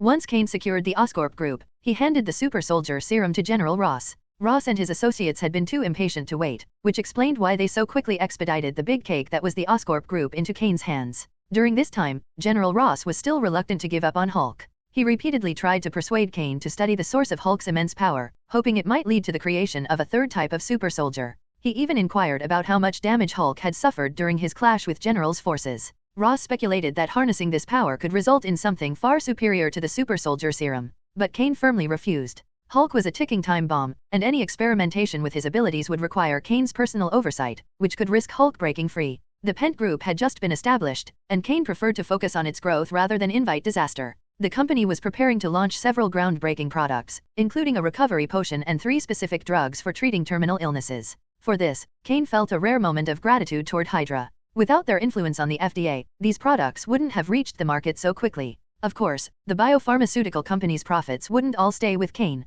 Hydra held a 27% stake in the company and would share in the dividends. With these drugs projected to generate hundreds of billions of dollars in revenue, Hydra couldn't resist the temptation. Initially, they had tried to demand a larger share, but Kain's firm stance forced them to back down. Shortly after beginning his collaboration with Hydra, Kain turned his attention to Sokovia, where he recalled the Maximov twins Wanda and Pietro. Both were born with latent abilities, which could be further enhanced through exposure to the Mind Stone. Although Kain initially wanted Betty to handle the matter, her schedule was packed. Instead, he dispatched Jane and an Umbrella team to Sokovia to locate the twins and bring them back. If Kain's memory was correct, Wanda and Pietro should be about 13 years old now. Recruiting them would be a significant win. One was destined to become the Scarlet Witch, and the other a speedster of immense power. Jane, the third of Kain's subordinates to receive the super soldier serum, had proven his capabilities. Kain had already begun strengthening Umbrella personnel but didn't intend to rely solely on the super soldier serum. He planned to select certain individuals to receive a serum combining the extremis virus with the genes of magical creatures. For instance, using genes from the invisible beast could grant the ability to become invisible, though it was unclear if clothing would also turn invisible.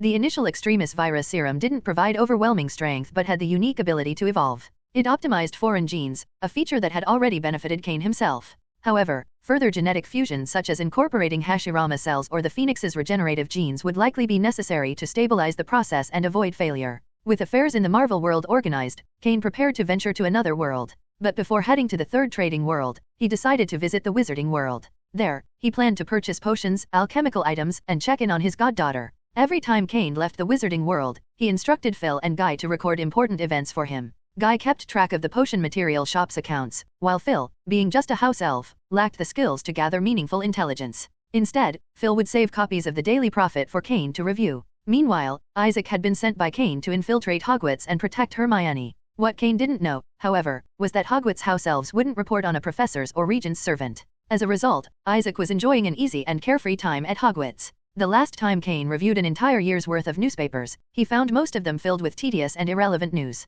This time, he skipped the newspapers and headed straight to the potion material shop to meet with Guy. Today, Kain's potion material shop was the largest in Diagon Alley. With its unique supply of dragon materials and its rapidly expanding business, the shop had, over the course of a year, become the top supplier of potion ingredients in the British wizarding world and arguably the entire European magical community. Welcome, sir. Do you need anything, boss? Have you just returned? Guy, busy behind the counter, immediately walked out to greet Kain and instructed someone to bring black tea. After sitting down, Kain replied, "It seems business is going well, Guy." "Of course, boss. The potion material shop is growing at an incredible pace. By the way, I've recorded many things as you requested," Guy said, quickly retrieving a ledger. The book detailed the shop's development over the past year. Kain skimmed through it. The entries were meticulous, with notes and figures about expansions, profits, and deals. Guy had successfully opened 2 more potion material shops in Europe, one in France and another in Germany. 17 employees had been hired, and 11 exclusive supply contracts had been signed under magical oaths. However, the Ministry of Magic had begun drafting countermeasures to curb the shop's rapid expansion. Many wizarding magazines had criticized the ministry for interfering in the market and violating personal freedoms. It was likely that Minister Fudge, infamous for his incompetence and susceptibility to bribes, had been coerced into taking such a step.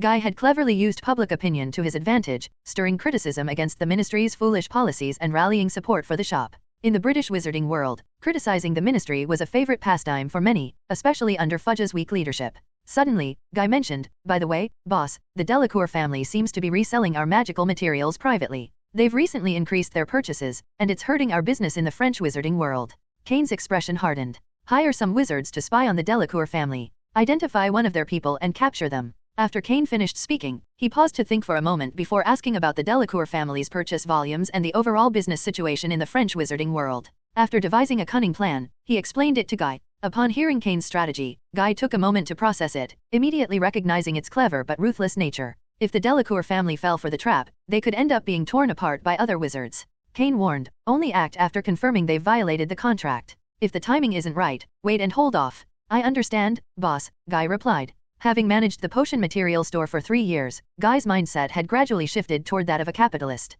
Moreover, since he received a share of the store's profits, the Delacour family's actions were directly cutting into his own income, making him more determined to address the issue. Suddenly, Guy seemed to remember something and said to Kain, "By the way, boss, Hermione seems a bit exhausted lately. She's been ordering a lot of potion ingredients to brew invigorating potions. Prolonged use could lead to mental fatigue." He added, "It's also possible she's supplying it to her classmates, since she's well aware of the side effects of overusing invigorating potions." "I'll look into it," Kain said with a nod, acknowledging his concern. However, he suspected Hermione might be using the potions herself. He recalled that during her 3rd year, she had access to the Time Turner, an alchemical item he considered one of the most intriguing in the wizarding world. Regarding alchemy items, there are not many circulating in the wizarding world. Aside from those kept by the Department of Mysteries at the Ministry of Magic, most alchemy items are found among dark wizards. However, most of these items are either fraudulent or designed to curse and harm others. It's difficult to find a genuinely useful alchemy item within the black market. Even among dark wizards, anti-curse alchemy items are highly valuable.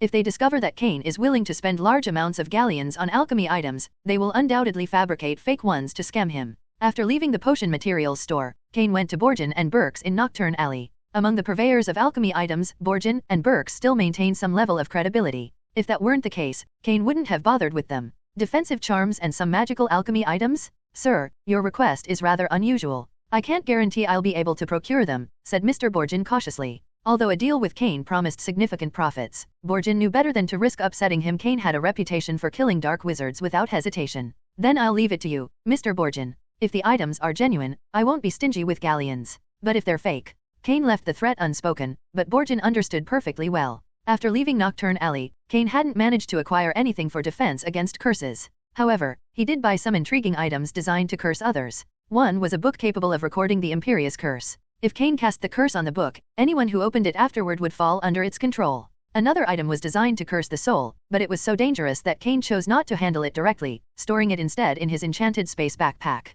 These items, though risky, might prove useful in the future. With no shortage of galleons, Kain didn't hesitate to purchase them. If he wanted more advanced alchemy items, he would have to approach the Department of Mysteries or seek out master alchemists. Unfortunately, rumors suggested that the Unspeakables were the most formidable wizards in the ministry, far beyond what Kain could handle at the moment. Meanwhile, Guy had opened a small potion shop in Diagon Alley. The business was modest, selling potions he and Hermione had brewed, along with a few purchased from other wizards for resale. "It seems I'll have to visit Hogwarts and speak with Dumbledore. Hopefully, he can introduce me to some true alchemists," Kain mused. He regretted that Nicholas Flamel had passed away too soon. If he had lived longer, Kain might have had the chance to learn alchemy directly from him. Hogwarts was about to go on holiday in 2 days, but Dumbledore wasn't at the school. Due to Sirius Black's prison escape and the uncovering of truths from over a decade ago, Dumbledore had been busy lobbying members of the Wizengamot. A few days earlier, he had even written to Kain, asking for the potion shop's influence in supporting him. Kain hadn't been available at the time, but he decided that if things became dire, he wouldn't sit idly by.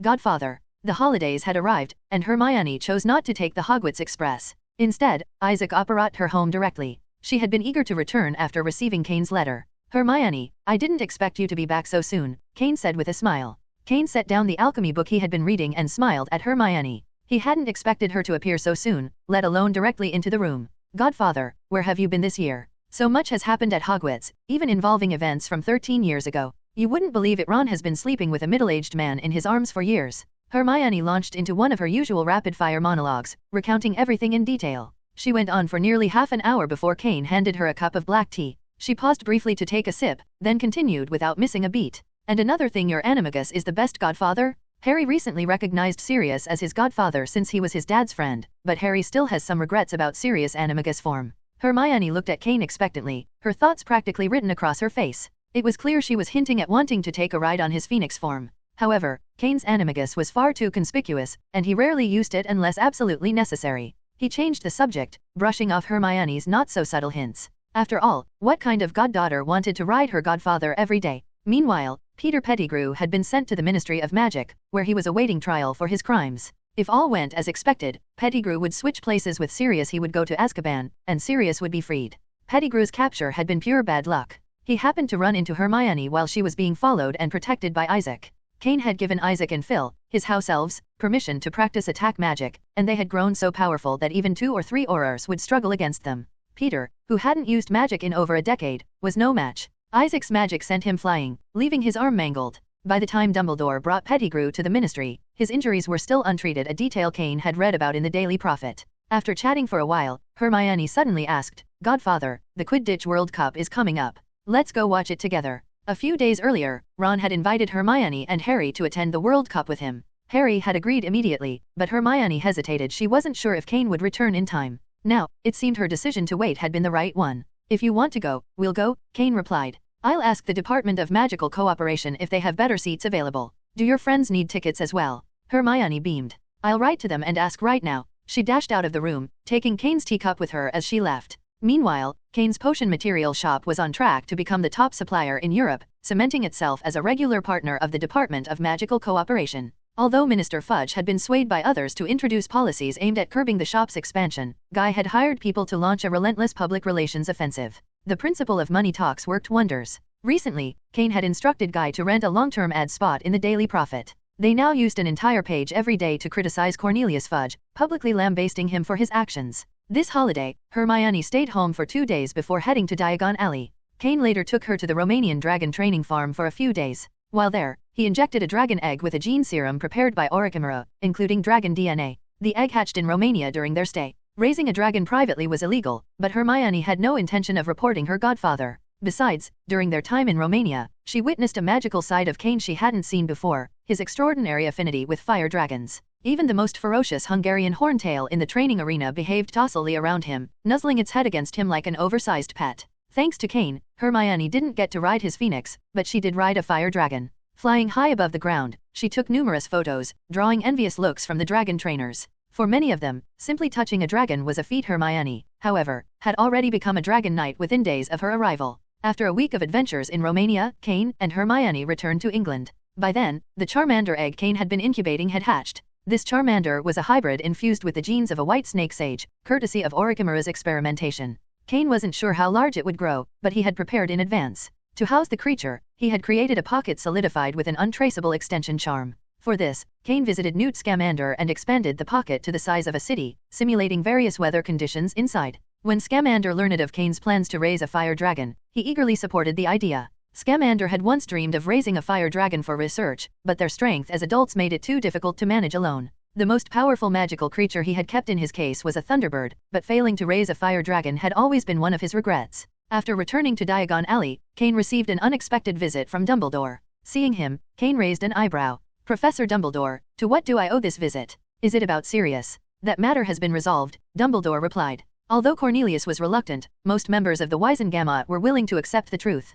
I'm here for another reason. From his pocket, Dumbledore produced several old, weathered parchment books. Kain's sharp eyes quickly noticed the name Nicholas Flamel on many of the covers. After reading your reply, I remembered these books that Nick gave me, Dumbledore said. He didn't want the art of alchemy to be lost. If you're interested, Professor Pent, these notes are yours to study. A flicker of joy lit up Kain's eyes. The notes of the greatest alchemist in wizarding history were a rare and precious gift. Professor Dumbledore, I deeply appreciate your generosity. Is there anything I can do for you in return? I have faith that you, Professor Pent, will master alchemy well, Dumbledore replied with a small smile. After all, equivalent exchange is one of the principles of alchemy. With that, he moved on to his main purpose. Hogwarts will be hosting the Tri-Wizard Tournament next semester alongside 2 other schools. Unfortunately, our current defense against the dark arts professor is unable to continue teaching. I hope you'll return to the post. Truthfully, you've always been the defense against the dark arts professor. Lupin only served as your assistant last year. Kain nodded. Of course. I'll return to Hogwarts at the start of term.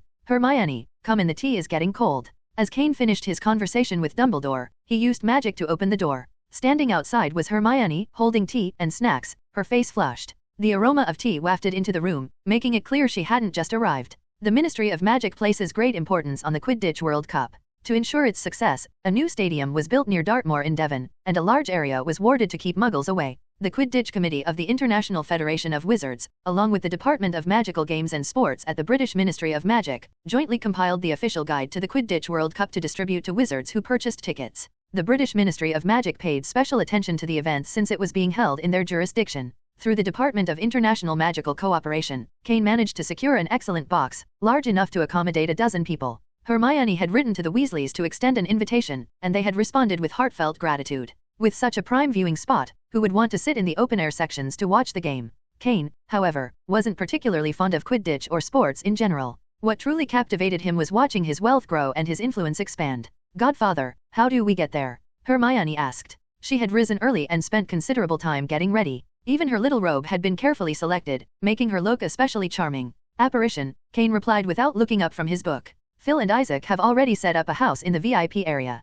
We'll head there for breakfast first. Kain was engrossed in the alchemy notes left by Nicholas Flamel. As the most renowned alchemist in the wizarding world, Flamel's knowledge and experience were priceless. The Philosopher's Stone and the Elixir of Life alone had made Flamel a legend, but Kain was interested in much more. He sought to master Flamel's alchemical techniques and create powerful artifacts such as a time-turner capable of manipulating space and time. Ideally, he wanted to use alchemy to enhance all his equipment. Hermione noticed Kain's intense focus and asked, Godfather, are you interested in alchemy? If it's Nicholas Flamel's alchemy, I believe few would lack interest, Kain said, glancing at her briefly. Then, with a small smile, he added, You look lovely today, Hermione. Hermione beamed at the compliment, entirely missing the fact that Kain's tone had been somewhat perfunctory. Kain returned to Flamel's notes, where he was working through a critical section. 2 shadow clones upstairs were helping him memorize the vast library of information. While Dumbledore had only a few of Flamel's alchemy notes, the full collection consisted of 6 entire bookcases. Dumbledore had stored all the books in an undetectable extension bag, and even with the clone's assistance, it would take Kain a long time to absorb everything. Alchemy required not only theoretical knowledge but also practical application. Kain planned to begin experimenting soon. His talent for fire manipulation would at least make the crafting process more manageable. After finishing her breakfast, Hermione freshened up again and returned to Kain's side. Godfather, I'm ready. Let's go, then, Kain said, extending his arm. Hermione placed her hand on it, and together they apparat to Devon. Hermione. No sooner had they arrived than a familiar voice called out. Turning around, they saw the Weasleys and Harry Potter approaching, smiling and waving. Professor Pent? Several of the Weasley children stepped forward to greet Kain directly, followed by Arthur, who approached with a warm smile. Thank you so much, Professor Pinter. Without your help, we'd have been stuck watching the game from the very top of the stadium. It's just a box big enough for everyone. No need to thank me, Mr. Weasley. And this is? Kain replied politely, his gaze shifting to the 2 men standing nearby. He recognized Cedric, but the man beside him, if he guessed correctly, must be Cedric's father. Arthur quickly introduced them. This is Amos Diggory, my colleague at the Ministry of Magic. He works in the Department for the Regulation and Control of Magical Creatures. After brief introductions, Kain led the group to the VIP area, where temporary housing had been set up. The Weasley family's tent, the smallest among the accommodations, was dwarfed by Kain's residence, a modest-looking 2-story building from the outside. Inside, however, it was a different story. The space boasted at least a dozen rooms, 3 living areas, and an entertainment lounge. The total area rivaled that of some luxurious Muggle villas. Kain invited Arthur and Amos inside to rest and have some refreshments. Phil and Isaac had prepared tea and snacks in advance. Guy might have joined them, but he had recently left for France to monitor changes within the Delacour family. Not long after they had settled in, another visitor arrived, Reuven Emoto, president of the International Magic Trade Association. Even in the wizarding world, capitalism played a significant role, particularly in countries like Britain. Reuven Emoto had been instrumental in securing Cornelius Fudge's approval for Kain's potion materials shop, a partnership that had proven lucrative for both of them. The store's expansion had earned Emoto a considerable amount of galleons, making their collaboration mutually satisfying. As the group drank tea, Kain steered the conversation toward the Ministry of Magic. Mr. Emoto, Kain began, has Fudge been particularly close to the pureblood families lately? How many ministry officials can he count as loyal supporters? Less than half, Reuven replied candidly. Frankly, many believe Fudge isn't capable of serving as minister. He panders to the pureblood families for their support, but even his own followers question his competence. Reuven spoke with open disdain, calling Fudge by name. The man is so desperate for approval that he's willing to rewrite long-standing ministry regulations to please the purebloods. If this incompetent minister continues in office, the ministry's credibility will drop to an all-time low. Arthur and Amos sipped their tea silently, refraining from interrupting. Both were considered marginal figures at the ministry, especially Arthur, whose open support of Dumbledore made him unpopular with Fudge's circle. Kain's tone turned cold. It's time for this mediocre minister to step down. He's already done enough damage. After setting down his teacup, Kain said to Reuven Emoto, even if Rufus Scrimgeour were to take the position, I'd accept it. At least he follows the rules and isn't a puppet of the pureblood families. Mr. Weasley, you should also consider what I've said. Arthur Weasley, despite his outsider status, had many friends within the ministry. If they could unite, opposition to Fudge would grow stronger. Meanwhile, Kain's strategic use of galleons had already caused Fudge's reputation to decline significantly. The minister's enthusiasm for hosting the Quidditch World Cup was clearly an attempt to regain public support. Arthur was visibly moved. After years of being targeted by Fudge, the idea of a new minister, even someone like Scrimgeour, was appealing. The group continued their conversation until midday before parting ways to return to their families. Arthur and Amos left together, while Kain remained at his temporary residence. Hermione soon returned, carrying souvenirs to support the Irish team. Her face lit up with excitement as she showed off her purchases. The match wasn't scheduled until late at night, so Kain spent the afternoon reading Nicholas Flamel's alchemy notes. Ron and Harry dropped by to invite Hermione out for another round of shopping, but she politely declined. I've done enough walking this morning, she said, choosing instead to stay and read alongside Kain. Resting before the evening's match seemed like the wiser choice. When night fell, the Quidditch World Cup officially began. The first match pitted Bulgaria against Ireland, with 2 points at stake for the winner. On their way to the box seats, Kain and his group encountered a familiar face. Upon seeing him, Kain smiled and stepped forward. Mr. Malfoy, are you hiding from me? Lucius Malfoy turned around, his expression sour. Hiding from you? Hardly. You're nothing more than a muggle-born wizard. The pureblood families won't tolerate your arrogance for much longer, Mudblood. Kain's smile remained, but his fingers twitched slightly. Without a word, Lucius suddenly felt his legs buckle, and he dropped to his knees. No need for that, Lucius, Kain said coolly. Are you kneeling to a muggle-born wizard now? He shook his head mockingly. And if you get the chance, take your snake blood cake off the shelves, it's dreadful. With that, Kain strode past Lucius and continued toward his box. His relationship with the pureblood faction was irreparable, especially after their lobbying had led Fudge to impose restrictive policies on his potion materials shop. What made matters worse for Lucius was that no one else had noticed Kain using magic. The combination of silent incantations and wandless casting rendered his actions undetectable, even by Aurors. Godfather, that was incredible. Hermione whispered excitedly into Kain's ear. She had been the only one to see the subtle movement of his fingers, and while she admired his skill, her hatred for the slur Mudblood left her seething. Soon, the match began. Although Kain had little interest in the sport, he still watched. Despite the overwhelming support of the home crowd, Bulgaria triumphed over Ireland with undeniable strength. Bulgaria not only won the game by 2 points but also gained an additional 3 points by surpassing Ireland by over 100 points. It's so frustrating. Why did they have to lose like this? Hermione complained angrily on their way back. She wasn't a fan of flying broomsticks, but she had been rooting for the Irish team and was deeply disappointed by their crushing defeat. Kain smiled, reaching out to ruffle Hermione's fluffy hair. He wasn't particularly concerned about the match. Instead, he was aware that the Death Eaters were likely to cause trouble tonight. Setting aside the alchemy notes he had been reading, he prepared himself for the inevitable disturbance. Soon, strange noises echoed from outside, screams, explosions, and the unmistakable chaos of a commotion. Phil, Isaac, Kain called calmly. 2 house elves appeared before him in an instant, bowing low. Master, what are your orders? Protect this place. I'm going out to take a look, Kain commanded. Hermione, having noticed the noise as well, immediately said, Godfather, I'm coming with you. No, you stay here, Hermione, Kain replied firmly before heading out. Hermione wanted to protest, but Phil and Isaac stepped in to block her path. Although they adored Hermione for her kindness, they couldn't disobey Kain's direct orders. Hermione took a deep breath and said, Fine, I'll go upstairs to rest. Make sure this place is secure. But as soon as she reached her room, she began devising a way to slip out unnoticed. Outside, the scene was chaotic. Fires burned everywhere, not the warmth of bonfires, but the destructive glow of spells cast by masked and hooded figures. Death Eaters rampaged through the area, attacking tents and scattering panicked onlookers. As they advanced toward the VIP area, one of them spotted Kain. "He's here," the Death Eater shouted. Kain was one of their primary targets that night. Beyond causing a riot and declaring the Dark Lord's resurgence, their mission included eliminating Kain, who had disrupted the Pureblood family's interests. Avada Kedavra, Diffindo, Petrificus Totalis, Fiendfire. Spells flew toward Kain in rapid succession, but he remained unfazed. With a flick of his wand, he transfigured the ground into a magical wall to block the killing curse. The rest of the spells bounced harmlessly off his armor enchantments, rendering them ineffective. One Death Eater, attempting to wield Fiendfire, quickly lost control of the dangerous spell. The flames transformed into a massive fire dragon that turned on its caster, incinerating him in an instant. The dragon, now untamed,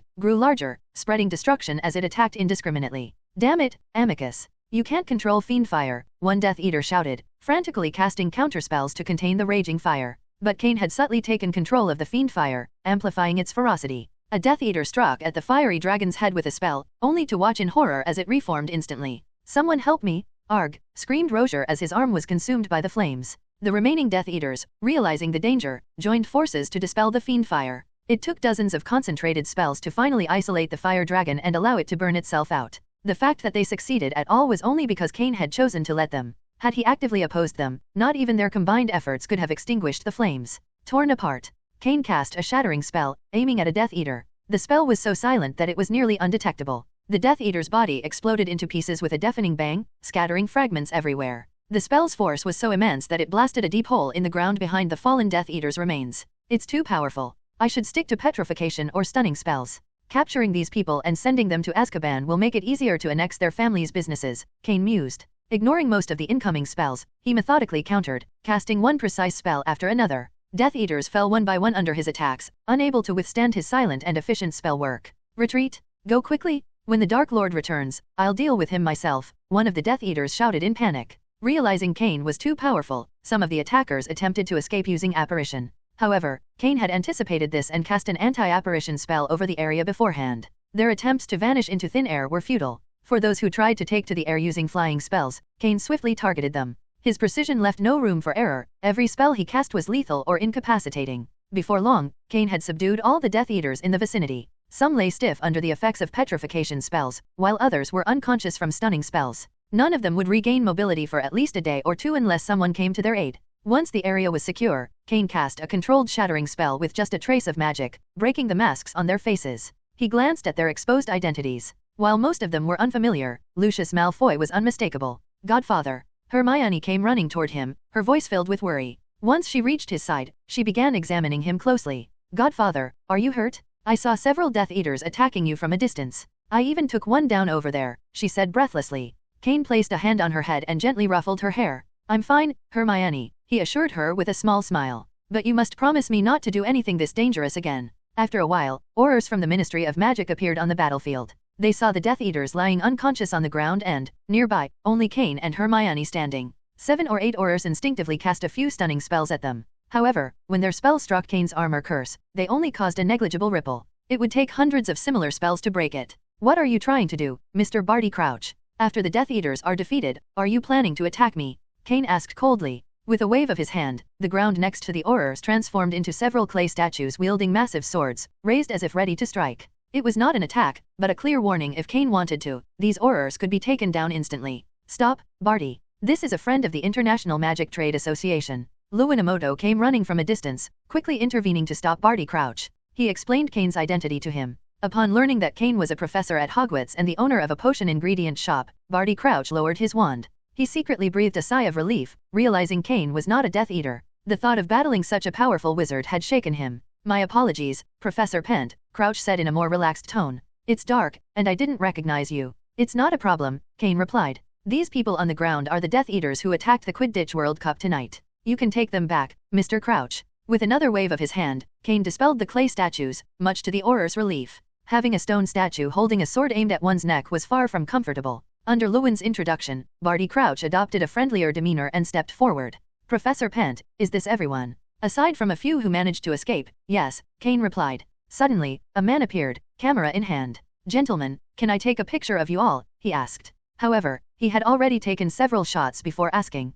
"Stop, you are not allowed to take pictures right now." Crouch snapped angrily at the man. "It's a small thing, Mr. Crouch. Let him," Kain interjected with a smile. These people disrupted the Quidditch World Cup, one of the few moments of joy wizards share. I think everyone has the right to know who ruined it. Kain recognized the photographer as Lovegood, Luna's father, and the editor-in-chief of the Quibbler. He nodded in greeting. "Mr. Lovegood, make sure to get clear pictures of these prisoners' faces," Kain said. Mr. Crouch worked hard to organize this event, only for it to be ruined by these Death Eaters. It's a serious crime. In my opinion, they all deserve to be sent to Azkaban. Though reluctant, Crouch silently agreed with Kain. The Death Eaters had caused enough trouble, and their timing couldn't have been worse. But Crouch understood why Kain had asked Lovegood to take pictures. He wanted to use these Death Eaters to undermine Minister Fudge's position. A quick glance at the fallen figures on the ground revealed that many came from prominent pure-blood families, with some even being supporters of Fudge, Minister of Magic linked to Death Eaters disrupting the Quidditch World Cup. Crouch could already imagine the headlines in the wizarding newspapers tomorrow, likely causing a major uproar in the Ministry of Magic.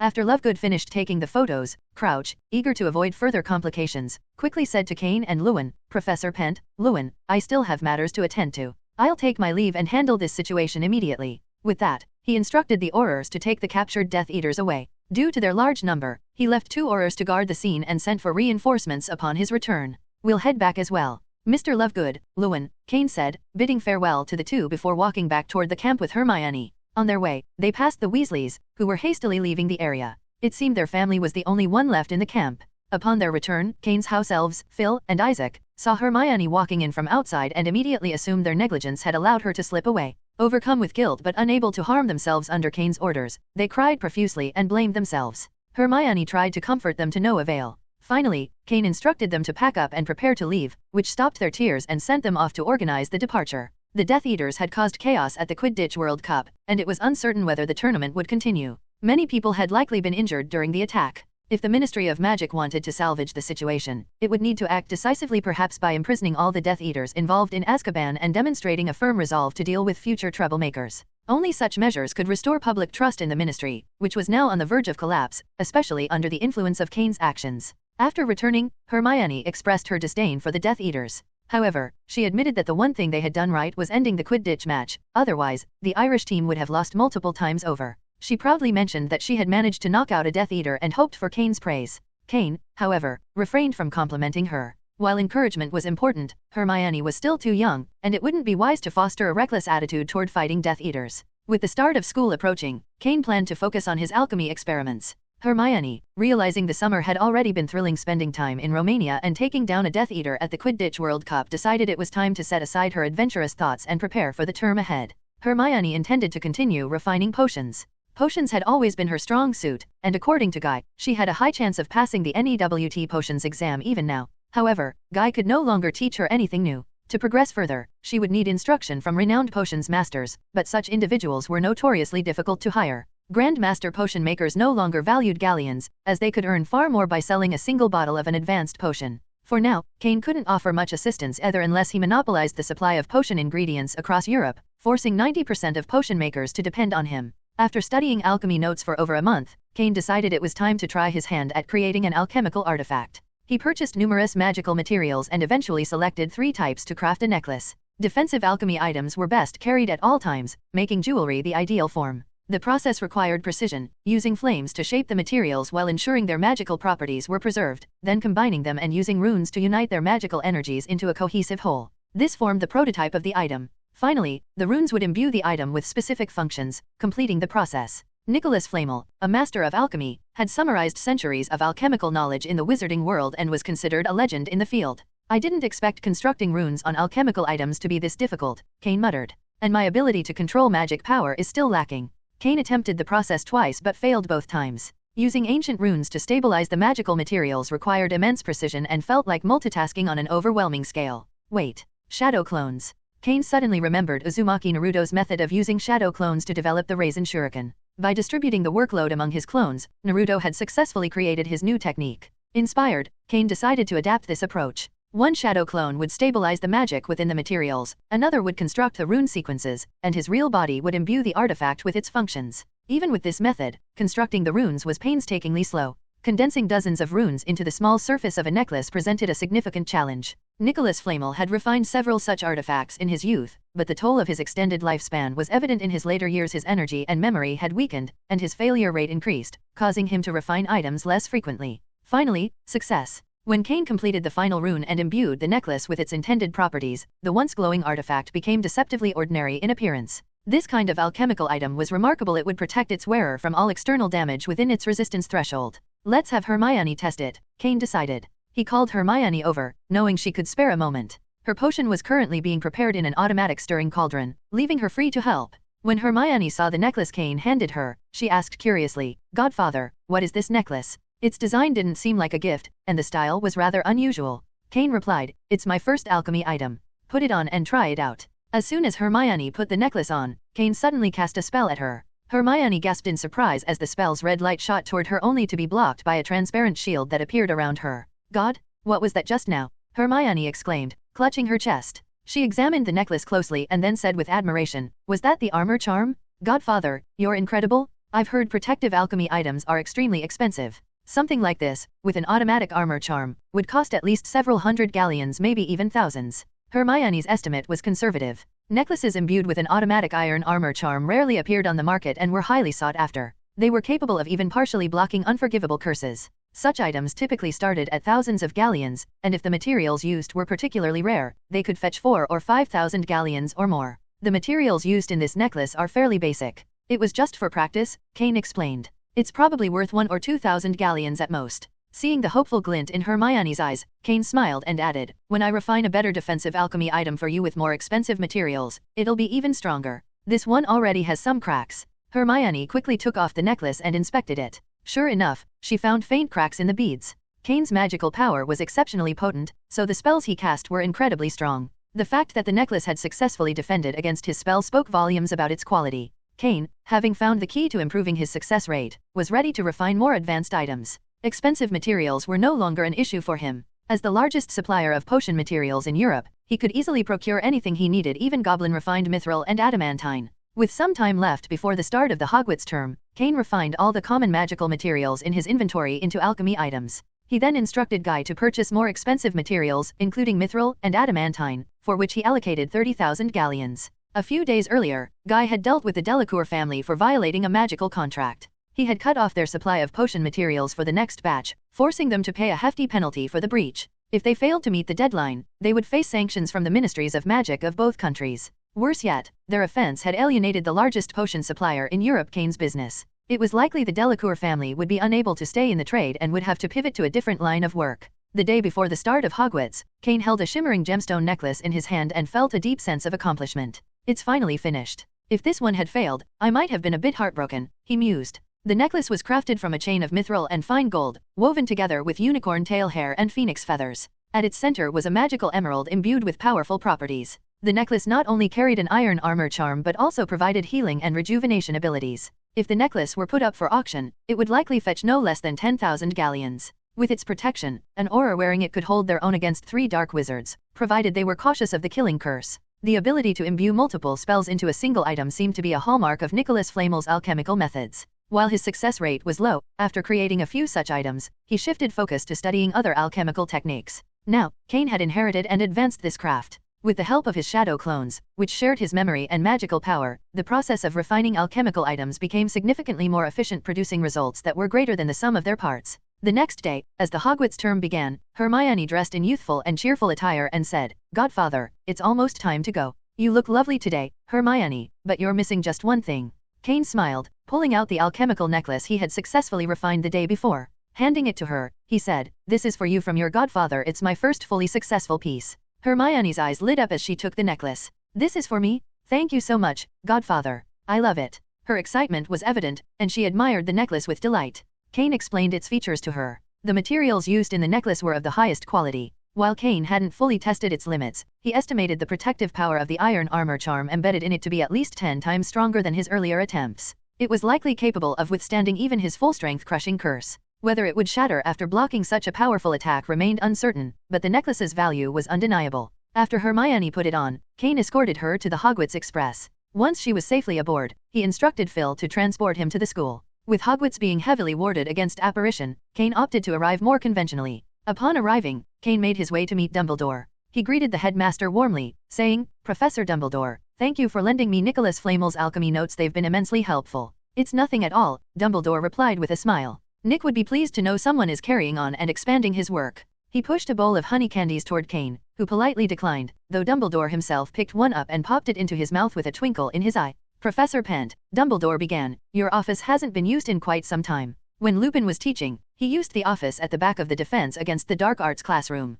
"I'm aware," Kain replied. Then he added, noticing Dumbledore's hesitant expression, "but something seems to be troubling you." Dumbledore sighed. "It's the Death Eaters. So many were arrested, yet none will reveal their purpose. To gather so many of them, apart from Tom, I can't think of anyone else who could manage it." "Why not use Veritaserum?" Kain asked. "It's prohibited both by Cornelius Fudge and the influence of certain pure-blood families." Kain chuckled. "A puppet minister, through and through. Professor Dumbledore, don't waste too much energy on them. The reason those rats hide in the shadows is because they lack the strength and courage to live in the open. By the way, I was the one who, show mercy, and next time, they won't be so lucky." "I believe you on that, Professor Pent. In my opinion, your magical talent surpasses even Tom's." Dumbledore then added with a playful smile, "If you were headmaster, Hogwarts might be a safer place." After all the students arrived at Hogwarts via the Hogwarts Express, they gathered early in the auditorium. This year's freshman enrollment was completed ahead of schedule. Kain wasn't particularly interested in the freshmen, but his attention was drawn to the Sorting Hat. According to Nicholas Flamel's alchemy notes, it was possible to integrate thoughts and consciousness into alchemical creations, though this was advanced alchemy far beyond Kain's current capabilities. At present, Kain lacked the mastery of memory magic needed for such feats. When he could perfectly replicate personality, emotions, and habits using memory magic, he would attempt this level of alchemy. Strictly speaking, the Sorting Hat was akin to an artifact, containing the thoughts and will of the 4 founders of Hogwarts. Once the sorting was complete, Dumbledore stepped forward to make announcements. This year was a particularly special one for Hogwarts. Standing at the podium, Dumbledore began, "First, let us welcome back Professor Pent, who is already well known to students from 3rd year and above. He will once again be teaching Defense Against the Dark Arts this year." Applause broke out across the hall as students expressed their approval. Kain Pent's teaching methods were distinctly different from others. His approach was free-spirited and innovative, leaving a lasting impression on many. Moreover, Kain's generosity was memorable. For instance, Hermione's Firebolt, a gift from him, was on the verge of becoming the exclusive broom for the Gryffindor Quidditch team. However, not all students shared this enthusiasm. Most Slytherins were less pleased, largely because Kain had recently sent 21 pure-blood wizards to the Ministry of Magic after the Quidditch World Cup. The trial of those wizards had concluded just days ago, and they were likely on their way to Azkaban by now. Dumbledore then turned to the first years, delivering his customary warnings about the dangers of Hogwarts. As he spoke, Filch hurried into the Great Hall, tiptoeing up to Dumbledore and whispering something in his ear. After Filch left, Dumbledore announced loudly, "This year, Hogwarts has been selected to host a legendary event, and the school will soon welcome some very special guests." While Dumbledore continued addressing the students, Professor McGonagall moved to remove the Sorting Hat and return it to the headmaster's office. Noticing this, Kain's eyes lit up. "Professor McGonagall, would you mind placing the Sorting Hat on me?" McGonagall looked puzzled. "Place it on you? Professor Pent, the Sorting Hat will be returned to the headmaster's office after the banquet." Kain smiled. "Leave that to me, Professor. I have a small question I'd like to ask the Sorting Hat." McGonagall hesitated but ultimately relented, setting the hat beside Kain. It was a minor request, and the Sorting Hat wasn't likely to get lost or damaged, though it was, admittedly, a bit dirty. Meanwhile, Dumbledore welcomed the students from Beauxbatons, and Kain used the opportunity to study the Sorting Hat. He wondered if he could later convince Dumbledore to allow the hat to remain in the Defense Against the Dark Arts office for further examination. "What are you planning to do?" "I carry the vision and critical thinking of the 4 founders. Your eyes reveal dangerous thoughts. It reminds me of witch hunting prison. Perhaps you should go there." The Sorting Hat suddenly spoke in a panicked tone after being placed beside Kain. However, Kain's curiosity only deepened. He sighed lightly before using detection magic, an alchemical spell, to analyze the Sorting Hat's composition. The results fascinated him. The hat was inscribed with ancient runes, complex and intricate. Among them, Kain noticed certain runes that were different yet strikingly similar to others he had encountered. He couldn't tell if these runes were of elven origin or something else entirely, but one thing was clear: the Sorting Hat had immense research value. Kain's expression grew increasingly intrigued, but he suddenly became aware of many eyes on him. Hagrid, Hermione, and others from below the dais were watching him intently. One particular gaze caught Kain's attention. It belonged to a Beauxbatons student, a girl with hair like a silver waterfall and piercing blue eyes filled with complex emotions. One of those emotions, unmistakably, was hatred. Kain recognized it immediately, having seen the same look in Lucius Malfoy's eyes many times. If he recalled correctly, the girl was Fleur Delacour from Beauxbatons. The hostility might be due to family reasons, but Kain didn't dwell on it. Risks had consequences, and anyone who decided to take them had to be prepared. It wasn't child's play. With this in mind, Kain tempered his actions toward the Sorting Hat and continued his study after Dumbledore had finished recounting the story of the Triwizard Tournament. By then, the students and staff from Beauxbatons had already taken their seats, and Dumbledore was welcoming the delegation from Durmstrang. Once the Durmstrang group entered the Great Hall and found their seats, Dumbledore announced the start of the feast. The Triwizard Tournament itself wouldn't be officially announced until after the meal. Otherwise, some students might be too distracted or too excited to eat. Tonight's dinner featured far more variety than the traditional British fare, likely a thoughtful gesture by Dumbledore to accommodate the guests from Beauxbatons and Durmstrang. After everyone had eaten, Dumbledore waved his hand, and the tables were cleared of food. He then revealed the enchanted object at the heart of the tournament, the Goblet of Fire. While Barty Crouch explained the rules of the Triwizard Tournament, Mad-Eye Moody entered the hall through a side door. Dumbledore had invited Moody specifically to prevent potential incidents during the competition. Kain observed the man closely. He couldn't be sure if this was the real Mad-Eye or an imposter. During the chaos of the Quidditch World Cup, Kain wasn't certain if he had managed to kill Barty Crouch Jr. or not. This left the door open to doubt, but Kain resolved to investigate further when an opportunity presented itself. As for Voldemort, Dumbledore already knew the locations of the Horcruxes, rendering the Dark Lord's resurrection almost impossible. With the Death Eater's power greatly diminished, Pettigrew already sent to Azkaban, and Voldemort's resurrection reduced to a near impossible feat, the idea of his return was nothing more than a far-fetched dream. After the banquet, Kain asked Dumbledore if he could borrow the Sorting Hat. Dumbledore, without much thought, agreed but reminded Kain to return it to the headmaster's office once you're done. Kain took the Sorting Hat and ignored its constant, meaningless accusations. While alchemical items with independent thinking were indeed remarkable, they could also be annoyingly talkative. Before heading back to his office, Kain stopped by the library and the restricted section to borrow all the books on ancient runes he could find before Madame Pants left. The Sorting Hat contained many unfamiliar runes in its composition, and tonight Kain planned to study and cross-reference these with the borrowed texts. At the door of his Defense Against the Dark Arts office, he encountered a strange black cat. Whose pet is this? Kain mused, levitating a magic book in the air while approaching the black cat to observe it. Surprisingly, the cat showed no fear. Instead, it let out a delicate and sweet meow, its voice charmingly soft. What a sweet meow. Wait, it's a male cat. Oh, guess I was wrong, Kain remarked, lifting the black cat for a closer look. However, the cat began to struggle, likely displeased with being picked up. At Hogwarts, it wasn't uncommon for students to bring pets. While most opted for owls, some had more unconventional choices. For instance, Hermione's cat, Crookshanks, was particularly intelligent, likely due to its part Neasel heritage. After setting the cat back down, Kain assumed it would return to its owner by morning. However, as Kain opened the door to his office, the black cat darted inside ahead of him. It leapt onto his desk, gracefully climbed onto a stool, and then perched itself neatly on the desk, gazing at Kain with vivid, intelligent eyes. Kain paused, reconsidering his initial plan to shoo the animal away with magic. Its behavior and appearance were oddly captivating. If it were a mouse sitting there, it would already be in pieces, he muttered. You can stay, Kain said, but behave yourself. No noise or mess. With a wave of his hand, Kain conjured a soft cushion and a small litter box for the cat. He even retrieved a piece of fish to tempt the creature, but the black cat turned its head away, clearly uninterested. It cast him a dull glance, as though unimpressed. Quite proud of yourself, aren't you? Kain murmured. The cat's sleek fur was smooth to the touch, and when Kain reached out to pet it, the animal didn't resist. In fact, it seemed to enjoy his touch, purring softly as he stroked its back.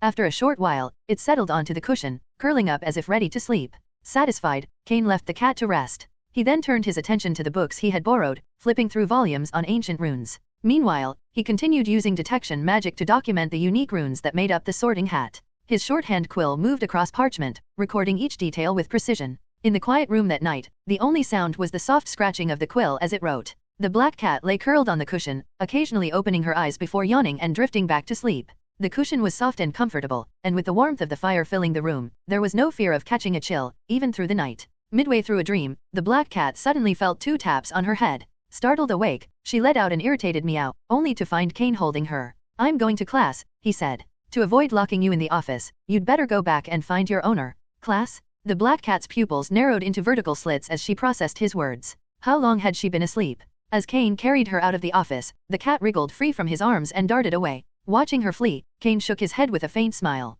Doesn't even say goodbye. Doesn't remember anything, either. Teaching students had become more of a task than a passion for Kain. His interest was now fully consumed by alchemy. To balance both responsibilities, he sent a shadow clone to conduct his classes. This ensured the students would still be taught effectively, while allowing Kain to focus on his personal studies. If an emergency arose in the classroom, the shadow clone could simply be dispelled. By now, Kain had thoroughly studied black magic, having read every book on the subject available at Hogwarts. Voldemort had been researching Horcruxes at the age of 16, but Kain's extensive knowledge, some of which he had coerced from Tom Riddle himself, was enough to teach 4th, 5th, and 6th year students how to defend against such dark magic. The Bossbatons and Durmstrang students occasionally joined the Hogwarts classes. Most of them were in their 7th year, so only a few needed to attend lessons alongside the younger Hogwarts students. In recent nights, however, Kain noticed a peculiar visitor. The same black cat from before had taken to sitting outside his office door, as if treating it like a hotel. Meanwhile, Kain continued his research on the Sorting Hat. Amazing, he muttered, inspecting the runes he had recorded.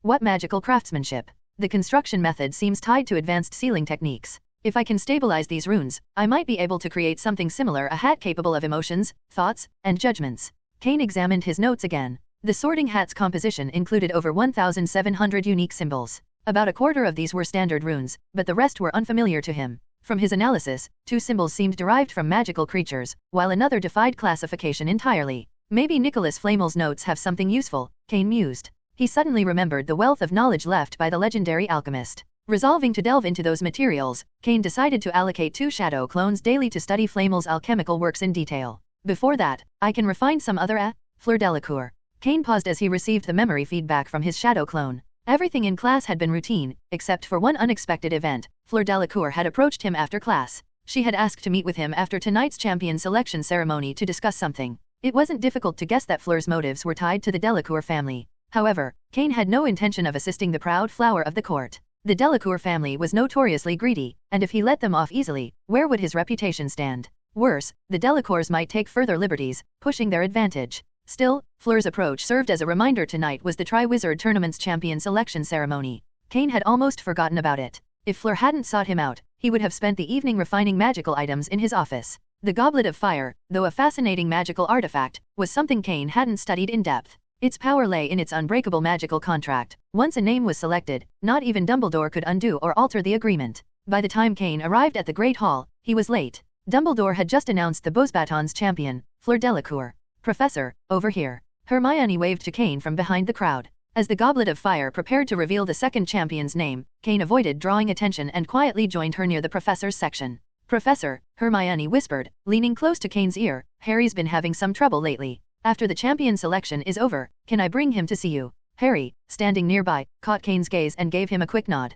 Clearly, the two had already discussed the matter. Kain nodded. Of course. Come to my office afterward. As they spoke, the Goblet of Fire announced the remaining champions, Victor Krum for Durmstrang and Cedric Diggory for Hogwarts. The Great Hall erupted into applause. However, before Dumbledore could continue, the Goblet of Fire flared to life once more. A 4th piece of parchment flew out, and as Dumbledore caught it, the lines on his face deepened. He frowned, then loudly proclaimed, Harry Potter. The hall fell into stunned silence. Hermione gasped. A 4th champion? And it's Harry? Why are there 4 champions in the Triwizard Tournament? Professor Penter, why does this somehow feel reasonable all of a sudden? Kain gave her a knowing look. You're under the enchantment of logic, Hermione. He glanced toward Mad-Eye Moody. The man appeared genuinely shocked. If this were indeed an impostor, his acting was impeccable. Kain had read the original events. Barty Crouch Jr. had deceived nearly everyone with his convincing performance. Harry's selection as a champion stirred resentment among the students. At only 14 years old, he was already burdened with the title of the boy who lived. His peers, however, weren't impressed by his abilities.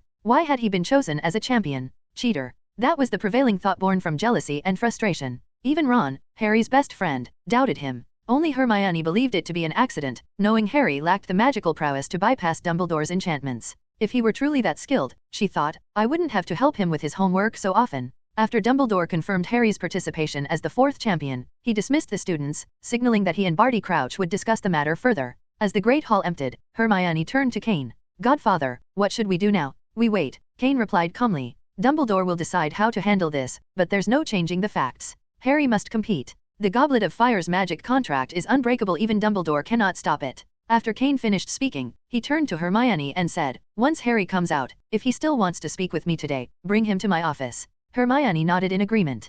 Kain didn't want to waste time. While waiting, he could return to his designs for the next alchemy item he planned to refine. At the moment, metal and magical materials remained his primary focus. Once he had a better understanding of the runes, he intended to experiment with incorporating them into clothing. Not long after Kain returned to his office, there was a knock on the door. With a wave of his hand, the door swung open, and Hermione entered, looking distracted and unhappy. She glanced at the magical materials scattered across Kain's desk, then spoke. Godfather, there was an issue when I came here, so I wasted a little time. Kain waved it off, turned his chair to face Harry, and asked, "It's fine. So, Harry, what's troubling you?" Harry, with a sullen expression, responded, "Professor, my biggest problem right now is becoming a warrior. Is there any way out?" "Of course there is," Kain replied. "The key is figuring out how to deal with the Goblet of Fire. Honestly, I've been wanting to study it for a while. Since it's a magical artifact, there has to be a way to crack it. But I only started studying alchemy recently, so it'll probably take a few months, maybe even half a year, to figure it out." Kain paused and added, "I really want to study it, but Dumbledore and Barty Crouch would never agree to that."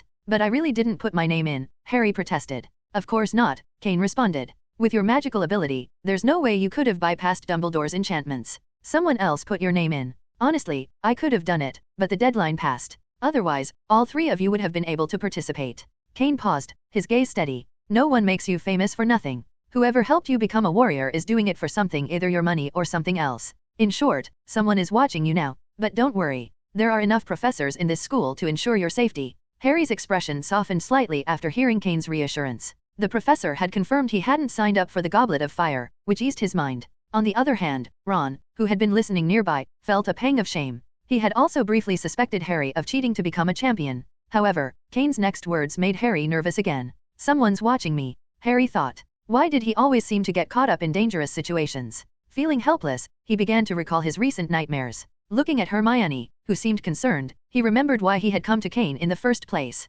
"Professor," he began, "I've been having these nightmares recently. In them, Voldemort's fighting with some Death Eaters. They say something about coming to Hogwarts." "Come to Hogwarts?" Kain's face grew more serious. "Tell me about these dreams in detail." And so, Harry recounted his recurring nightmares. "You all have to lurk in," Kain thought, pondering the implications. More than one Death Eater came in, but Kain didn't notice that Moody had been drinking throughout the conversation. Still, just to be on the safe side, he decided he would try using a spell tomorrow. "Harry, you'd better practice occlumency. It's my suggestion to you. As for who you should learn from, you can ask Sirius, or Professor McGonagall." Kain spoke to Harry seriously. "The occlumency spell is the only thing that can help you with your nightmares." After solving all of Harry's problems, Kain told them to head to the dormitory and get some sleep. The day had been delayed by many things, and it was already very late. "Hermione, Ron, how do I learn occlumency from Sirius? He can't even get into Hogwarts." "Yes, there's a secret passage in the school, but where would he live after getting in?" On their way back, Harry asked with some frustration. After the misunderstanding had been cleared up,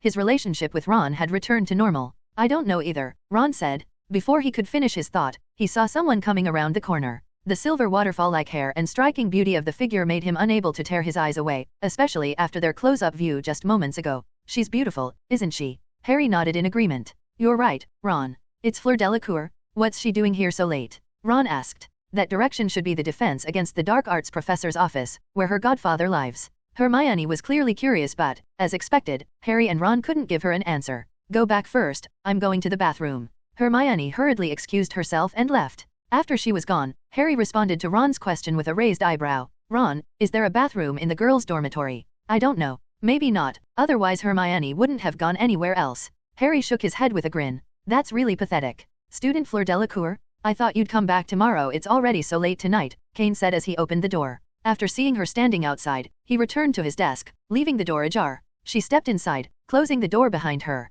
What she was about to say might tarnish the reputation of the Delacour family, but she had no other choice. Fleur had to ensure her words remained confidential. "Professor Pent, it's a pleasure to meet you. I'm Fleur Delacour, from Beauxbatons," she introduced herself, trying to sound composed. Her hands clenched slightly. This visit was impulsive, and now that she was here, she didn't know where to begin. Late at night, she had overheard her parents discussing the family's looming bankruptcy. Acting on impulse, she had knocked on his door but hadn't thought through what to say. "I know your name. The Triwizard Tournament champion. Everyone at Hogwarts knows you. But if you're unsure what to say, perhaps you should go back, write a draft, and come prepared." "I'm quite busy at the moment," Kain said flatly, his words clearly dismissive. Though it felt rude to dismiss someone right after inviting them in, Kain genuinely didn't have the time. Between refining alchemy items, researching unfamiliar runes, and investigating ancient magical spells, his time was precious. Listening to Fleur's fumbling introduction wasn't something he was willing to indulge. Fleur's eyes darted to his desk, where expensive magical materials were laid out. A chunk of mithril alone, about 2 pounds, caught her attention.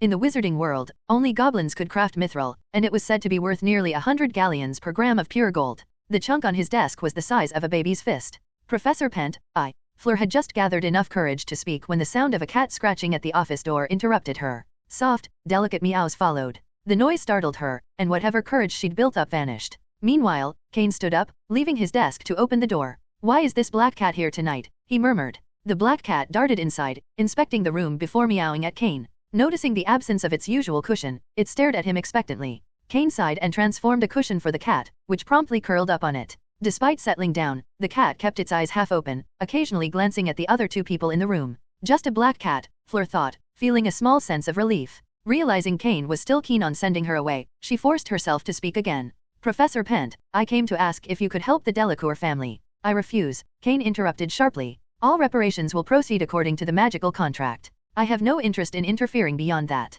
The Delacour family must also compensate the potion materials shop accordingly." Turning his chair to face her, he continued, "If you refuse to pay what's owed, how can the Kain Potion Ingredients shop operate without being taken advantage of? Delacour, if your family's actions hadn't been discovered, wouldn't they have reaped even more benefits? They wanted all the rewards without taking any risks. What's the point of that?" Kain's words made Fleur anxious. She felt his reasoning was valid, yet her parents were the ones struggling and suffering. As their daughter, all she could do was plead with Kain Pent, the owner of the largest potion materials store in Europe. "I understand. My parents may have made a mistake," she said, her voice trembling slightly. "But, Professor Pent, I hope you can give them another chance." Her hands clenched the slim fabric of her dress tightly, her body language betraying her unease. The gesture, combined with her natural beauty, made her look particularly enchanting. As a Quartervilla, Fleur exuded an irresistible charm, one that often made others yield to her requests when she appeared vulnerable. However, Kain was unaffected. His response was firm. "Impossible. Instead of coming to me, why don't you persuade your parents to sell off some of the treasures in your home before this news spreads further?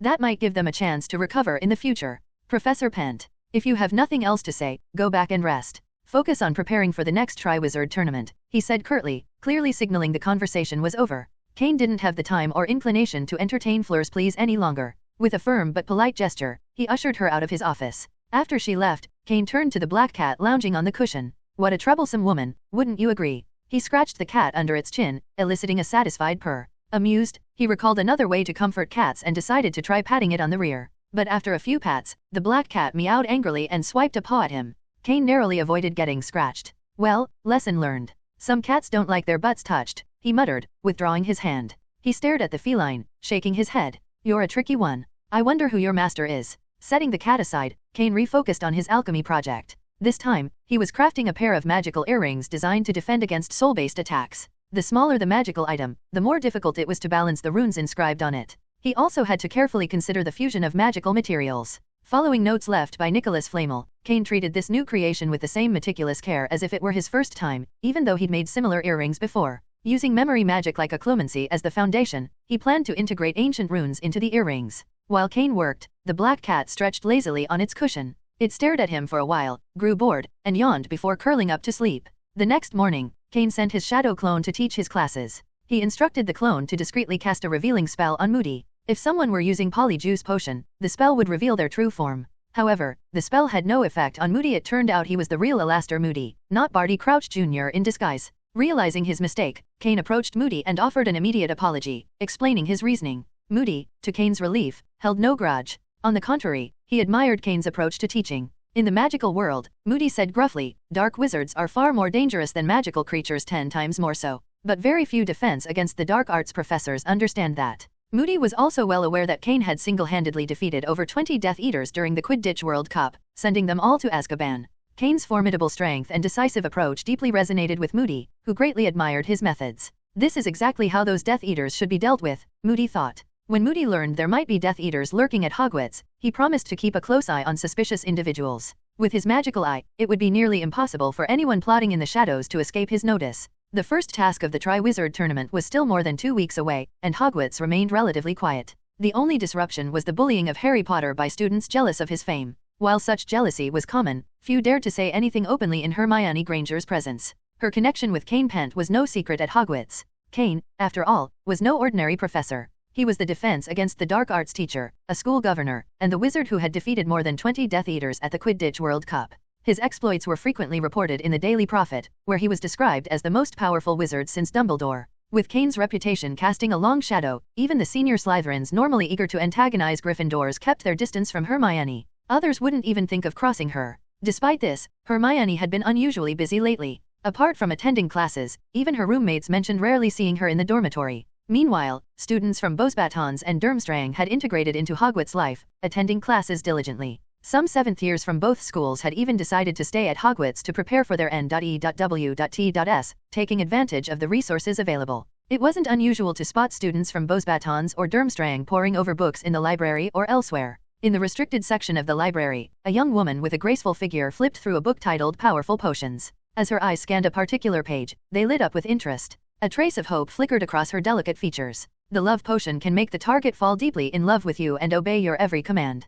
Combined with confusion spells, the effects become nearly impossible to resist. Although the love it creates is false, there is an antidote. The mention of an antidote reassured Fleur Delacour. She had no intention of permanently entrancing a Hogwarts professor. Her plan was simple: resolve her family's crisis, then administer the antidote to undo the effects. If there were no evidence afterward, the Delacour family might yet recover from their dire situation. Fleur saw no other way out. Even Madame Maxime, for all her influence, couldn't resolve this issue. The compensation demanded was enormous and had been sanctioned by the trade departments of the Ministries of Magic in both countries. Unless the opposing party willingly withdrew their claim, the Delacour family would lose everything. Generations of wealth and effort would vanish, and even that might not be enough to settle their debts. Before coming to Hogwarts, Fleur had seen her father pacing late into the night, overwhelmed by stress. The date on the contract loomed closer with each passing day, and Fleur knew time was running out. After careful consideration, Fleur decided this might be the most effective solution. Even if the other party discovered the truth later, by then her family's crisis would already be resolved. Since love potions rarely left evidence, she planned to apologize profusely afterward.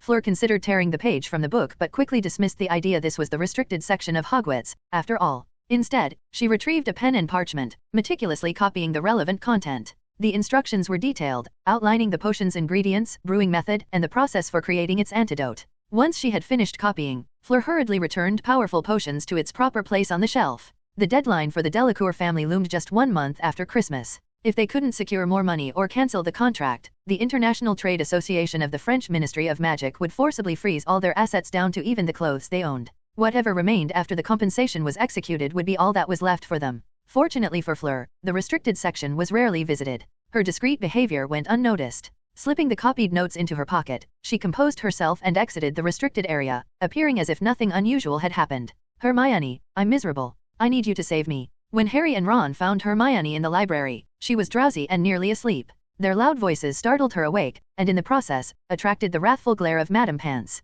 The 3 of them were promptly shooed out of the library under a barrage of scolding. Once outside, Hermione, trying to hide her embarrassment at being caught nearly dozing, took the lead in reprimanding them. The library isn't a place for shouting and noise. I've told you both this 100 times. Now, what's the matter with you? I'm sorry, Hermione, Harry said quickly, trying to appease her. But if you're sleepy, you really should go back to your dormitory or the Gryffindor common room. It's warmer there than the library. Hermione glared at him, but Harry, sensing her patience was wearing thin, hurriedly changed the subject. It's the dragon, Hermione, the first task of the Triwizard Tournament. Hagrid took me to see it. It's just so terrifying. I honestly want to curse whoever threw my name into the Goblet of Fire. Fire dragons were among the most dangerous creatures in the wizarding world. Their tough skin could repel most spells, and even the killing curse might not work unless cast by a wizard of exceptional power. In Romania, taming a dragon required at least 2 highly trained dragon handlers working in tandem. These experts had a variety of strategies to subdue the creatures, but even so, it was a challenging task. Letting a group of young, inexperienced wizards face off against dragons, even with precautions in place, was unquestionably reckless.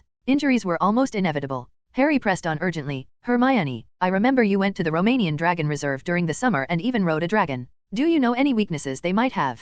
Ron chimed in, his voice hopeful. Yeah, Hermione, maybe you know a secret about riding dragons? That'd be brilliant. There's no secret, Hermione replied matter-of-factly. I only managed to ride a dragon because of my godfather. Even the dragon trainers were surprised it worked. That said, I can tell you some of a dragon's weaknesses. But, Harry, every dragon has a different temperament. Which one are you facing? Balancing a stack of books in her arms, Hermione looked at Harry. She knew that handling a dragon depended heavily on understanding its habits, which varied greatly between species. Actually, forget that, she said after a moment of thought. You should come with me and ask my godfather. He keeps a dragon with him. Harry and Ron's jaws dropped. They stared at Hermione in disbelief before exchanging shocked glances. Then, without hesitation, they hurried to follow her. As the first task approached, Harry knew he wasn't the only one aware of its dangers. Other champions were undoubtedly preparing their own strategies to face the dragons. The 3 of them reached the defense against the dark arts professor's office just in time to see Fleur Delacour stepping out. Hermione froze, her breath catching.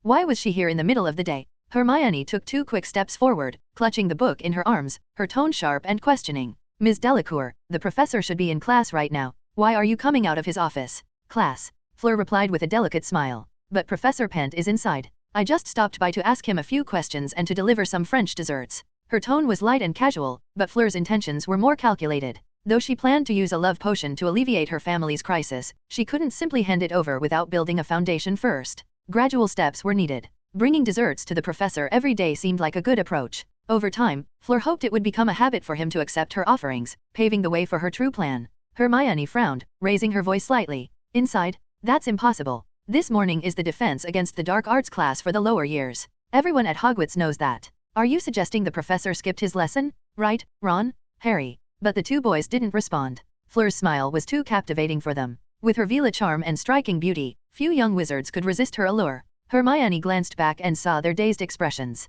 She stumped her foot in frustration. Fleur, still smiling, turned slightly and gestured toward the door. But Professor Pent is inside. If you need to speak with him, feel free to knock and go in. Hermione bit back her retort, though the words "this doesn't need your suggestion" burned on the tip of her tongue. She didn't want to appear overly hostile. Though she prided herself on her good manners, something about Fleur always set her off. Suppressing her irritation, Hermione walked past Fleur to the door of the Defense Against the Dark Arts office and knocked twice. Within seconds, the door opened. Hermione stepped inside, motioning for Harry and Ron to follow. Kain was sitting at his desk, engrossed in a detailed rune chart on magical beasts. He looked up as Hermione entered. Godfather, didn't you have class this morning? She asked. I did, Kain replied, setting the chart down.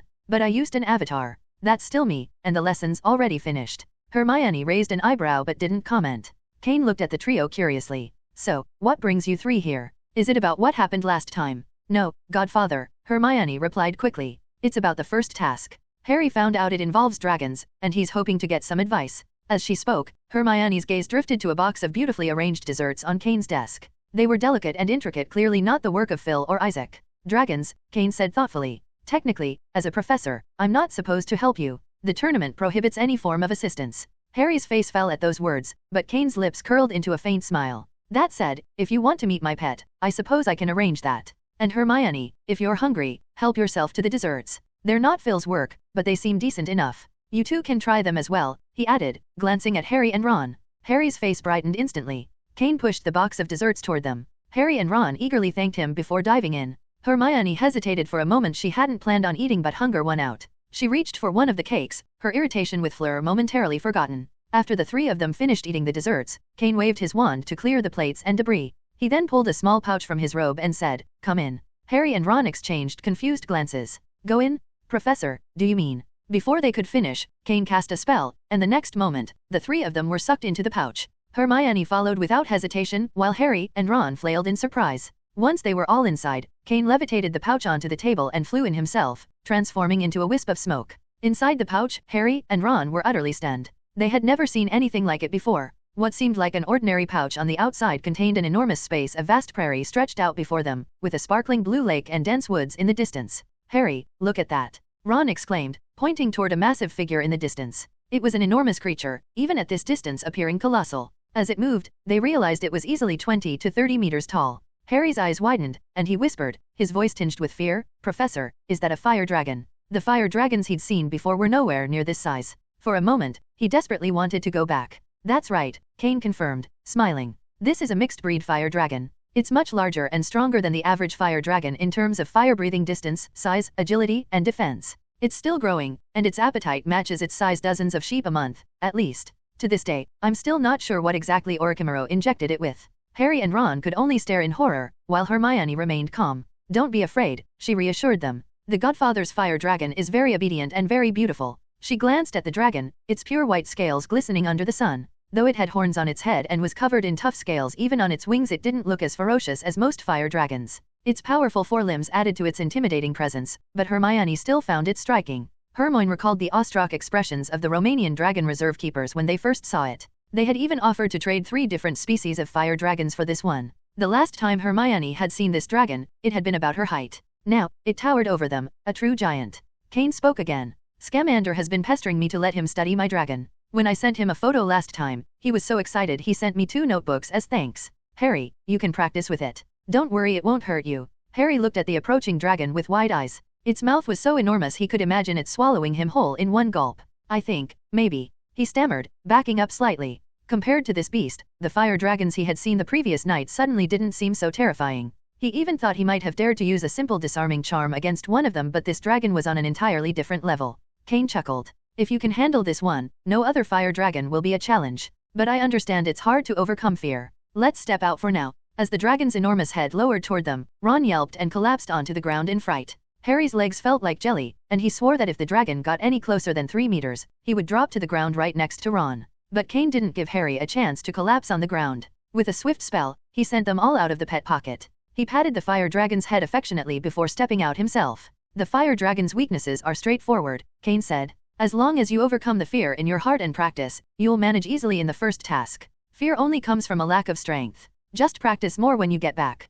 Kain offered Harry a brief method: confront and restrain fear, then practice simple enough. Strangely, after seeing the enormous dragon up close, Harry felt his fear of the Romanian dragons diminish considerably. Thank you, Professor Pent. I think I understand what I need to do next, Harry said, his tone more confident. He resolved to focus on practicing ways to exploit the dragon's weaknesses, flames and ice. He recalled that there were spells to counter flames and disrupt sight. Professor, we'll head back now. Harry grabbed Ron, who was still a bit shaky on his feet. The two of them bowed respectfully to Kain before taking their leave. Kain didn't stop them but turned to Hermione. Hermione, stay for a moment. After Harry and Ron closed the office door behind them, Kain looked at Hermione and asked gently, have you been staying up late? You don't look well, and it seems like you've caught a bit of a cold. If you're free this afternoon, feel free to rest here. No one will disturb you. Maybe I didn't sleep well the past few nights, Hermione admitted. It's fine, Godfather. I've already made myself a cold potion. But I do need to bother you for a while. Mrs. Pants kicked me out of the library because of Harry and Ron's recklessness.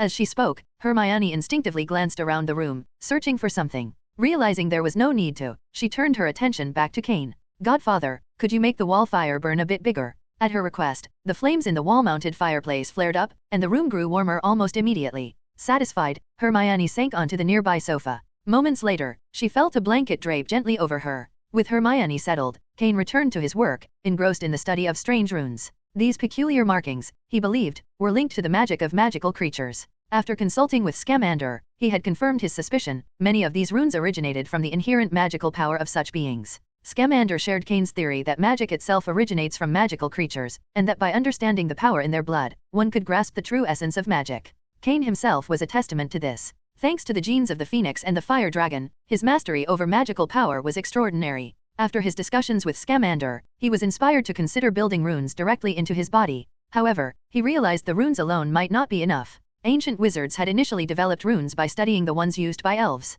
Kain knew he would have to incorporate other ancient runes into his research. If his hypothesis was correct, and he successfully integrated these ancient runes into his body, he would unlock the true source of magic. With such a foundation, he would not only master magic but wield it tenfold more proficiently than he ever had before. It is not an exaggeration to call him a master of magic. In a letter, Scamander directly described Kain's idea as bold but not entirely impossible. This was because, when magical creatures use their abilities, they consistently draw magic from a specific part of their body. According to Kain's theory, this is what he refers to as the source of magic in magical creatures. However, Kain's vision for the source of magic went even further. In his view, once the source of magic power was successfully constructed, it would allow the user to wield all forms of magic. For Kain, magic would become as natural and instinctive as eating or drinking. This concept was undeniably ambitious, but Kain believed he could achieve it due to his unique physiology enhanced by the extremis virus. After some thought, Kain sent another letter to Scamander, informing him of his intent to resume the unicorn hunt from the previous year. As the first task of the Tri-Wizard tournament arrived, the 4 champions were tasked with facing a fire dragon each. Kain opted not to attend the event. His presence would have unnaturally affected the dragons. This was something he had observed during his time in Romania. Wherever Kain went, dragons became unusually docile. Even solitary dragons, which typically exhibited aggressive tendencies, displayed a surprising lack of hostility toward him. This phenomenon was nothing short of miraculous. Fire dragons and phoenixes, for example, would normally engage in territorial combat if they crossed paths. Yet in Kain's case, the dragons seemed drawn to him, displaying an inexplicable sense of closeness. While the tournament proceeded, Kain took the opportunity to venture into the Forbidden Forest. He summoned 50 shadow clones with a rapid series of booms. Each clone appeared at the edge of the forest, and with the aid of the flying spell, they began a coordinated sweep through the dense woodland. Kain's plan was a meticulous one: employ a carpet search method using the clones. With their combined efforts, it was only a matter of time before the unicorn he sought was located. Not long after, a wave of chakra and fragmented memories surged back to Kain as one of his clones dispersed. A sly smile spread across his face. "Ah, the centaurs," he mused. "Let's see how far you can run this time." Without hesitation, Kain cast the flying spell and sped toward the location of his fallen clone. The clones were dispatched in pairs to ensure that any discovered unicorns would be tracked while the main body was alerted. Through the memories of his dispersed clone, Kain had learned that the unicorns were being protected by centaurs, who were attempting to help them migrate. Additionally, some centaurs were attacking his clones with bows and arrows. The flying spell grew faster as Kain channeled more magic into it. At his full speed, not even a Firebolt 2000 could match him. In no time, Kain reached the site where his clone had dissipated. The commotion was unmistakable. A loud clamor resounded in the distance, where a group of centaurs was throwing javelins at his clones, while another group harassed them with arrows, constantly shifting positions. Then, in a flash of black mist, Kain appeared in the sky above them.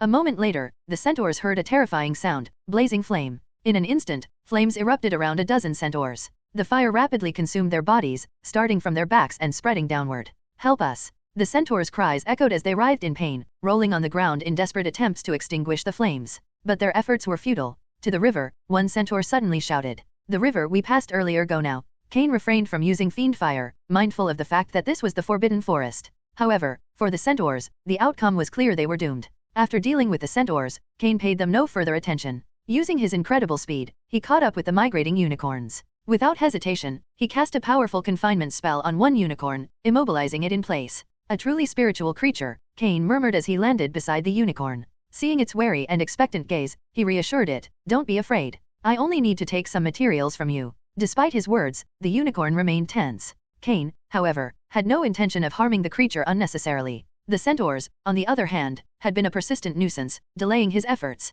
Without their interference, he would have secured the unicorn's materials much sooner. Before proceeding, Kain used detection magic to assess the unicorn's magical properties. His findings confirmed a strong magical reaction centered in its lungs. Based on his conversations with Scamander, this was likely the unicorn's source of magic. Satisfied, Kain carefully extracted what he needed: a small portion of flesh, some tail hair, and half of the unicorn's silver-white horn. Once done, he used healing magic to restore the unicorn, ensuring its other injuries were fully mended. While the horn and tail hair would take time to regrow, the unicorn's body was otherwise as good as new. As the unicorn broke free of the confinement spell, it let out a series of angry howls, its frustration and pain evident. The human had gone too far, cutting off part of its precious horn. Without looking back, the unicorn disappeared into the forest, unlikely to approach Hogwarts again anytime soon. Kain, on the other hand, returned to Hogwarts, thoroughly pleased with the results of his expedition. The fate of the centaurs, however, was of no concern to him. Their relentless attacks and blatant hostility toward him had sealed their own fate. Even if they perished in the blazing curse, it was entirely their doing. Had they not attacked him, none of this would have happened. That's about it. The next step is to inject it into the body, but it's better to check first. In the space of the pet pocket, Kain extracted the unicorn's genes using experimental equipment and then made a gene injection. He had the entire process of Rick's last experiment in his hands, allowing him to repeat it step by step. Killing a unicorn fills its blood with numerous curses. Many wizards speculate that this is related to the soul of the unicorn. The soul and magical power of this creature have cursed attributes. Kain, however, did not attack the unicorn, and after testing it with magic, there seemed to be no curse left in the flesh and blood. After several simulation experiments, Kain injected the unicorn's genetic material into his body. There was pain, but now Kain could bear it. The genes of unicorns were almost entirely different from those of humans. Once they entered Kain's body, they threatened to destroy his body's stability and cause the genetic chain to collapse. However, the extremis virus immediately activated, stimulating the bioelectricity throughout Kain's body. It reprogrammed the gene chain, allowing the unicorn's genes to merge and optimize with Kain's own, quickly stabilizing his body. After a while, the unicorn's genes had fully fused, and Kain, drenched in sweat, reluctantly sat up from the experimental bed, feeling a bit weak. But the weakness lasted less than 10 seconds before the strong recovery ability of the extremis virus kicked in, and Kain quickly regained his strength. Clean it up. Kain merely thought this, and instantly felt all the sweat and stains on his body vanish much faster than a bath. The fire dragon nearby sensed a stronger pull from its master and moved closer, its massive head wanting to nuzzle Kain. But Kain gently pushed it away. It's a completely different feeling now than before. It seems easier to construct ancient runes. There's another kind of emotion carried in the magical power. Could it be the curse ability of the unicorn? Kain murmured in contemplation as he wrote in the air with his finger. Ancient runes began to form, alongside other strange symbols that Kain had detected in the sorting hat a while ago. A few days ago, it had been difficult to build these runes, but now Kain found it extremely easy. Moreover, there was a special power in his magic, almost like the curse characteristic in black magic. If Kain used black magic now, the power would be several times stronger than before. His magic now carried a cursed attribute, derived from the unicorn's ability. This was far more potent than the emotion required by dark wizards to wield black magic. There's still blood. Kain felt the strong resilience and energy surging in his body. Unable to resist, he slit his finger, controlling the extremis virus to quickly repair the wound. A few drops of bright red blood dripped into a petri dish, and Kain clearly saw a glimmer of gold within it. It's worth researching, but this should be considered a tonic for ordinary people. Someone's coming. Kain noticed a change in the office, but Hermione's key should be the only one that could open his office door. He placed all the experimental equipment into his space backpack, then used the flying spell to leave the pet pocket's space and appeared in front of Hermione in the office the next second. My God, Godfather, you startled me. Seeing Kain suddenly appear, Hermione couldn't help but pat her chest to calm her rapidly beating heart. Then she opened her eyes wide and looked at Kain carefully. She didn't know whether it was because she was so tired lately, but she suddenly felt that the Godfather had changed a lot. Her appearance hadn't changed, but her temperament now seemed very noble. Hermione had never seen a noble prince from the Middle Ages, but now that she saw Kain, she felt that his noble, princely aura must be similar to what she imagined one would have. Noticing Hermione standing still, Kain couldn't help asking, Hermione, what do you need from me? Hermione snapped back to reality and hurriedly replied, it's Professor Dumbledore. He seems to be looking for you, but since you didn't go to the first game, he asked me to show you to your office. If I went to the game, it would affect the fire dragons. They'd get the golden egg with their eyes closed. Kain explained casually, then wondered what Dumbledore wanted. Had the centaurs come to complain so soon? Kain then adjusted the pet bag on his body and said to Hermione, let's go. As he left, Kain also put on the sorting hat. He had memorized all the runes in it, and besides the magic related to separating emotion and character, the sorting hat no longer had much use for him. In addition to refining alchemical items, Kain was now focusing more on the source of magical power. Building runes was so easy for him that he could keep them suspended in the air for a long time. If they were placed within his body, the likelihood of them stabilizing into a source of magical power would be even higher. Kain and Hermione separated midway. She still had classes, so Kain went to the principal's office alone. Either Hermione had forgotten to mention it, or no one had told her the password to the headmaster's office, but Kain was now stuck at the door. The stone statue at the door of the office spoke, password. There's no password, or rather, fiend fire is the password. A ball of fiend fire appeared in Kain's hand, and as he moved closer to the stone statue, it quickly cried out,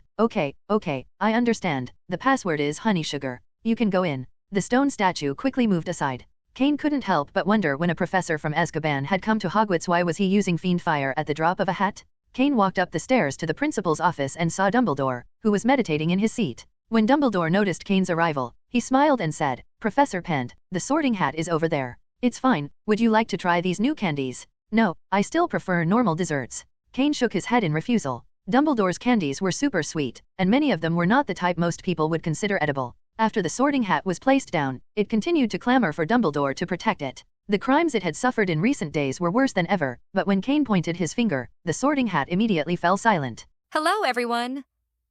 As we wrap up this video, I want to share a quick note. I have a Patreon account. If you'd like to support me and enjoy on-demand audiobooks, you can become a Patreon member. Alternatively, you can check out my Google Drive link, which has 500+ novel audiobooks available through my Ko-fi or Patreon shop. I appreciate your support.